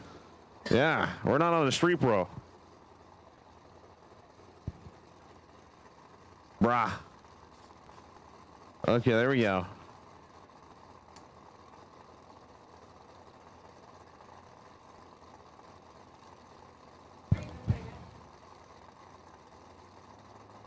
Truman slams the door shut.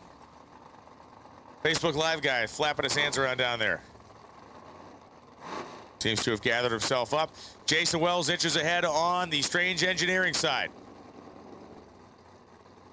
Ducati's car is a hard runner, but again, we just saw a couple of them smoke the tires right off the hit, so it could be a pedal fest, as many side-by-side matchups have turned into this afternoon.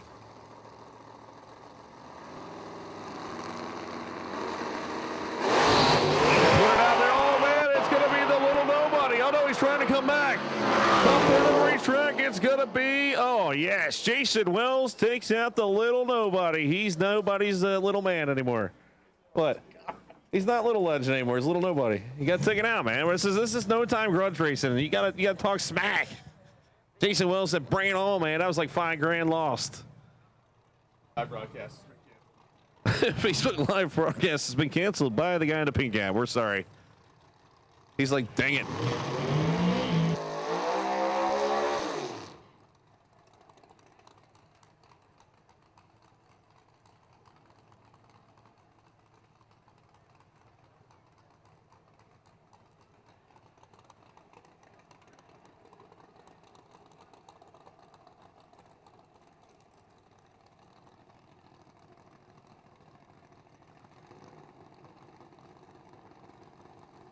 I can't wait. Yeah, I know you're not live right now, but yeah, we got barbecued on the No Time page. I might be like the No Time favorite right now. Jeremy Rhodes will be coming out of right hand side. That's right, Hampton, Georgia, the 86 Stash Power Toyota pickup truck. Last pair of No Time machines being fired up and brought in the water. Nice. Hey, look at the wobble, baby. That was too much stash. It really picked the left front up on the hit, and then it got to kind of porpoising itself down the racetrack. But that was as hard as I've seen that truck leave all the time we've been watching it. Yeah, he trimmed the one side too far this morning.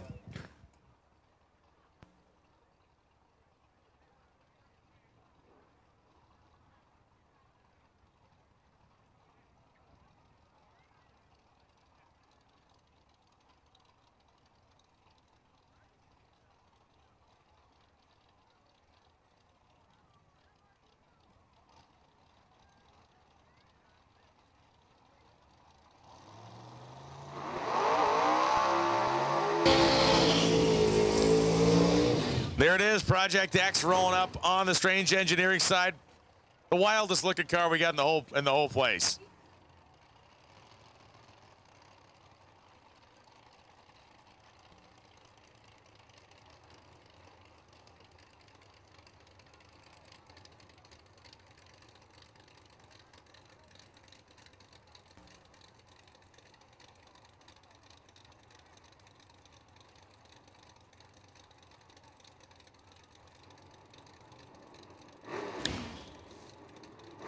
So the passenger door slam shot on Project X.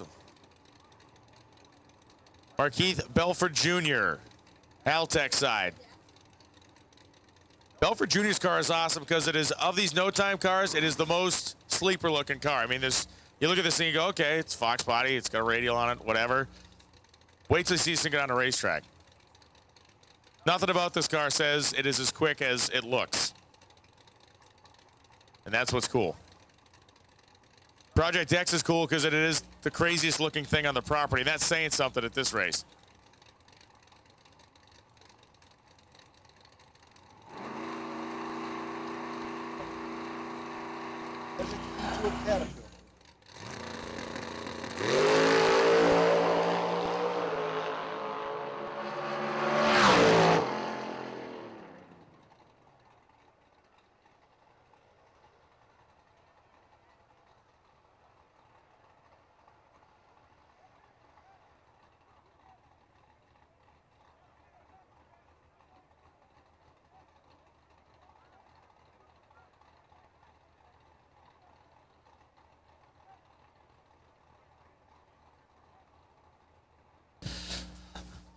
So everybody knows, apparently that's going to be a rerun, I think, is the official word. So, yeah, there was some sort of confusion out there in the starting line, waiting to hear from the radio there, but it will be. We are hearing that pair will be rerun.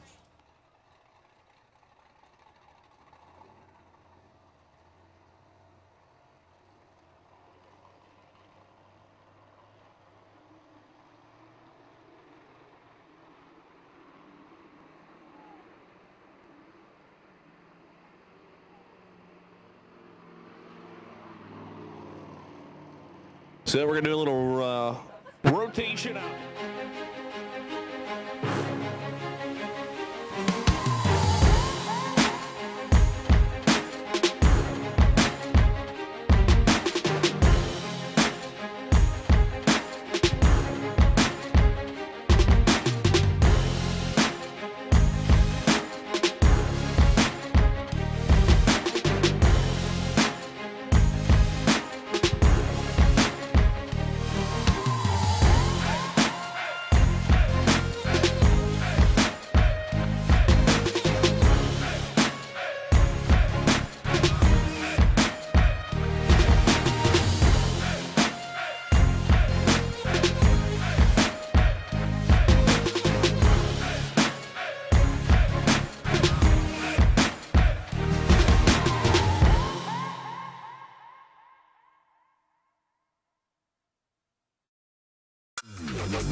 So away we go. We've talked about the rules in this class multiple times, but you are allowed up to 640 cubic inches here.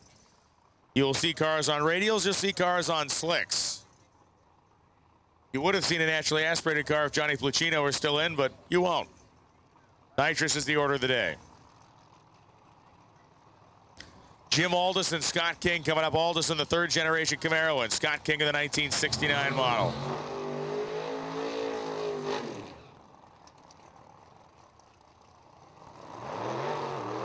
One final call for LO 632. Leads you to the lanes. Final call. We're running you as we speak. Apparently, we're missing a few cars. LO 632. I don't know if you don't like drag racing today, but you need to make sure to come to the lanes right now.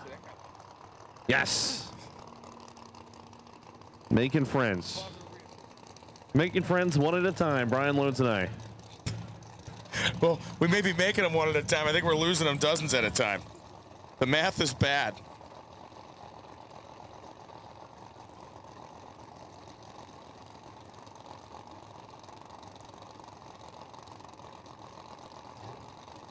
So we're looking to manage burnouts across the starting line. Please, please, please.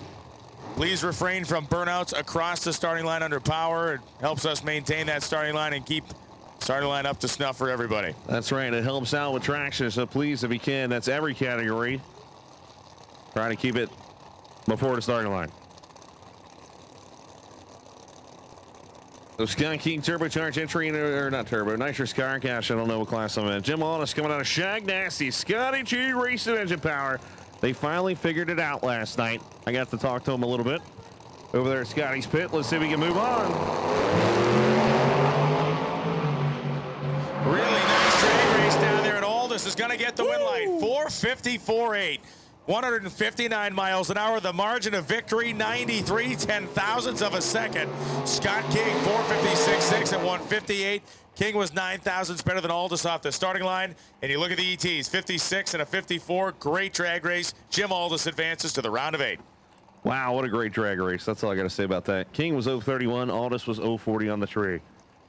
Tyler Allen will be coming out of Manchester, Kentucky, 63 split window Corvette. Your number 19 qualifier. Peabody Hero coming out of Lyons, Georgia. 07 GTO, your number 30 qualifier. Be coming to the left-hand side.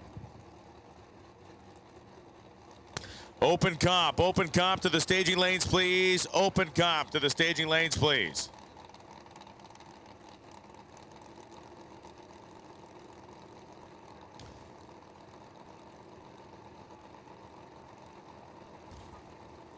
So Tyler Allen is pre-staged. Peabody Harrell now inching in.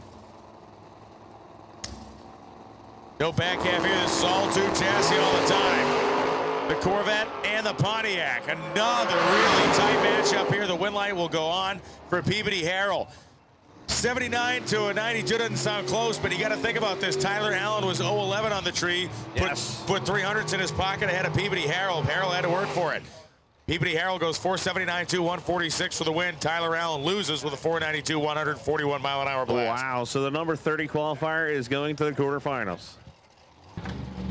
So Dominic Augustine will be coming to the right-hand side. One of the favorites to win here, having some issues. Morrisville, North Carolina, 65 Chevelle, the number 2 qualifier on radials, be going against Mike Oldham. Once again, we do ask to appreciate, please do not do burnouts past the starting line if you can. This guy went 434 in career best pass, I believe, in qualifying, but he backed her down. Oldham, Voss Racing engine power. This car can only go in the 480 range, so I think Dominic's got it pretty soft.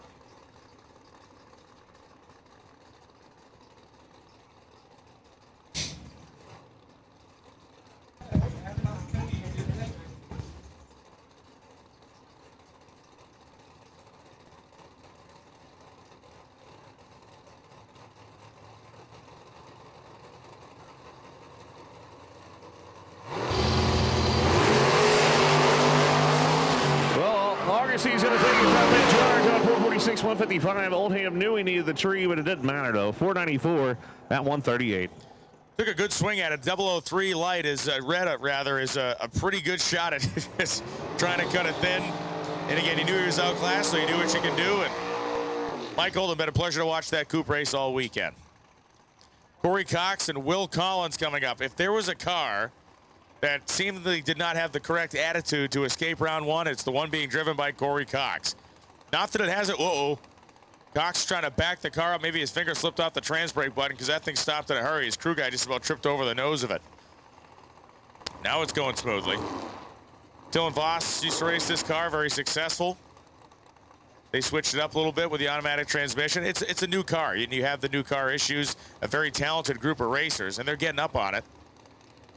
But their first round victory last night was the best round or the best lap they ran, and it was almost like, okay. Not that the light bulb necessarily went on, but all the pieces finally fell into place. Oh, yeah. And the motor in the car has made power. I mean, it's already been in the 30s. So we'll see what's going to happen here as they figured it out. Will Collins, Florence, South Carolina, of course, like we said earlier, I drove by his pit area, and he had 4 scales out. So he's trying to get this thing to go straight. He's finally somewhat figured it out. See if he can continue to go rounds here. Yeah, these things were definitely, these two cars were two of the more ill-tempered during qualifying in Outlaw 632, and now they meet in round number 2. One heads to the center line, one heads towards the wall, and it will be Corey Cox heading to round number 3. 469, 155 for Cox. Collins goes 499, 143.05. Collins left the starting line by 0.04 ahead of Cox, but it was Cox getting down there. All right, so we need everybody in the VIP area with yellow bands. You cannot be there. If your wristband does not say VIP, you got to get out of there. They probably can't hear me. If you're standing on the wall by the burnout box and you don't have the proper credentials, we're about to throw you out. So that would be all of you standing to the left of the grandstand down there. So that would be the blondie, yes. Yep, she's got her eyes on something. Yep. Oh, well, the boss is going to happen. John McDonough on their right side as the boss is going nuts out there. Kenny Hubbard will be on the left-hand side. NRC Power, nitrous outlet nitrous. Let's see what happens.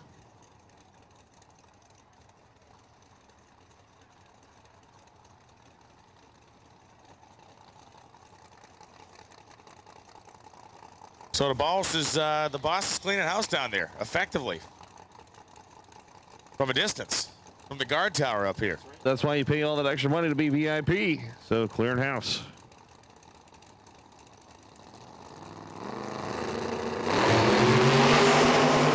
Kenny Hubbard and John McDonough head down the racetrack, bet all the Novas, and it's tight. 458.5, 158 for Hubbard. gets the stripe by 800ths. John McDonough made it look closer than it actually was because he had a 400s, almost 500s advantage off the starting line. So John McDonough puts up a good effort going 471.9, but Kenny Hubbard continues to have a very solid day for himself. 458.5 on the radials in the Nova. So far, this has been the closest round of racing as in from start to finish in that round. Yeah. So, awesome. FreelightFilms.com. My man Hans out there. Make sure to go talk to Jen on Manufacturers Midway and get your event DVD. Also, to see all the manufacturers still out there, go check out, get last-minute specials. And, of course, if I don't say Gary's name, he might punch me. Gary Rowe, Raceworks.com out there. We have 5 cars left to run in Outlaw 632, and one of those cars has the hood off, and the crew is frantically working on it at the head of staging.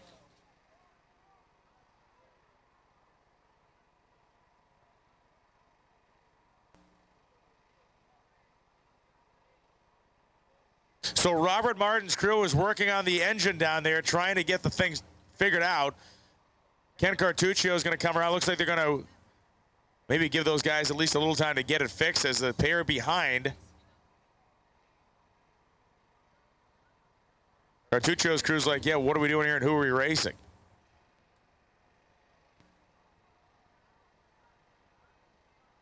So Martin is going to pull the car ahead, maybe just pull it out the short chute. I don't know if he's going to run it without a hood or what.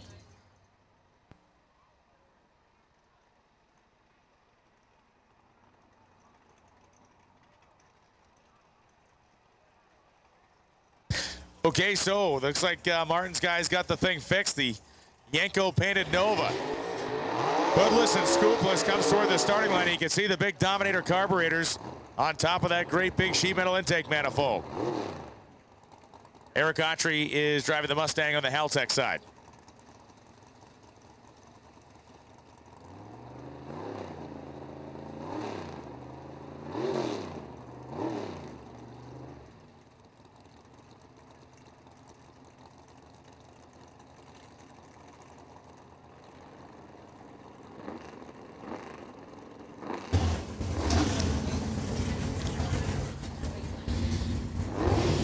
All right, so here we go. The Nova going against Eric Autry. Nova looks even tougher without a hood. You can see in there, you can see the big block Chevrolet style engine. And again, the carburetors, the nitrous plumbing, all of it hanging out in the breeze.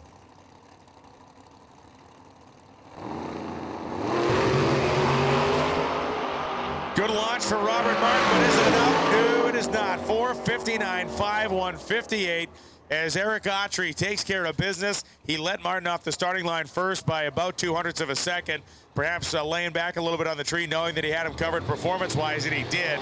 59 beats a 95. Martin eliminated. Eric Autry moves on.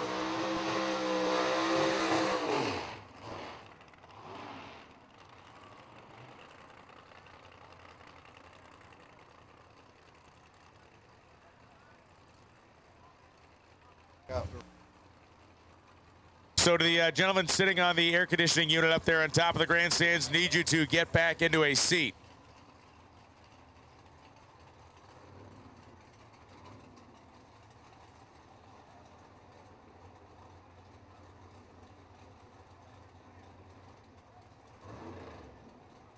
Once again, nobody can be up on top of the grandstand area unless you have media credentials, and that includes use served by the air conditioning units. You have to relocate yourself down into the grandstands. Nope, not the imaginary person behind you that you're looking for. That's right. We know That's you like air conditioning units up there, and you need to move.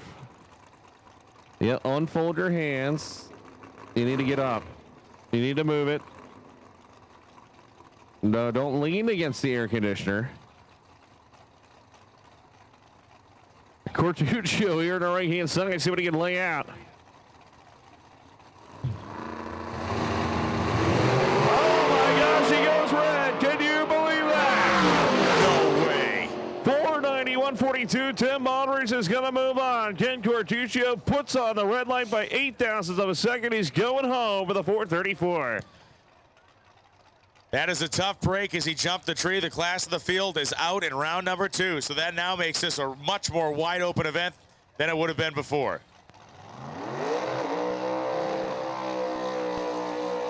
So once again, the man that loves the air conditioning units up there trying to cool off, they don't work. You got to move it. You need to move. Sir, please turn your hearing aid up. It's located in the left ear. You turn it up, and then you move. Yes, sir, you. Yep. Nope, you're still standing there. Tom Patterson was supposed to be racing Mike Whitlock, but Whitlock could not make the call.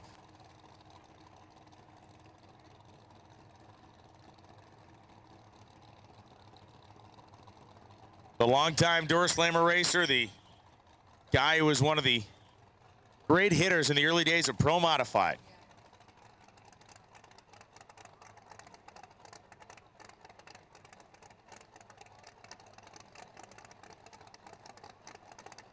So Tom Patterson, let's see what Patterson can do here. Now that Ken is eliminated, this thing really, the whole face of Outlaw 632 changes for the rest of the day.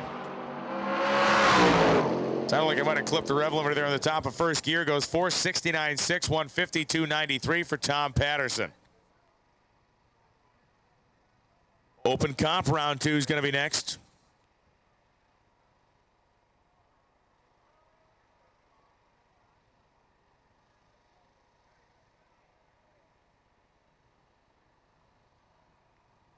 I'm marking some stuff off on this list here. So once again, the man with the air conditioning units up there, you're on top of the world. You need to move it. Yes, if somebody could like go tell them to move. No, I know everybody in the stands can just stand up and just tell that guy to move.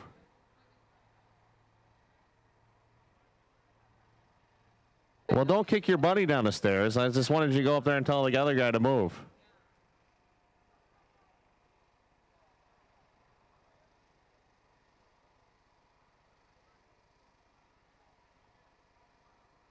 Last call for open comp. We need Outlaw Drag Radial, round 2 to the lanes, please. Outlaw Drag Radial to the lanes, last and final call, open comp. Outlaw Drag Radial to the lanes, please.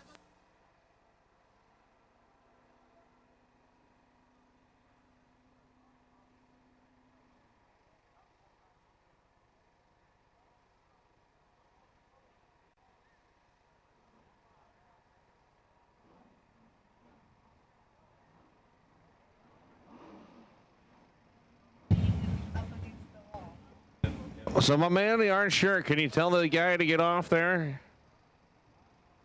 Orange shirt against the wall with a hat, the arms crossed. Yeah, Here we go. Can Now you we tell got some action can we going on tell over that there. other guy to get down, please? The main reason is the fire marshal will make us stop the race if there are people up there. That is not anything we want to have happen today. No, we don't need you to check your pockets. We need you to leave. All those people are motioning to you, sir. You need to get off the top of the grandstands. Thank you, yellow shirt guy. Although it did not work. Didn't work, but he tried. He did try, though. I do appreciate the effort.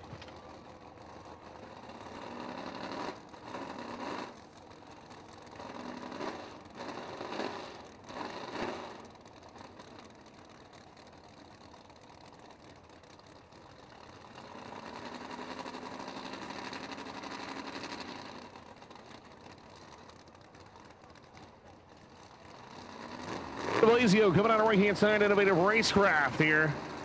Matt Turner coming on the left-hand side, the windowless Corvette. This is open cap round number 2.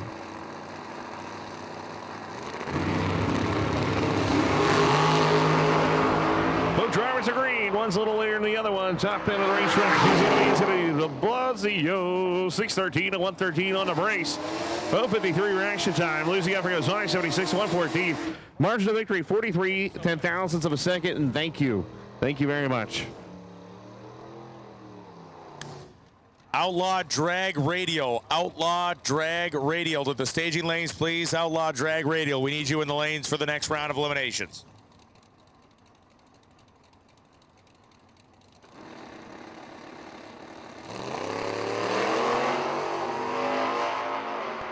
And the creator of Door Slammers 2. Let's see if he can make it all happen. Yeah, he shut it down. 6:18 101.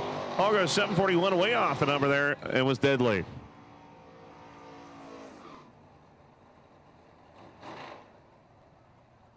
James Brand and Troy Perez Sr. come to the starting line. Brand is driving his black 1983 T-Bird, and Perez Sr. in the Nova. Set of Caltrax bars underneath the Nova on the Haltech side. Brand and that T-Bird on the Fox platform that Mustangs were.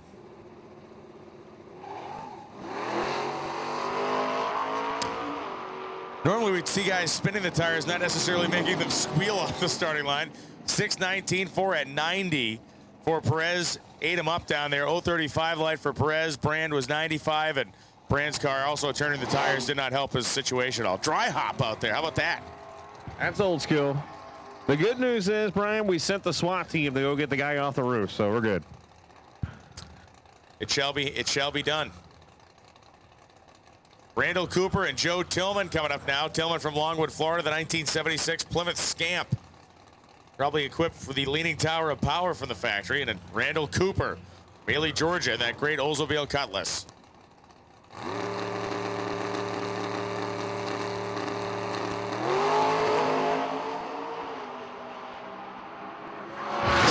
Strength of Scamp goes 732 at 86, 043 reaction time. Cooper left on green. Does 496 at 142. For the loss.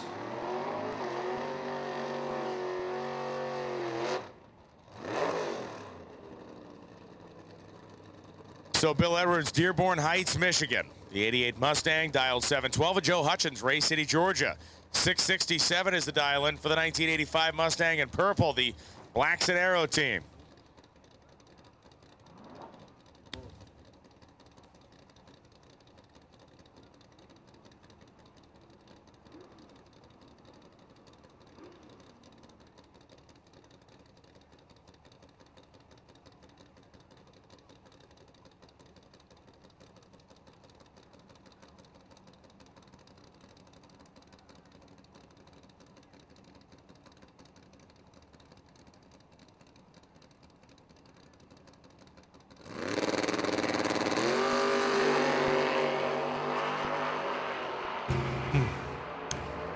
Good side-by-side race, throughout reaction times, and it's a 7:14 ET on a 7:12 dial-in for Bill Edwards. Joe Hutchins had the better light, 008 to Edwards 21, but Joe Hutchins ran 400s off his dial-in, 660 on his 656 dial, so Hutchins is out, Bill Edwards is in.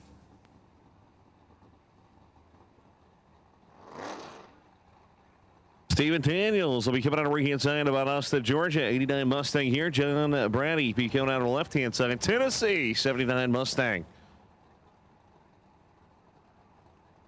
Let's see what's going to happen right here.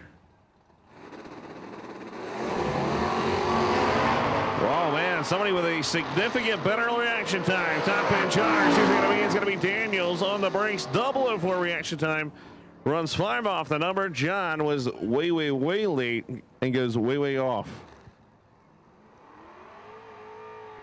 Matt Jones will be coming on the right-hand side. The MAR Hick.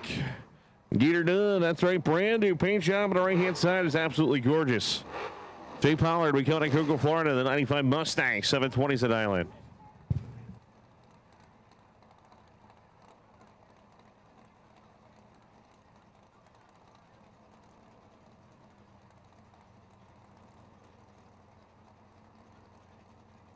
So Matt Jones and Jay Pollard coming up right now. Everything about that Comet is awesome. Except the red lighting. Jones missed the tree by 16 thousandths of a second. Jay Pollard in the white Mustang goes 720 with an 893.47. And Matt Jones, 016 red. His weekend has ended in the fan favorite and cosmetically interesting Comet.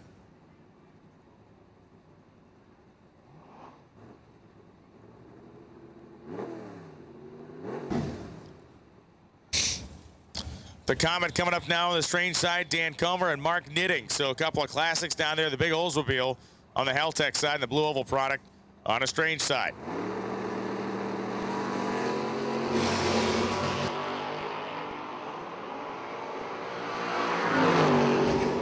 Knitting and Comer go down, and it's going to be Knitting in the Oldsmobile, 653.8, 104.71. Comer, 615.0, 112, not good enough. Reaction time differential favored Knitting by over a tenth and a half. Once again, Outlaw Drag Radial. Outlaw Drag Radial. You need to be in the lanes now for pairing. Outlaw Drag Radial. There are 16 of you remaining. Outlaw Drag Radial. 16 of you remaining.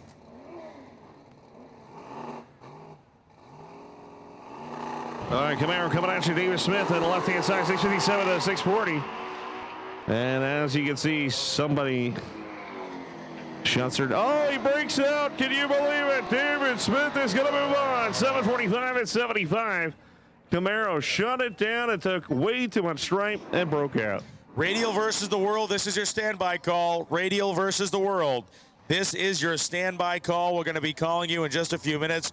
Radial versus the world. This is your standby call.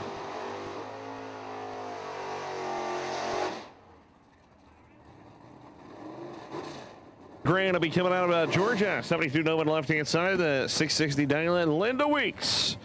Sparks, Georgia. 641 here on the right-hand side.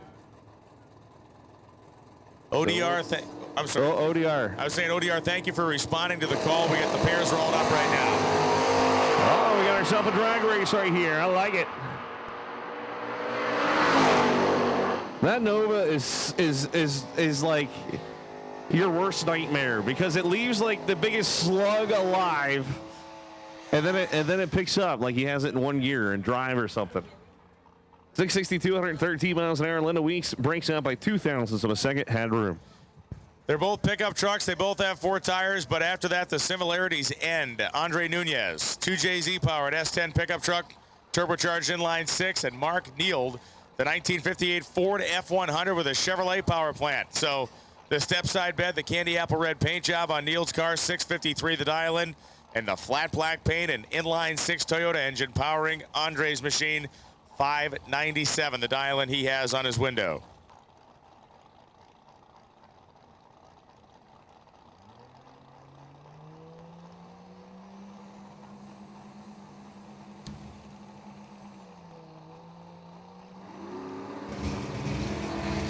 Neild goes red by 17,000, so Andre Nunez advances to the next round in open comp. 6008 113 for Nunez, 663 3 101 54. Man, Neild to go 63 and a 53. Thought it was tighter than that, but 017 red ends the weekend for the red truck. Eric Malone will be coming out right here inside the nitrous car. 518 the dial-in against RBJ. From Ohio, makes the long haul with the Nova. 658 to dial in.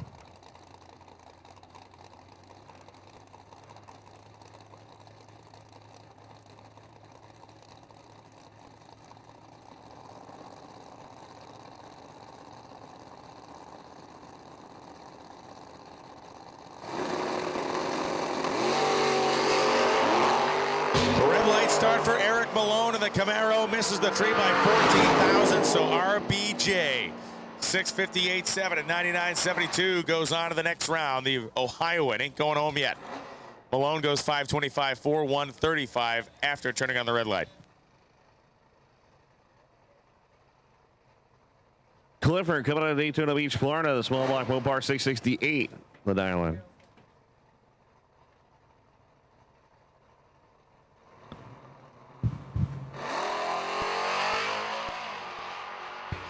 Well, Clifford picked the right time to have a 205 light, and that is the only time when there's no one in the lane next to you. That's the only good time for that to happen. 674, 698.69 miles per hour from Mike Clifford.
Big shout out to Wade and Ozzy out there. Wade, Rich, and Ozzy, thank you. Don't forget fresh homemade ice cream and fresh squeezed lemonade. I announced that. They're over there several times. Very good.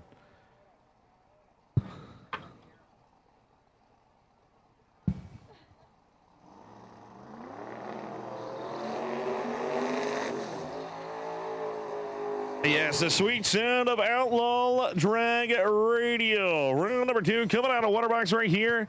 It is time to rock and roll. Right, Strange Engineering, Holly EFI, MacFab, B-Locks.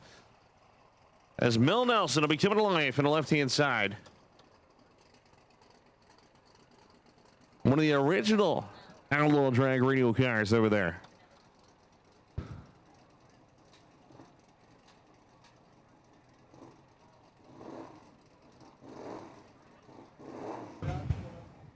Jody Boyles will be coming out of right-hand side. Douglasville, Georgia, the number 25 qualifier, but Mel Nelson is the favorite to win this one. Is it going to happen? Oh, man. Going to the driver's side real fast as Mel is waving his crew chief to come in. Well, we're good to go.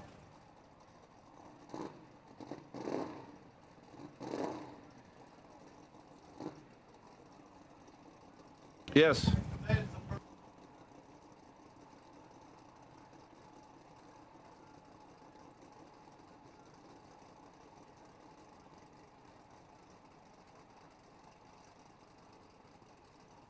All right, so here we go. Jody Boyles, longtime participant here.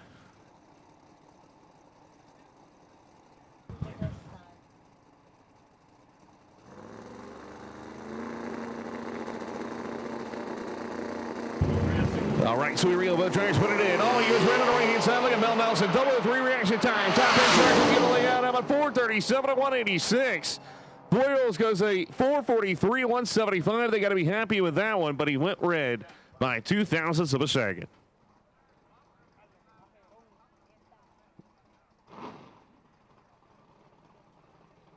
All right, so here we go. Chris Brentz will be going against Little Country. Little Country, of course, one of the most famed racers in the country now.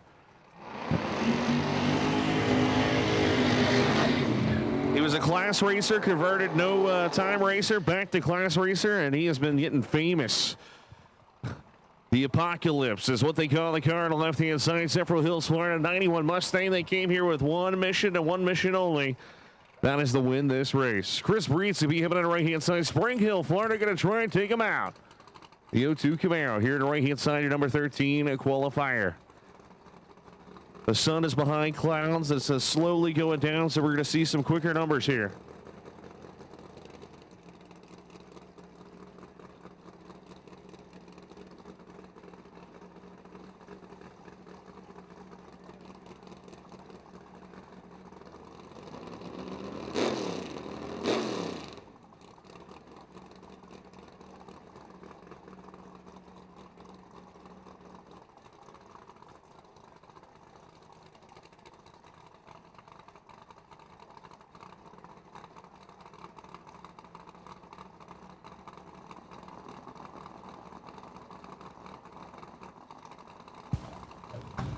Pre-stage on the right-hand side. Here comes Little Country, Apocalypse. All eyes are on the left-hand side. Can he take it out and move on? Breeds is in. Here comes Apocalypse. Oh, man. Look at this. Side-by-side action. Top of the turn. It's going to be Little Country, baby. 422 at 177. Bring it on right there for Swanstrom. They want this bad. Breeds goes 449 at 169. Had him on the tree, and that was it. Little Country moving on. So Dave Comstock comes into the water box now.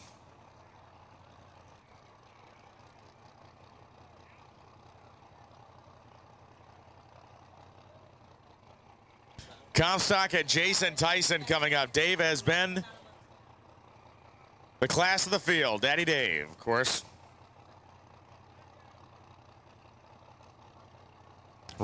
Match race, or has been match racing the wheels off this car for a couple of seasons now. So we got full contact golf cart crashing going on down here in the short chute. Gotta love it when you're playing Demolition Derby golf carts. The Apocalypse crew trying to get out of the short chute, victimize somebody's little golf cart down here. Ran it over. Jason Tyson in the 89 Mustang waits for Comstock to back up, and been a 420s bracket car for Comstock. Multiple 421s, won a 423 during first round, and he now has to face an opponent, which he did not have to do first time down the racetrack. Yeah, Jason Tyson will be coming out of right hand side, New Bern, North Carolina. 588 cubic inches, turbo 2R entry. But Daddy Dave has been the car to watch in ODR, man. He hasn't been home since January. Went out, tested this car, got it set up for radials, and has been doing great ever since. The question remains, though, if Daddy Dave wins this round, from what I understand, I believe he'll have Little Country Apocalypse next time. And if that happens, there might be a little bit of side betting. Well, yeah, we just saw the 422 he threw down. That car is incredibly fast. And the other night it was Comstock who lost $5,000 to the Swanstrom family, the Apocalypse car, Little Country, however you want to say it, in that match race. And in that match race, Comstock was the quicker of the cars, but he went red. Remember, red counts, so that means automatically hand the money over. So can we see that rematch? We're going to find out here in just a second. No, he goes red. Can you believe it? Comstock misses the tree by 4 thousandths, and Daddy Dave is daddy done this weekend. Wow, went red 4th out again. Jason Tyson dodges one there, so we are not going to see that rematch. 473.5 at 123. It wasn't a 4 thousandths the other night. He went red against Apocalypse. 4 thousandths, yes. Oh. He has one of the most consistent eyes I've ever seen on a Pro Tree, because it was like 008, 4 thousandths red. He said he backed off, went 10. Now he's amped up, went 4. Wow.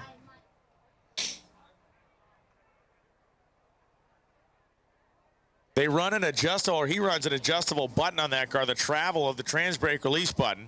You can put a couple turns in it one way or the other to kind of help tweak your reaction time. He said he had gone back a little bit. I bet he put it back in the setting he had it on the other night and kind of had mentally trained himself, or at least told himself to. Wow, wild stuff. Well, another #1 qualifier goes by the wayside. Shows you, man, this is why this is one of the greatest race ever. Anything can happen. Nick Yarmer not going to make the call, so it looks like Tony Reinhardt or Reinhardt Rocket getting another single, man. Gotta love the little luck. Sometimes luck's all you need.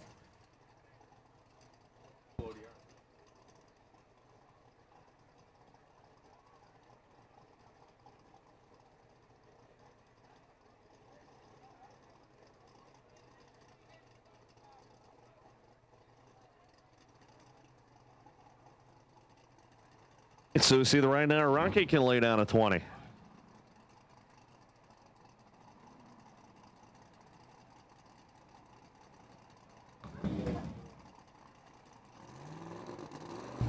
So pre-stage on the left-hand side. Let's see if Reinauer can put a number on the board. Ah, yeah, looking good. I like it. 116, 60 foot top end charge, 426 nice. And 184. Say, bring it on, baby. I'm a contender in ODR.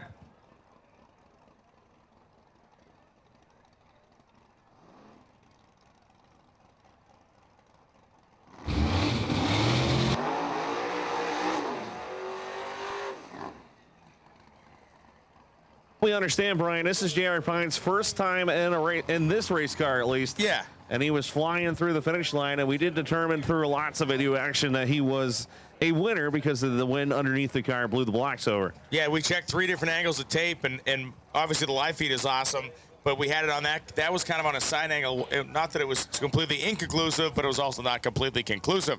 So we did have an angle that was directly behind the race car and another angle that was basically ahead of it, and those two really verified that he didn't touch anything. All right, we need Ultimate Street to the leads, please. Ultimate Street to the leads. Brought to you by Induction Solutions, Ultimate Converter Concepts, presented by ProCharger. Jason Richards. Big cubic inch nitrous power plant coming out of North Carolina, the 1968 Camaro. your number 7 qualifier. So can the Flying Man move on, or is Jason Richards, always one to watch in ODI, going to go on to quarterfinals?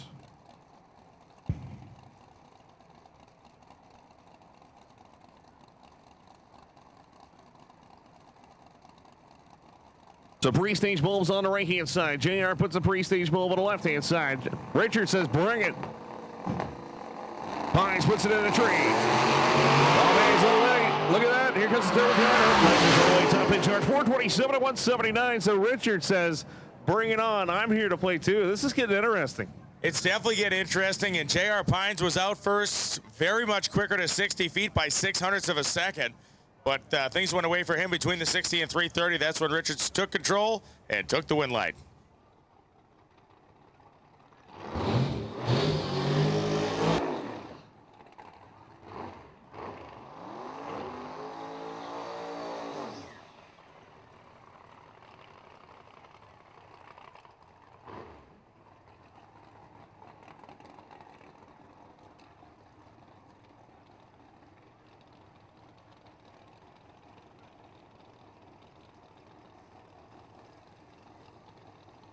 Mike Jones and Chad Henderson coming up right now.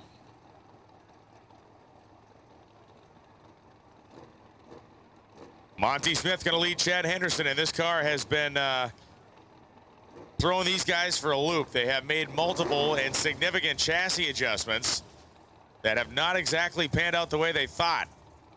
The car has a ton of power, a ton more power than it's ever had.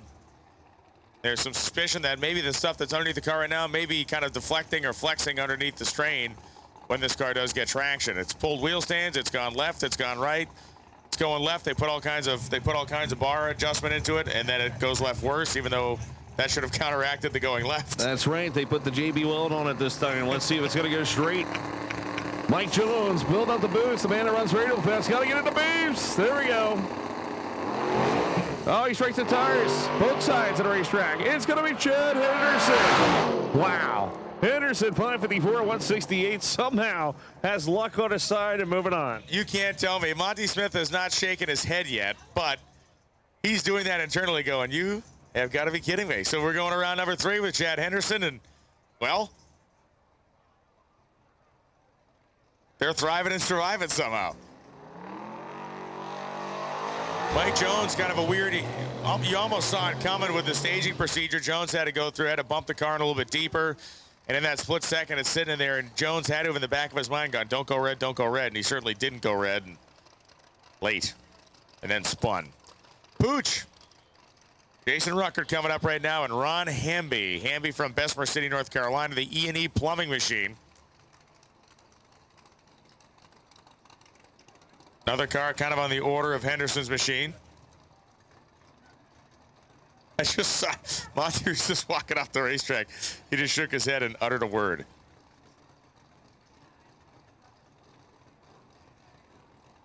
Could be the most interesting matchup right here. Look at this. Ron Hamby and right-hand side, the double up man. Going against Jason Ruckert. They call him Pooch.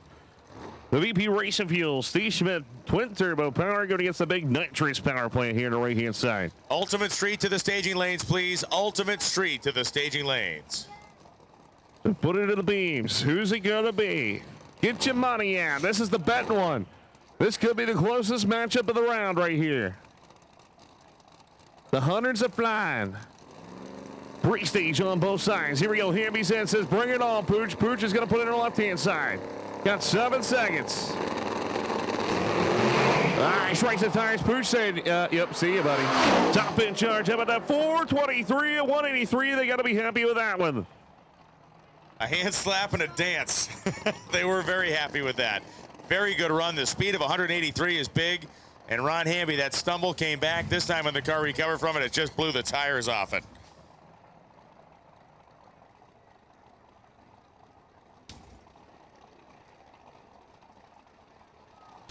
Rich Regan and Jack Green coming up right now. Green from Knoxville, Tennessee. Albert Engines, M&M transmission, and the almost the color shifting Yenko Nova. Depending on whether it's sunny or bright out or really murky out there, that gold green color that this thing is really changes with what's around it.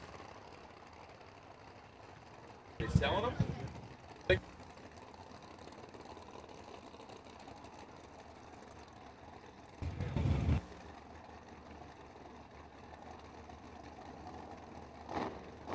All right, so here we go. Jack Green, Richard Reagan, Lions Machine, left-hand side. Let's see what's going to go on to the quarterfinals.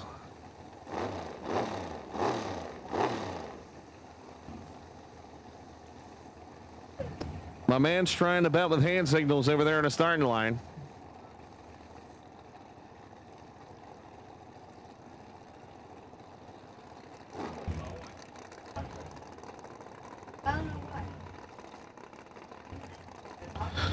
Yeah, that's what it is. Red So Ultimate Street should be in the lanes. Ultimate Street should be the lanes. RBW will be called next.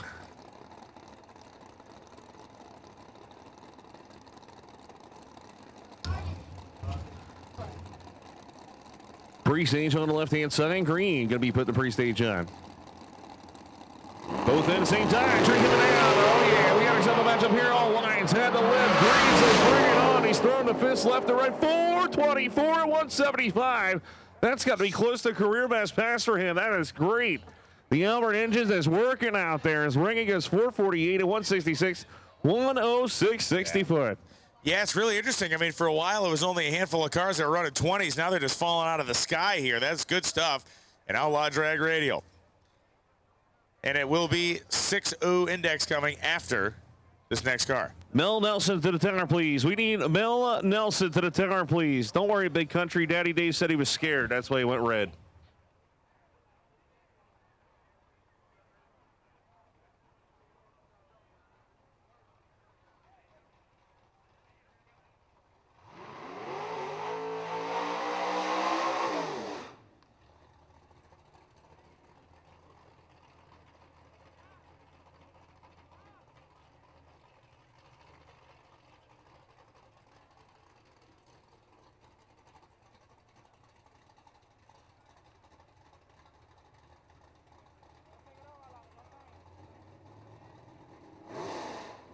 Mel Nelson to the tower, please.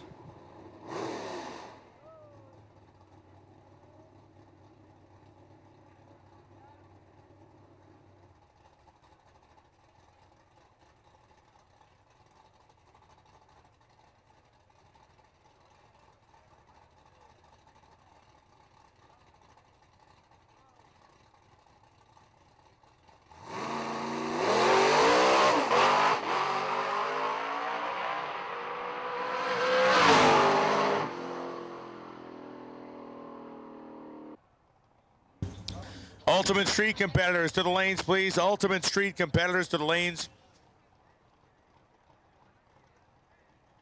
We got our 6-0 index racers up right now. Ultimate Street to the lanes, please.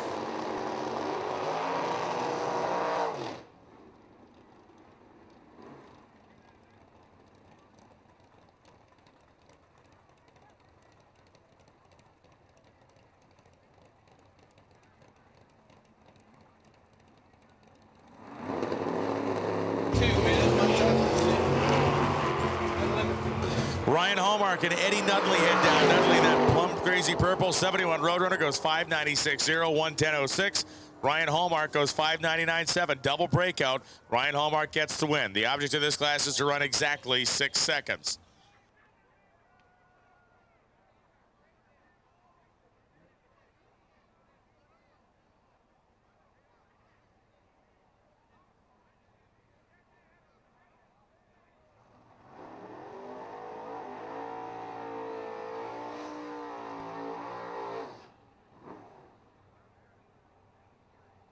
Adam Hodson and Ricky Pennington coming up. This is a good matchup.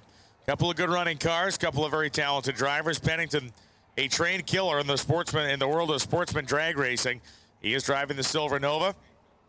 Adam Hodson, guy who has won on the big stage before. Did a great job out at the NMCA and MRA Super Bowl Street Legal Drag Racing out in Chicago last year, and unfortunately, does not appear this is going to be his day.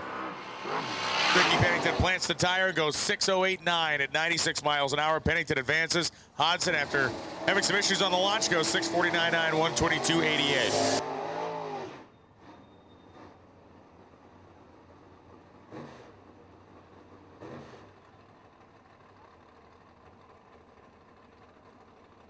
Ron Hamm and Kenny Floyd.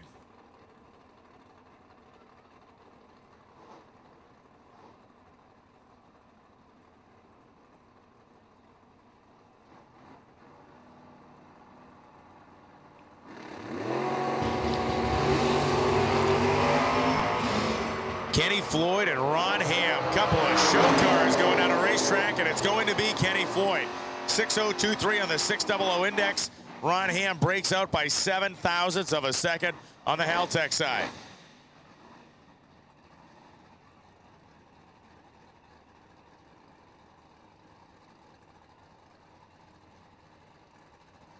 Red Mike Crawley coming on the right-hand side of Toga, Tennessee. 67 Camaro there going against Jason Spina.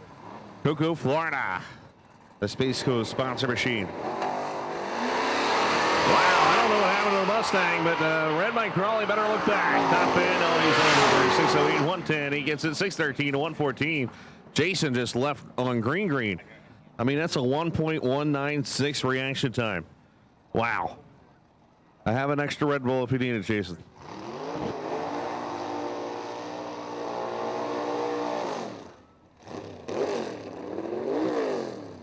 We need Mel Nelson to the tower, please. Mel Nelson to the tower, please.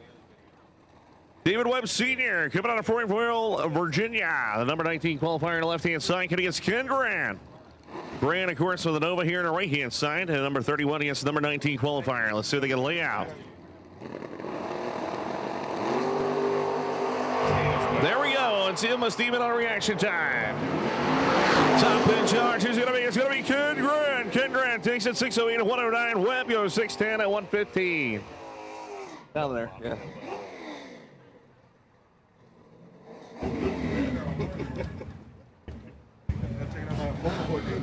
Yeah. So here's the Mustang, the famous not on file. Or the Mustang, yeah. I'm sorry, the Camaro that's in the left lane is the famous not on file. Going against Michael Strickland, Douglas, Georgia, 87 Fox Body here on the right-hand side, your number 1 qualifier. Ultimate Street to the lanes, please. Got a bunch of you down there. Ultimate Street, need all the competitors in. Wow. My man means business this weekend. 607 to 107, 007 reaction time. The Camaro was 021 on the tree. We go 608. Michael Strickland wants that money. Zane Owen will be coming out of Tifton, Georgia, on the left-hand side. Fox Body going against the Nova here on the right-hand side. Another famous not on file.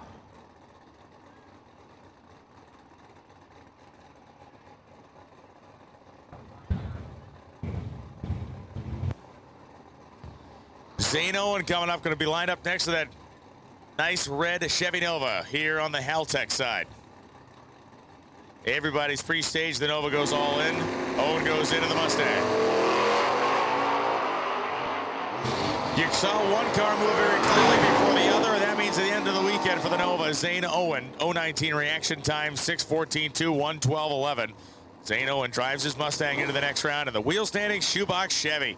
One of the coolest cars on the grounds. This is Jeff Massaro. And the two-tone 55 with that paint scheme on it would be a 1955 Chevrolet 210, not the full-on Bel Air model.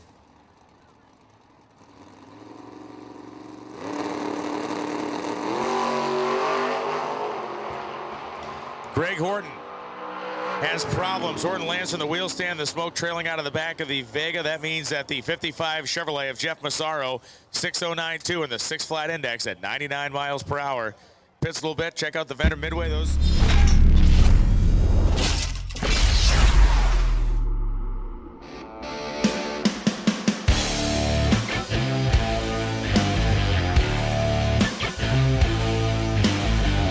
My name's Brian Fitzpatrick. I'm here with the Lucas Oil JE Pistons drag car. We blow away V8s all the time. Anyone can have a V8 and just go ahead and buy stuff off the shelf. We did something different. You know, when we ran that 622-226 in 2010, we set the world record for the quickest import. And a lot of the parts my father made in our shop. We bought the dragster from Ara Arslanian from Bullish Racing in late 2006, I believe it was. And they were getting out of the sport. We were just getting into it with Lucas and JE and at the time Turbonetics. And we purchased the car from Ara.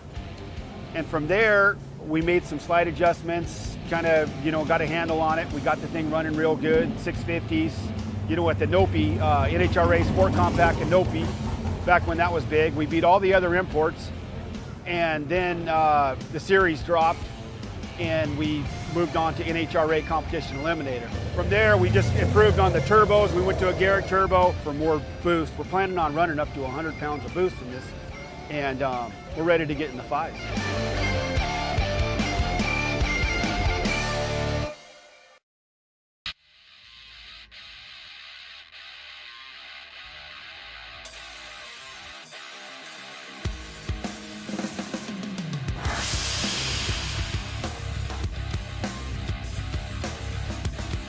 We're here in Murrieta, California to do an Innovate Motorsports DLG1 gauge install on a ProCharge 6-gen Camaro. Now DLG stands for dual lambda gauge, so basically what that means is this gauge can house 2 different O2 sensors for V-type engines. So you can run a left and a right bank air-fuel ratio gauge in both lambda or direct air-fuel ratio configuration on the OLED screen. Now the DLG1 comes with an integrated O2 sensor controller built in. For the second O2 sensor, it uses an LC2 module that wires directly, color for color, right into the gauge. Some of the other features for the DLG1 include a configurable linear 0 to 5 analog output for both wideband sensors, which allows you to piggyback into standalone ECUs as well as external data loggers.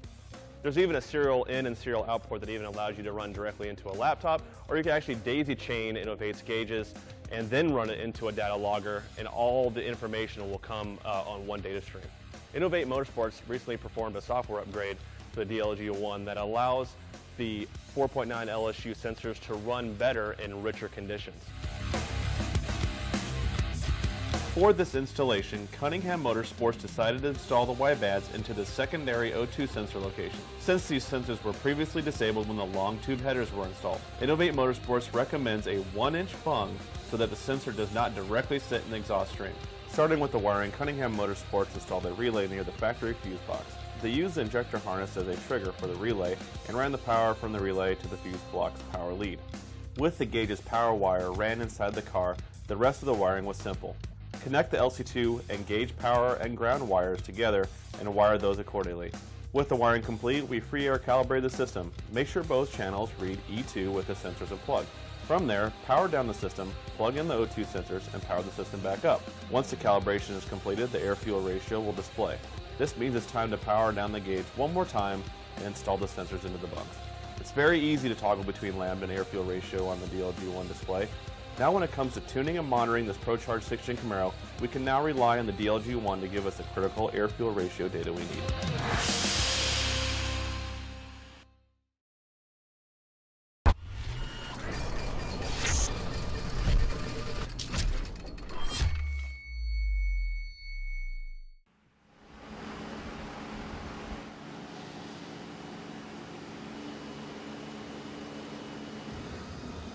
Wiseco's been in business for 75 years now, and we're just getting started.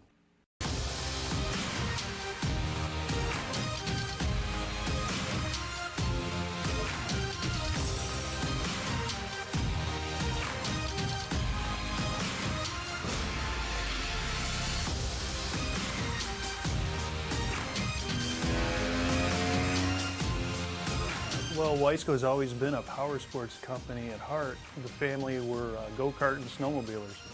And in the 1980s, they brought in an automotive expert and ventured into that market in NASCAR, and it kind of grew from there.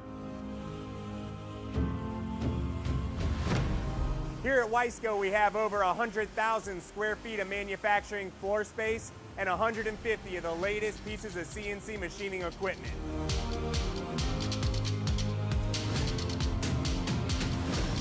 Here we do a thing we call bar to box, which means we bring in the raw material, we forge it, we machine it, and out the other end comes a finished product. And we do everything from pistons to complete clutch basket line, fully developed in our R&D program. We have a pretty extensive R&D system where we can test and validate every product we make. We don't believe in using our customer as our test bed. We want to be able to hand that part to them, and they're confident that it's the best part made.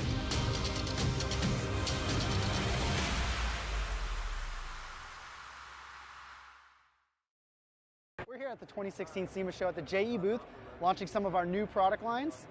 Some of them include our SRP line expansion featuring the 351 Cleveland series, the JE line where we have a Voodoo 5.2 liter flat plane crank, engine out of the GT350 and some of our sport compact applications, which include Volkswagen, Nissan, and Honda. Starting with the 351 Cleveland Series, they feature a 4-inch to a 4080 bore part, flat top and dish applications with compression ratios ranging from 8:1 and 11:1. There's stroker and standard stroke applications as well. Also in our SRP line expansion is our new Mopar applications featuring the 318, 340, 360, and 440 applications. Also featuring JE Pistons applications for the Ford modular 5.2 flat plane crank GT350.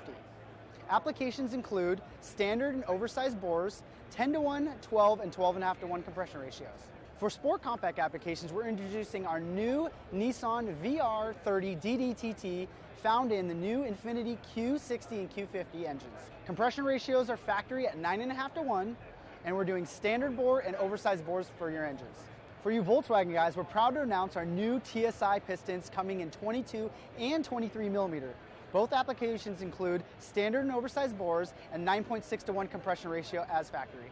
Finally, for the BMW crowd, we're offering a new European application S50 B30 and S50 B32 Euro engine FSR pistons. Applications range in standard bore to +2 millimeter and 9:1 to 12.5:1 compression ratio. We're proud to announce our new Pro Seal gasket for the 2008 and newer EJ257. Bore sizes include 101.3 millimeter and 1 millimeter thickness. Hello, my name is Billy Glidden. We're here at the PRI show 2016. This is an 872-inch nitrous engine. We run it in NHRA Pro Mod, some Pro Nitrous stuff, NMCA. We do a lot of tire testing. We've been working with Wiseco for about 2 years, a little over 2 years, designing big bore, specifically for the nitrous programs. We do everything from ring stacks, pin heights, skirt designs, coatings, ringland thicknesses, ringland differences, and with what we do, there's really never an end to it. We just continue going. It's been a great partnership with Wiseco. The company is very innovative, and we don't hold back on anything. It's been great to work with the engineers and the folks here at Wiseco.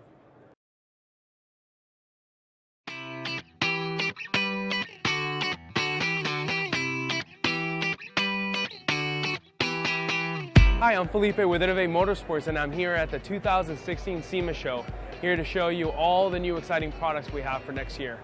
Our most popular product, the MTXL, sees a new improvement for next year. The MTXL Plus has increased frequency and enhanced heater control that will aid in richer applications and prolonged sensor life.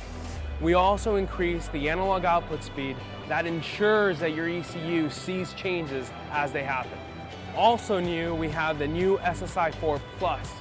We've upgraded the connections to make sure they match the rest of our MTS product line. We also are releasing individual plug-and-play sensors, including MAP, nitrous bottle pressure, and 0 to 100 PSI sensor for, let's say, oil pressure or any other pressure you might want to do. The TC4 Plus, that also is a 4-channel Type K thermocouple input box. Exciting about that product is that we have new analog outputs which you could feed to any device, ECUs or dynos or your data loggers. And finally, we have fuel pressure gauges for the MTXD, MTXA line, 0 to 100 PSI. And that's it for 2016 SEMA show. Hi, I'm doing. I'm JP Gutierrez, Gutierrez Brothers Racing, and this year we've brought a top alcohol dragster engine out of our NHRA Lucas Oil Racing dragster. And this engine's made up of a screw supercharger would be the biggest thing that is very large about it, but it's a 463 cubic inch Allen Johnson Hemi. It's got a billet block, billet cylinder heads. We'll start with a carbon fiber injector. We got some fuel system parts here. We got PSI screw supercharger, and down to the cylinder heads. They're billet Hemi heads. Okay, they're called a fat head. That's the type of the design. The particular Allen Johnson head is a muscle head. Okay, and we utilize a 2450 1900 valve. We do pack springs, we do reed rocker arms. All the valve train in this is super strong due to the amount of RPM we use in this application. This motor typically goes to about 11,000 RPM. The most important part about this engine is the Y-scope piston, and that's something we've been working on developing for a few years with Y-scope. And we beat on it pretty hard in this application, going to the amount of RPM with the amount of boost. The engine puts out about 65 pounds of boost, and we don't always treat it so nicely on the fuel tune-up. So the piston has been great. It holds up, it doesn't scuff, it always works well for us, and it's really nice on all of our pieces, and that helps us run well. I mean, if you can't have a good piston in the engine, you won't run well.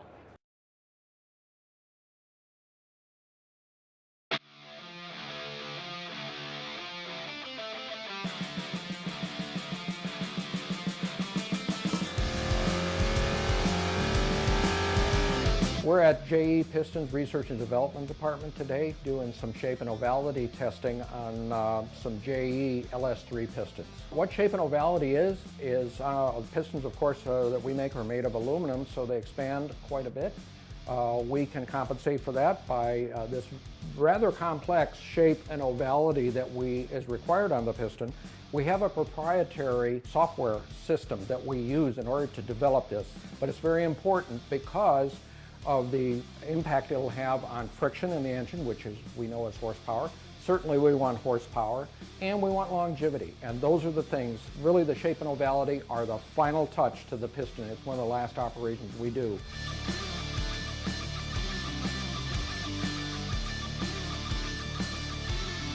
This one was one of the iterations we tried that honestly didn't work as well as we'd like. But we can see here we got a little rubbing here, which would increase the friction and that. So we really don't care for that much. We got into our Auto Varicam program, and it led us into this second iteration, which was much improved. We're going to go back and improve this even more, but you can see it's a significant improvement over the first one. And with the goal being that we'd like to take a piston out there that looks like the skirt and never touch the cylinder. Then we know the friction and the control of the piston is very, very optimized. The shape and ovality testing that we showed you here is just one of the many projects that we run here in our R&D department to make sure that your pistons will always make maximum horsepower.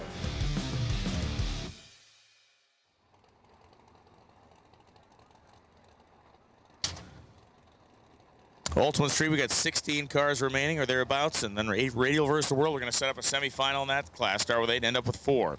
But first, Joe Tillman and Eric Knowles get ready to stage up and run down the racetrack.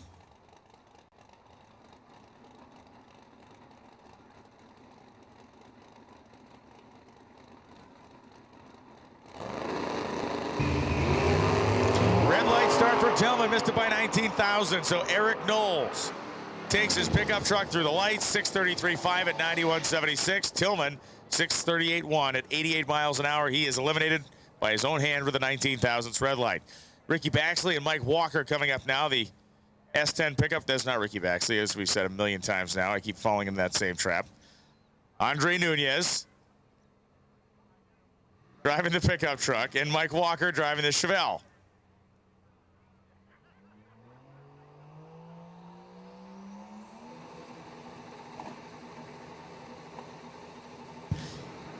They're all staged and they're gone. Big wheel stand for Nunez, big tire smoke for Walker. And Nunez going to play it safe, goes 6:15.9 at 87.04. So Nunez advances and Mike Walker going to coast slowly down the end of the racetrack as we get ready for Ultimate Street with a quick drag job out here. Snapping to attention, man. Yes, snapping to a Slim Jim. I'm ready to rock and roll. Macho Man savaged me there for a second. He's not. No, he did pass away, right? He's not alive anymore. So we've lost Ivan Koloff the last couple of days. George the Animal Steel. Nicole Bass. Yeah. Yeah. A rough week for the wrestling contingent. All right, so here we go. Your number 2 qualifier, the turbocharged entry, Tony Alm will be coming out of Lake Worth, Florida on the left-hand side. He went number 2 with a 476, 147 miles per hour, but that right-hand side, Cliff Crowley's going to try and take him out. That Thunderbird. Pro Charge Power, 440 cubic inches here. Number 18 qualifier.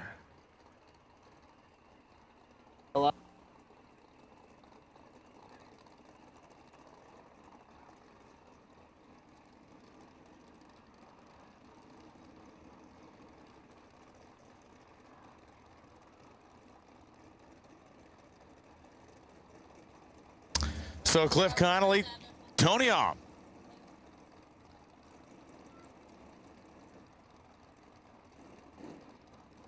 Connolly's crew guy getting ready to shut his door here and send him down the racetrack.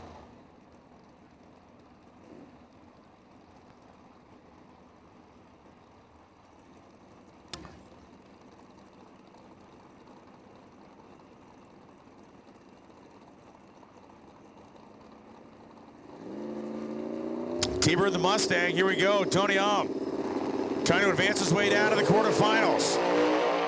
Doing a fine job of it with a great reaction time. Left them standing at the altar. Om goes 482.3, 145.86. And Cliff Conley goes 5.008 at 136.59. Tony Om advances.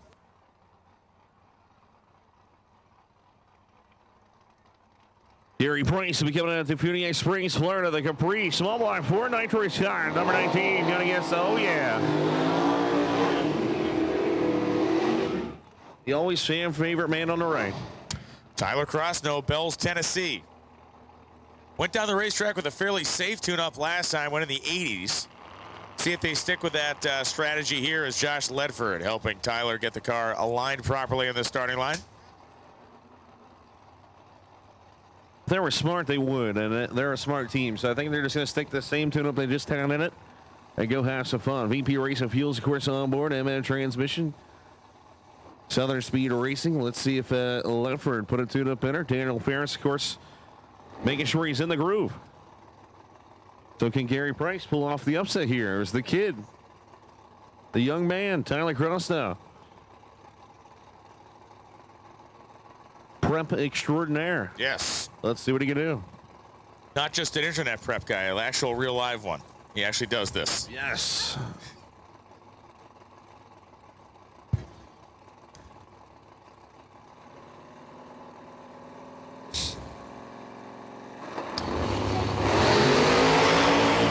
Tyler got left on. Let's see if he's got the horsepower to catch Price. And yes, he does. 486.5, a virtual mirror image run that he made the last time. 144.29. Price was 497.7, 139 through the lights. Gary bought himself a 100th and a half off the starting line, but Tyler ate it up by the time they got to 330 feet. Yeah, that was awesome right there. Like I said, he just had the same tune-up in it and just relied on the driver. That's what you're supposed to do.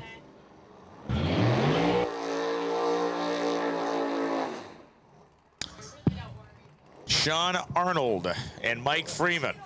Freeman completes his burnout. He's going to back up. Arnold's getting his burnout going right now. All right, we have Donald Trump on the live feed now. That's pretty good. Nice. Yes, Oh, great to see President Trump tuning in.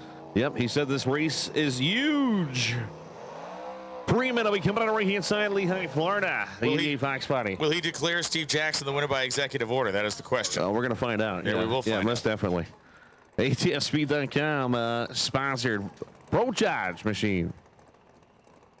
Arnold, of course, being helped out by the Hancock family. Let's see how that car turns out. It's been in the 480s before, but not yet this weekend. He's going to have to step it up against Freeman.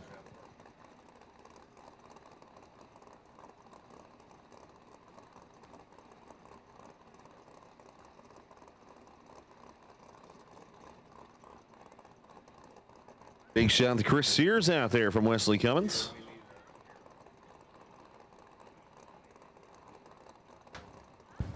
And Kay has lost the powder. Yeah.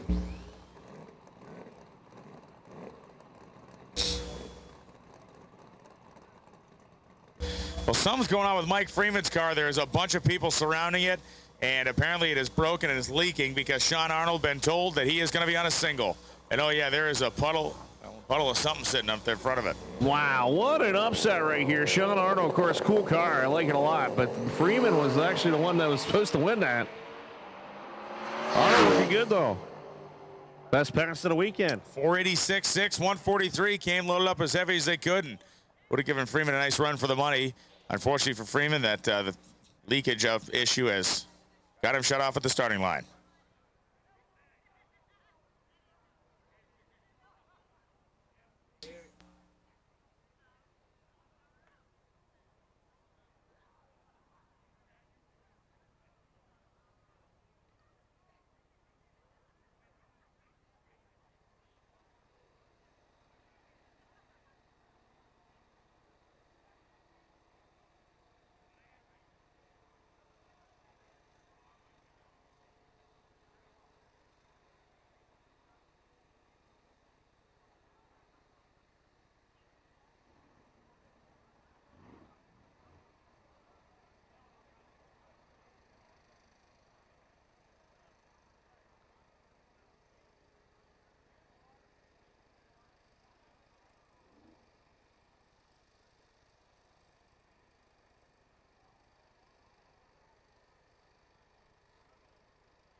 So thankfully, the quick acting starting line staff stopped Freeman from going down the racetrack. It prevented what could have been a big mess as they clean up the puddle up here. And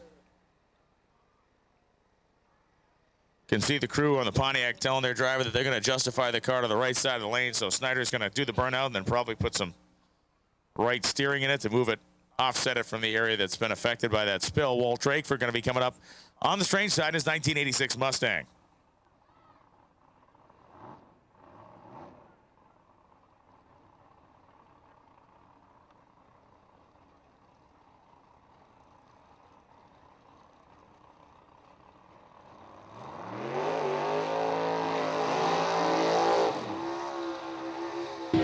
Yes, always fan favorite, my man, John Snyder, coming out of Middletown, Delaware. Your Atchco, naturally aspirated, all Pontiac power. Mike Berry out there, be backing him up.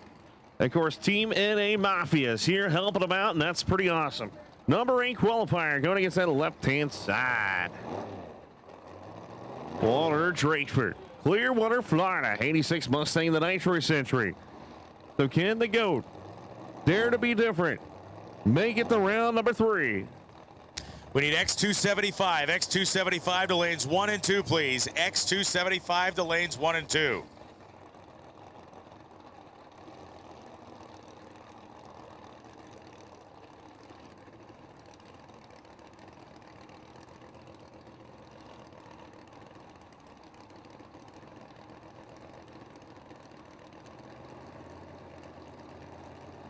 John Snyder going to try to get the big Pontiac out of the hole first. Wow, he had to pedal at once.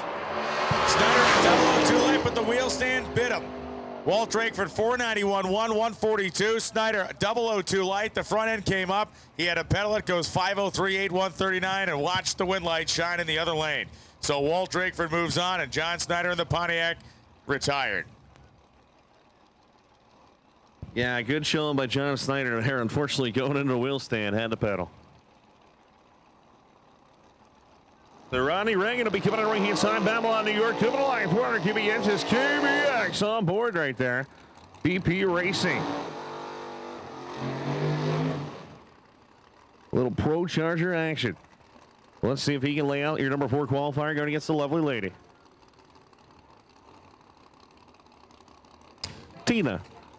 Hannah Sanders. They call the car Tina. Seffner, Florida, 86 Mustang. Let's see what they can lay out. Innovative Racecraft on board. Hannah doing time in multiple cars this weekend. so she's reacclimated herself to the quicker of the two.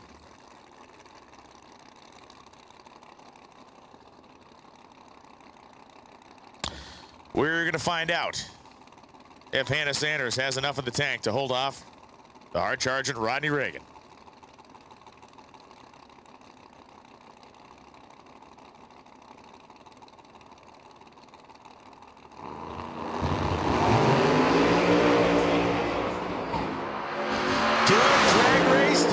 It's going to be Rodney Reagan, 481.8, 147.44. Hannah Sanders didn't quite have enough, 5:008, 140. She was out on Rodney Reagan, but Rodney Reagan had enough power to run her down. Not by much, though.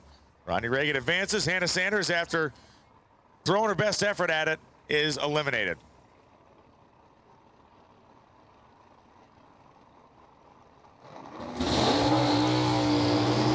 Sean Pebler, Cincinnati, Ohio, the Trick Flow, Salvato Designs Mustang, and Bill Gregan from Bradenton, Florida come up now. Sean was the #1 qualifier. The Bischoff Engine Services powered 438 cubic inch Ford small block combination for Sean. Haltech side of the racetrack. Sean Pebler, of course, to the right-hand side, one of the most feared guys in Ultimate Street. Gregan, the nitrous car. Only in the 490 range, so Pavlar plays it smart with a new fuel injection. Let's see what he can lay out here. Once again, we've called X275. X275 to the staging lanes, please. X275 to the lanes, please.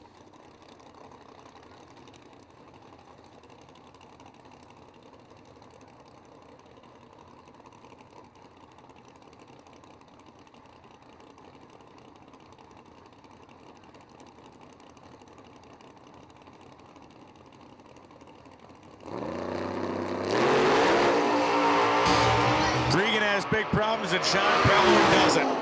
478.4, 147.07 for Sean. Regan going to roll through 952.4 at 77.47 on the strange side.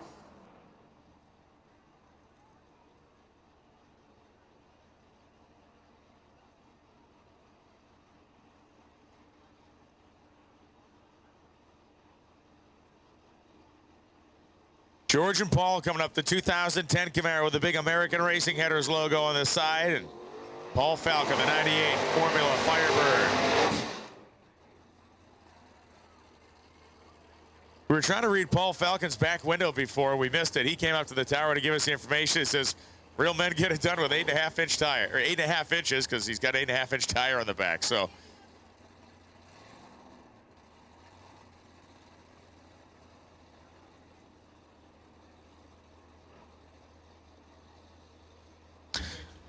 Paul Falcon trying to get done with 8.5, as the back window says.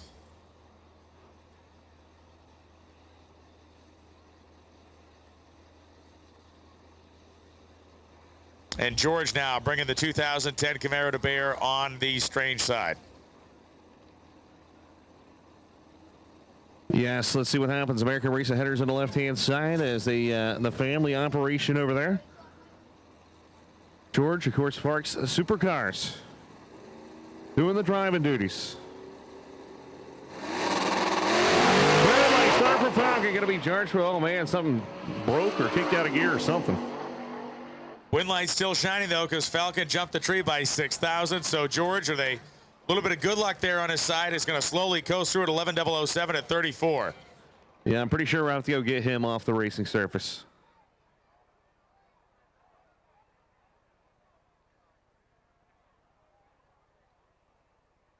Apparently we have some haters online. Isn't that good? I love haters. Yeah. Yes. Yes.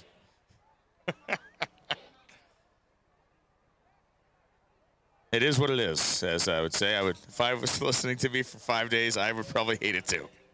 Hate the last day especially.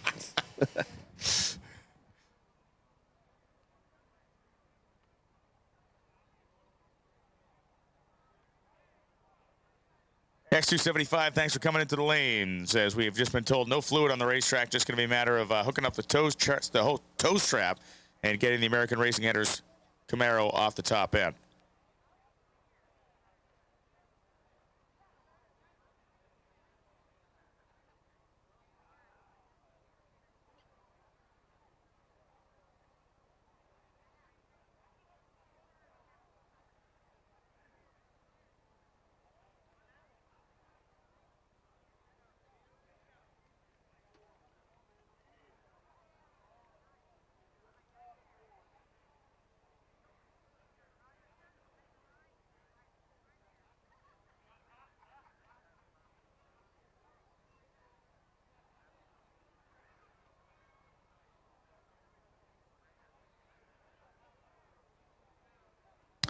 Corey Stevens and Charlie Johnson will be coming up next as soon as we get the Camaro removed from the shutdown area.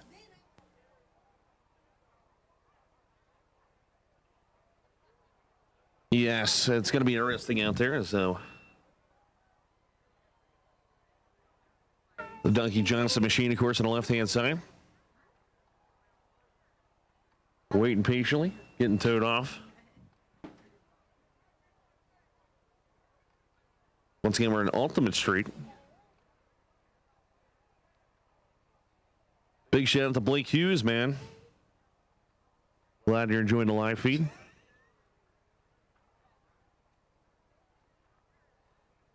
Just send your address over, and I guarantee I'll send you a signed autograph. That's right.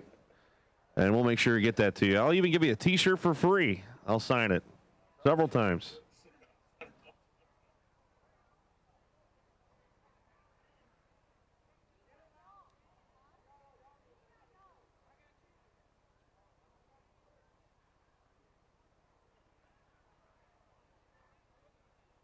Yo.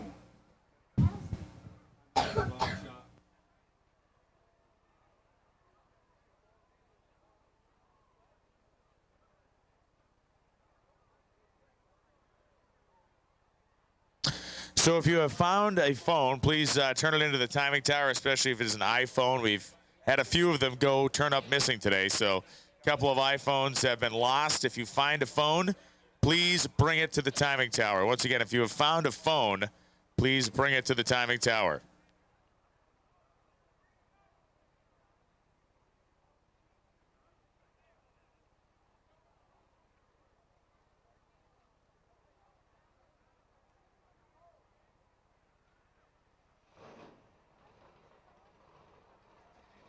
Or if you find a phone, please turn it into Wes Buck.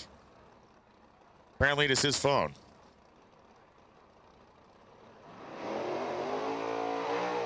And we got multiple phones. So if you find an iPhone on the property, please bring it in and return it. Bring it up to the timing tower. No matter where you found it, please bring it up to the tower. We can get it back to the owner.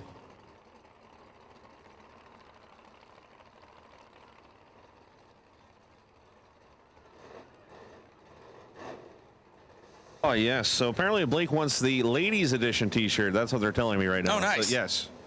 Yes. I'm going to cut off the bottom of it, make it a belly shirt for Blake, so that way he can enjoy it with his belly button ring that a gentleman has. I can't believe it. Corey Stevens on the right-hand side. Charlie Johnson, as we just said. The nitrous car. MS3 Pro, of course, on board the right-hand side. Of course, Ducky Johnson has had several cars at this racetrack. Now they're rocking the Ultimate Street Nova. And Corey Stevens had a nice day for himself, has had a nice event for himself so far. Qualified well, top 10 machine. And again, an AMP-FI MS3 Pro user. They're in. They're gone. Unfortunately, Stevens loses traction. Stevens had a great 19 reaction time, but he gets out-hustled by Charlie Johnson. 5:12.6, 136 for Johnson. And Corey Stevens, unfortunately, wow, with the spinning of the tires, goes 6:21.1 at 1:30.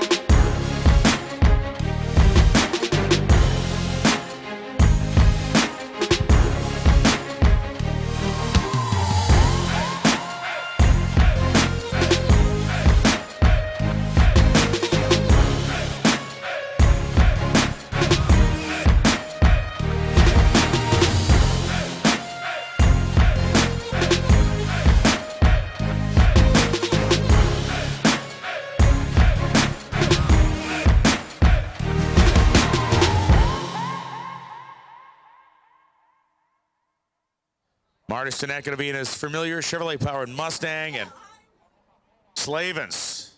Talk about an underdog hero so far in this whole program. He sneaks one by now. He will be in the semifinal round. This is a crazy story. I mean, he changed his whole program around pretty much this weekend, and Tim Slavens went career best numbers, and he can put himself into a semifinal. I mean, he has definitely got to be, out of everybody, the underdog. Yeah, when you look back at the staging lanes, he is undoubtedly the biggest kind of dark horse candidate left. So Marty Stinnett will be coming out of Kentucky to left-hand side, the 93 Mustang over there. Small block, the man that holds the record with twin turbos on board. Your number 23 qualifier, but the sun is going down. It is getting cool. As Marty Stinnett is going to put in the 3 seconds cashola begins to fly in the grandstands. Oh, yeah. Yeah. No, apparently not, because we got feeds about how much they hate us, or me at least. All the haters online. Here we go, Tim Slavens, Marty Stinnett. No, it's not these guys. These Everyone guys hater.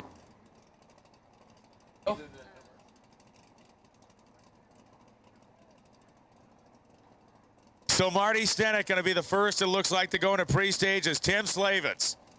Can the Cinderella story continue into a semifinal appearance? The number 18 and 23 qualifiers, respectively.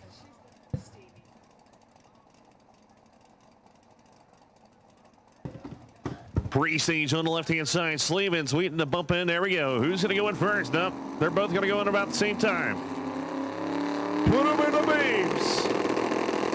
Stinnett's in. Slavens in. Tree coming down. Oh, man. Slavens holds shots a big time. Here comes Stinnett. Drop in charge. He's going to be 3. Wow, he did it. He did it. Wow. Career best pass right there, Brian Loans. Then the shoe has not fallen off Cinderella yet. 392.3, 205 miles an hour. But look at the reaction time for Slavens. 0.39 light. Stinnett was 393.8, 193 at 106 on the tree. Man alive, Tim Slavens going to the semifinal round. Unbelievable. Yeah, look at that. Top end charge, talking about that. 271 to a 265, 330. And Slavens had the TEC, baby. 205 miles per hour and takes it. Jamie Hancock and Steve Jackson. Slavens used the patented Steve Jackson whiteboard formula there. Put all the power to it. He studied the video and applied the formula from the 330 to the 660. Change his drive shaft angle, you know. That's it. It's always at the drive shaft angle.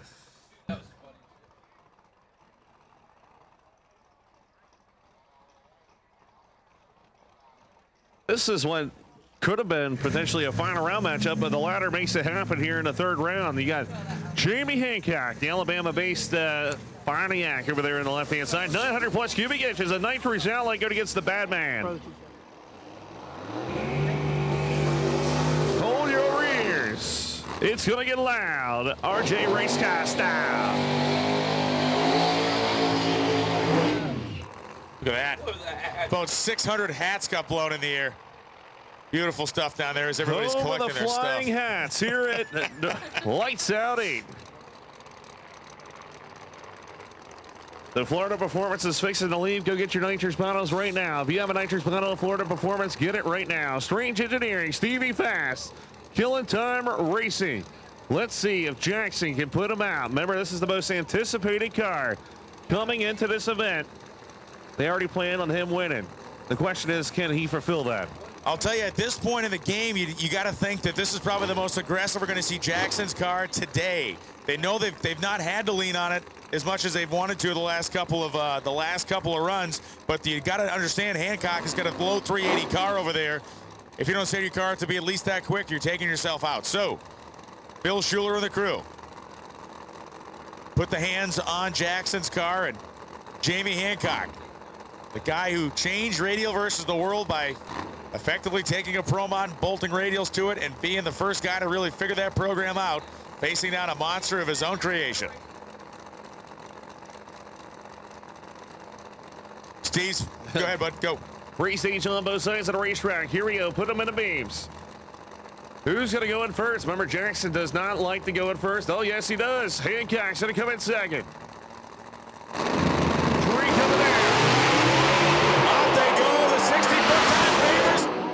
But it's over Hancock rather, but it's going to be Jackson. 83 beats an 85, and we have a crash at the top end. Steve Jackson got into the wall at the top end, came across the racetrack. The smoke's beginning to clear. It looks as though the car is on all fours. Jackson's car in the left lane. It did not turn over, or so it appears. It is sitting on all four tires. There was a giant cloud of smoke down there. Jamie Hancock, to his credit, steered around the whole deal.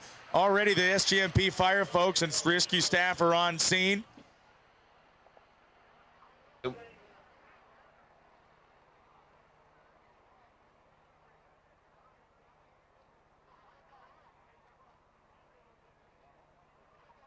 Everything's okay down there. We're not quite sure if he actually hit the wall. He might have just spun it around at 360 is the word we're getting. So Stevie Jackson is out of the race car. He is okay. Stevie Jackson is out of the car.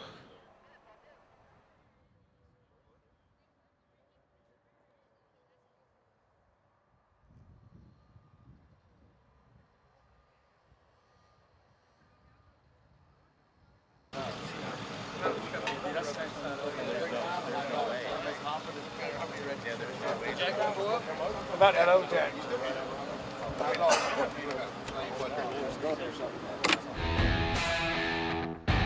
Looking for the latest engine tech videos and articles? Check out the all-new JE Pistons blog at blog.jepistons.com. 4K high-quality video, racer interviews, engine builds, engine building tips, car features, and much more. Sign up for our newsletter to stay up to date on the latest news. Visit blog.jepistons.com today.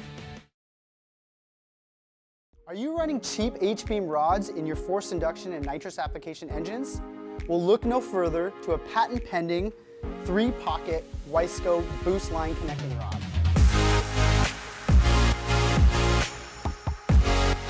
It features 20% less stress and 60% increase in bending strength over H-beams. The boost line rod features 4340 chromoly steel, ARP 2000 bolts, and is fully finished in the United States. TKM is one of the fastest growing and well-equipped shops in the Southeast. From surfacing heads to turnkey race engines, we can help any shop with their engine program or do-it-yourselfer needing simple machine work. We also offer engine dyno, chassis dyno, and track tuning services, and are a dealer for many top-notch products such as Fuel Tech, Atomizer 3, and NLR systems. Our work ethic and reputation speaks for itself. TKM Performance can do it all. Give us a call or check us out at www.tkmperformance.com and learn to expect more at TKM. Induction Solutions, home of the world's fastest nitrous system. With an international name like Induction Solutions, you can expect nothing but the best. We are not like any other nitrous company. We are specialized in higher end and are truly customer based and not cookie cutter. Induction Solutions specialize in the design, installation, flowing, and tuning of nitrous oxide systems. Induction Solutions is the best source for your nitrous systems as well as nitrous kits and thousands of parts. We have done thousands of nitrous systems over the years on just about any application you can imagine. From street legals to pro mods, we do them all. We are known for our direct port nitrous systems, both wet and dry, as well as plate systems, and our very own plenum system, the Punisher. All of our work is custom. Every single system is built specifically for your setup. We are always open to make our customers' nitrous dreams a reality. Check us out today at www.inductionsolutions.com or give us a call at 352-593-5900.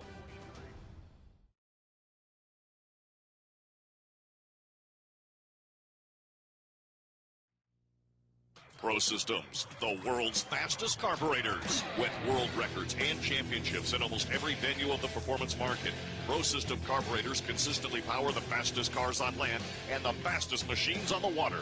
Custom carburetors are our business, and developing race-winning technology is our passion. At Pro Systems, we will take your program to the next level. Give us a call or stop by ProSystemsRacing.com to learn more. Get serious. Get Pro Systems, the world's fastest.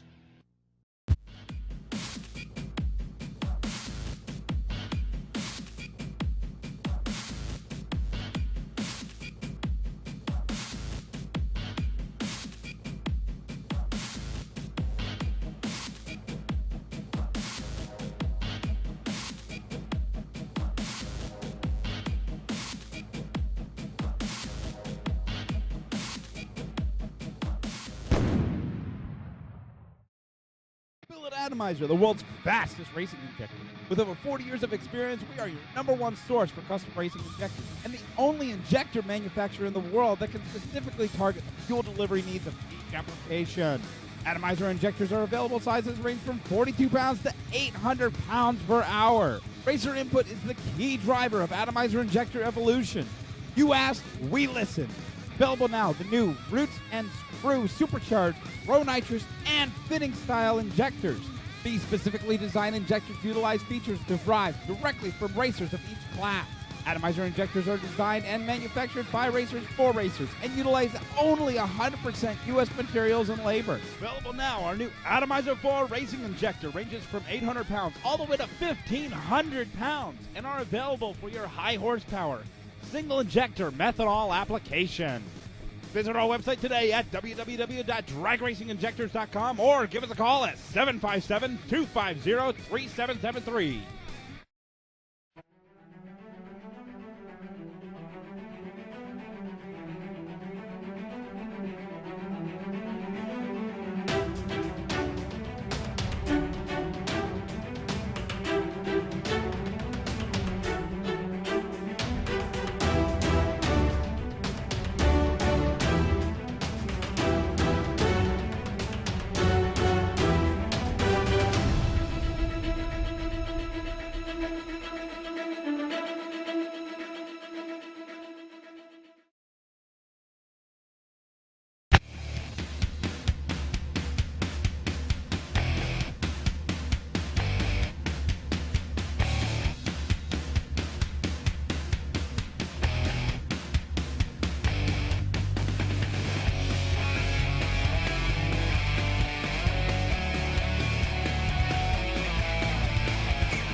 Redemption! Texas Original No Prep Series, the only no prep series in existence.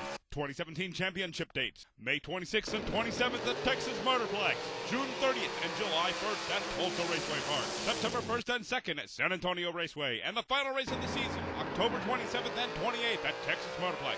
Bonus points for attending all 4 races. It's wild, it's unhinged, and it's only at Redemption No Prep, the original Texas No Prep Series.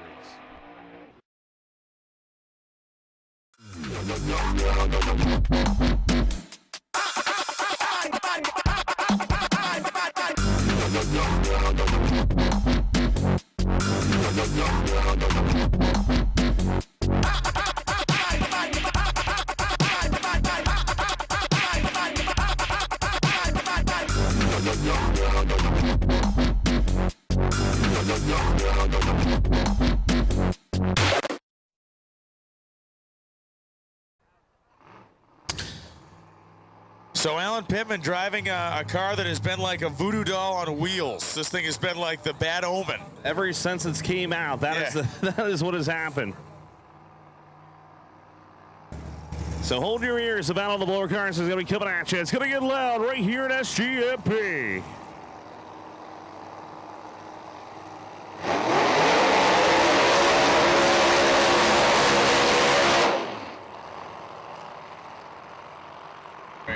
So Nova Jewel Albrecht, they'll be coming on the right-hand side, Belmore, New York. They call it. Hear me. Can you hear me? Hello, check. We're good. Okay. So Nova Jewel Albrecht, they'll be coming on the right-hand side. Let's see if we can lay down a number. Eddie Whelan, the car owner. Alley Installations, of course, is the main sponsor. John Salemi, the head tuner. The team from the north. Can they put it in the final round again and take it home when it counts? G-Force race cars out there helping them out, going against the husband-in-law. So it has not been the car you've wanted to see in your lane, not because they've not really outrun anybody outright, but boy, we saw that run was Banica last night. Banica in the other lane, he got completely pitched sideways, nearly did cross the racetrack. Pittman drove to a victory.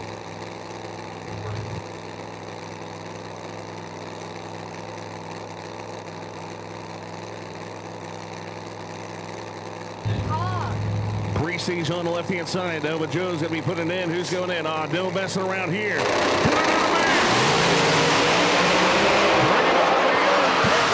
Pittman launches one, and Albrecht drove around him with a tenth of a second to spare. 399.1 to Pittman's 407.5. Yeah, Pittman was second off the starting line, but he was 6 hun better to 60. He was 6 hun better to 330. And Joe Albrecht caught him and passed him when Alan Pittman's car spit the bit. Yeah, wow. Pittman was on his career best numbers before the engine expired right there. He was going fast.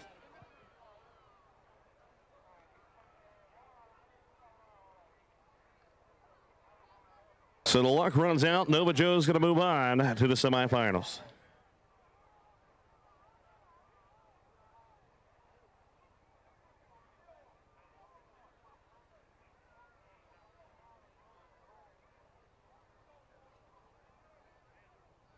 So the word has come through that Stevie Jackson did weigh the Shadow 2.0, which means that they still plan on trying to race the thing.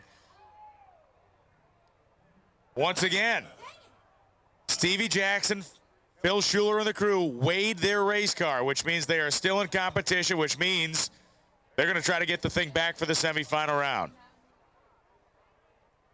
You can see our spotters checking the racetrack to make sure nothing that smoke came out of Alan Pittman's car got to the racetrack. And we got word that the track is clear. Personality-wise, Lee, we got a very big clash up here. Mark Woodruff, pretty quiet guy.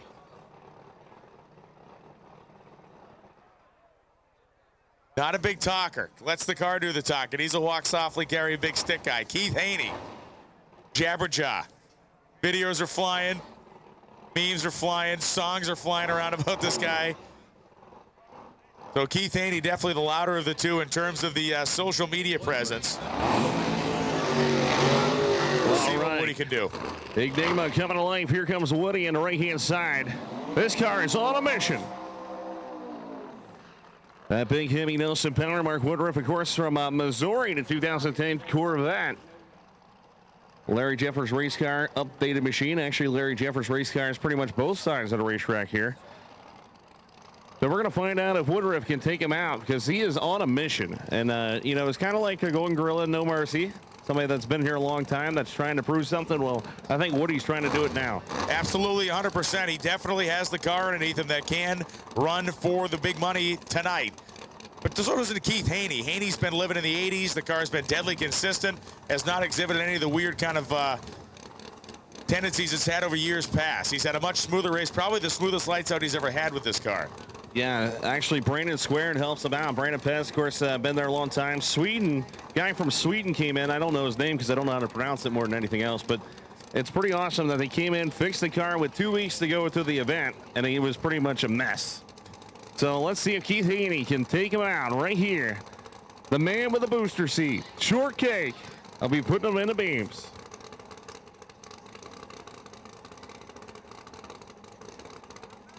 Haney's going to be second to stage.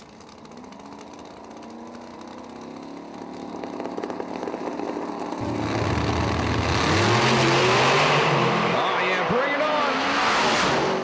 And it's going to be Woodruff, 384.7, 211.3 miles an hour. Mark Woodruff advances to the semifinal round, and Keith Haney was quicker to 60 feet. But between 60 and 330, the engine was not happy. He was then trailing Woodruff by almost a tenth of a second at 60 feet, and Woodruff stretched it to over 2 tenths by the stripe. Haney goes 406.5, 185, and Mark Woodruff is down to the final four for $50,000. Now the big question is, which I'm going to go answer right now, Who's supposed to face Stevie Fast next round? Yeah, we're going to have to look at the the ladder. I don't have it in front of me. All right, so here we go, X275. I'll be coming at you, brought to you by KBX Precision Turbo Engine. Big shout out to them. Thank you very much, of course, for coming on board. So big shout out to X275, the series. John Sears out there. Appreciate everything he does. So Mark Woodruff is supposed to face Stevie Jackson next round. So one of two things will happen. He'll either face the Shadow or have a competition single into the final round. That's huge right there. So Ryan Heacox will be coming out of Severna Park, Maryland, the 04 Mustang. Small block Ford AEM on board. The turbocharged entry, number 20, will have the big bad man from Texas, Kenny Hubbard. Montgomery, Texas, 74 Nova, 582 cubic inches of NRC power. Nitrous outlet, sponsored machine. Let's see if Kenny Hubbard can put it in the winner's circle today. They tested all week long. They finally got to go down the racetrack, and now it's been tough to beat.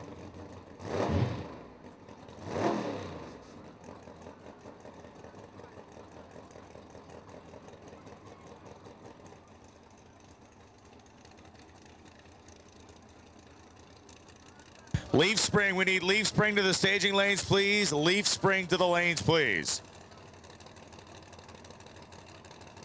Mark Mickey, we need you to your trailer, please. Mark Mickey to your trailer as soon as possible. Once again, Mark Mickey to your trailer as soon as possible. You have someone that needs to see you regarding some business. Mark Mickey to your trailer, please. Leaf spring to the staging lanes, and Heacox smokes the tires on the hit. Kenny Hubbard Motors down 444.7, 159. Definitely going to be tough to beat right there. The big black single stage of nitrous.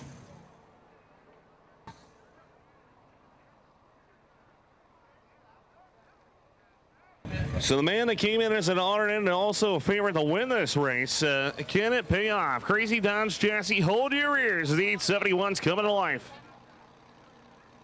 The Soma Racing Engine power.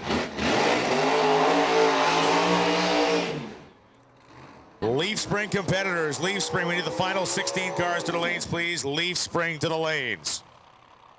The Rich Bruder, Bruder Brothers Racing, Papa Bruder out there also. The Soma power. Brand new power plant, trying to figure it out. Atomize and build injectors on board the fuel injection machine. Let's see if he can lay down a number. They slowly but surely been figuring out the new combination, and once they do, this thing is going to fly. There is no doubt about that. Rich Bruder is the driver, Nick Bruder the tuner, and of course Papa Bruder always there for their sons. Eric Moore will be coming on the left-hand side, turbocharged entry, the man from Texas. Josh Lindsay out there doing a two on the left-hand side. Number 12, this should be a great matchup. So you got Nick Bruder going against Josh Lindsay. You got turbocharged going against the 871. The Roots blowing machine.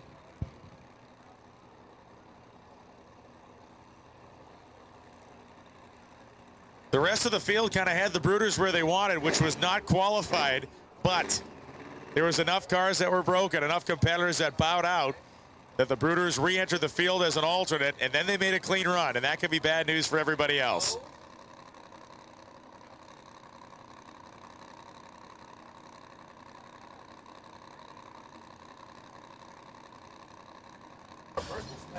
Bruder is pre-staged. Eric Moore. Bringing the car ahead. Leaf spring to the lanes, please. Leaf spring to the staging lanes. Horse in. Stay off. Oh, that's not good. Put the panel up and folded the hood up like it was made out of paper mache. 464, 125. And Eric Moore goes 448, 5, 162. Yeah, great pass by Moore out there. Origami, yes. Got a little origami going on. We got a little blower panel origami hood action there. Little paper, get a little swan going on you. Push the front and the back, the wings flap. You know, it's good. Yeah. They'll get it. Once they get it, it's going to be tough to beat, but they are learning that new combination. They do that same kind of stuff on the cruise ships when you go in there with the, with the towels. With the towels, shit. yeah.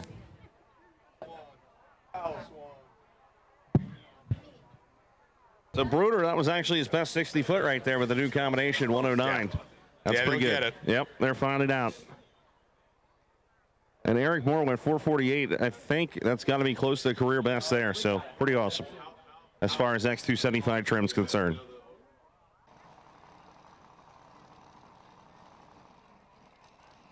All right, Charles Hull coming up now. Hull, the Mustang that is for sale. Jimmy White from Memphis, Tennessee, in the 1990 Mustang on the strange side.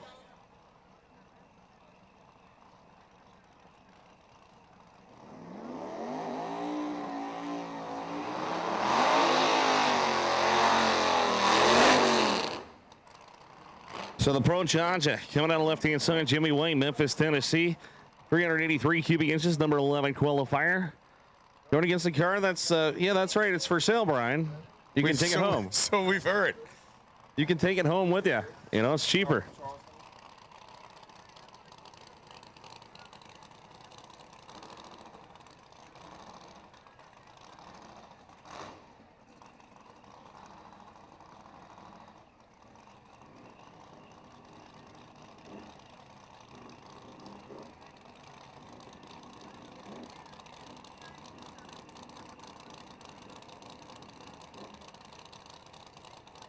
Friend Charles Hall's cars for sale. He does not want to take it home, so he wants the wheel and deal right here. So if you want a top running X275 Street Outlaw car, you can buy it today.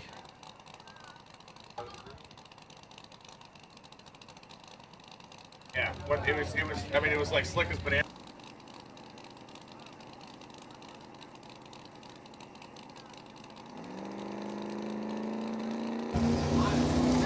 So Charles and Jimmy. Charles going to be second in.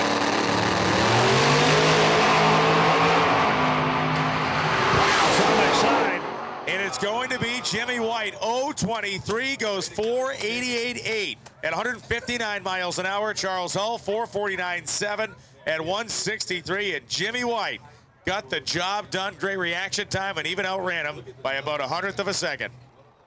That is crazy right there. Tell me that the rules aren't even. Hall is going home at X275. Jimmy White pulls the upset off right there. Goes 448, 159. Congratulations. So my boy, Vinny Palazzolo coming out left-hand side of the Vinny Ortiz own machine. KBX, Bennett Power. Justin McChesney out there doing a tune in the RNS Automotive sponsored. Luscious Pepper Potts is online watching on. Let's see if her husband can put the W on. Once again, two Team North cars going at it. Final call for Leaf Spring. Final call, Leaf Spring to the staging lanes. Final call, Leaf Spring. Dennis Bickford to be coming on the right-hand side. The Pro Charge machine, they just converted it to alcohol. For Blake that says I don't know anything, you know. Glenn's chassis and engine. Let's see what he can lay out there. They've been getting a little bit on the lucky side. Number 32 qualifier. Can they keep it going? Eddie Krawick still in. He pulls into the water box in his Camaro.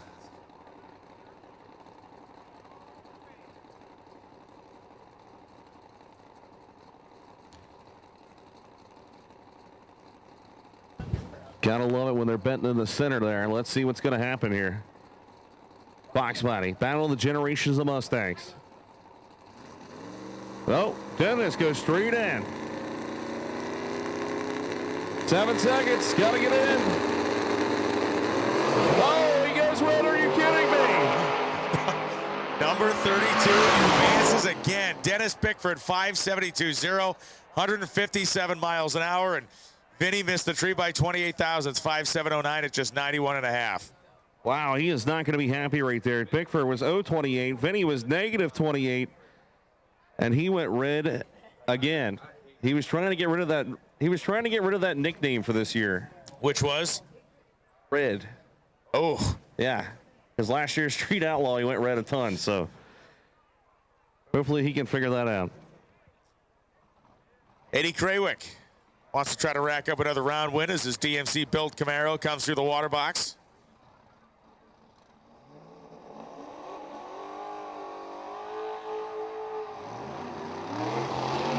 And there he is, Dean Marinas in the orange Mustang that you know and love will be racing Eddie Krawick. And yeah, Dean was the number 3 qualifier consistently the quickest car of the remaining machines left in the field.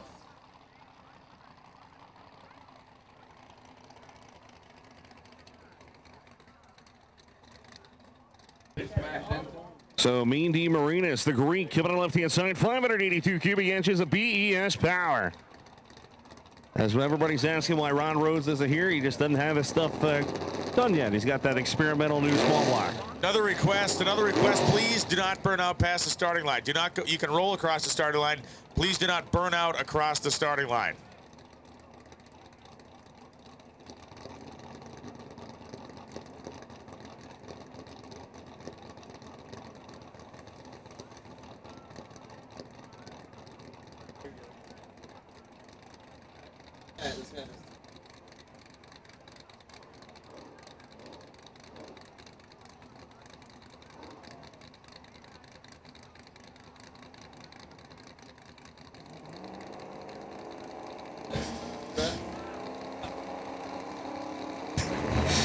Dean Marinas and Eddie Krawick. Krawick smothers the tires. Marinas hangs the front end up, and Dean goes 443, 165.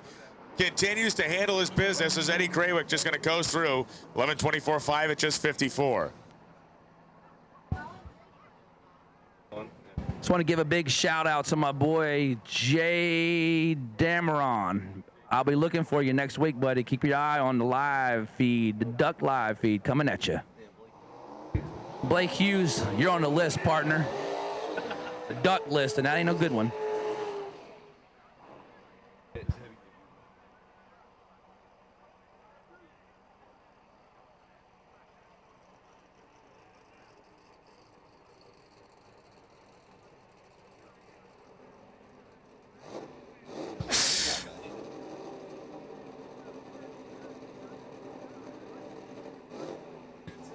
I'm coming for you, heavy duty, Humpty Dumpty, or whatever you call yourself.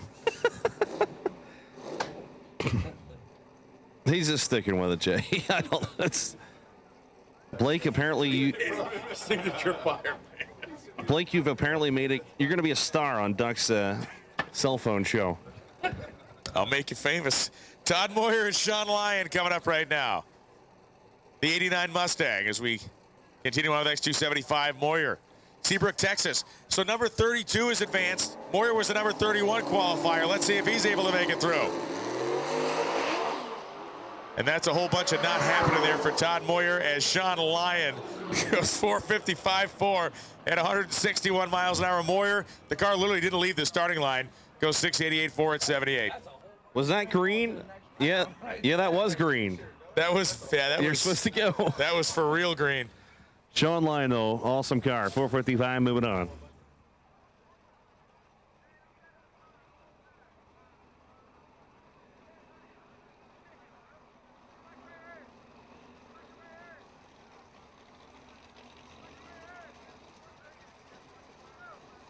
Nitrous X to the lanes, please. Nitrous X to the lanes, please. Oh, yeah. 2 of the cars on the property. We coming to life right here. It's going to be Phil Hines, All Hustle Motorsports. The X275 machine, let's see if he can do it. Number 7, going to get Earl Stanley. Coming to the right-hand side, made to switch to Vortex Supercharger. Both cars been in the 440s. What's going to happen right here? Well, this is a great one. You got a Vortex blower on one side, of course, a Pro Charger on the other. So you get that kind of inter-product battle going on. You can hear Hines clearing the motor out. Hines' car is just one of the loudest things ever built. Thing makes good noise. And it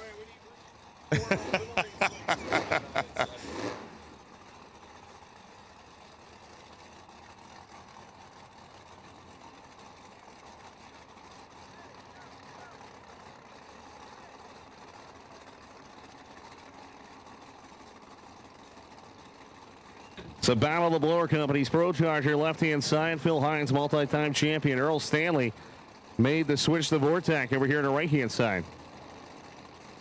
So number 10 against number 7. Both cars have been in the 40s. This could go either direction.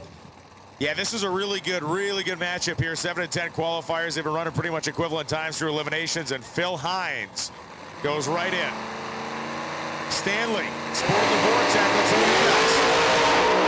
009 light for Phil, but he's going to goes 4:52.7, 162, and Phil Hines knocked out of competition. 4:78.9, 156. Multiple wheel stands, big pedal job there for Hines, and Earl Stanley took care of business. Yeah, Hines wanted that one bad. 009 reaction time out there, race fans, but he was 114 on a rear tire. You just saw it, couldn't keep the front end down, which is actually uncharacteristic-like out of Phil Hines.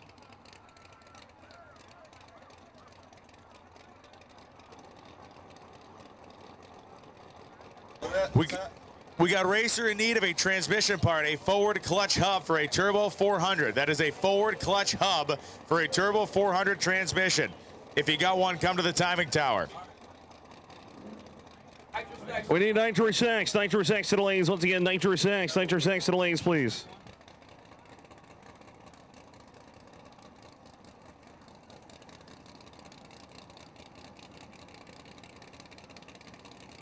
Check 1, 2, check. Joe Johnson to be coming out of Rockwell, Texas. The 90 Mustang, 434 cubic inches, going to get Sheen Heckel. Heckel's in. Johnson's going to be moving in the right-hand side. Tree coming down. Wow, this is going the direction. It's going to be Heckel, 456 at 160 miles an hour. Johnson goes 455 at 159 on a hole shot by 38 thousandths of a second. Shane Heckel is moving on. Once again, looking for a Turbo 400 forward clutch hub. If you got one, come up to the timing tower. We'll get you hooked up with the team that needs it. Oh, as Sears up here saying you get an extra point by winning by hole shots. So that's cool. That's a cool. I actually like that one. Yeah, it is good. So leaf springs loaded up. We need Nitrous X, we've called. We have Pro 275 coming next. Nitrous X. Nitrous X to the lanes, please. Racer in need. If you have it, come up here because he needs to make it next round. That's it. Once again, transmission parts. We're looking for a forward clutch hub for a Turbo 400 transmission for the American Racing Headers boys in that 5th gen Camaro.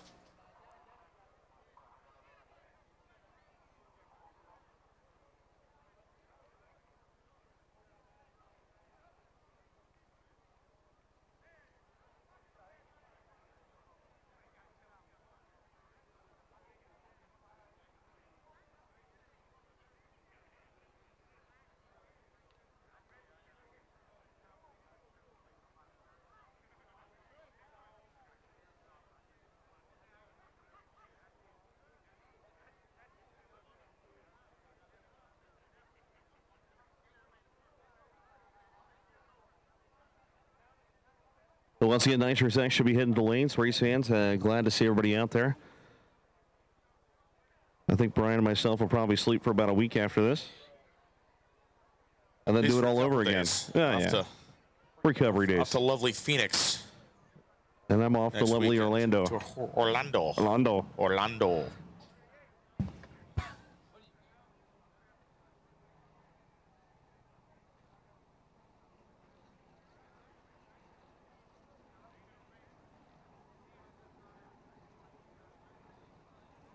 So now we move into Pro 275 with Mark Moore and Mike Bunton coming up. 16 cars left in the field right now, and Leaf Spring is loaded into the lanes next.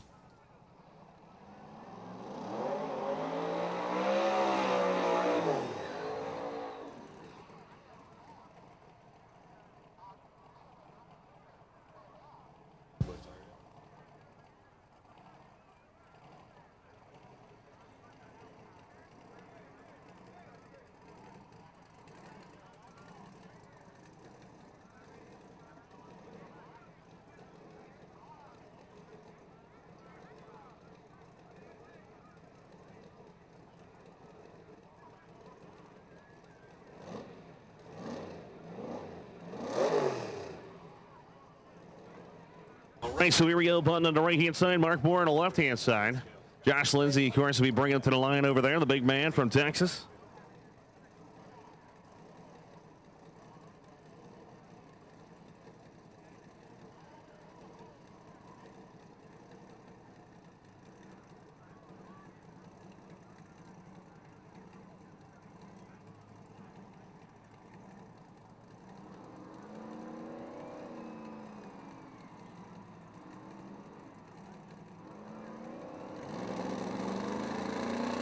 Three stage, both drivers are moving in. Burton's in. Moore's coming in the left-hand side. Drink coming down by the twin turbo machines. Top end charge up at 431, 86 or more. Button goes 460, 164. Wasn't even in the ballpark. Yeah, that was a front to back, very solid run from Mark Moore, and Mike Bunton just didn't have enough for him, plain and simple. 4.601, 164 for Bunton. Good effort this weekend, won a couple of rounds, but his journey stops right there. Once again, big shout out to Pro Series at Drag Racing, been helping out this weekend. Make sure to go download the app. Good buddies of mine. So if you like playing games, Pro Series at Drag Racing. 30 seconds. Scotty G going to come up on a solo here. He has the bye run this round. Not a comp single. This is the bye.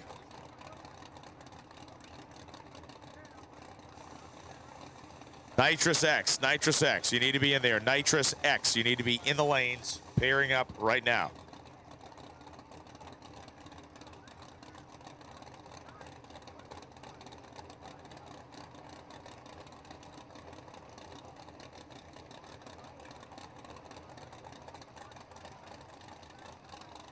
But it was going to be hard. That's an incredible. All right, so here we go. Scotty G, left-hand side, making it happen. The captain powered.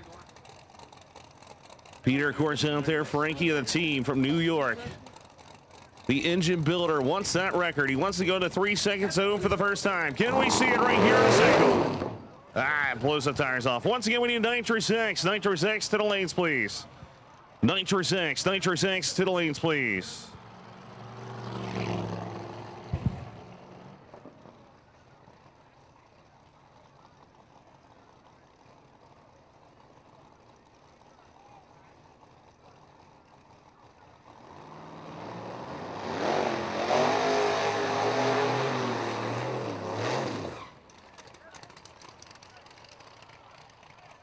Already, since 9 o'clock. Andy Benson will be coming out of Woodbridge, Virginia. 96 Mustang here, the Vortex Supercharged machine. PTP does the tune it out there. Jason Lee and, of course, Patrick Barnhill helping him out. Let's Ron Hamby, left-hand side, the big nitrous Corvette, and Brian has the message. No time to the staging lanes. We need no time cars to the lanes now. No time to the lanes, please.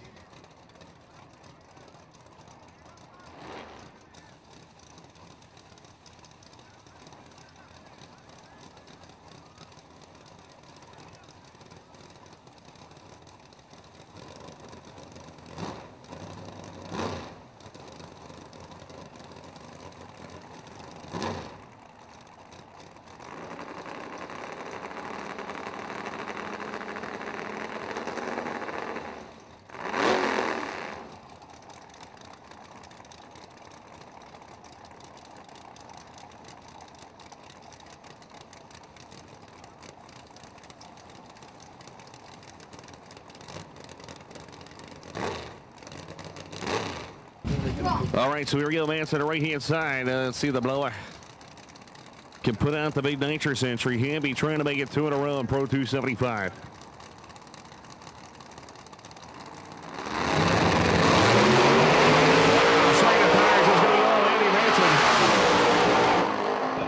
We had a blow through, but that was clearly a winner. That was clearly a winner. Not quite sure why the 0-0-0 came up, but he clearly won that race. As I think we might have the 8th mile out, actually.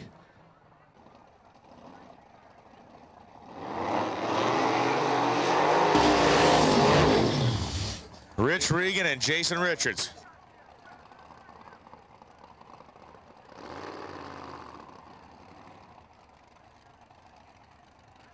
No time, no time, no time. We need you to the lanes right now, please. No time. We need no time to the lanes, please.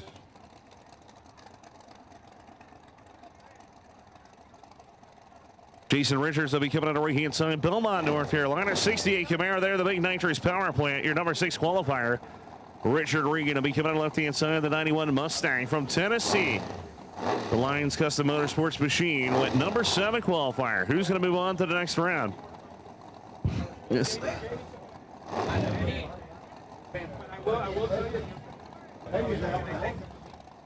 Who's going to move on to quarterfinals?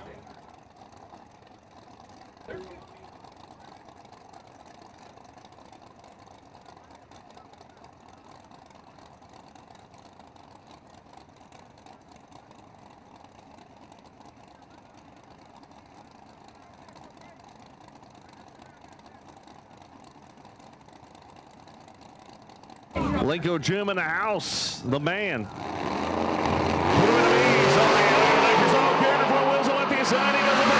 Oh no, Richards is burning up. It's going to be Jason Richards. 424, 177, but he might have hurt or nicked the piston there.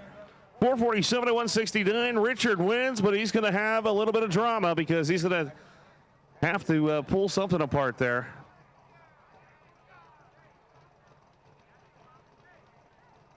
So the guys are happy they won, but they're going to have work to do before the next round of eliminations.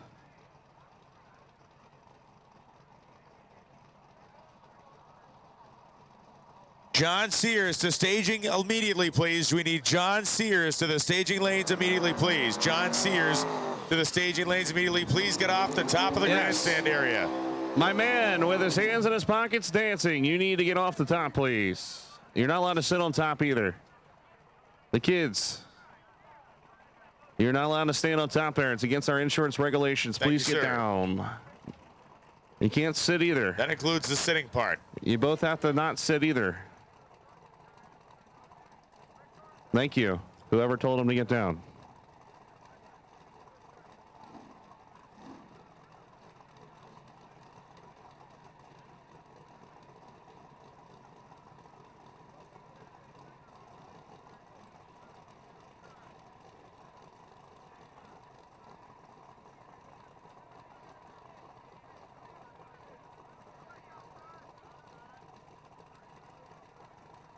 Jason Tyson and Don LaManna.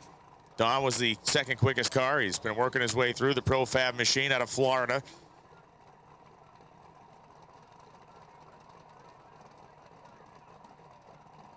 Leaf Spring drivers should be loaded up and ready to go. Leaf Spring competitors should be loaded up and ready to go. You're coming out of the chute next.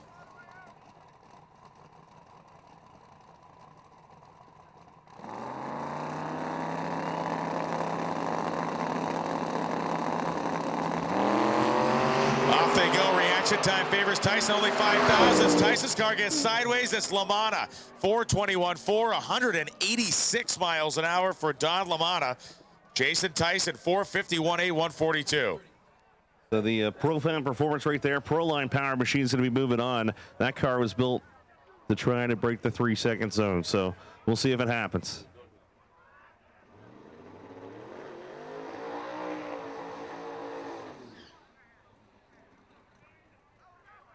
Ziff Hudson and Chris Tedeschi.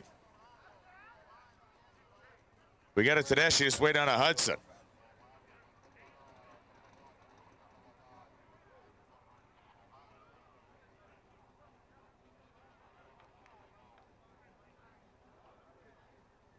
I'm pretty sure Ziff Hudson heard it last round, did not make the call. So Chris Tedeschi dodges one right here.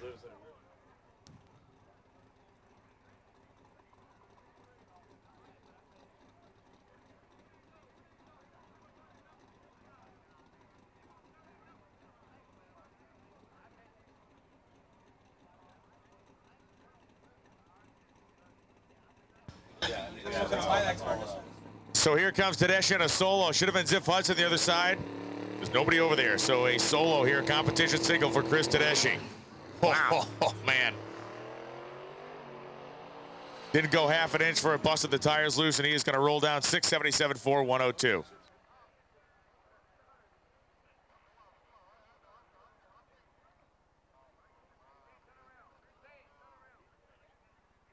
As you can see, touching up the starting line there before we roll into the next category. No time if you're not there. Make sure to get there right now. Let me know when you want to open, Cop. I know you got a mess down there.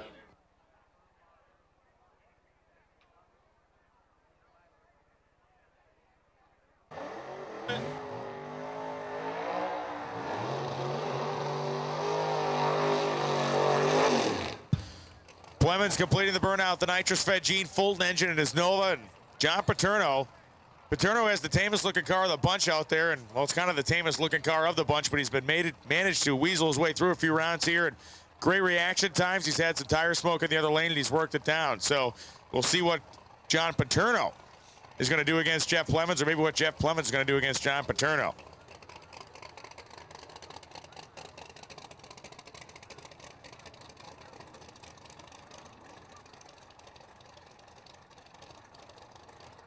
So Clemens back On the other side of the starting line here, quick purge of the nitrous. Crew makes the final adjustments, and John Paterno's like, I am ready to go. Paterno car, no bead locks. He's just got the old school screws holding the rear tires on. It's got a license plate on it. It's got primer paint, still got factory trim on the thing. By any definition, Paterno's car, very much a real-world street car. Saturday night special piece over there, and Jeff Plemons swinging a much bigger stick with a big Gene Fulton engine in the front of his Nova. Strung on just a little bit, but John's been dodging a few here, so let's see if that Chevy 2 can keep the luck going.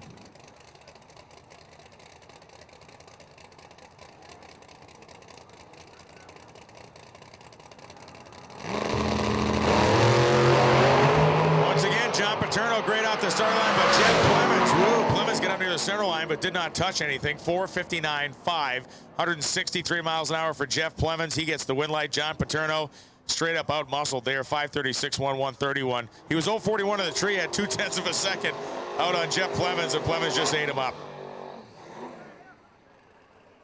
Class of the field out here right now. Lyle Barnett driving the tooth jerker. Chris Bisher coming up in his Junkyard LS powered turbo Junkyard LS power machine here. We need open comp. Open comp to lanes 5 and 6, please. Open comp to lanes 5 and 6. Pro System carburetors, open comp to 5 and 6, please.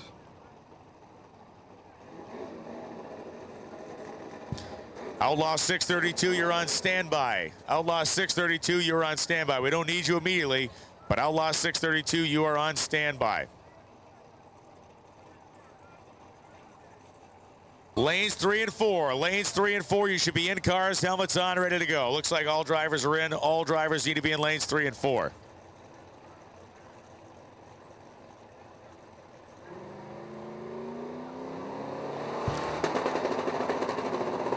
Chris Bisher goes in. Barnett goes in, and off we go. Lyle Barnett on another streaking run down the Strange Engineering side. 4:36.8, 177. Got the job done.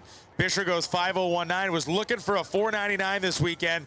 Came very close. 5:019, 141.46. And Barnett continues to dominate all the opponents that roll up to him in the other lane.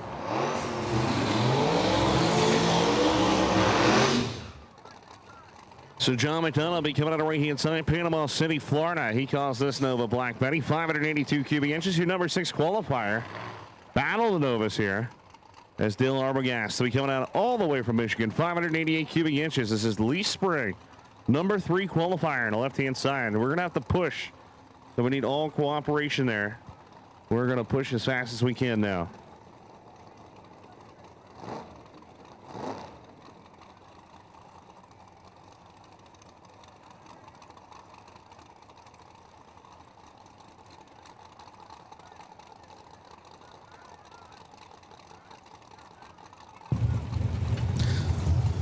Oh, wow, getting stuck out there, losing more shoes. I love it.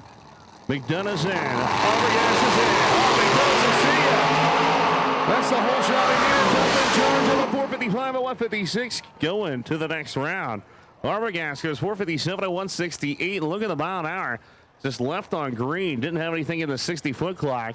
McDonough is going to move on.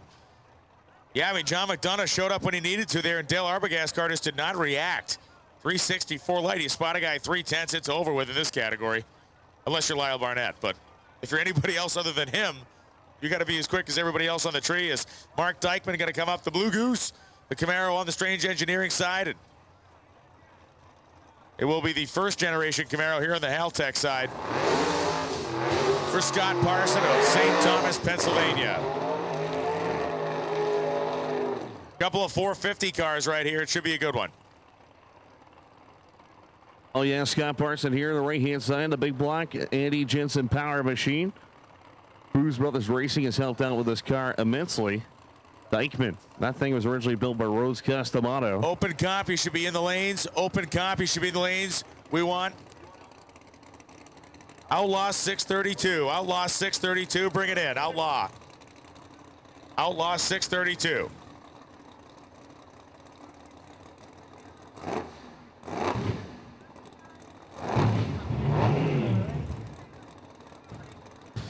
No time to load up and get ready. No time. Drivers in cars, helmets on, strapped in. No time. Competitors in cars, strapped in, ready to roll. It's go time.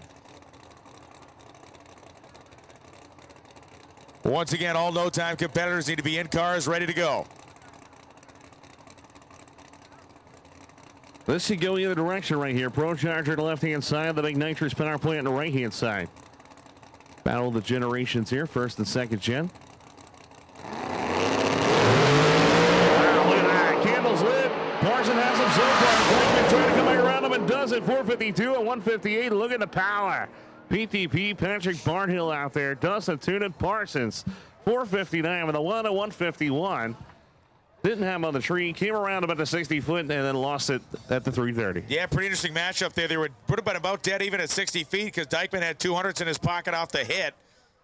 Then by the 330, they were within a hun, but something happened to Parsons on the back half of the racetrack, and Mark Dykeman, the man from Massachusetts, moves on. Somebody's on the clock. Somebody's on the clock. Here we go. Uh-oh. Sean Pevlar's on the clock. It's lit, though.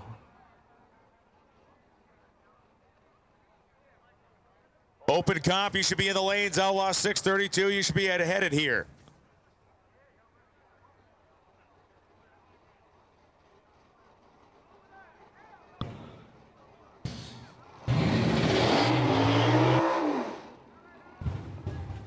So Sean Bevlar had an issue getting started there. Once again, the man that set a lot of records last season, the fuel injection machine.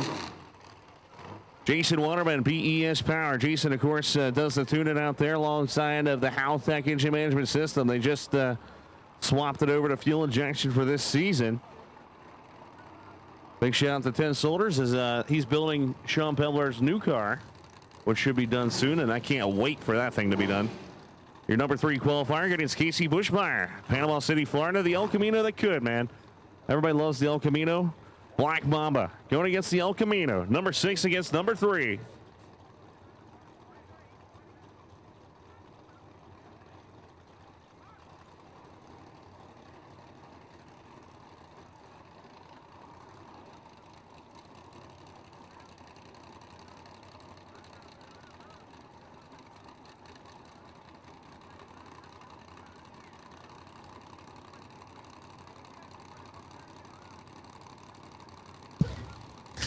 The El Camino trying to punch one through again.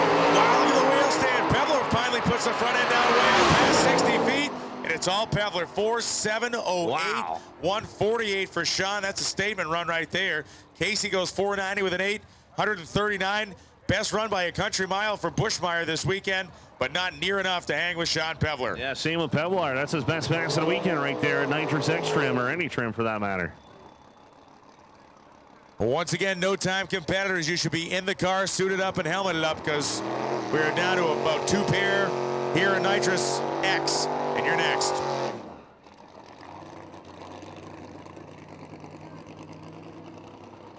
Troy Perez Jr. and Mark Ness coming up right now. This class has not really fallen in the trap of some of the other ones. The better qualified cars have all pretty well knocked their way along out of the first round. Perez being one of them, number 2 guy on the sheet. It has not quite been upset craziness in Nitrous X as it has been elsewhere.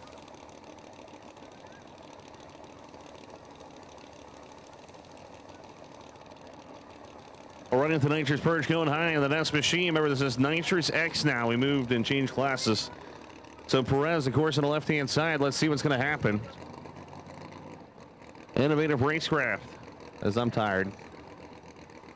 Ruben puts them in. Fast Forward Racing Engines. PKRE Nitrous Systems. Diamond Pistons on board. The Outlaw Race Fuel machine on the right-hand side. Mark Ness behind the wheel. Wow, look at Perez. Talking about Stevens. Top in charge, 477 at 146. 0.22 reaction time there for Troy Perez, and that is pretty much a nail in the coffin when the guy in the other lane is 0.84.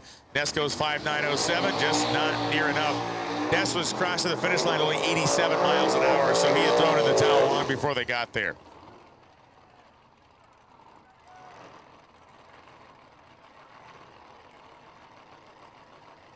So here we go, Fat Daddy Racing. It'll be coming on the left-hand side, Lake Wells, Florida. The 90 Mustang, Fox Body Mustang, number 5, Zane Owen.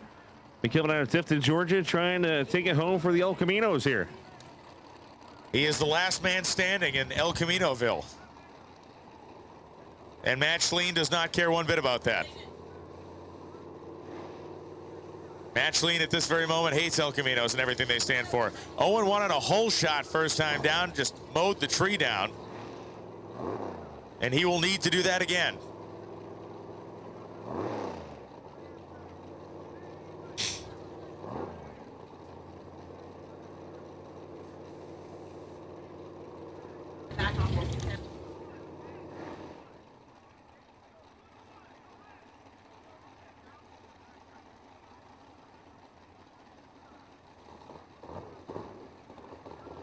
All right, so here we go. El Camino moving forward here. Matt, of course, the favorite to win. But anything that's happened so far has been surprising here, so anything can happen.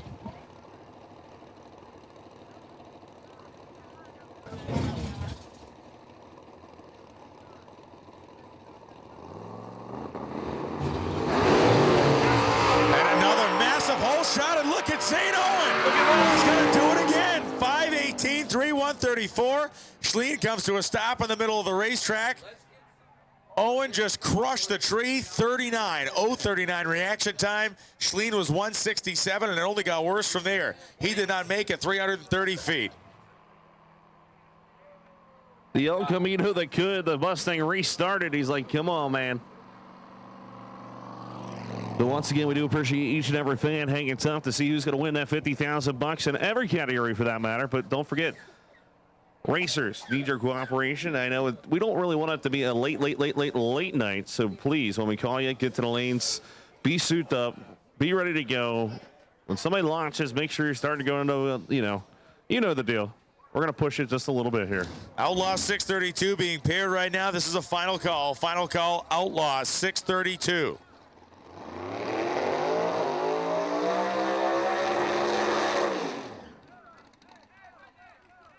Jeff Carpenter coming up from Sweetwater, Tennessee. Carpenter has the bye.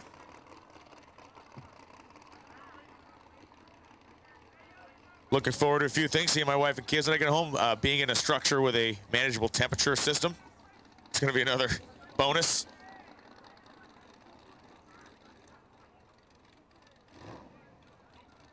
As Jeff Carpenter going to make a rip. Move himself into the semifinals. No time coming up next. It is the quarterfinal action in no time. We got 8 of them left. We have called open comp. You should be in. Outlaw 632. You're getting paired. 6-0 index. You're on notice. 6-0 index. You will be next. Once again, this is a standby call for 6-0 index. Be at the ready for when we need you.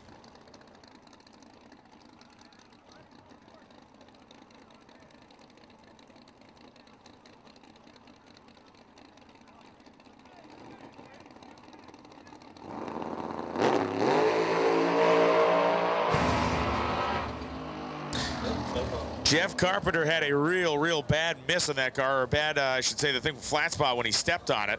5.203 at only 108 miles an hour, and he was out of it way early. Hesitation.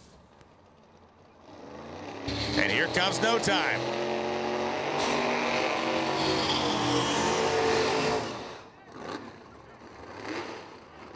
It is win light only here. Again, we will give you no data. We will see no data.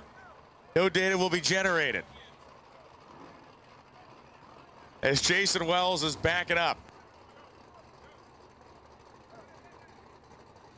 And Matt Lombardi on the Haltech side.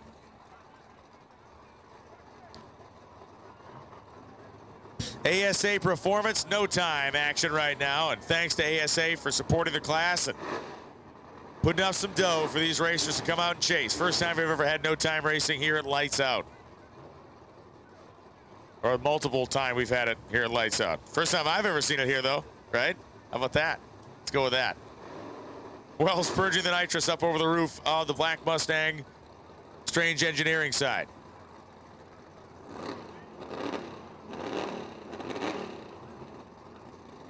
Lombardi's car sounds kind of ragged as he clears the motor out. Quick purge for him. Crewman ready to turn on the data recorder.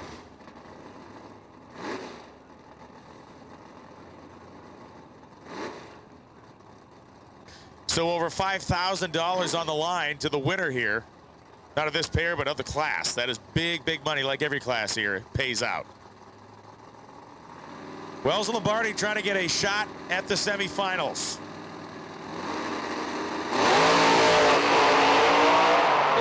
Lombardi spun, Wells pulled the wheel stand top, and it's Lombardi. Wow. Man, it looked like Wells had it on lock, and unfortunately the wheels came up for him. He pedaled it. That allowed Lombardi to recover from the spin and actually drive past him at the stripe. EAD to the front, my friend.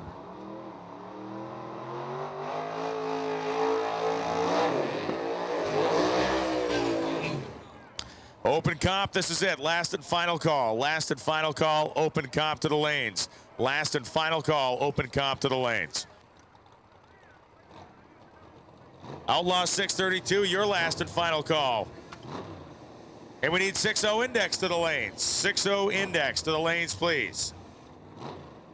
I like this base. 6-0 index to the lanes, please. Dave Webb, strange side. So Lombardi is through. Webb will try to punch his way through, but the fellows in the Haltech lane don't really like that program whatsoever.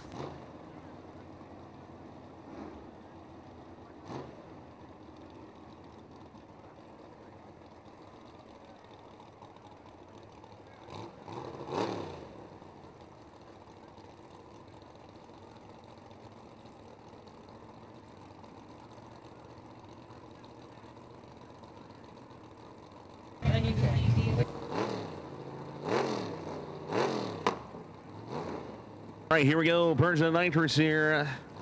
No time. You see the dashes on the board. Winner take up. Strikes the tires on the right-hand side. David Webb from Virginia. Moving on.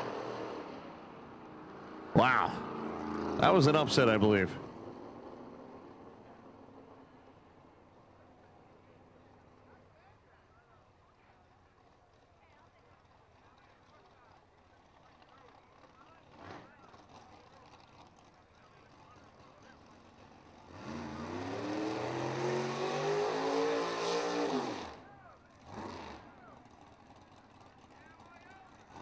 So it looks like getting a single right here. Drew the right card.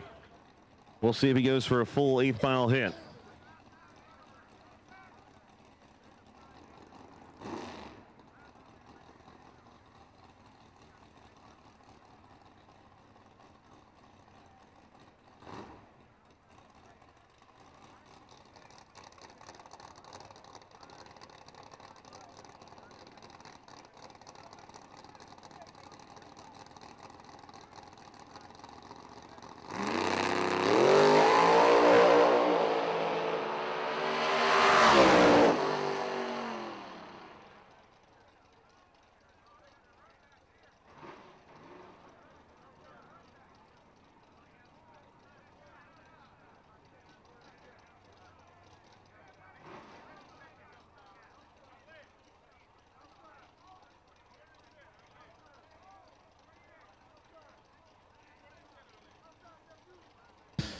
Markeith Belford Jr., the 1989 Mustang, going to line up against Project X.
Project X taking on the 800 Mustang.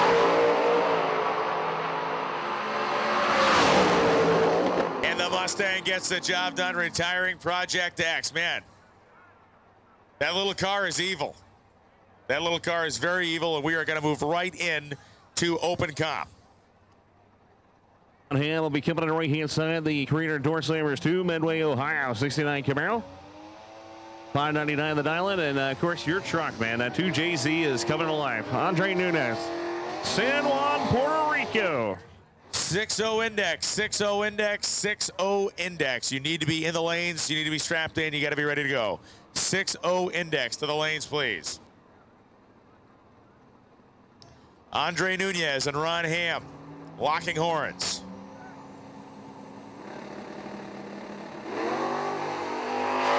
Red light start for Ron Hamm, so it's the pickup truck. Moving on to the next round. 597.9, 113 for Nunez. And Ron Hamm runs the index, or rather runs 599, or 6 flat on his 599. So yeah, 22,000 Yeah. package right there for Andre Nunez. Who says 2JZs aren't consistent? That thing is bad.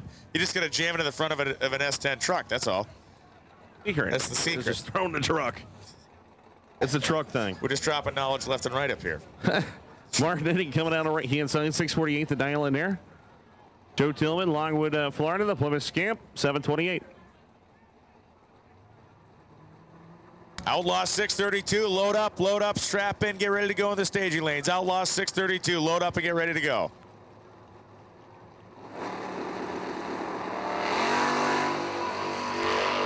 So Nitting and Tillman head down the racetrack. The big Oldsmobile trying to catch the 76 Plymouth Scamp. Ain't happening. The Plymouth goes 731 and a 728 dial-in. 022 reaction time for Tillman. Mark Nitting was 300ths off at the finish line and 400ths behind Tillman at the starting line.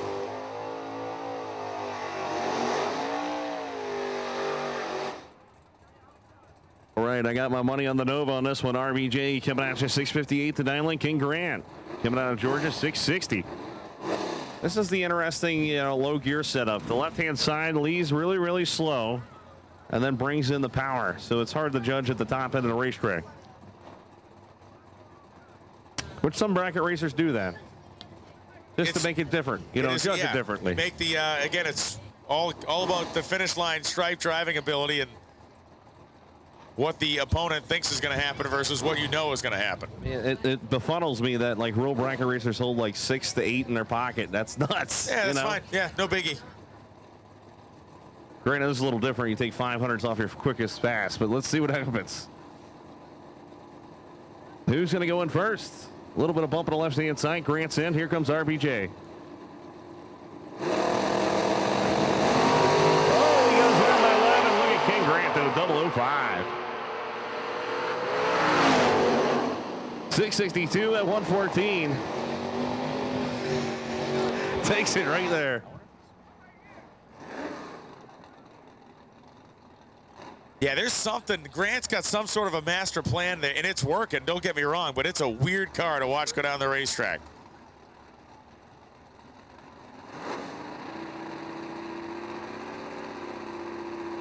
Mike Clifford and Bobby de Blasio. They're both cleanly off the starting line. This again, one that's going to be decided at the stripe. The little Barracuda gets the win light. Mike Clifford, 6.704 and a 668 dial and 051 reaction time.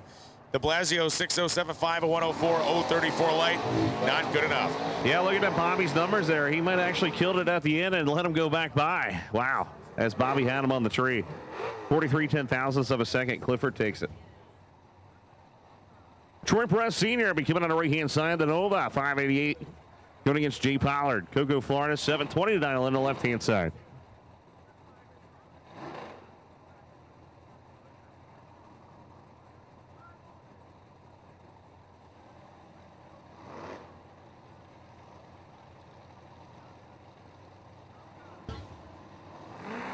Outlaw drag radial. Outlaw drag radial to the lanes, please. Outlaw drag radial, 8 cars left. Outlaw drag radial to the lanes as Jay Pollard gets stopped into his tracks by Mr. Perez Sr. 597.5 and a 588 dial with a 006 reaction time.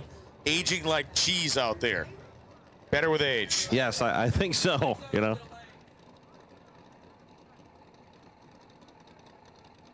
Yeah, ODR to the lanes, please. ODR to the staging lanes, please.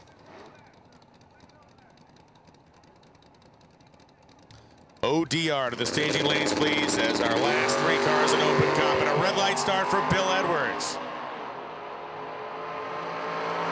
So that means David Smith advances in the Camaro, 675 and a 657 dial-in, him lifting and cruising at the top end, and Bill Edwards, 711-1 at 95 on the strange side, 010 red light. All right, Outlaw Drag Radio, please. Outlaw Drag Radio to the lanes, please. ODR. 6-0 drivers, load up, please. 6-0, 6-0, load up. As Steve Daniels got out of Valdosta, Georgia, way far away. 642 the dial-in. Daniels fully staged, leaves with the front end in the air, and a little bit early. Snatched the front tires right out of the beams down there. Then goes 643-1, 105.83. Outlaw Drag Radio, we need you bad.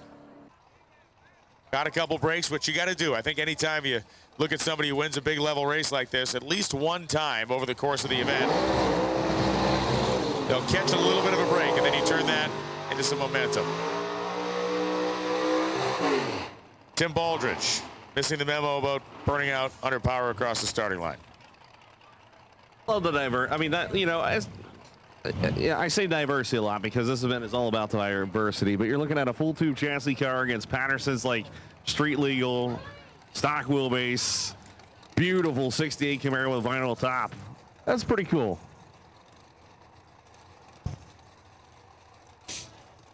ODR, Outlaw Drag Radio and 6-0 index to the lanes, please. Outlaw Drag Radio and 6-0 index to the lanes, please.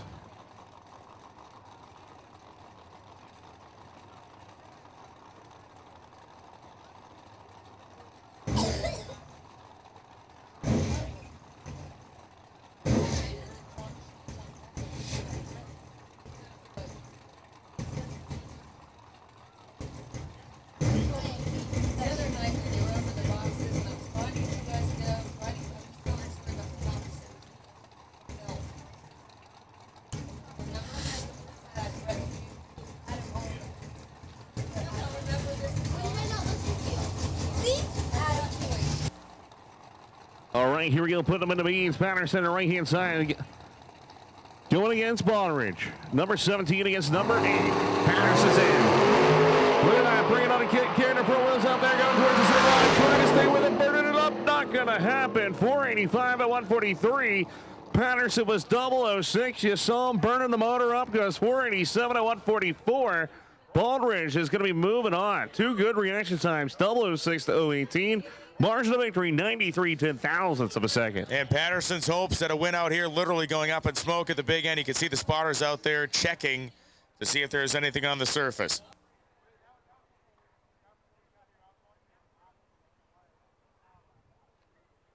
I don't think they found anything yet.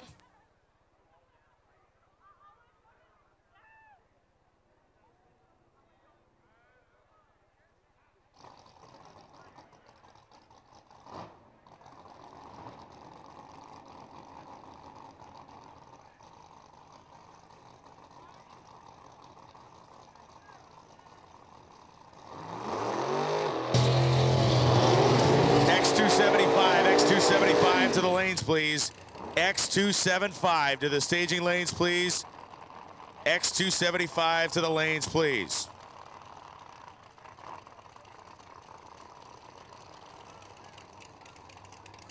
X275 to the staging lanes, please.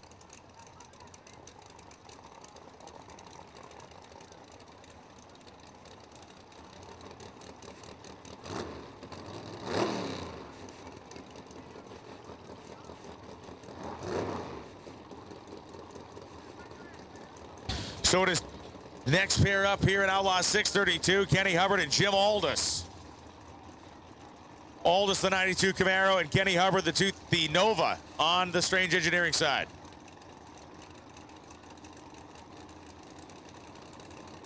Does anybody have the bearings needed for a clutch hub for a Turbo 400 transmission? We're looking for clutch hub bearings, essentially, that will finish off the project here for the American Racing Headers guys. We have the clutch hub. We need the bearings to fit a Turbo 400 clutch hub. If you got them, please, please, please bring them to the tower.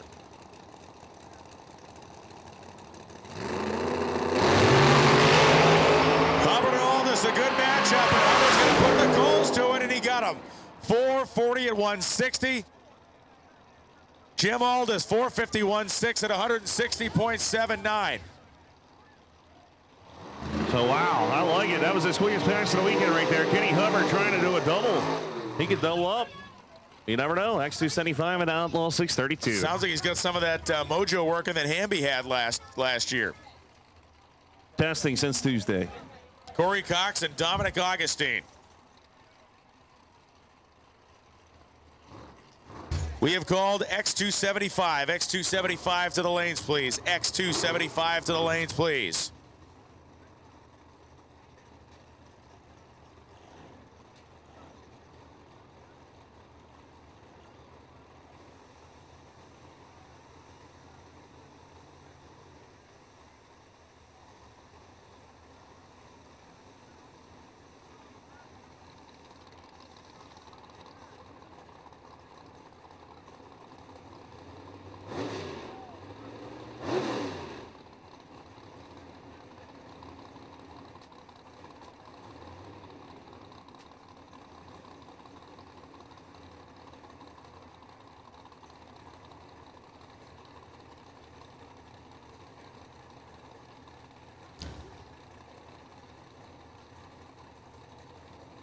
So Augustine and Cox.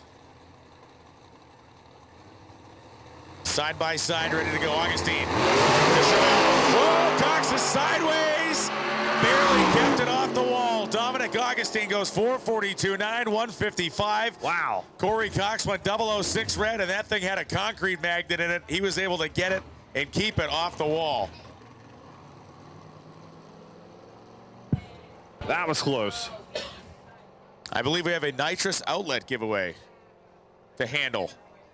Lee Sebring is our official giveaway executor guy. That's right, nitrous outlet, one of the best nitrous in the system right there. No turbos, all nitrous, although they have that new turbo ring. What'd you call that anyway? I can't remember. Inner spooler. That's right, you can buy the inner spooler and rock and roll, but we do have the nitrous outlet giveaway, and Christie's going to draw it, I think, so. X275, X275 to the staging lanes. We need X275 to report to the staging lanes immediately, please. X275 to the lanes as Outlaw 632 continues with Peabody Harrell and Eric Autry. All right, so real quick, Brian, if you are, that's right, Christie, pull the ticket. Nitrous outlet winner. Get your tickets out. 1546671. Graham Teller. Graham Teller, you are the winner, man. Graham Teller, congratulations. Nitrous outlet winner right here in Lights Out. He catches king. Thank you very much. 1546671. They will contact you immediately. If you're still on the property, go down the nitrous outlet trailer, or actually come to the tower. We have it up here. The tower. I didn't realize it was sitting right in front of me.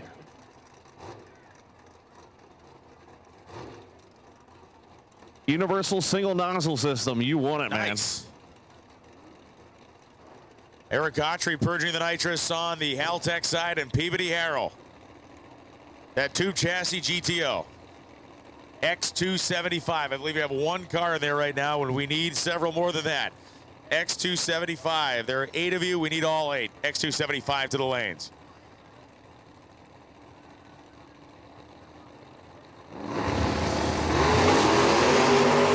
Peabody Harrell, 500 off the starting line, and he gets past at the top end. 456.6, 164 for Eric Autry as Peabody Harrell, 486.9, 146, in a losing effort. Harrell was 500ths better than Autry, but his car didn't get the job done for him. Tough break there as Autry moves on to the semifinals. And now it's 6-0 index time.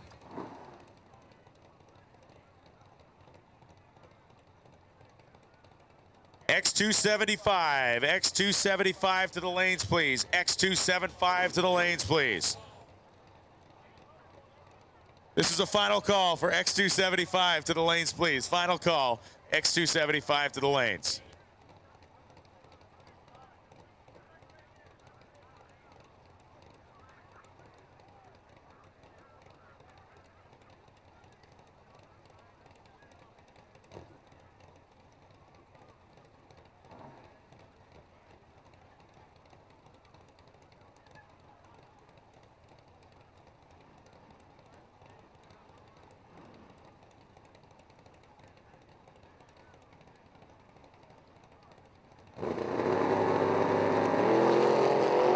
Here goes Ricky Pennington and Ryan Hallmark. Pennington leaves the starting line with the front end way up in the air, and Pennington turns on the light.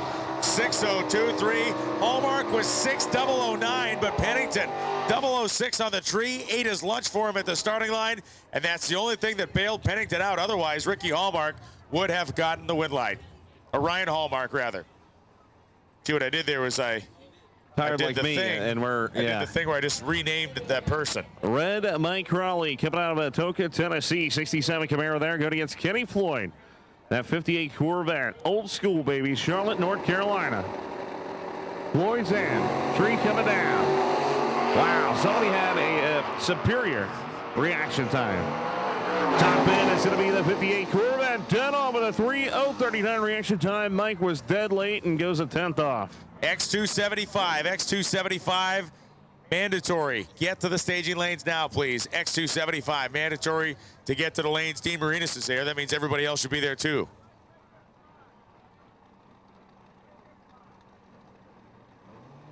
Andre Nunez. Mike Strickland leave the starting line. Nunez in the truck trying to stop Strickland, and Nunez does it again. This guy is winning in 2 classes. 6:06.6 on the 6 flat dial-in. Nunez had an 0:41 light.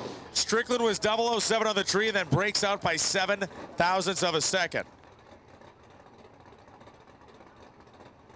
Our nitrous outlet winner, Graham Teller, to the timing tower, please. Graham Teller from the bustling metropolis of St. Day, Iowa.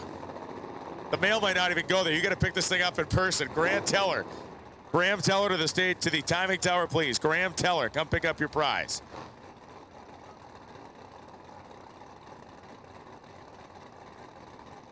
Mainframe Sebring working the keys. Except the one key I need him to work. There he goes. Zane Owen and Eric Knowles coming down. Zane Owen trying to make Eric Knowles' life miserable, and he has successfully done that. 6:14.9 on the 6 flat NX 015 light.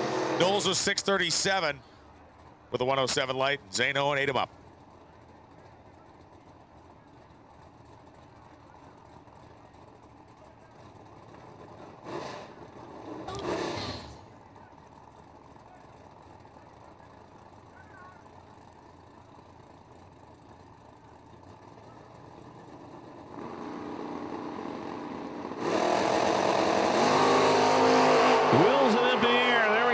Side-by-side action. Ken Grant trying to pull it off. Top end, it's going to be Ken Grant. 6:08 and 104.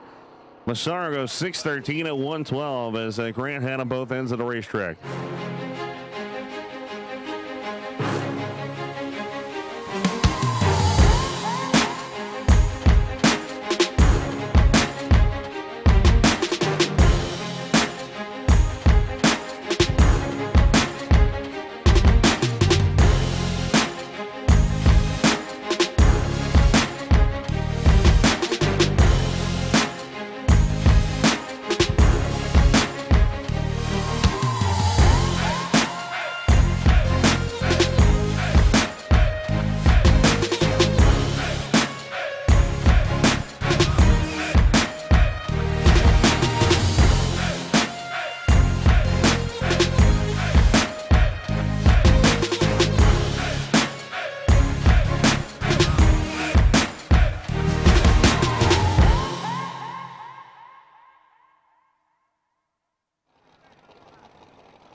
We need Pro 275. Pro 275 to the lanes, please. Pro 275 to the lanes, please. Pro 275 to the lanes.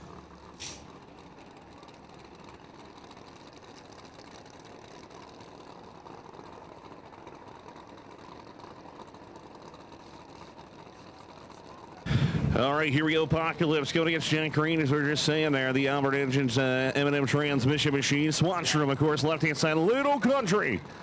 Apocalypse. Can he do what he set out to do? And that is destroy ODR, as in take it all home.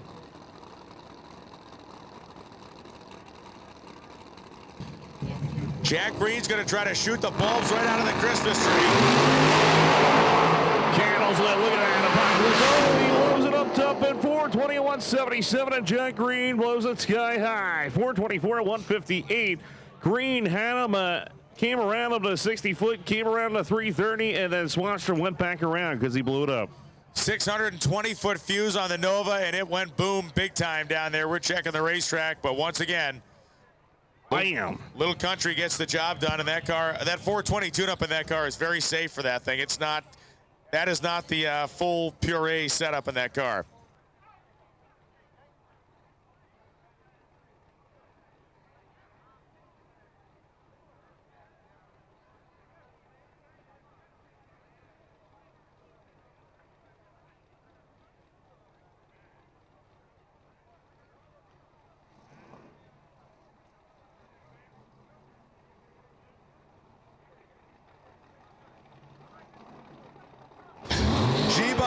G-Body's a pair out here, a Buick and an Oldsmobile, not a Chevrolet in sight, except under the hood.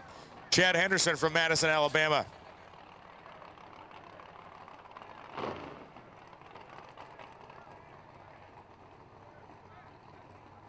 So are we going to see the G-Body shootout? Look at that. Steve, what's going on? Watching online, Harrison Farms. Going against Jason Rucker, the VP Machine, Steve Schmidt powered, Red Hat Mafia, Josh Leffert out there helping them out. Twin turbos going against the nitrous. Monty Smith has been said about every word in the bad vocabulary book this weekend. Can he finally figure it out right here at ODR? Chad Henderson's car is kind of like the thing that wouldn't die. It didn't qualify that well. It qualified number 27. It hasn't really made a strong pass in any sort of elimination run, and yet here it is, with a chance to go to the semifinal round. Monty Smith, I'm sure they went back to the pits and just stared at each other for 5 minutes and like, what do you want us to do here? Jason Pooch Ruckert, on the other hand, that thing has been tuned up, pulling those low-flying wheel stands. He's had a good setup in it. Will it stand up one more time? Wow, look at this. You gotta be kidding me. Henderson's got a hold of the racetrack, but it's Pooch, 4.308. 180 miles an hour. Henderson made his best lap of the weekend. 431, 173, and now Monty's like, really? The one time we get a hold of it, we just get outrun. Great drag race right there. Henderson had him. It was 15 thousandths at the stripe, money. 15 thou. Wow, man. Jason slower to 60. Jason slower to 330. That's exactly what we're saying, Monty. Where was that all weekend? You didn't know either. What a drag race. What a drag race. That was awesome. Reiner again with a single. I think this is a three in a row for Tony Reiner. 3 singles. I think so. So let's see what happens. Jason Richards, 68 Camaro there, 780 cubic inches. Hurt the motor last time. Could not get it fixed. This is ODR, yeah. X275 drivers, you should be strapped in, you should be loaded up, you should be ready to go. X275 drivers and cars should be ready to come up to the starting line right now.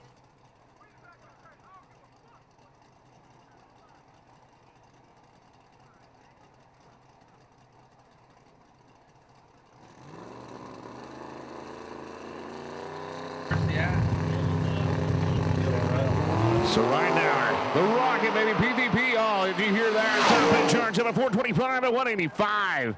Reiner wants to take the victory again. He said, Little Country who? Bring it on, baby.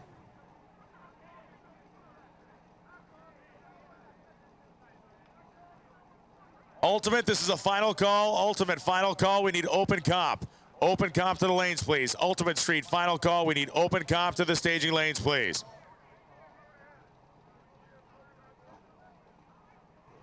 Pro 275, you should already be there. You know that already.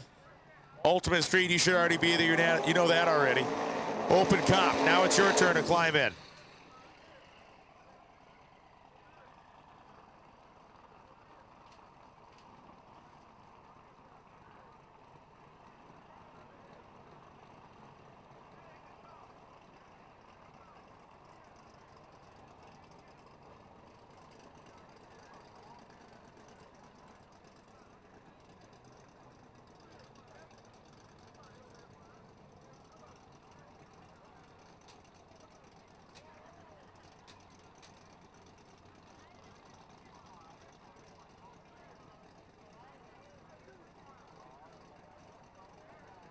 All right, Mel Nelson, of course, longtime ODR participant here to the left-hand side. Jason Tyson going to try to keep it going.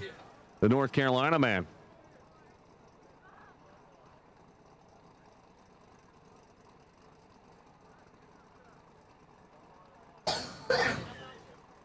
Tyson puts it in pre-stage. Crewman steps away from Nelson's car. This will be a good matchup. Tyson's had a very good day for himself. Bunch of rounds of multiple. Oh, man, he took a big bite out of that thing. Tyson's going to be either quick or red. And he's quick. Oh, 38, look at the wheelie. Tyson's car settles down at Nelson Motors by him. 428.9, 187. Jason Tyson was on a good ride out there. Yeah, you saw Tyson with the wheels in the air. Once he settled it down, the car got uneasy on him, and he let out of it. But, man, Mel Nelson moving on.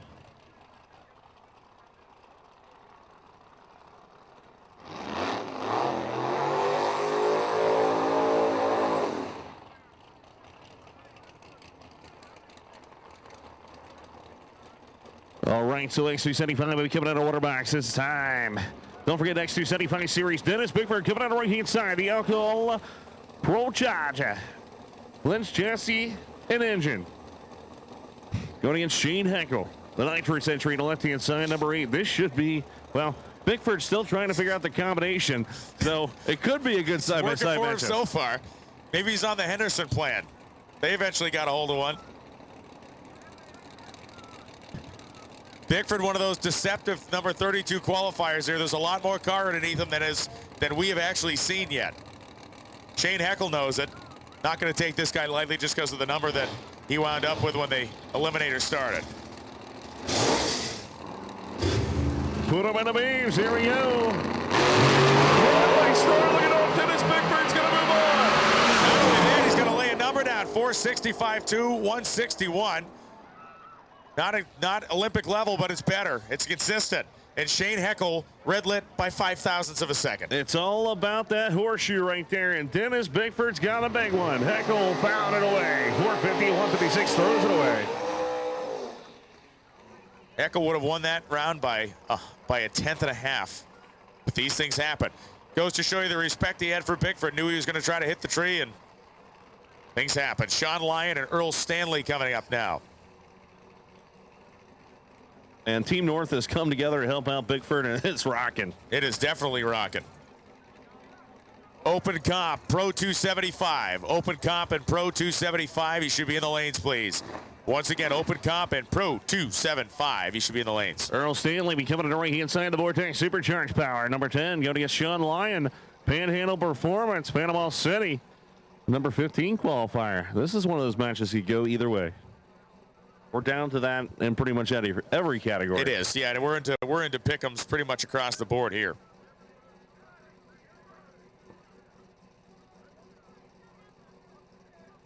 Uh-oh, he's trying to start. I see him trying to start it. There we go.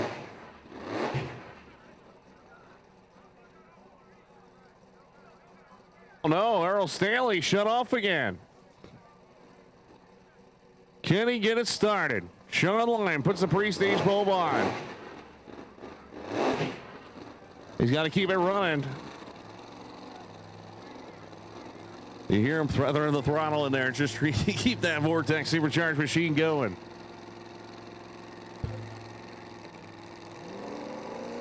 Final call, Ultimate Street. Final call, Ultimate Street. Earl Stanley trying to pull this in a line. Oh boy. on a hole shot of big proportion. Sean Lyon goes 457 and beats a 453. Lyon's light was 024 and Earl Stanley's wasn't. We'll leave it at that. 453, 161 for Stanley and Sean. Yeah, short turn. Golf carts need to move it right now in the short turn. All of them need to go. Yes. Short turn is not a parking area. All that equipment has to leave the area. We have cars and vehicles that need to get out of there. The short chute needs to be cleared out immediately.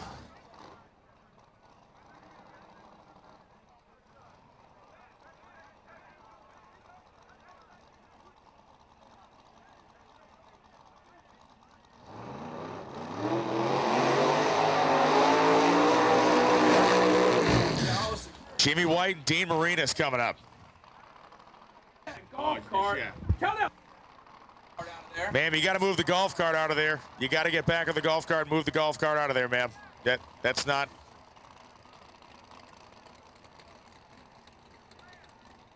All right, so here we go. Me, Dean Marinas. I got to do it, man, because every time it's just a natural thing for Cecil County.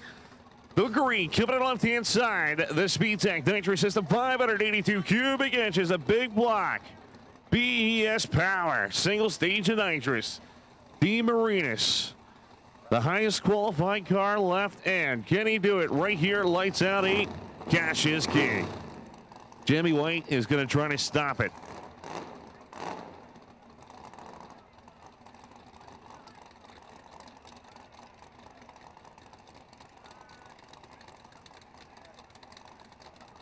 Forget your kid. You got to get your kid. Yeah.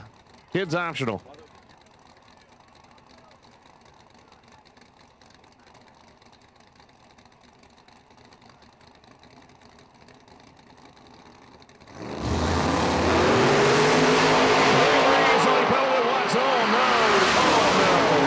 Charge 453 161. Dean Marinas is going to do it. Jimmy White definitely expired something. Hopefully there's no fluid on the track, so we'll check that out. Should have engine containment on it. We'll find out. But Marinas, again, a convincing win there. 453, 3, 160, 104. Kapowie.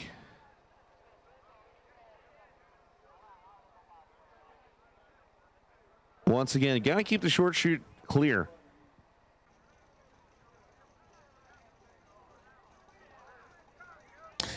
And off we go with Kenny Hubbard and Eric Moore. Kenny Hubbard is not the guy you want to see on the other side of the racetrack, whether we're talking about X275 or Outlaw 632. The little radial-equipped Nova has just been slaying him with a smile on his face, running mid-fours the whole time. But Eric Moore aims to stop him here. Moore in the Fox Body Mustang. Both drivers come to a stop after their burnouts to back up. We're going to be moving directly into the next category, which is Pro 275. Once we are done with X here. If you're a Pro 275 competitor, you need to be in the car, strapped in, and ready to go. Eric Moore here. Of course, Josh Lindsay helping out or doing the tuning this weekend, as he always does for the Moore family. Kenny Hubbard, big NRC power, nitrous outlet on board. Big block, single stage. This is another one of those matchups you go either way. Remember, Hubbard just went 440 and 632 trim. I don't know if he's taking any weight out, but he's probably the same. So we'll see what he can lay out right here.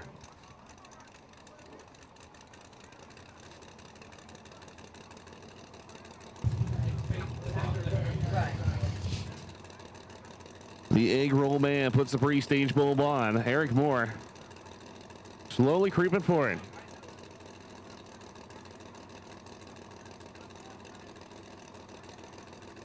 Wow, Hubbard puts it in. Moore's going to build boost and get in within 7 seconds. Eric Moore barely takes it in low and he's gone. Moore's up and Kenny Hubbard is just rolling down the racetrack, and it's Kenny Hubbard again. 437.7. Look at that. He just took the big block. Single stage national record or world record right there. 437 the 7 at 160 miles per hour. Wow, he's knocking on the door of the world record. We need leaf spring and 6.0 index. Leaf spring and 6.0 index to the staging lanes, please. Leaf Spring and 6-0 Index. Once we mow through Leaf Spring and 6-0 Index, everything will be in semifinals. Leaf Spring and 6-0 Index to the lanes, please. Remember, the record, world record overall is 437 with a 2, and that was 437 with a 7. Getting close. Breathing down its neck. Joe O's walking out the racetrack, so you know what that means. Mad skills in effect.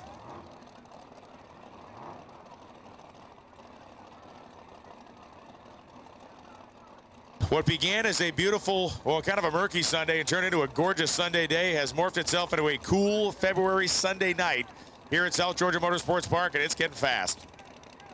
We're at over 19,000 people watching on right now because they want to know who's going to take it home here at Lights Out 8. Sean Arnold, awesome turbocharged entry from Georgia here on the right-hand side. The Hancock family has been helping out this machine. Rodney Reagan coming out of New York, BP Racing Team. 400 cubic small block, man. He went in the 440 zone, or 470 zone, excuse me. Let's see what he can lay out. 116, top and charging, Reagan 476 at 149. Wow, 486 at 144. Pretty good pass right there for Rodney Reagan.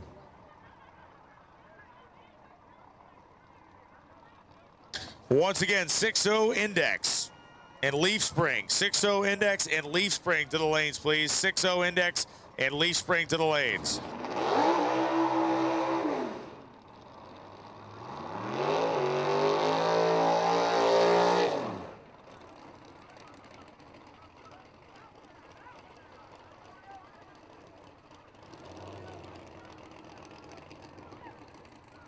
Pavel Arby coming on the right-hand side, Cincinnati, Ohio. Trick flow, cylinder head, Savannah Designs, 438 cubic inch.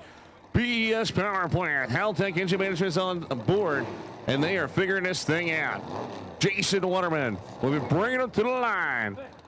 Patrick Barthill's been helping out also as Walter Drakeford, Clearwater, Florida. 86 Mustang, the nitrous car on the left-hand side. But Pevlar, man, keep your eyes out. He's trying to go into the 60s again.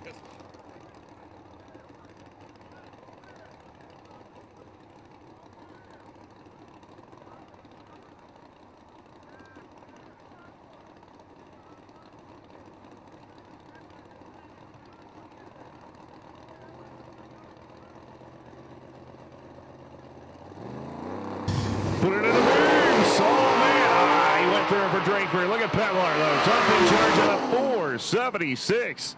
147. Pevlar's moving on in both categories. Drakeford knew he had to take a shot out of it. Spun the tire.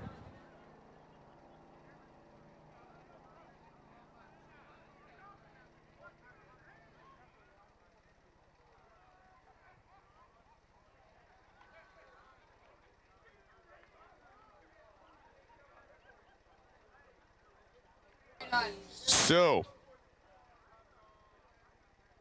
we got what? What do we got? What do we got right now? Unlimited Street? No, Unlimited Street. Yes. Ultimate Street, as my brain leaks out of my ear, actually. Losing brain matter as we speak. Yours too, actually. I've seen that. I thought it was 5-hour energy, but it's actually your brain. Yes, both of ours. Wow, this sucks. Sucks as far as George Farquhar cannot make the call. So Tyler Cross now is going to be a single due to breakage. And trust me, Tyler does not want to win that way.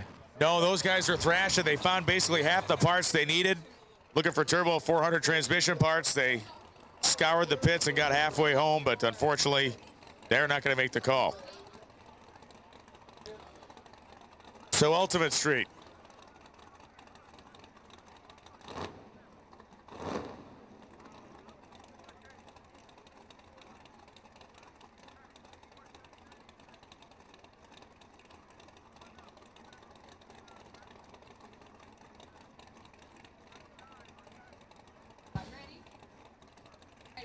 Josh Ledford does what he does with Tyler Krosno, brings him right to the edge of the staging beams. Dan Ferris stands behind the car as there is a complete calamity happening in the timing tower right behind us.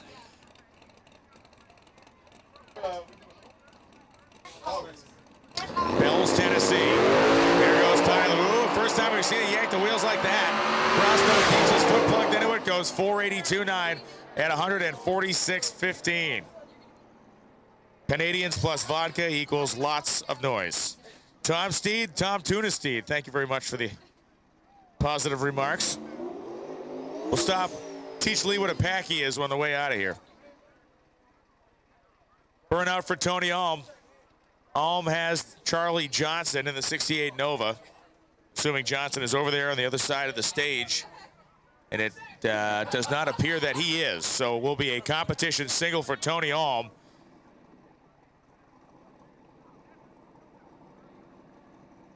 We need Chris Whistle to the tower, please. Chris Whistle to the tower.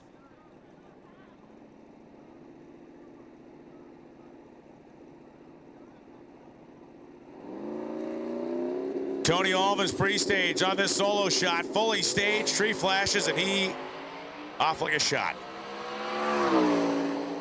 4.801 at 151.78.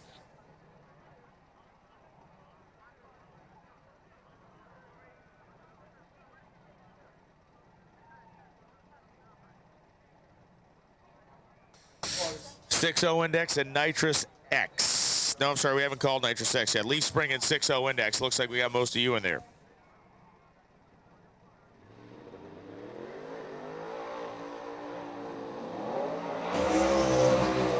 So Pro 275 will be coming at you right here as Pro 275 once again brought to you by TRZ UPR RK Racecraft. Chris Tedeschi coming out of Safety Harbor, Florida, 417 cubic inches. I'm pretty sure it's still BES power. The turbocharged entry went number 14. Going against the man from Texas, Mark Moore, 90 Fox body. Josh Lindsay doing the tuning over there on the left-hand side. Let's see if Mark Moore can take the victory here. That car is quick.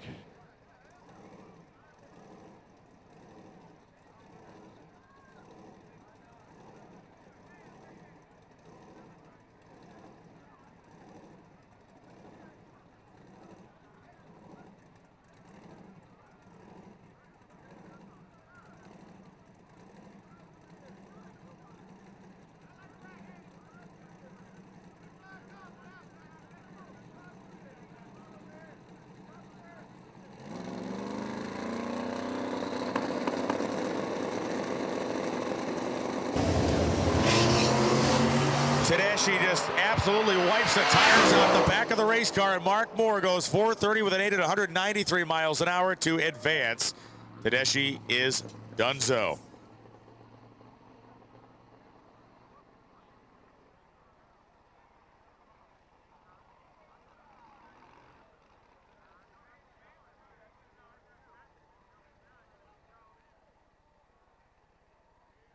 Going to be Pro 275 next.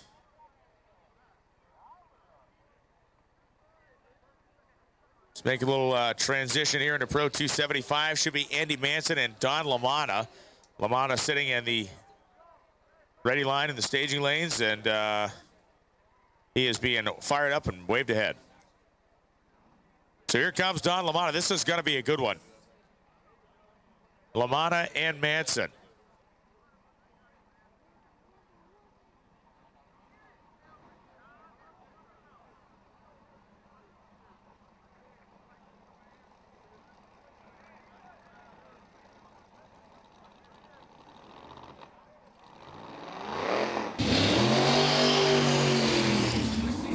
So Manson heats the tires, the Pro Charge car with the zoomy headers on it. And there is Don LaManna.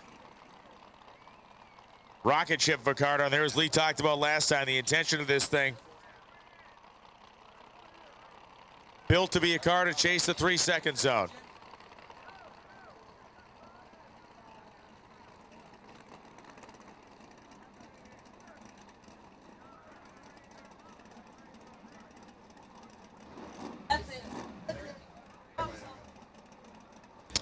LaManna's crew is going to fan in some fresh air to get the smoke out of the cockpit. And Andy Manson, Haltech side.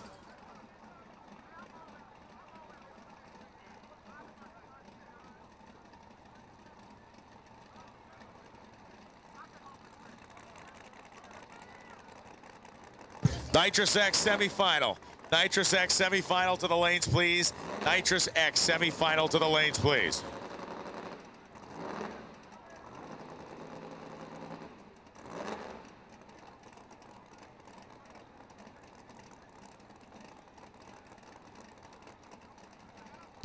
So Andy Manson and Don LaMotta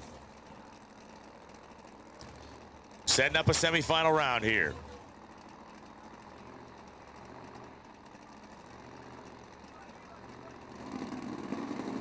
Manson fully staged. LaMotta's going to be second, and this is, LaMotta flickering the ball. Now they lead.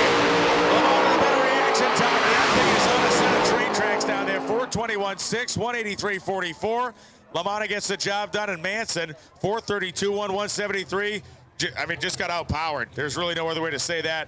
Although, to 60 feet, the ProCharger-equipped car, which you'd expect, was 300s quicker, but once the turbos were spooled and working, it was gone. By the way, that was Manson's quickest pass of the weekend. Or week. Chris Whistle, we need you to the tower, please. Chris Whistle. Once again, Chris Whistle, we need you to the tower, please. We have called the Nitrous X semifinal round, please. Nitrous X semifinals to the lanes.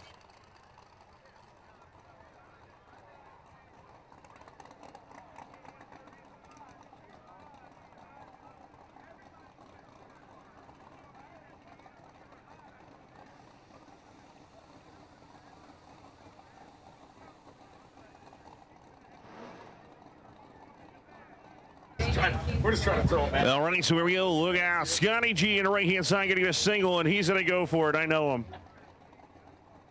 Scotty G wants that 3-second pass. Can he do it right here on 275 Triangle Radials? The Brooklyn, New York. The man from actually moved to Florida. The rest of the team still from New York. Frank Peter and the crew. Can Scotty G go sub 1 flat? He wants to do that too. So can we see a world record again in Pro 275? Nope, not going to happen. Top in charge, though, 421 at 179. Hey, A to B.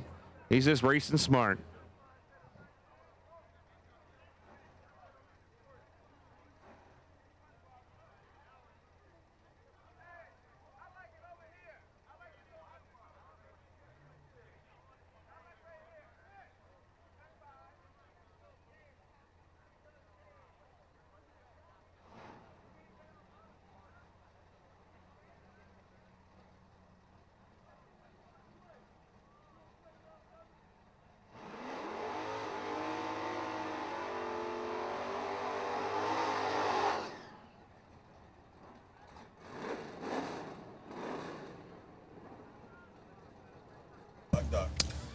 And here we go. We're continuing on with Open Comp. The peanut gallery's getting restless up here. Mike Clifford and Joe Tillman coming up. Clifford in that 66 Barracuda that he runs all over the place. And the 1976 Plymouth Scamp. And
so just get ourselves a little clerical deal caught up here. Then we're going to fire up and continue on with Open Comp.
Mike Clifford and Joe Tillman.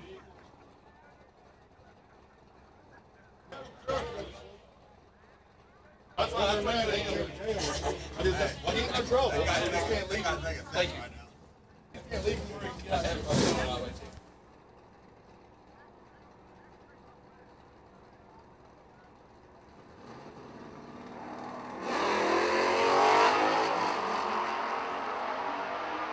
Man, not what Clifford was looking for right there. Tillman's going to take it all the way. 736 to 86. Clifford was dead late as one off the number. Uncharacteristic like, man.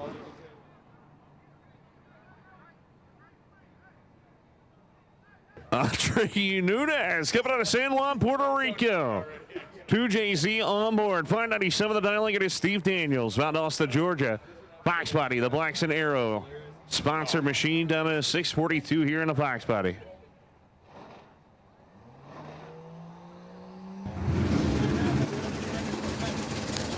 Tree flashes for Steve Daniels and Andre Nunez.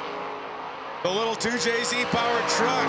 The creeping death goes another round. 6004 on the 597 dial. Nunez is a man to be reckoned with. Daniels breaks out by 9 thousandths. After this event, I wonder how many people's going to go buy a 2JZ and bracket race with it or index race with it. Legend on deck. And I don't know what's going on here.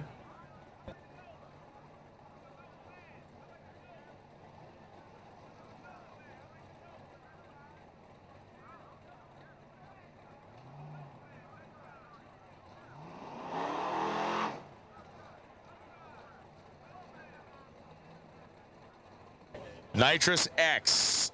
Nitrous X semifinal to the lanes, please. Nitrous X semifinal to the lanes, please.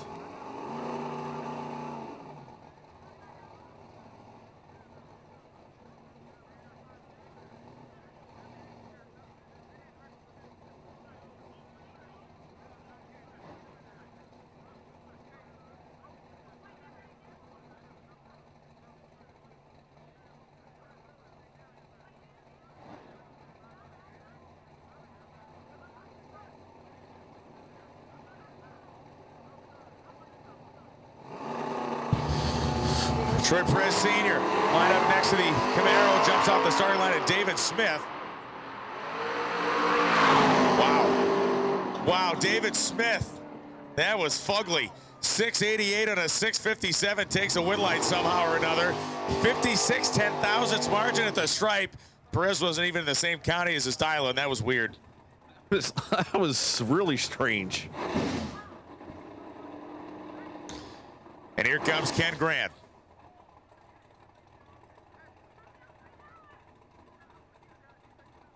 So Nitrous X semi, we need you to the staging lanes, please. Nitrous X semi to the staging lanes, and I guess we'll take the no time semi as well.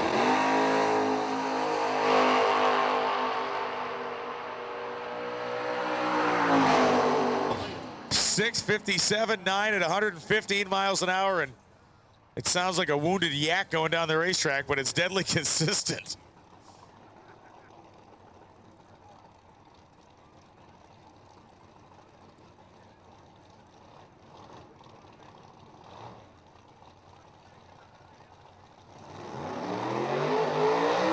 So here we go, Lee Spring Shootout. I'll be coming at you, brought to you by Fuel Tech, Snyder Motorsports, presented by Performance Transmissions, and of course, Pops LSV.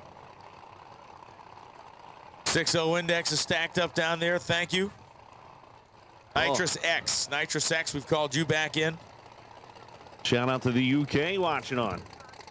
Semi-final rounds. We're calling into the lanes right now, and no time's one of them. John McDonough coming out of Panama City, Florida. Black Betty, 70 Nova here, 582 cubic inches. Jeff Clements. The Fulton Power still in there, battling with the big dogs. The number 2 qualifying from Cherryville, North Carolina. Can he move on?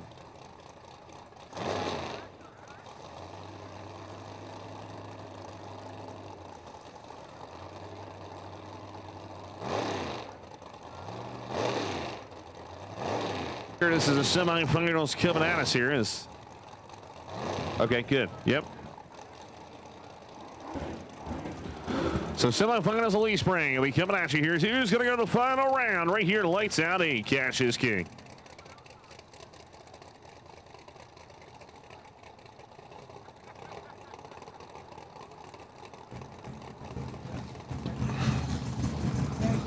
So we know there will be one Chevrolet Nova in the final round, but will it be Plemons or McDonough? 2 top 8 qualified cars. I mean, these are 2 of the cream of the crop machines down here. Is it going to end up being 1 versus 2? Not if John McDonough has anything to say about it. Top end, McDonough. Glued him to the tree, 020 McDonough. Goes 461, 151. Plemons, 471, 5, 158. John McDonough, your finalist. I love it. The crew's going wild down there. They're pumped up. They're on Facebook Live saying, bring it on, baby. McDonough going to final Lee Springs. 020 nailed on the tree. Both ends. Scott Parson will be coming to left hand side. That's not Scott Parson. That's Lyle Barnett.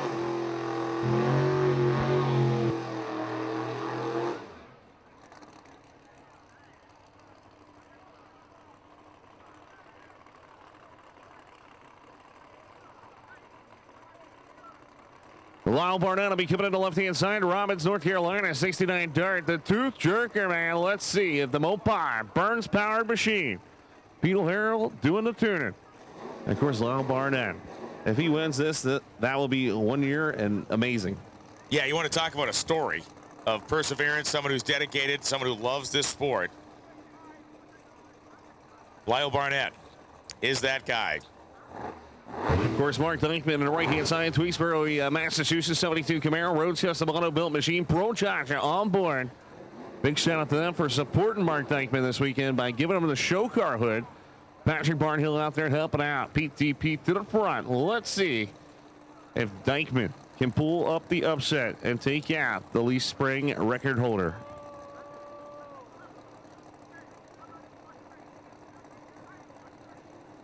And once again, Dykman comes in as the underdog here.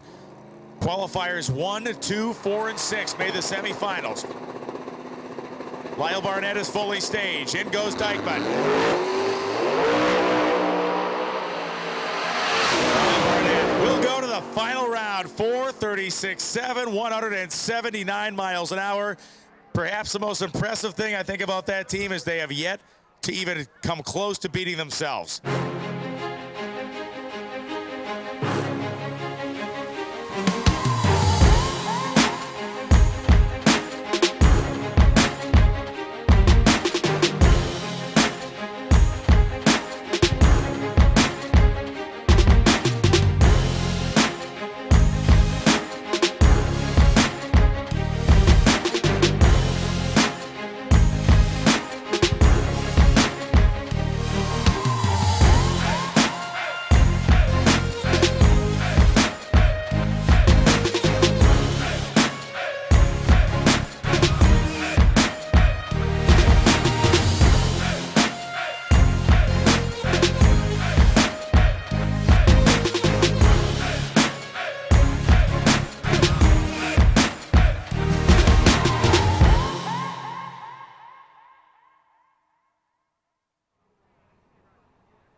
Outlaw 632 final call. Outlaw 632 final call. As we go into dial a date 6-0 index. Oh, it's past that. Andre Nunez and Kenny Floyd.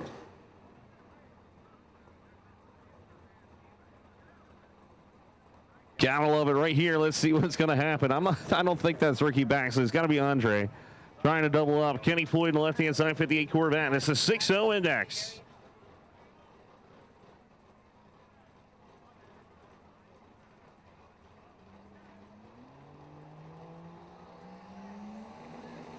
Put it in the beams here on the right-hand side. Oh, he goes deep. Is he going to pay off? Oh, he goes red. The one time you call that truck going down the racetrack, my man goes red. The one you had one job. Kenny Floyd goes down to the 58 Corvette. Thanks for wrecking it, Lee. Sorry. Zane Owen and Ken Grant coming up.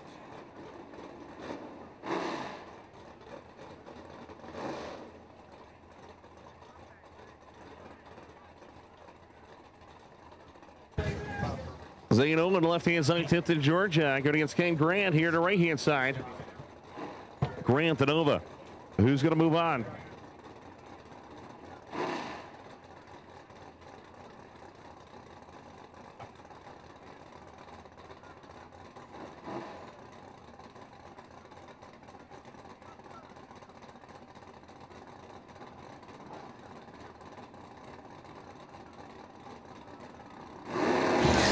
Zane Owen and Ken Grant lead the starting line. The Grant man.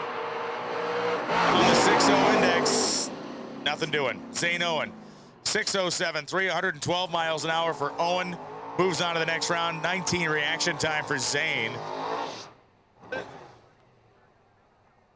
John Sears to the back of the staging lanes immediately, please. John Sears to the back of the staging lanes immediately. One more time, John Sears to the back of the lanes.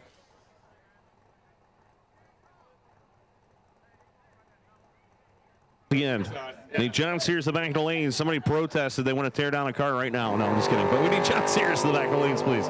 Carrying the front wheels. Ricky looking good out there. 0:31 reaction time. Going to move on to the semifinals. Go 6:03 at 1:01.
Troy Perez Jr. and Sean Pevler coming up right now. Look at this matchup. This is big time stuff. You know why? Because Troy Perez, he wants Sean Pevlar in the worst way. He got him right here with the General Lee Fast Forward Racing Engines.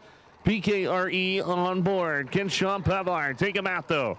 Pevlar is going to have it tuned up. BES Power. Jason Waterman out there doing a tuning. Haltech Engine Management Systems on board. Two of the best in the business. Perez wants him. He got him. Can he take him out now?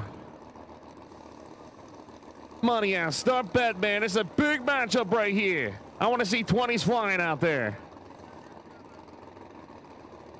Outlaw 632, you should be in the lanes right now. Outlaw 632, you should be in the lanes.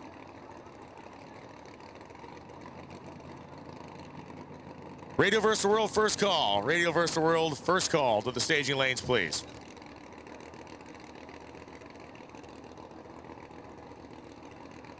All right, so here we go. Look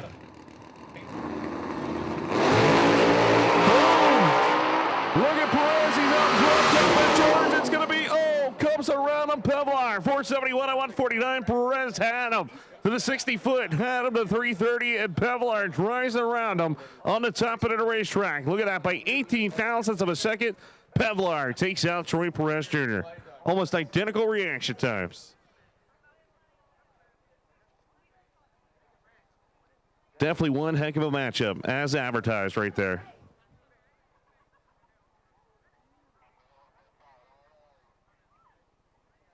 Great looking photo here in the tower with Alana from Roadkill Magazine. She got a shot of the front end of the Shadow 2.0, and it is a sculpture. It actually has, it looks kind of like in one of those 90s Pontiac Grand Prix. Yeah, it's got, they put a LeBra on the front of it to protect from stone chips, except it's made from 9 rolls of duct tape. What a thrash. What a thrash for them to make it back in.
Jeff Carpenter supposed to be facing Zane Owen. Zane, one of the great stories of Lights Out 8. This thing that, in theory, maybe shouldn't even qualified. Now in the semifinals, and he's done it on 2 hole shots. He's owned this car since high school. I don't know if it's always been purple, but it's purple now. It's a replacement sheet metal on the front end.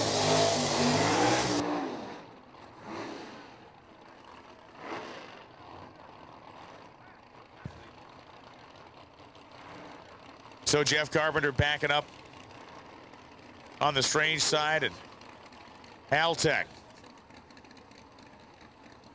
Tifton, Georgia. This would be incredible if Zane Owens were able to get around Jeff Carpenter. This would be big.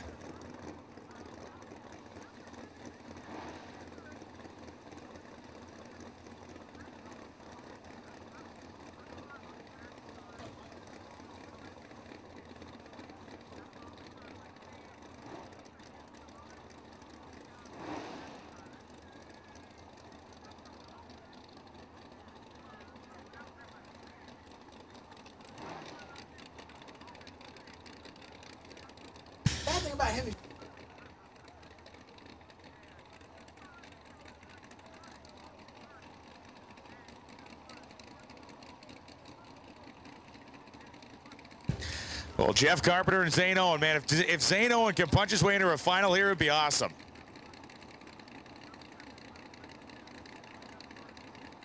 Carpenter's halfway there, Owen's halfway there. They're in and gone. Big starting line advantage for Owen, but the magic bus stops here as Jeff Carpenter outmuscles him 4.709, 147.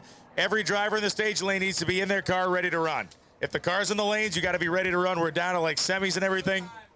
Especially no time. No time, you need to get in right now. Radial versus the world. We have called you to the staging lanes. Radial versus the world. To the lanes, please. 6:32. This is semifinals coming out of water box. It's going to be Kenny Hubbard, right-hand side, Montgomery, Texas. And the left-hand side, excuse me. And he's not in the Camaro. I don't know why it's still on there. But the Nova trying to go to the final round. Can he do it? Can he double up this weekend? That is the question. It seems to be the most popular thing at DuckX events. We've had a double up in No Mercy, had a double up in Lights Out the last year. Tim Baldridge is going to try to stop that right there from Russell, Kentucky there.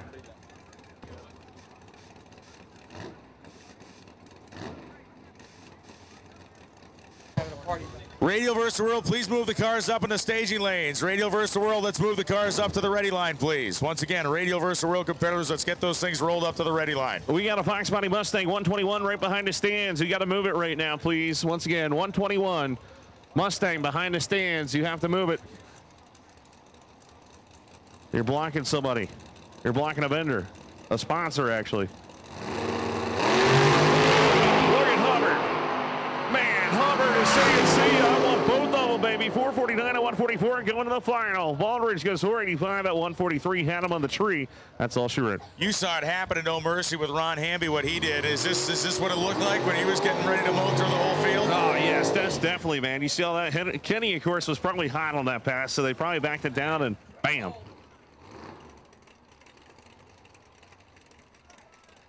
So we need Outlaw Drag Radial, Ultimate Street. Outlaw Drag Radial, Ultimate Street to the lanes, please. Dominic Augustine coming out of Mooresville, North Carolina. 65 Chevelle here on the right-hand side. The radial car going against Eric Autry.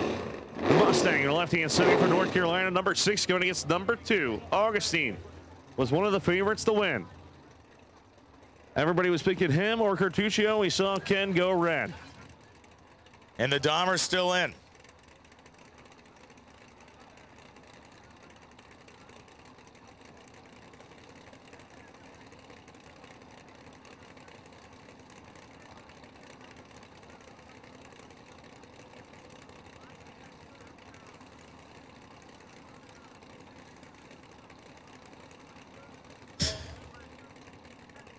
Dominic Augustine. Final purge, and now he moves into the pre-stage position as we are setting up. Who's making the trip to the final Outlaw 632? Augustine left first, and he is Autry to the stripe. Augustine goes 4:46.2 at 155. Autry, a good effort at 4:73.2. He was out of the throttle early. The car was quick to 60 feet, but after that, it kind of fell off the table. So Eric Autry eliminated Dominic Augustine. Moves on.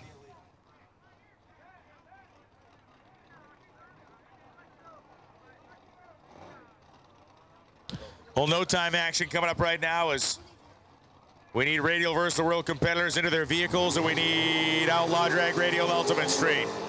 Outlaw Drag Radial and Ultimate Street to the lanes, please. All right, so here we go. This is no time, baby, for the money. Semifinals, at least, should I say. Whatever you call it. I don't even know if you call it semifinals, because it's like random pair to the last two. Final four. Final four, we'll go with that. $5,500 on the line. Yeah, man. ASA Performance, the sponsor of No Time this year, so this is going to be a good payday for somebody. So let's see if the blue car can pull it off, or is it going to be David Webb Jr. out of Virginia? Sub-Zero, I think they call the car on the right-hand side. So no time. That's dashes on the board. Who's it going to be? They're so fast they don't put times up.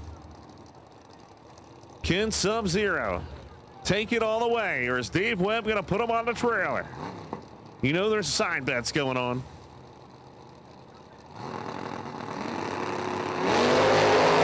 man, look at that. Sub-Zero left on him. Oh, it's Sub-Zero points up in charge. Boom, baby. Bring it on. He wants that cash.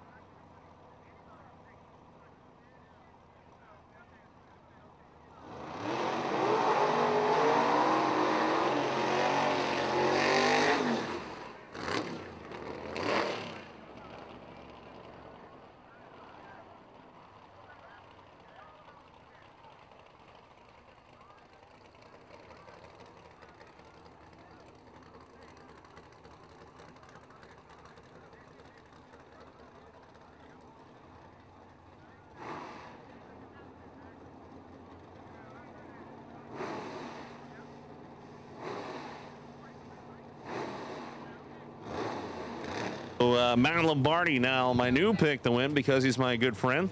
On the left-hand side, going against Belford here on the right-hand side. Well, Belford, again, that just evilly sleepy little Mustang. It has risen to the occasion every time it showed up. There have been cars that have perhaps looked a little bit more intense than this thing, but none of them have got around it yet. Yeah, but when you got EAD power, anything can happen on the left-hand side. So let's see if Matt Lombardi and put it to the finals.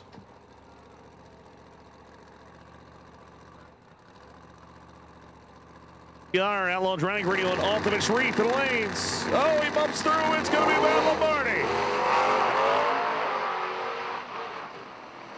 It's the left-hand side. They're not going to be happy with that white car. The rumor has it what he's going to take into that Stevie Fast guy. Joe Albrecht's call ODR. Sorry, last call ODR. Uh-oh. Hold your ears. The big blower car's going to come to life here momentarily. Ready, set, hats fly in 3, 2, 1. Oh, everybody held on that time. Albrecht kind of finds himself in an odd position here. It was just not even a year ago, 6 months ago, he was basically the Tim Slavens in this equation. He was the guy that everyone's going, how do you say his last name again, and where's he from? Now he's the favored car in this pair, so he's flopped roles. You got to think that the pressure here has got to be on Albrecht. Slavens is just going to be happy he's made it this far. That takes a little bit of the edge off, takes maybe a little bit of the nerves out of it. The expectation is that Joe Albrecht is going to outrun Tim Slavens by about 1/10 of a second. That's right, Thriftway Auto Body on board. Left-hand side, Eddie Whelan owns the car. Alley Installations, John Salemi, Dustin Tootin. Can they make it 2 finals in a row? Remember, they've only had a little less than a year invested into this program. You got to believe that Slavens and crew likely have this car set up to go a 90, a relatively safe number, a number they've been able to repeat on a bunch of times. They just got to get it down the racetrack. Tim Slavens, the underdog, man. We have named him the underdog. Can he do it? the underdog, go to the final round for $50,000, or is it going to be Nova Joe Albrecht? Both guys been deep in the 3-second zone. Can Joe go 380s? Can Tim go 380s? Can we see side-by-side 3-second semifinal?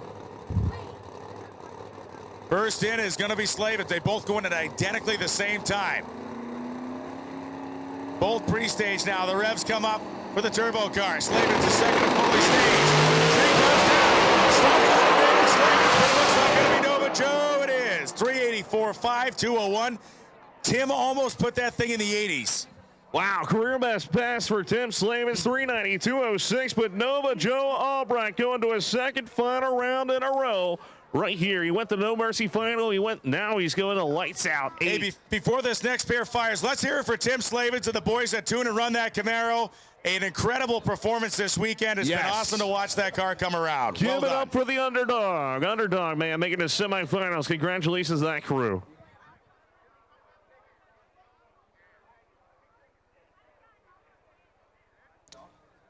Wait, what do I say?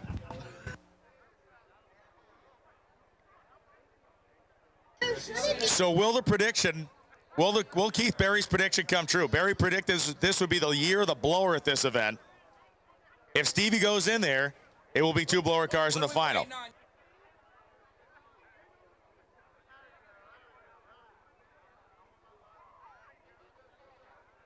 Up, what are you waiting on? We need to move. So the cars are fired right now. Steve Jackson and Mark Woodruff. And again, it goes down to a car that's basically a stock wheelbase machine, taking on the Shadow 2.0, the duct tape special. That's not a duct tape repair job. That is a duct tape sculpture in the front of that race car right now. Thanks, Shonik Composites. There you go. Shonik made the front end out of duct tape. Gotta love it. It's a thrash. Those guys can thrash hard, and they have made the turn. And, I mean, there were people that thought if this is right off, he's not going to be able to get back.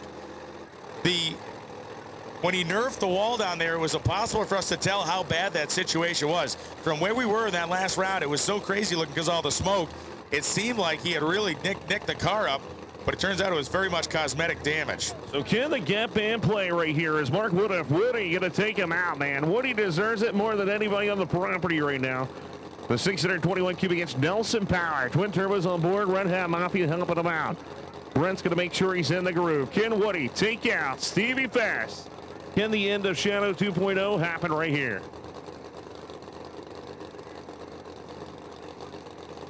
If there is anybody that can get around Stevie Fast right now and is not going to be affected by the pressure of the moment, it's Woodruff. He has been in a lot of these big pressure situations, and he has come out on top more than once. He is certainly not the guy who's going to be intimidated by anybody sitting the other lane. I can tell you right now, both cars have got to be amped up. They saw Woody go into 80s. You know Stevie Fast is going to try to go back into the 70s. So Woodruff is going to turn it up also. We could see the fastest side-by-side ever in the history. You never know. Right here. Every phone in the joint ain't at the starting line right now. This is crazy. Both cars pre-staged. We're not messing around. Woodruff's going in. Stevie Fast is coming in second. Killing time racing. Can he do it? Whoa! Jackson gets sideways, and it's Woody. 405.2, 167. Man, Steve Jackson was 990 to 60 feet.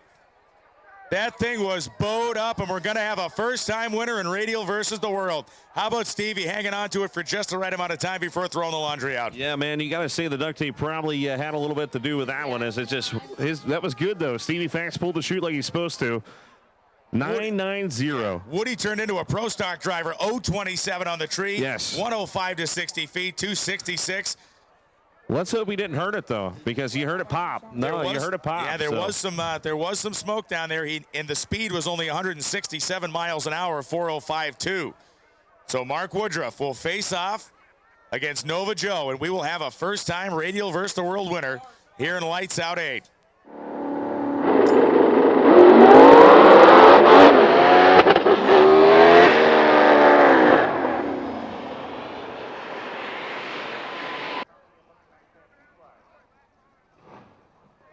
And this is a good matchup right here. Like I said, Apocalypse on the left-hand side of the racetrack. Zephyr Hill Sparta, the 91 Fox body. Little Country behind the wheel. He has one purpose and one purpose only, and that is to take the money in ODI since he's lighting the boards up.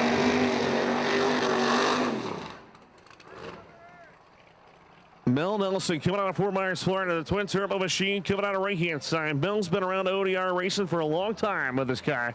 Can he go into the final round? If you do not work on the car, get out of the center of the track. You heard it from Little Boss. Let's see what's going to happen. Is it going to be twin turbos of Fury, or is it going to be Little Country?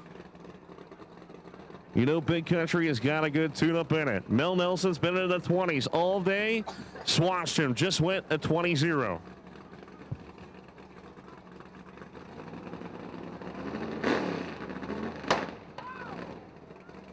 Swanstrom's car popping a little bit, banging over there in the Strange Engineering side.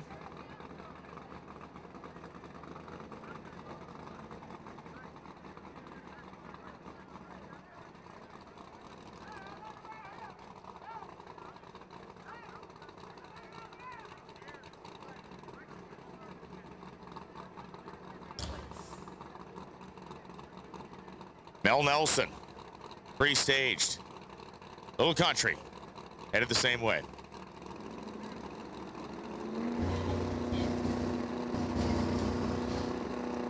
Put it in the beams. Mel's in. Swanson's in. Tree coming down.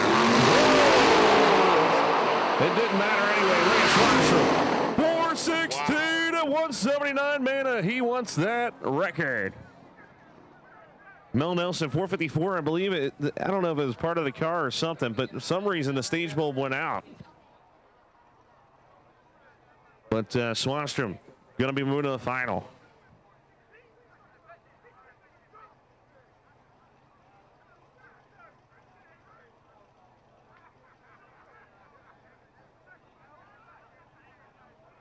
So once again, we have called open comp and 6-0 index. Open comp and 6-0 index. To the lanes, please. Tony Ridenauer, Jason Ruker coming up now. Pooch, Haltech side. This car has really been working well. I mean, both of them actually. Ridenauer's last pass. He's had a couple of singles today, either by earning a, well, actually not by earning a buy run. He's had a couple of competition singles, I should say. A couple of competitors that were unable to make the call. Now, on those competition singles, the car has performed beautifully. They've made full pulls on those runs. They haven't just idled the car down. I don't think they're going to try to step it up here. I think it's going to be side by side trying to go into the low 20 range. So this could be a great matchup. Pooch on the right-hand side, VP Racing Fuels, of course, Steve Schmidt and Racing Engines. Tony Ridenauer, PTP, Patrick Barnhill, Jason Lee does the two on the left-hand side. Red Hat Mafia helping out the right-hand side. What's going to happen?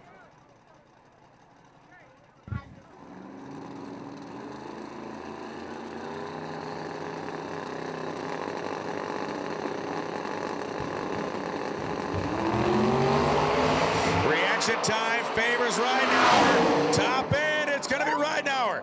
421.2 at 185 miles an hour on a hole shot. Ruckert went 4.208, 184, but Tony was 0.33. Jason was 0.48, and the Camaro upends the Oldsmobile at the stripe.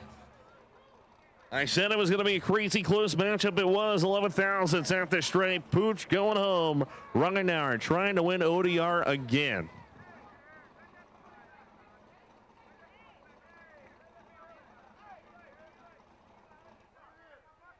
Rodney Reagan and Sean Pevler will be coming up next in the exciting semifinal round of Ultimate Street.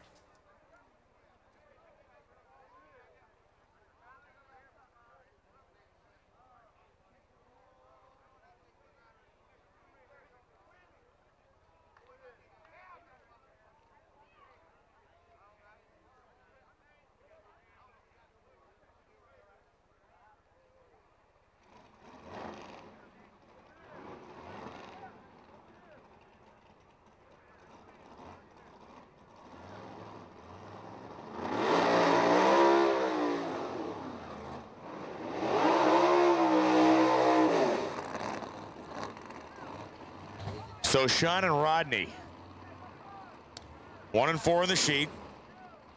Couple of the premier cars.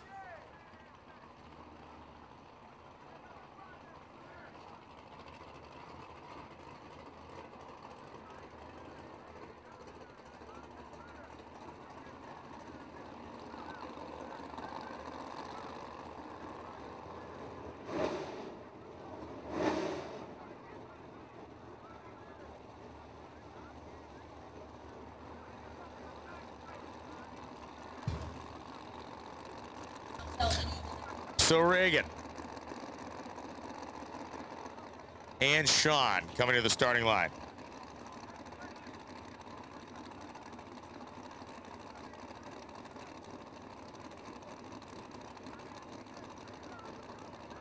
Die.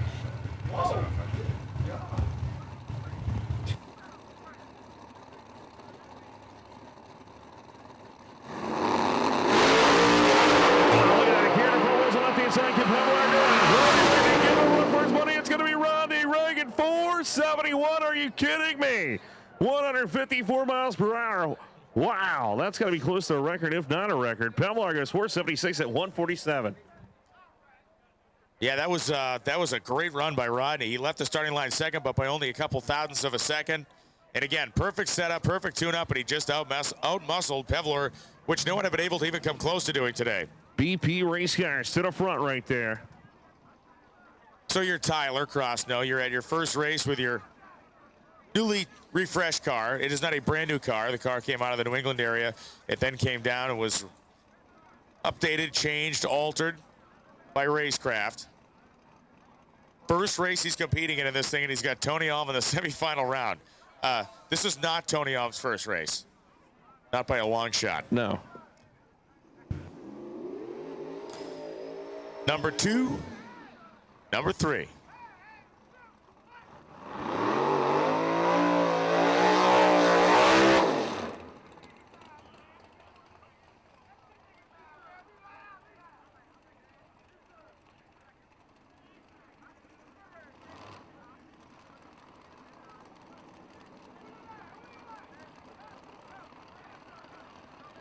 Here we go, Crosno on the left-hand side. Everybody's fan favorite, right? Because he puts the Memphis race on. And, of course, track prep extraordinaire. Can Tyler Crosno win on his debut race? That would be huge. The Bennett-powered machine.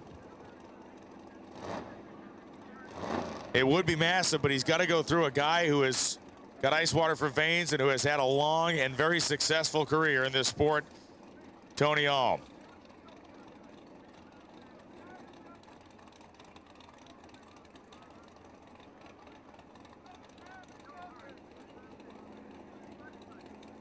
Tony Alm, of course, the baddest turbocharged car on the planet here in Ultimate Street. Let's see what he can lay out. Number 2 against number 3. This could go either side. Josh Leffler doing the tune on the left-hand side. Daniel Ferris, of course, helping out his longtime friend and partner. Southern Speed Racing over there. Also helped out with that machine. Building up some boost. Moves in. Here comes Crosno. Tyler drives it through a wheel stand. Looks like it's Crosno. It's Alm. 478 beats a 479. He was out on him. He was quicker by marginal numbers at 330 feet, and he's 100th better at the stripe. 478 beats a 479. Tony Alm, the veteran, takes one away from Tyler Crosno, but what a debut for the kid in that car. Yeah, he should be proud for sure. Tyler was actually reeling him in, just ran out of room. A little late on the tree. Tony got him 052 to 077, but still, great debut for Tyler Crosno. I hope he's happy with that.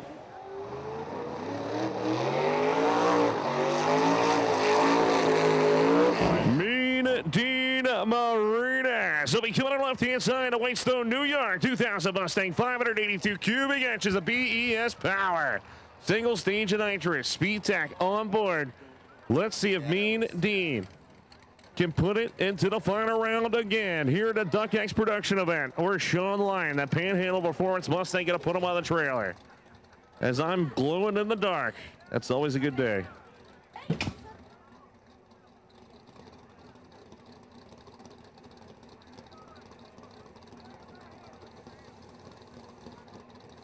The Sean line here to right-hand side so far. Been going rounds. We need open cap to the lanes, please. Open cap. Lee Spring. We need Lee Spring to the lanes. Open cap and Lee Spring. Look at the nitrous purge to the left-hand side. Marinas has got to be the fan favorite.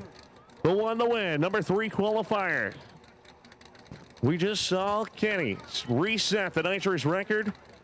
Ken, Team Marinas, do it again.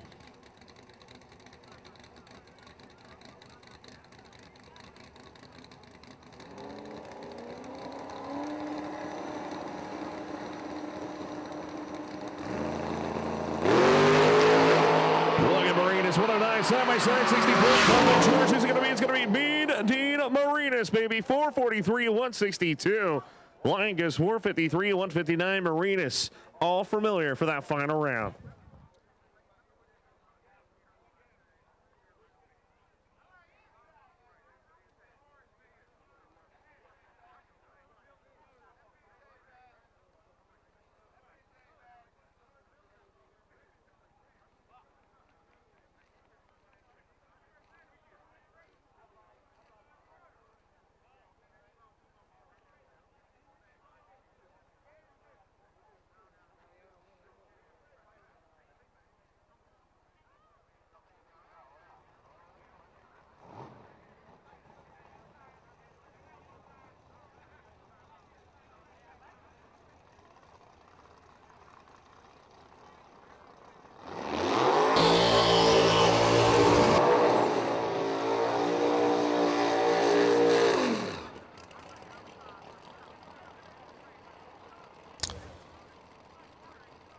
Hubbard and Bickford. Sounds like a law firm, but it is the X275 semifinal, one half of it anyway. Kenny Hubbard has been like a destroyer of all things. Anybody that's got in his way, he's just mowed right through them. Dennis Bickford has taken a slightly different path here, a little bit more twisty, but the car is coming around, as we've been talking about. They're adopting a new combination, and of course they're doing it in a very public and very forthright way here. Rather than go to some test and tune stuff or run some private test sessions, they're going to learn how to do this in Lights Out 8. Admire the courage and admire the success so far as they're in the semifinals.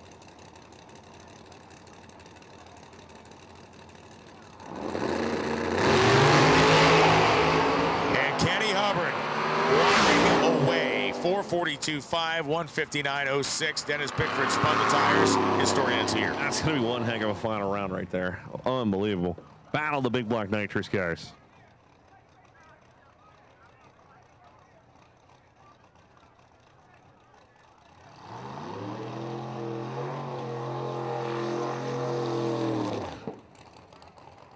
To Ellen out there from everybody watching online as we're moving on to Pro 275. Scotty G be coming to the left-hand side from Brooklyn, New York. The Bronx, baby. 02 Camaro. 900 plus cubic inches of Scotty's racing technology. Or Scotty's racing engine, depending on how he likes to say it. Your number 1 qualifier. Still trying to find that 3-second zone. Mark Moore, Singer, Texas. The 95 spotty on the right-hand side. Twin turbos on board. The one, the only, Josh Lindsay doing the tuning out there.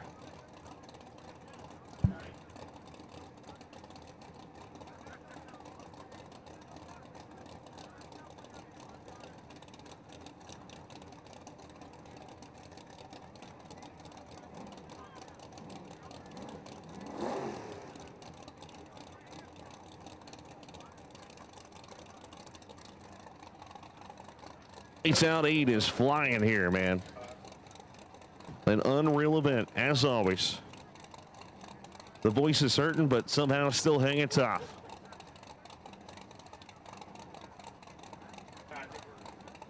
No, I think that the snow is just starting to melt. Scotty G puts it in the beams. Here comes Mark Moore on the right-hand side. Get in the twin turbo car. Put Scotty G on the trailer. Scotty says, see ya, baby.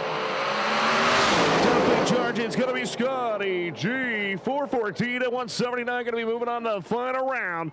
Moore goes 417 at 188. Scotty showed him how it's done. Gets him on the tree. Gets to the finish line first.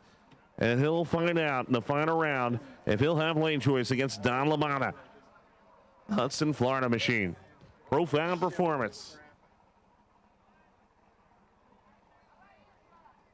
Southern Speed Racing, Haltech Engine Management System, Frankenstein still in our heads. You name it, on board LaMotta's machine.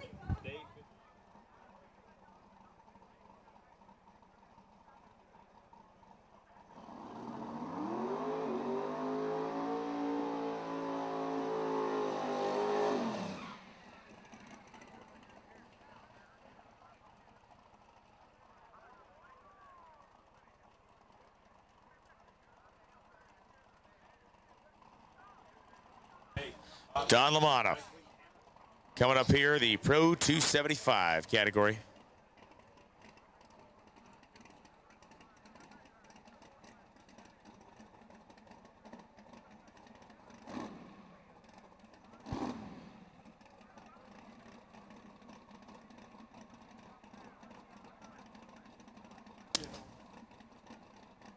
So LaMotta going to be heading down a bye run into the final round.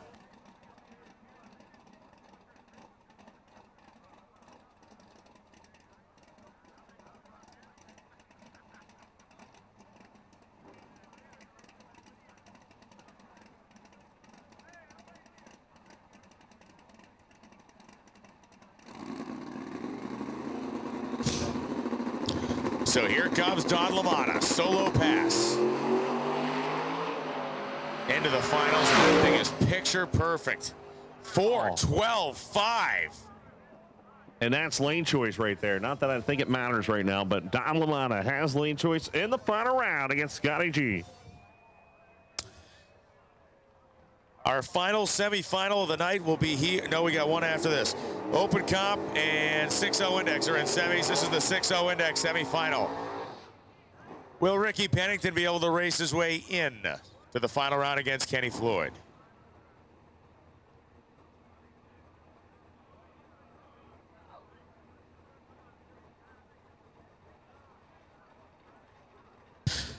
So Ricky Pennington is racing Kenny Floyd, attempting to bust his way into the final. The 58 Corvette, the 71 Nova. Two guys who have done this a time or two, maybe not exactly on the 6-0 Index, but certainly done it in terms of sportsman handicap drag racing. It would have been a really good matchup if but for one thing, and that one thing was an 026 light for Pennington and Kenny Floyd spotting him at 10th on the tree. Ricky Pennington gets the win light and heads to the final round, which surprises exactly 0 people on planet Earth, if you know anything about sportsman drag racing. Zane Owen will be the competition for Ricky Pennington.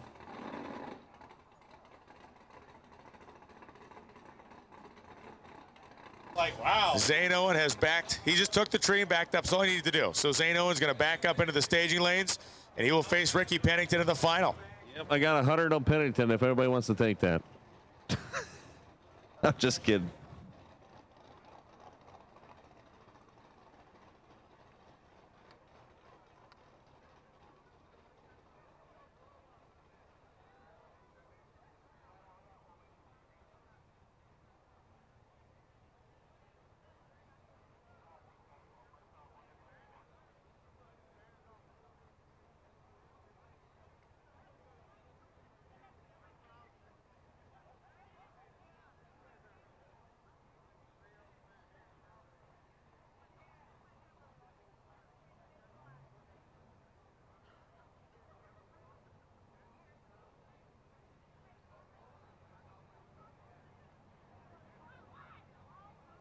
Nitrous X. We need Nitrous X to the staging lanes, please. Nitrous X.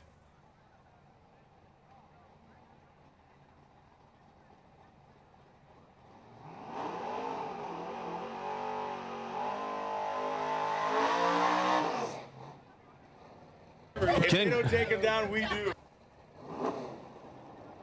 Ken Grant coming out of Georgia, 72 Nova here, coming alive.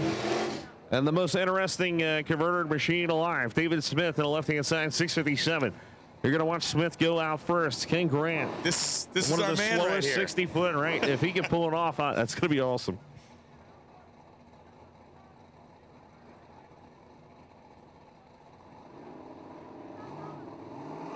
Put it in the beams.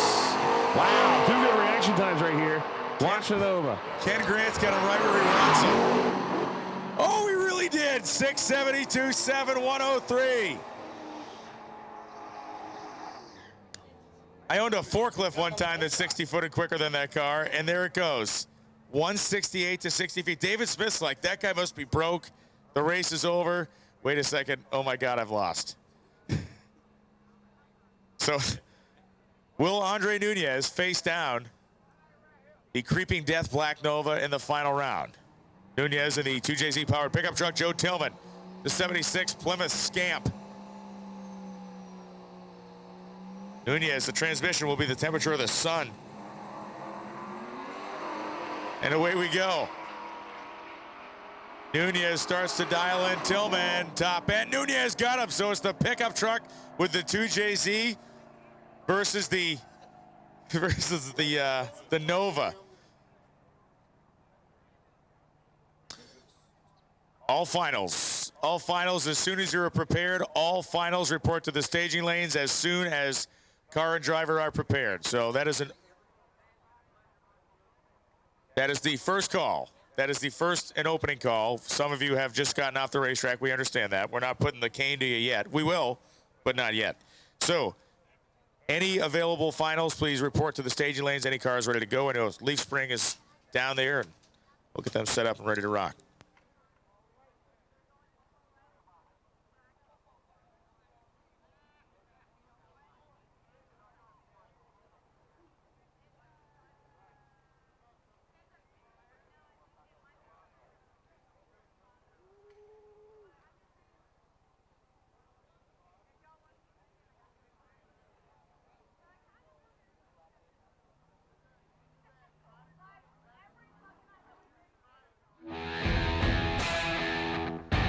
Looking for the latest engine tech videos and articles? Check out the all-new JE Pistons blog at blog.jepistons.com. 4K high-quality video, racer interviews, engine builds, engine building tips, car features, and much more. Sign up for our newsletter to stay up to date on the latest news. Visit blog.jepistons.com today. Are you running cheap H-beam rods in your forced induction and nitrous application engines? Well, look no further to a patent-pending 3-pocket Wiseco boost line connecting rod.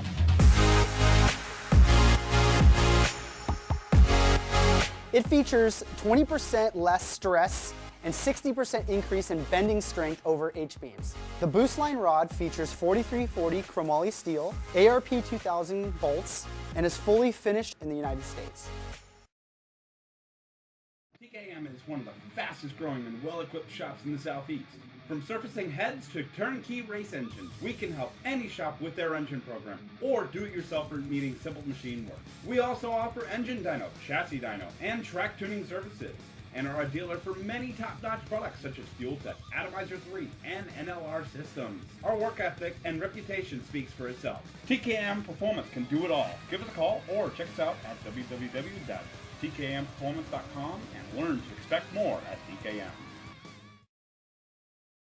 Induction Solutions, home of the world's fastest nitrous system. With an international name like Induction Solutions, you can expect nothing but the best. We are not like any other nitrous company. We are specialized in higher end and are truly customer based and not cookie cutter. Induction Solutions specialize in the design, installation, flowing, and tuning of nitrous oxide systems. Induction Solutions is the best source for your nitrous systems as well as nitrous kits and thousands of parts. We have done thousands of nitrous systems over the years on just about any application you can imagine. From street legals to pro mods, we do them all. We are known for our direct port nitrous systems, both wet and dry, as well as plate systems, and our very own plenum system, the Punisher. All of our work is custom. Every single system is built specifically for your setup. We are always open to make our customers' nitrous dreams a reality. Check us out today at www.inductionsolutions.com or give us a call at 352-593-5900.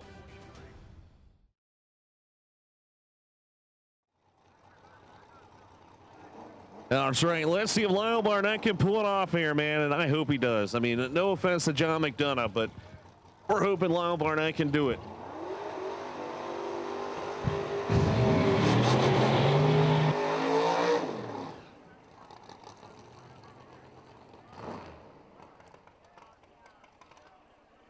We need race cars and staging lanes. We need finals in the lanes. We do need finals in the lanes, people. Please bring finals to the lanes.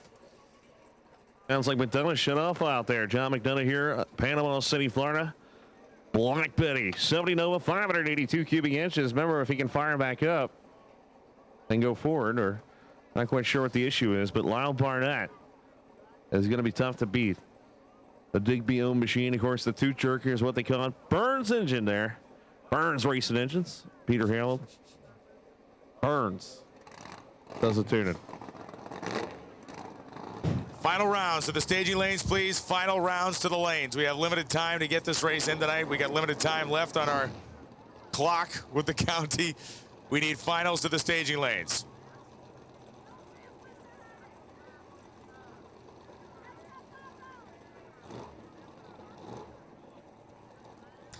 So John McDonough has got the car fired up. He's seeing purge of the nitrous. We will have a race. The very first final round of Lights Out 8. Cash is king.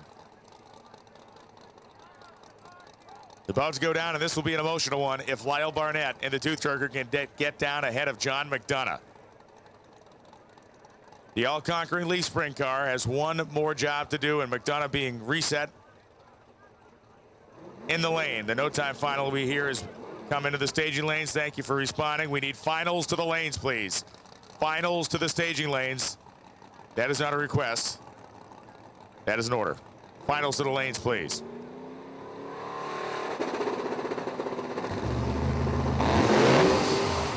And John McDonough smokes the tires, ladies and gentlemen. Lyle Barnett, your first champion at Lights Out 8. Lee, you approve, I approve. Nothing against John McDonough, but that means a lot. That means a ton right there. Congratulations, man. That is so awesome, so emotional. Lyle, you rock. Mark, you rock. Jason Digby, you rock. Peter Harrell, you rock. That whole team, baby. Thank you, Lyle Barnett, man. One hell of a driver, and he takes it home. Barnett was 120 to 60 feet, 301, 3 to the 330, and then 441 at 177 through the 8th mile. A very calculated, very amazingly well executed race by Lyle Barnett, by the entire Tooth Jerker team from the top to the bottom, left, right, and center. Those guys and girls had the program down. They came here with a plan, and they executed. Impressive race car. That is incredibly fun to watch. You and I both at different times of the weekend said, you know what? This might be our favorite car on the property.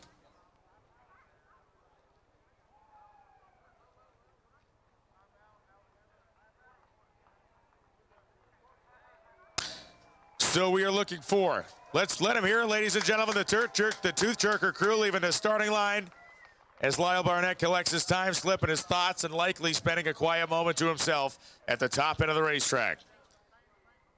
We need Outlaw 632, Outlaw Drag Radial, Ultimate Street. Nitrous X. We got our no time final. Thank you for reporting no time. We need all finals to report to the staging lanes, please. All finals to the lanes.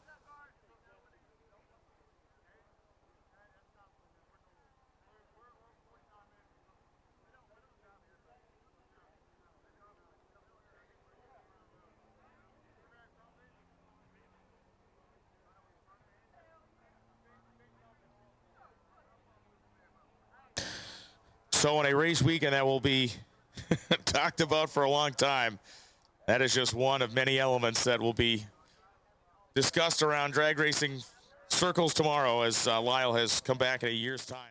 Pro Systems, the world's fastest carburetors, with world records and championships in almost every venue of the performance market. Pro System carburetors consistently power the fastest cars on land and the fastest machines on the water. Custom carburetors are our business, and developing race-winning technology is our passion. At Pro Systems, we will take your program to the next level. Give us a call or stop by ProSystemsRacing.com to learn more. Get serious. Get Pro Systems, the world's fastest.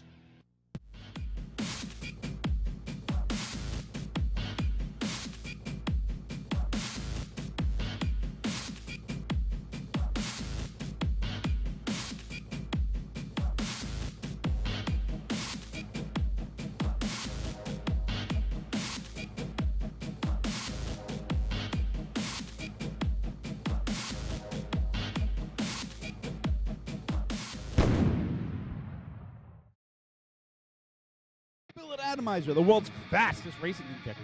With over 40 years of experience, we are your #1 source for custom racing injectors and the only injector manufacturer in the world that can specifically target the fuel delivery needs of each application.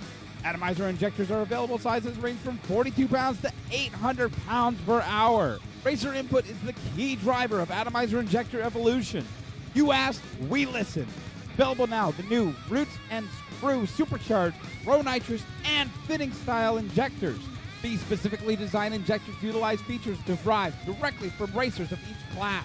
Atomizer injectors are designed and manufactured by racers for racers and utilize only 100% U.S. materials and labor. Available now, our new Atomizer 4 racing injector ranges from 800 pounds all the way to 1,500 pounds and are available for your high horsepower single injector methanol application. Visit our website today at www.dragracing-injectors.com or give us a call at 757-250-3773.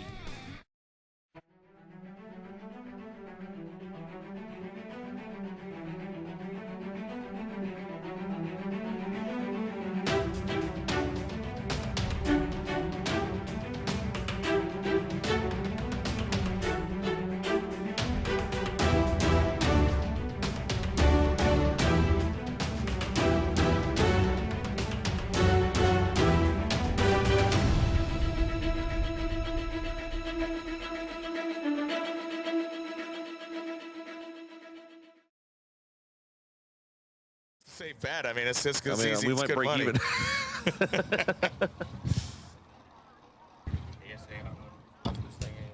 ASA Performance, right? So ASA Performance, the sponsor of this weekend's small block no time shootout, comes down to a pair of Mustangs.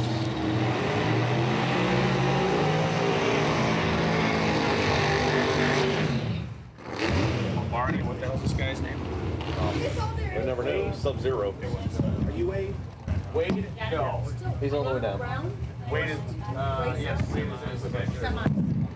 All right, so here we go. I left the mic on. That's pretty good, right? Sub-Zero on the right-hand side getting against EAD Racing. What's going to happen right here? Two quick cars. Kipman Lombardi take it home for Team North. Not exactly sure where Sub-Zero is from because I don't have a tech car or I don't have information. So let's see what happens.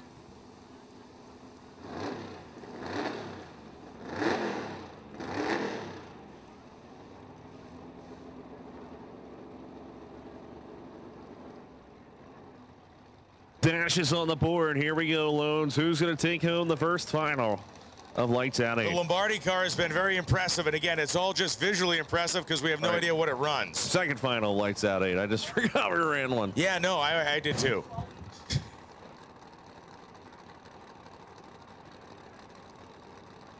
Prestige moves on. He said, now messing around here. Put it in the main. Going to be Sub-Zero all the way right there to the right-hand side. Over $5,000 they just put in their pocket. Thank you to ASA Performance for sponsoring the small block no time shootout. Sub-Zero takes it. Eric Lombardi forced to watch him cross the finish line first.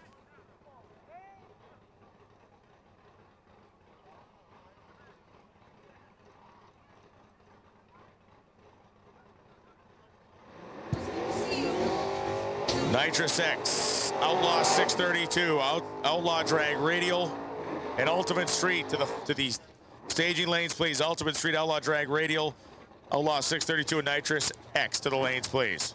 Final round, 6-0 index, brought to you by Keeter Custom T-shirts. Zeno, and it'll be in the left-hand side, Tifton, Georgia. The 93 Mustang good against Ricky Pennington, Alabama-based Nova. Ricky, one of the best drivers in the business.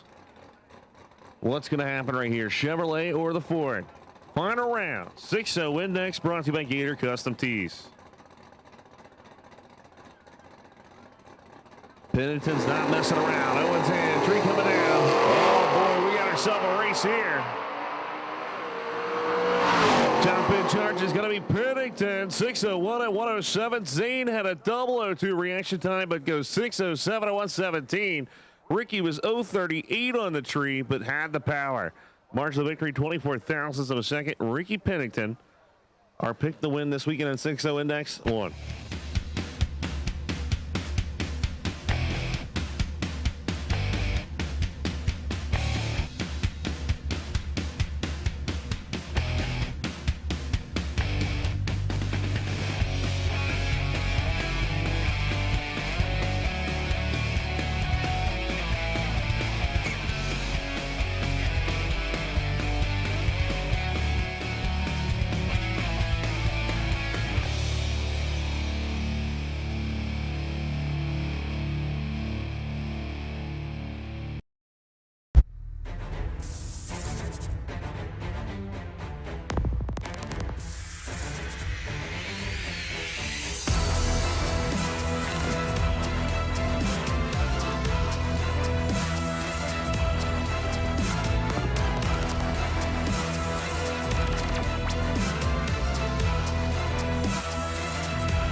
Redemption, redemption, redemption!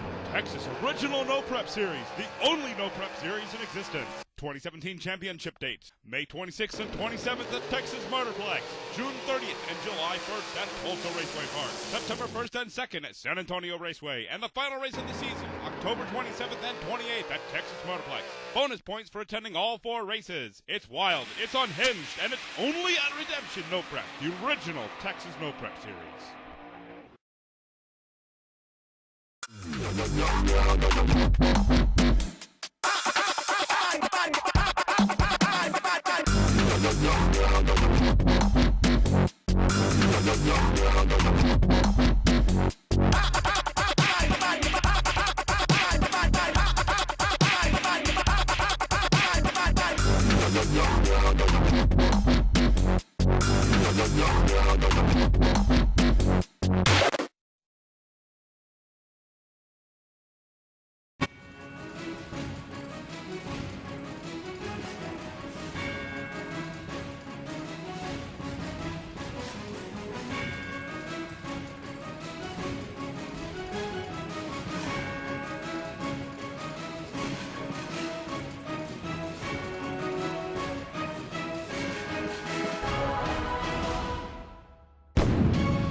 All right, Lee.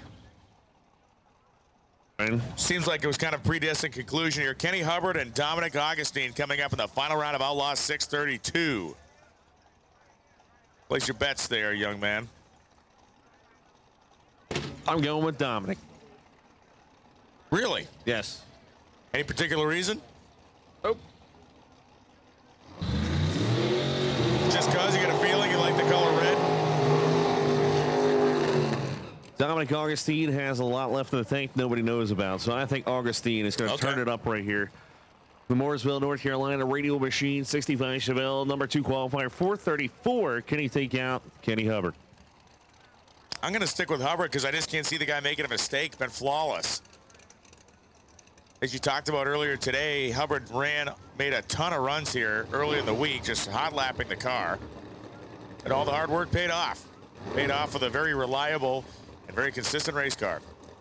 Not that Augustine's has been any slower or less reliable today, but man, it just seems like Hubbard has really not had a lick of trouble in 2 classes.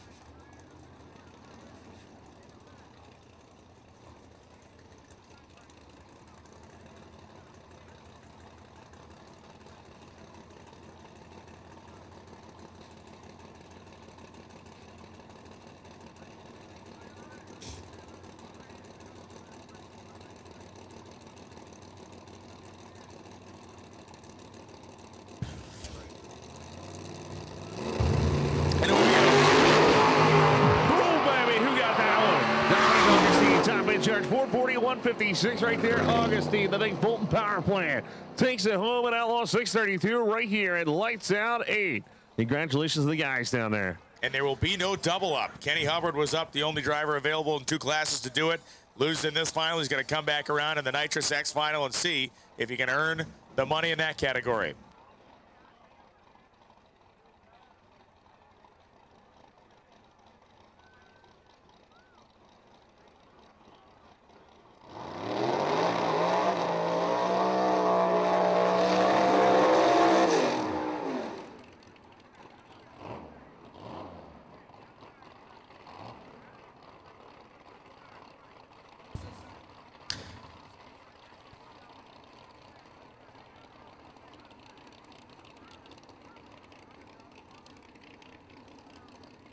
Nitrous X on around coming at us. Sean Pavlar coming out of right hand side of the 93 Mustang, 438 cubic inches of BES power. Jason Waterman doing a tune-it. Fuel injection. Let's see what's going to happen. Haltech engine management system on board. Can Sean Pavlar pull it off here with the big show? Jeff Carpenter, left-hand side. Sweetwater, Tennessee has been nailing the tree. Your number 1 qualifier. Pavlar is going to have to step it up right here. This is going to go either way. Bless you. You're too kind. Pevlar pedaling out there, getting the charge. It's going to be Pevlar, 470 at 155, bringing it home. Running here in Nitrous X. Carpenter goes 477 at 148. Pevlar nailed him on the tree, pedaled it out there, and still beat him. So the final round now comes up in open comp. A couple of guys who think that shiny paint's for losers. And tonight, I guess, in open comp it was, because we got a couple of flat black hot rods coming to the starting line. Andre Nunez, the fascinating Toyota 2JZ-powered S10 pickup truck, dialed 597, and Ken Grant, Mr. High Gear Only here on the Haltech side. 72 Nova. 660 the island for Grant, of course, so Nunez will wait for more than half a second. As the Nova will grind its way to 60 feet and eventually find itself accelerating a lot harder down by the finish line. Ken Grant has slayed them all at the stripe so far.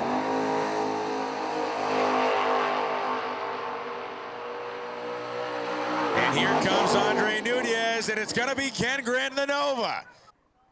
ODR brought to you by Strange Engineering, Holly EFI, MagFab Beadlocks. Outlaw 632 is brought to you by Commando Racing Apparel, Pro Fabrication. 6-0 Index Skater T-shirts, and of course Open Camp brought to you by Pro Systems. But here comes another final round. Good one here as we move into the awesome Ultimate Street category. And we need X275, Pro 275, Open Comp, Radio vs. the World. We'll take everything. Open Comp's already done.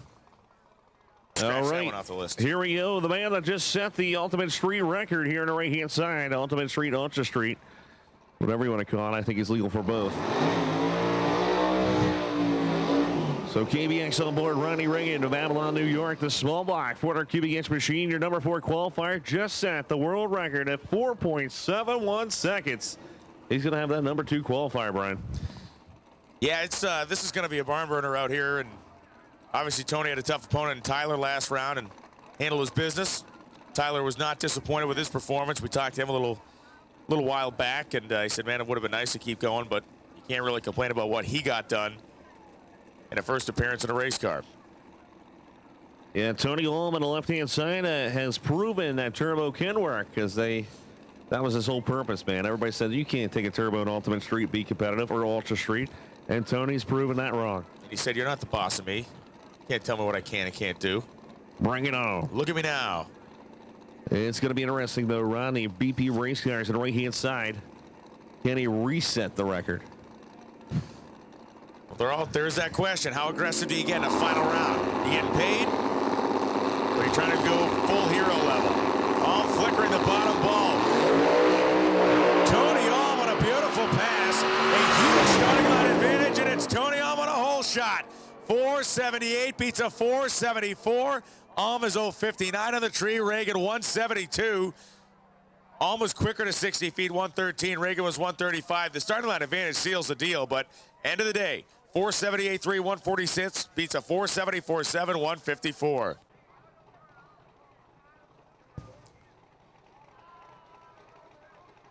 Shall dub the Sir Lyle.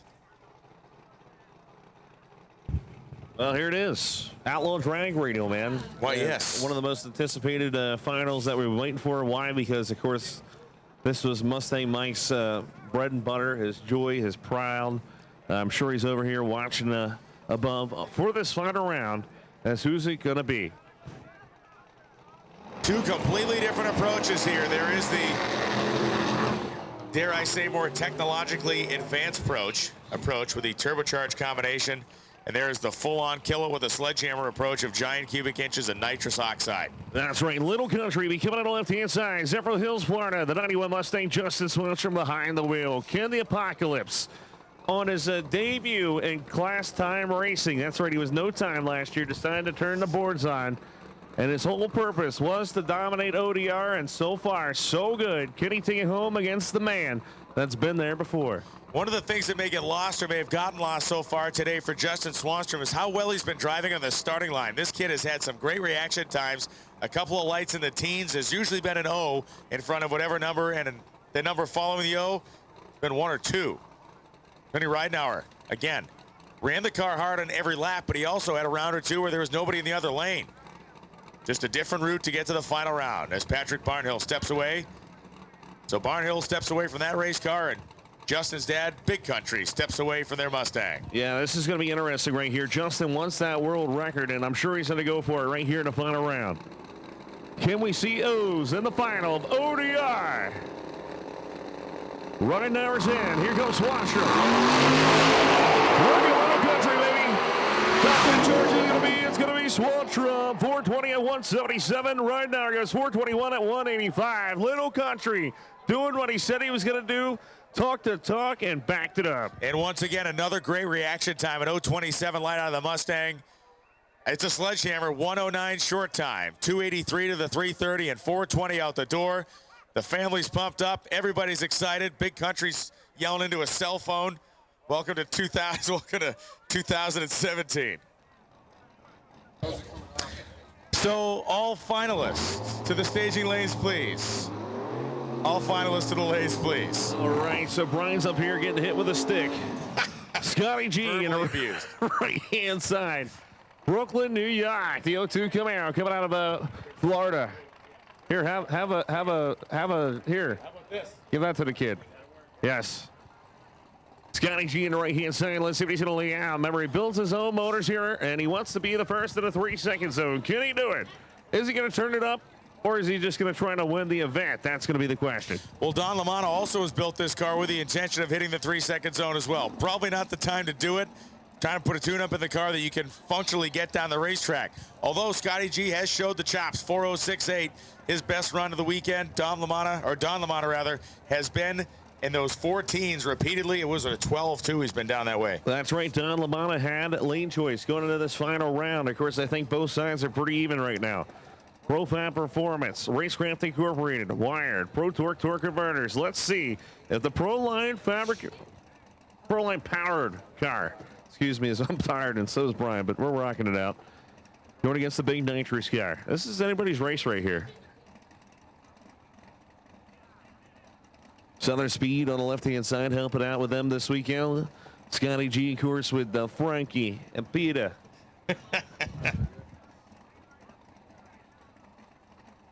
Everybody on the line so far wants to go Scotty G. The ProFab girls say, I don't think so. The pom-poms are out there.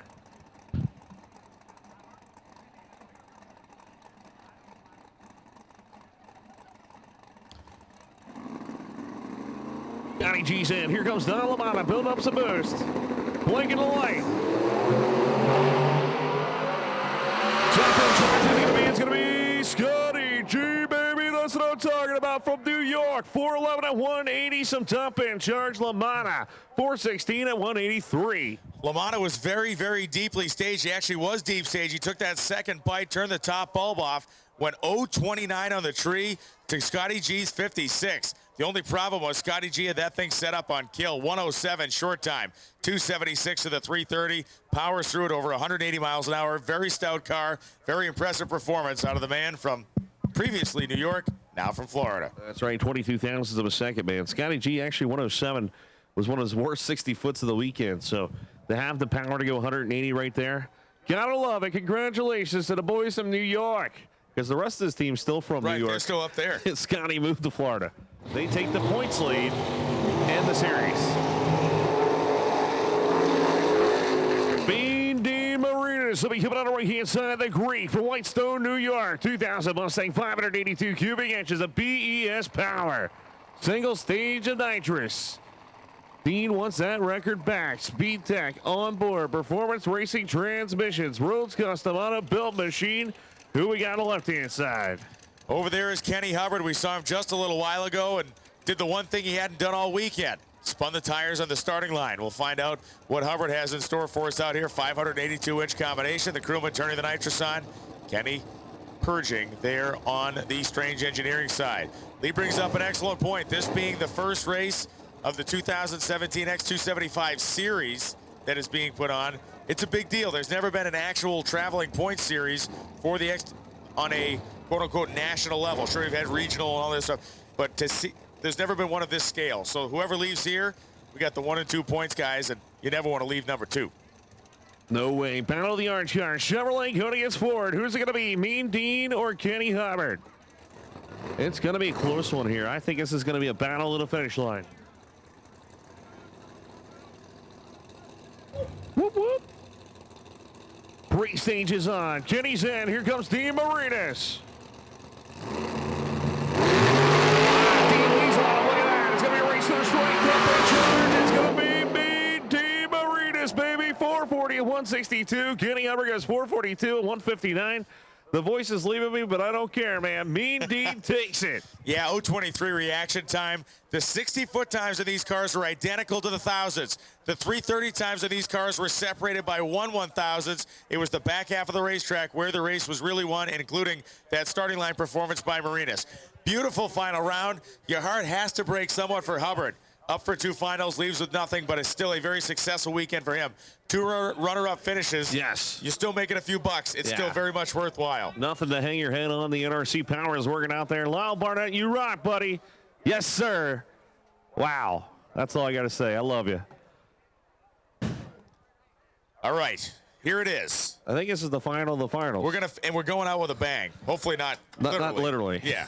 We're going out with some thunder. We're going out with some boost. Nova Joe Albrecht, runner-up here at No Mercy. Mark Woodruff, looking to win Lights Out 8. Neither of these men has ever won it. It would be the largest win in either of their careers, bar none, end of story. Oh, without a doubt. Look at that deduction out there as we're getting ready to fire up. Harambe comes to life on the left-hand side, and a big shout out to the winning crew as they put it all back together. Sucked a valve last time down the racetrack. They worked 10 guys at a time, replaced a cylinder head. Yeah, don't stand behind the car. That's Real right. rocket scientist down there. If you're a fan on the property, stand up. I don't want to see anybody in this place sitting. Stand up right now. $50,000 up for grabs out there, ladies and gentlemen. Is it going to be Nova Joe Albrecht, Eddie Whelan-owned machine, Ali Installations, Thriftway Auto Body? Can he finally pull it off? Remember, he ran it up in No Mercy just a few months ago. So close, or will the hard work and thrashing of the Mark Woodruff team and anybody else that threw in be validated? A cylinder head swap, a piston swap. The motor was torn down, put back up again, and you can see the crowd is basically, sucking in there. You can see Josh Ledford trying to actually get some space to see what's going on. The crew trying to get behind the race car. Like a grudge race out there. Woody on the right-hand side deserves it, though, man. This man is trying to win the big race for a long time. Can Woody finally pay off? Or is Nova Joe, the man up north, the operation that's been together for less than a year, take home the big one right here at Lights Out 8? This is it, the last 2 cars down the drag strip, an odyssey that began nearly a week ago at this facility. They're both pre-staged. Bringing up the boost on the right-hand side. Put him in a movie, baby. Here we go. Nova Joe Albrecht. Are you kidding me? Finally, 383, 202 miles per hour. Well-deserved. Absolutely well-deserved. The Woodruff team deserves a giant pat on the back as well for the thrash they put on to even get the car there. But Joe Albrecht, end-to-end, better reaction time. 400 quicker to 60 feet, a 10th quicker to the 330, and that thing was absolutely marching when it got down to the top end. An unbelievable way to finish an absolutely unbelievable drag race. Wow, big congratulations to John Salemi with his first big, huge radial win out there. Resolution Racing Surfaces, and of course, Melanie, his lovely wife, has been here, and man, that is well-deserved. Well, dude, that's it. I don't even know what to say at this point. The end of an incredible drag race, I think one of the most exciting races I have ever announced. I'm sure they can try to say the same to you. It has been a lot of fun. It's been a lot of long days, and it's been an exemplary amount of hard work put on by not only the SGMP staff, but also everybody at DuckX Productions, from Donald and the boss and Pops and everybody that's involved in this thing.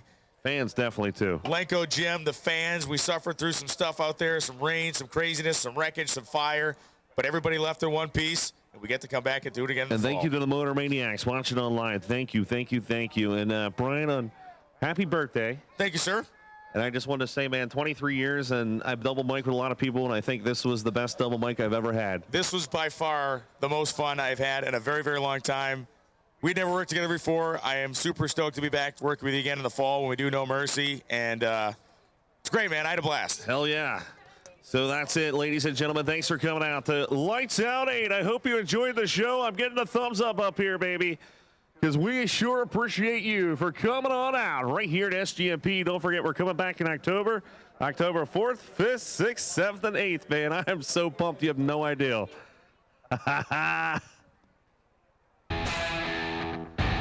Looking for the latest engine tech videos and articles? Check out the all-new JE Pistons blog at blog.jepistons.com. 4K high-quality video, racer interviews, engine builds, engine building tips, car features, and much more. Sign up for our newsletter to stay up to date on the latest news.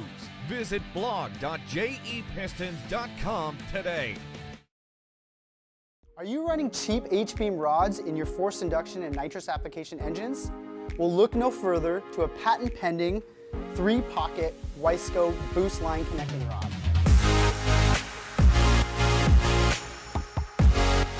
It features 20% less stress and 60% increase in bending strength over H-beams. The boost line rod features 4340 chromoly steel, ARP 2000 bolts, and is fully finished in the United States. TKM is one of the fastest growing and well-equipped shops in the Southeast. From surfacing heads to turnkey race engines, we can help any shop with their engine program or do-it-yourselfer needing simple machine work. We also offer engine dyno, chassis dyno, and track tuning services, and are a dealer for many top-notch products such as Fuel Tech, Atomizer 3, and NLR systems. Our work ethic and reputation speaks for itself. TKM Performance can do it all. Give us a call or check us out at www.tkmperformance.com and learn to expect more at TKM. Induction Solutions, home of the world's fastest nitrous system. With an international name like Induction Solutions, you can expect nothing but the best. We are not like any other nitrous company. We are specialized in higher end and are truly customer based and not cookie cutter. Induction Solutions specialize in the design, installation, flowing, and tuning of nitrous oxide systems. Induction Solutions is the best source for your nitrous systems as well as nitrous kits and thousands of parts. We have done thousands of nitrous systems over the years on just about any application you can imagine. From street legals to pro mods, we do them all. We are known for our direct port nitrous systems, both wet and dry, as well as plate systems, and our very own plenum system, the Punisher. All of our work is custom. Every single system is built specifically for your setup. We are always open to make our customers' nitrous dreams a reality. Check us out today at www.inductionsolutions.com or give us a call at 352-593-5900. Pro Systems, the world's fastest carburetors. With world records and championships in almost every venue of the performance market, Pro System carburetors consistently power the fastest cars on land and the fastest machines on the water. Custom carburetors are our business, and developing race-winning technology is our passion. At Pro Systems, we will take your program to the next level. Give us a call or stop by ProSystemsRacing.com to learn more. Get serious. Get Pro Systems, the world's fastest.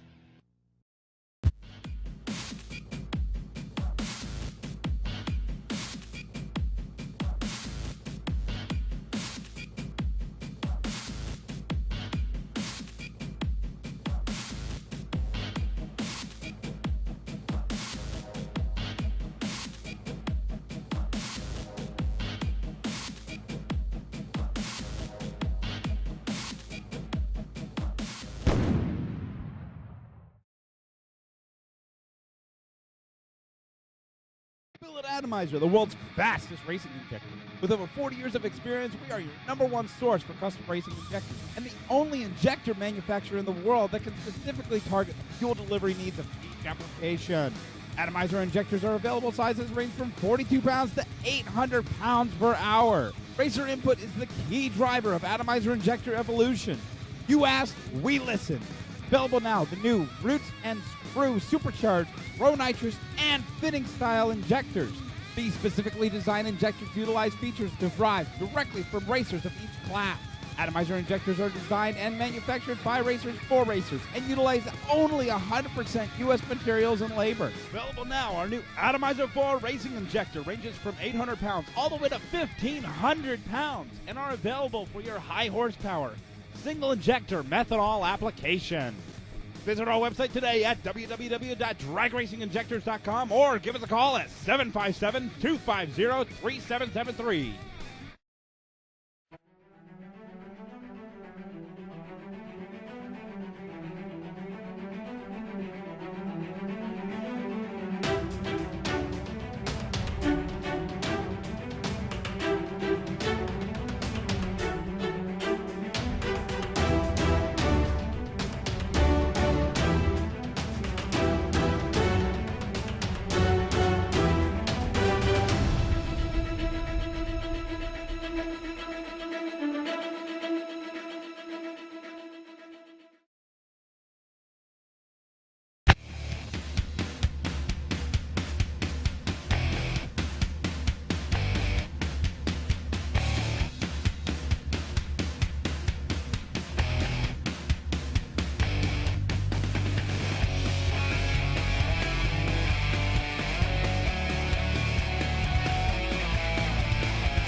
Redemption! Texas Original No Prep Series, the only no prep series in existence. 2017 championship dates, May 26th and 27th at Texas Motorplex, June 30th and July 1st at Tulsa Raceway Park, September 1st and 2nd at San Antonio Raceway, and the final race of the season, October 27th and 28th at Texas Motorplex.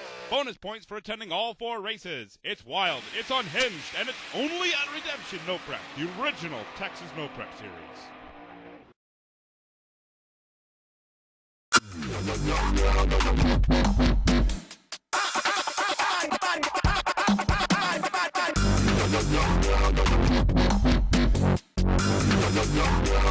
Yeah.